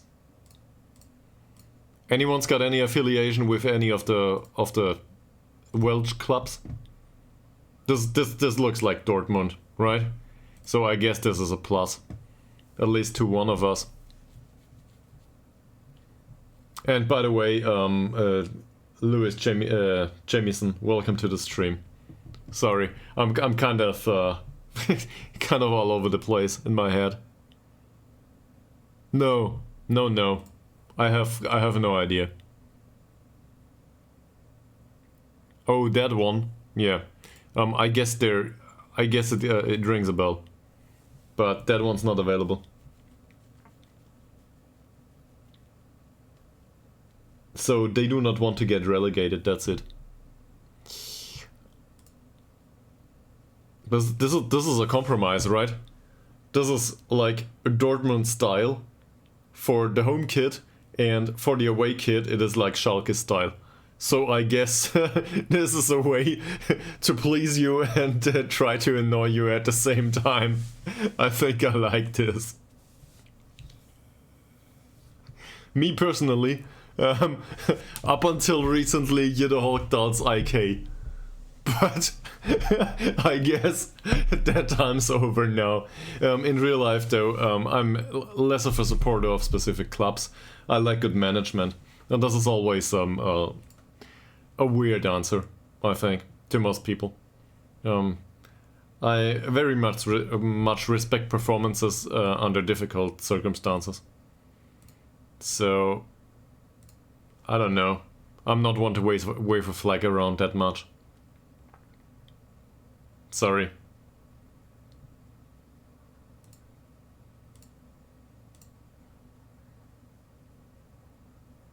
Yeah, for example, or given that I come from, I was born in Stuttgart. I very much respect the SC Freiburg, despite that, because for their circumstances they do outstanding work. This is really great. But also, Union Berlin is a great story, yes, to a degree. And this is despite the fact that Stuttgart suffered from their performances throughout the years. Well, one is Baden and the other one is Württemberg, so you can guess. It's a local rivalry, yes, well, for stretching amounts of local. But yeah. That said, I think you will have a hard time finding somebody in Stuttgart that doesn't respect them for their performances. They do a lot of stuff the right way.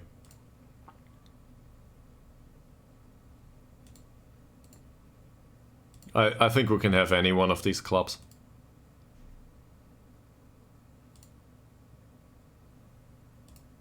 Mid-table positions, though, are boring. I want to fight against relegation. Let's take this one. Just for the kit colors. Also, for some reason there's a kit loaded here, so let's do this. We will apply for this job. In Wales.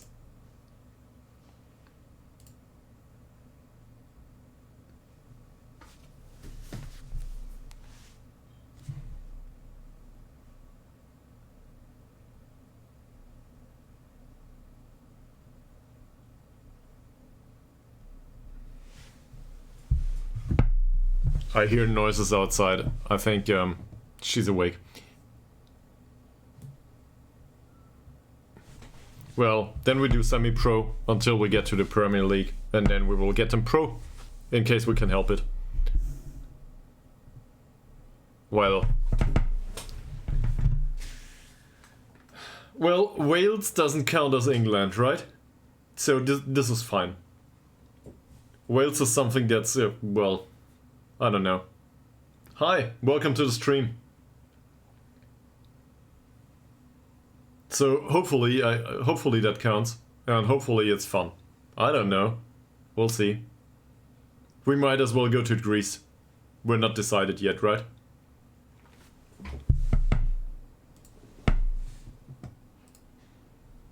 Alright. They will respond in the near future. And that Serbian club is gone due to that egghead. No, the safe is this safe is in the middle of 2028, and we just got fired by Ytterhogdals IK, which is a small village club in Sweden. And well, we got fired after getting them promoted from 4th league to 2nd league in Sweden. So I don't know. Apparently now they are ambitious enough to fire us for not being able to keep them in 2nd league. So yeah, that's it. That's it. They will go down. Circumstances of the club will not allow them to be there. They will go down sooner or later. They are entirely out of their league. They were entirely misplaced in 3rd league already, and we still managed to get them promoted to 2nd league. So yeah. For next time, do not get promoted, reconsolidate the club financially. That's what I learned from it. What's this? This is in Norway. Sure, we could go to Norway too. Maybe not to this club though.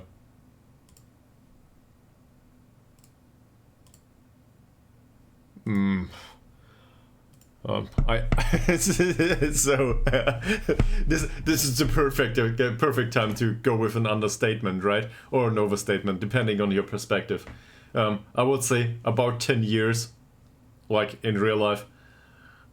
But on the other hand, you can play a lot of Football Manager and have no idea about certain aspects. For example, Swedish transfer rules. So I guess, depending on your perspective, it's some of both. It always is. I think I'm rather familiar with most of the systems in the game, but on the other hand, you tend to learn stuff every single time you play this game.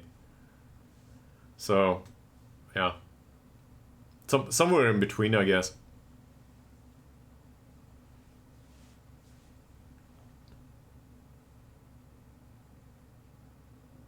But we tend to get into debates about systems in the game from time to time.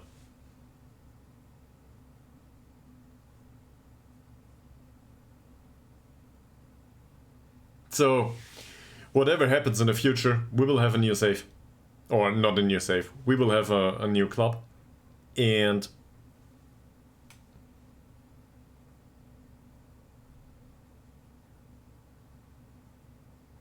yeah. So for Football Manager 2021, I skipped the last iteration. I skipped 2022. So, but for 2021, I was 4,500 hours into the game, I think. That said, whilst not streaming, I usually played Football Manager and watched TV series or something along the way, you know, Netflix and stuff. So you get a lot of game time that's somewhat half-hearted, I guess. So sometimes you watch something for like 15 minutes and do not do much in the game. That doesn't happen on stream. And here, I do not think you can see the Steam overlay. In fact, I cannot even open it because I deactivated it. So give me a second. I need to have a look at Football Manager's game stats here. Yeah, but it's not about the time. So in this iteration of Football Manager, I'm at 813 hours. This is active game time though. I didn't watch anything besides, well, I watch my own stream at this point, but that's it. So this is about 815 hours, maybe 800. Some time might have been spent on AFK, I don't know.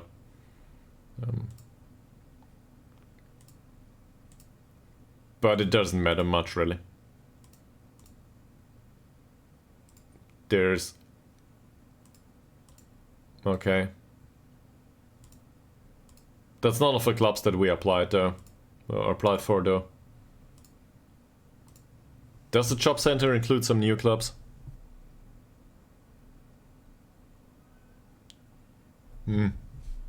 Okay. We applied for these two. Leading candidates are others though.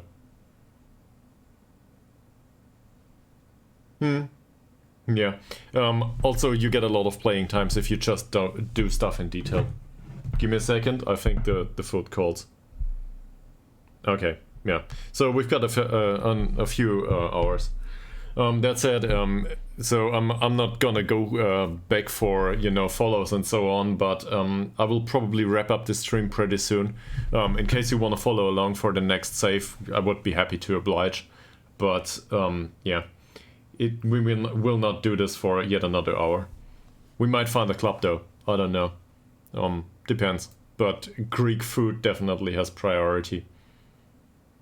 Once my significant other gets to it.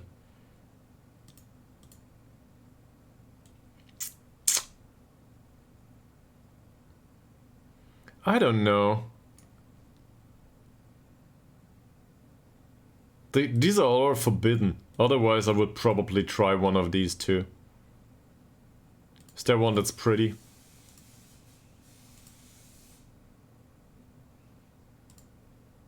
Weird sounds outside. Chola is pretty. To a degree. This is horrible. I love it. been here. An Alpha turn. Well, okay, that's alright. But anyway, premise was not to manage in England.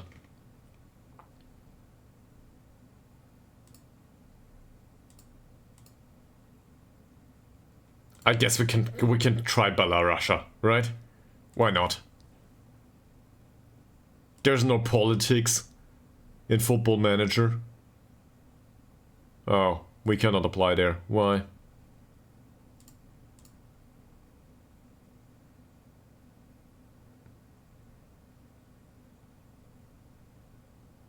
Usually you can apply for every single Belarusian highest league.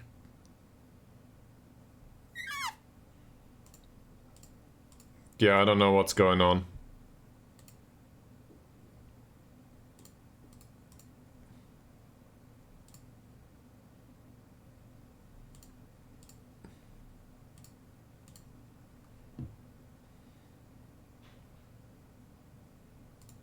We cannot apply there either.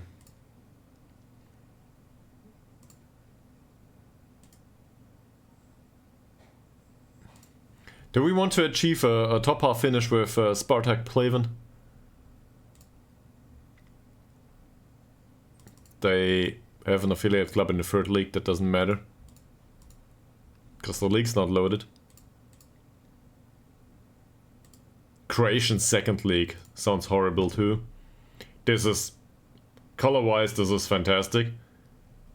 This is really great. Because I have a really bad time with all the violet. That said,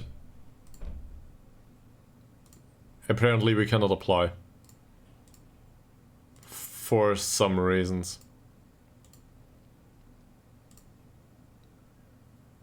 Ouch.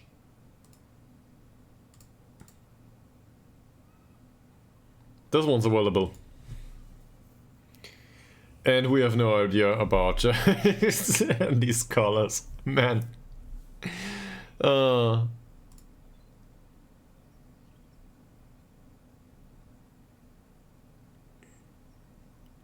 Imminent end of the loan contract, okay.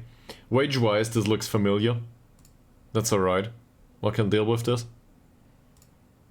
Job advert doesn't say anything. Finances are insecure.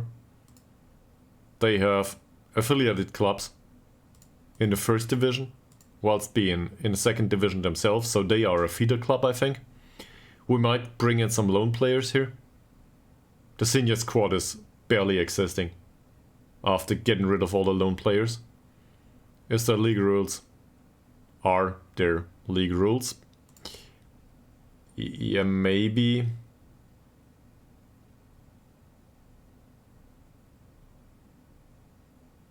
Winner prize money isn't great.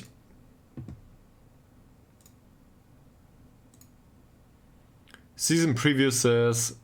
What kind of club was this? Taborsko? I guess. I will butcher every single name in Serbia.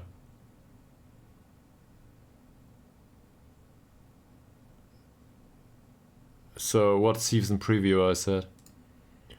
Taborsko are...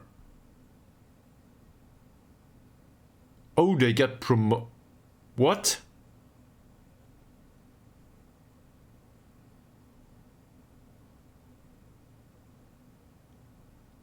What's going on? This is they get promoted?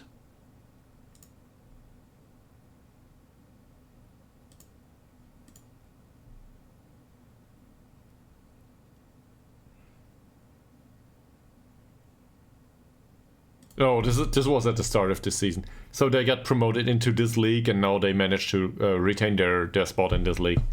And now they're looking for somebody that manages the club not to get relegated again. Well, something like this.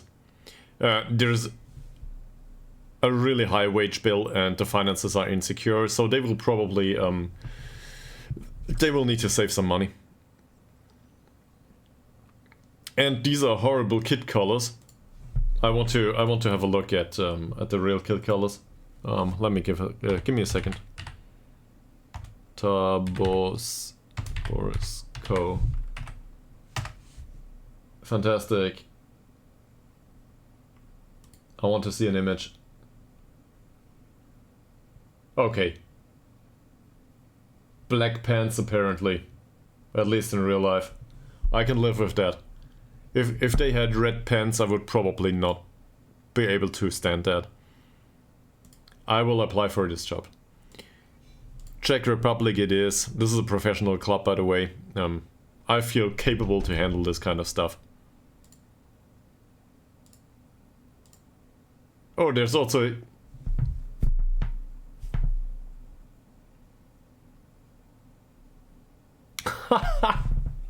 They have a senior team and a youth and a B team that are full of players that earn a lot of money. And, well, they might need some financial reconsolidation. So maybe maybe that's just the right job for us, right? We'll see.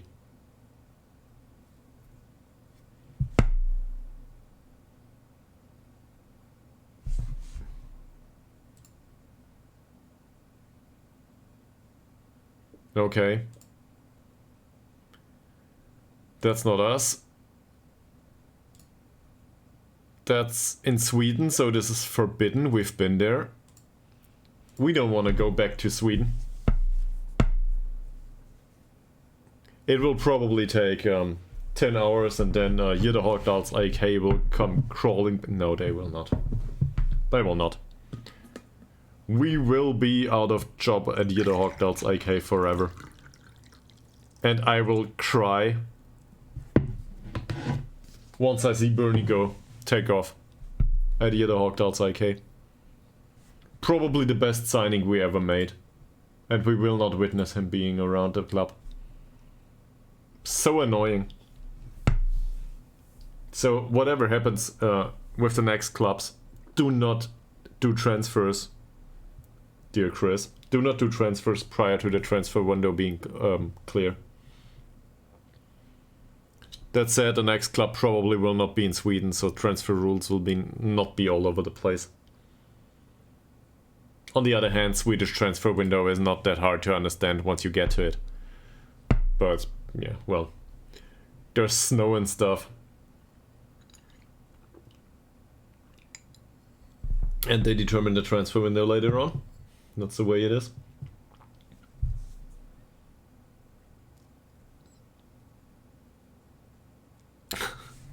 We will probably not go for Bayern 04 Leverkusen.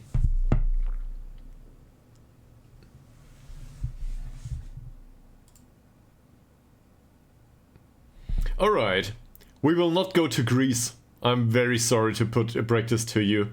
So we will not enjoy these wonderful colors. I would have loved that. Great.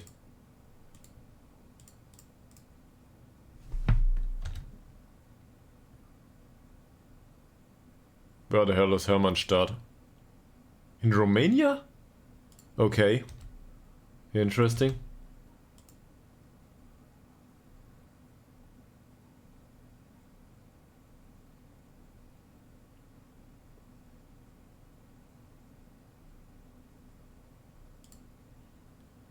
I don't know the club.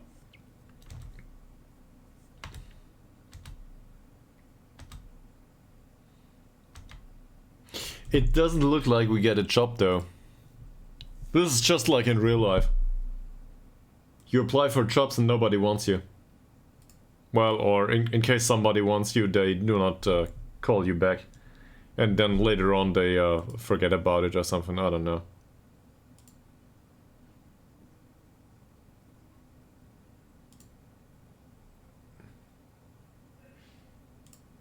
This sounds okay.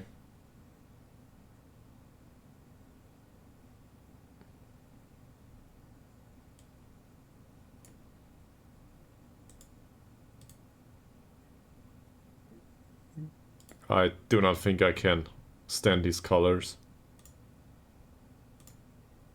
This is new. Serbia.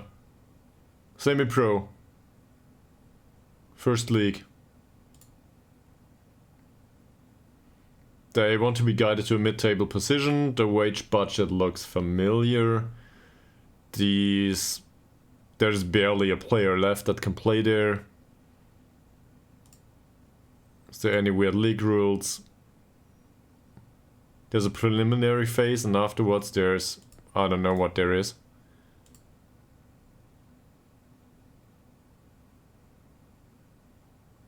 I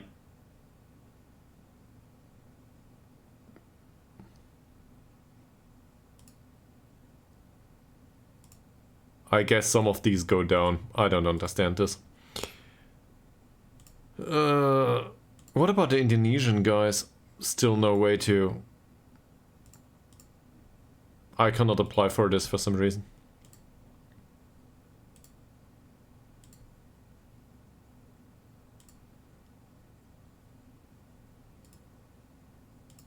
I've been here, I cannot apply for these either, can I? No. Croatian second league. I didn't want to apply for this one, I think. I did want. That's not possible. Chess second division. This is really horrible. I do not want to apply for this. Just due to the colors. I do not want to play in Germany. I'm too familiar with this kind of stuff. Especially not for second teams. Yeah, maybe. But maybe, you know, I do not feel that the affiliation with oil money is just not strong enough for me. I don't think that's a good match. This is just not me. Yeah, probably not. Northern Ireland. Ireland, sorry. This is... I guess this is a really shitty league there, whatever it is. Let's have a look at the structure. Afterwards it's a championship and then... Danske Bank Premiership and then... That's it. So this is third league in Northern Ireland? This looks horrible. Let's do this. Knock Breda. Well, I did senseless possession football for the last 5 seasons because the board wanted us to do that. So I guess that's okay. Somebody's drilling something in the wall. I hope you can't hear that.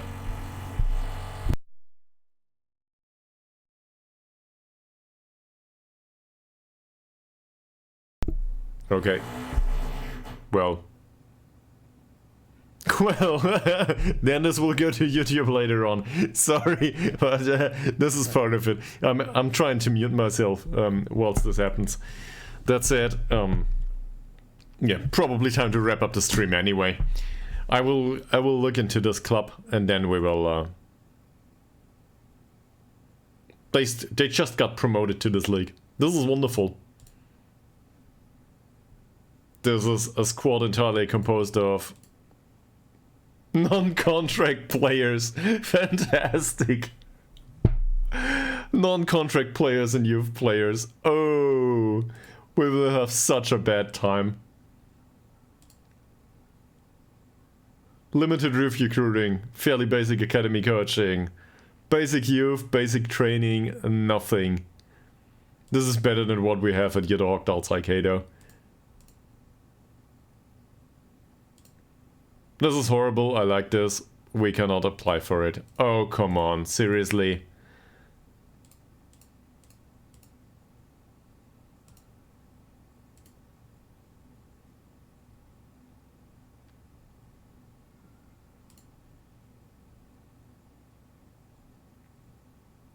I guess that's okay. This looks much better than what I'm used to though. Romanian second league, how about this?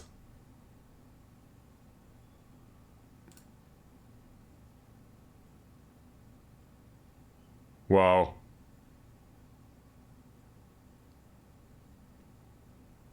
defensively solid and counter-attacking and direct football. So basically Union Berlin, right? More or less. That's a bit unfair.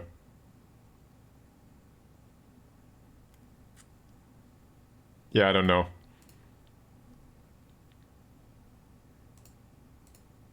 Did I try to apply for these?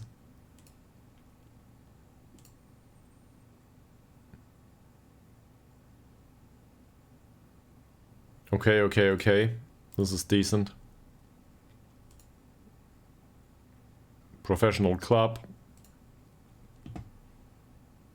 Training facilities are adequate. I'm not used to this.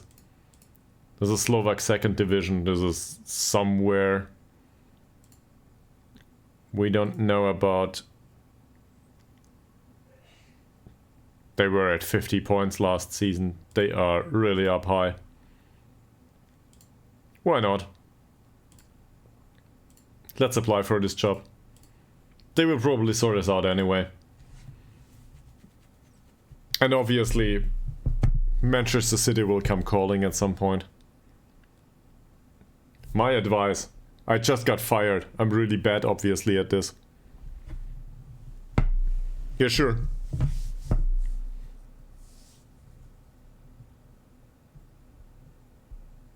Ask away.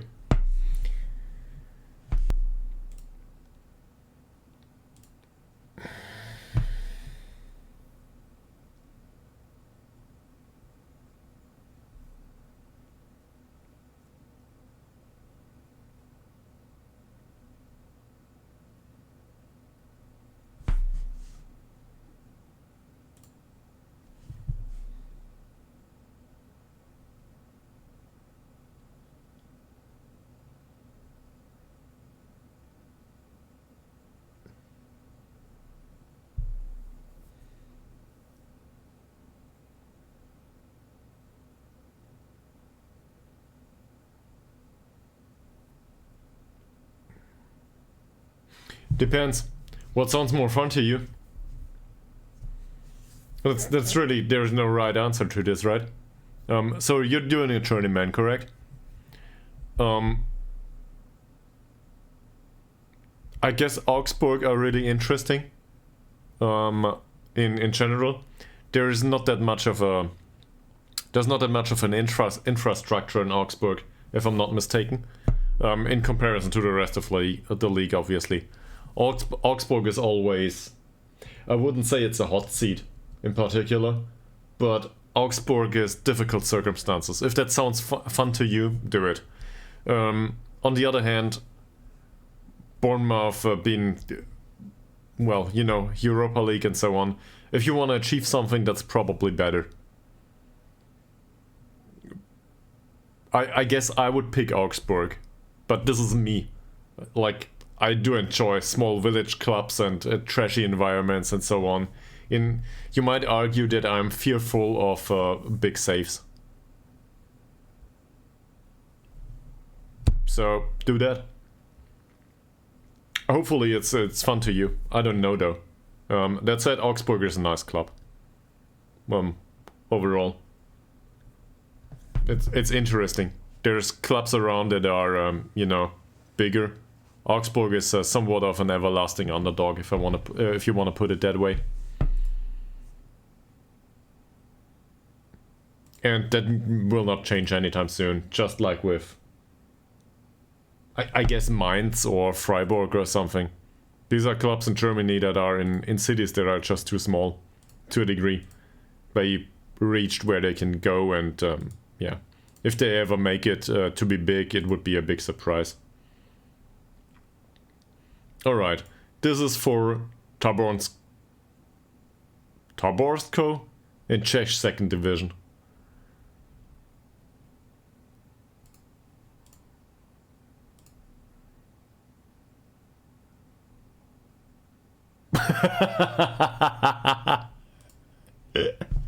Wonderful information, thank you very much.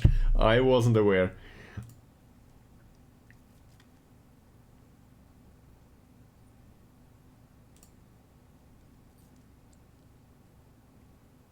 I'm a polyglot. I speak 3 languages. We will get there.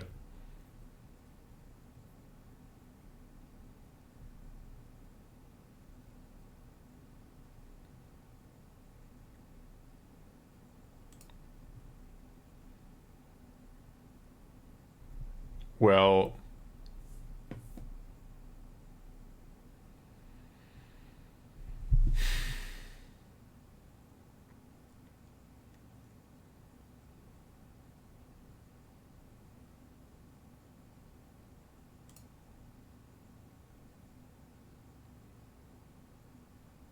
In my opinion, this is a wonderful thing.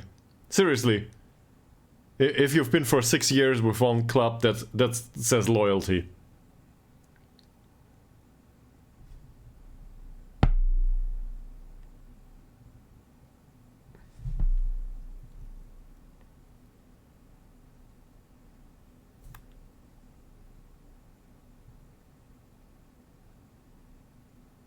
Let's insult him immediately.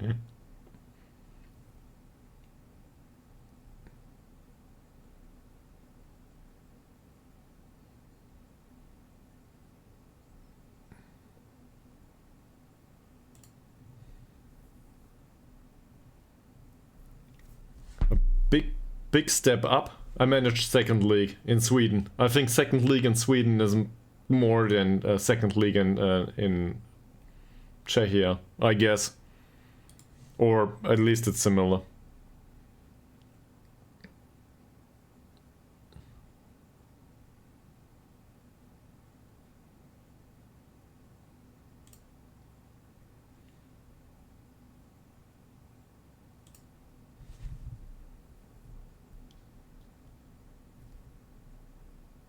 Yay! Good luck with that, man. Good luck with that. There's the drill again.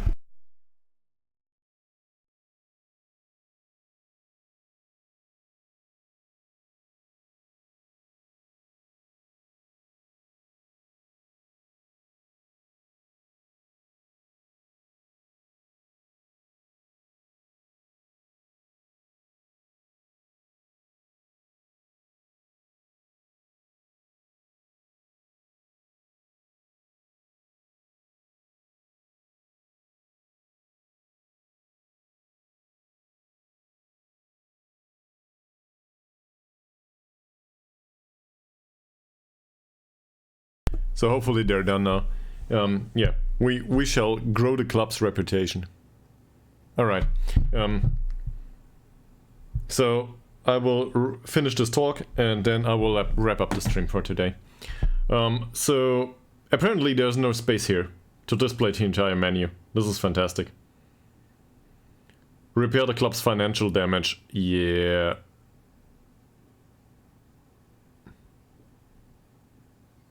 So they want the top half finish at some point. We'll see where this goes.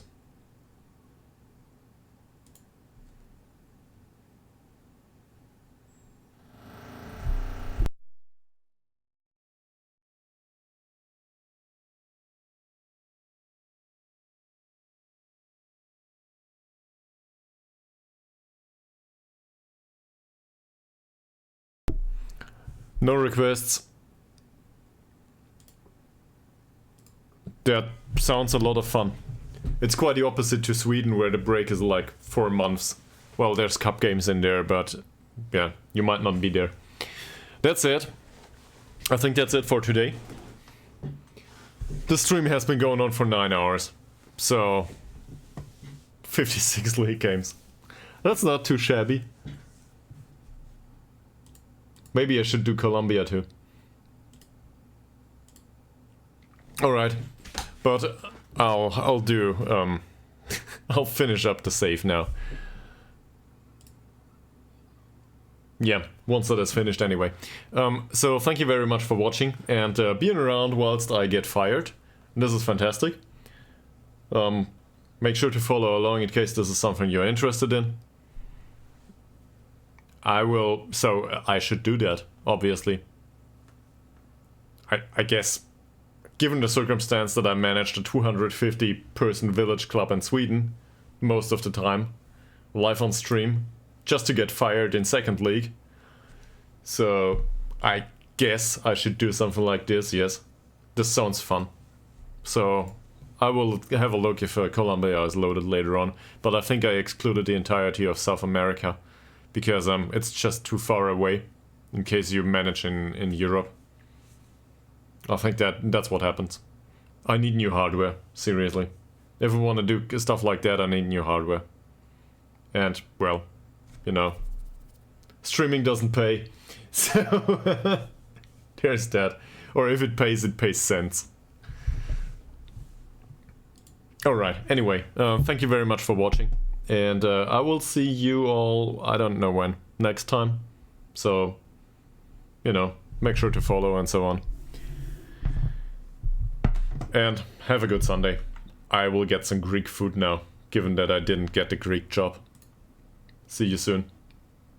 Bye.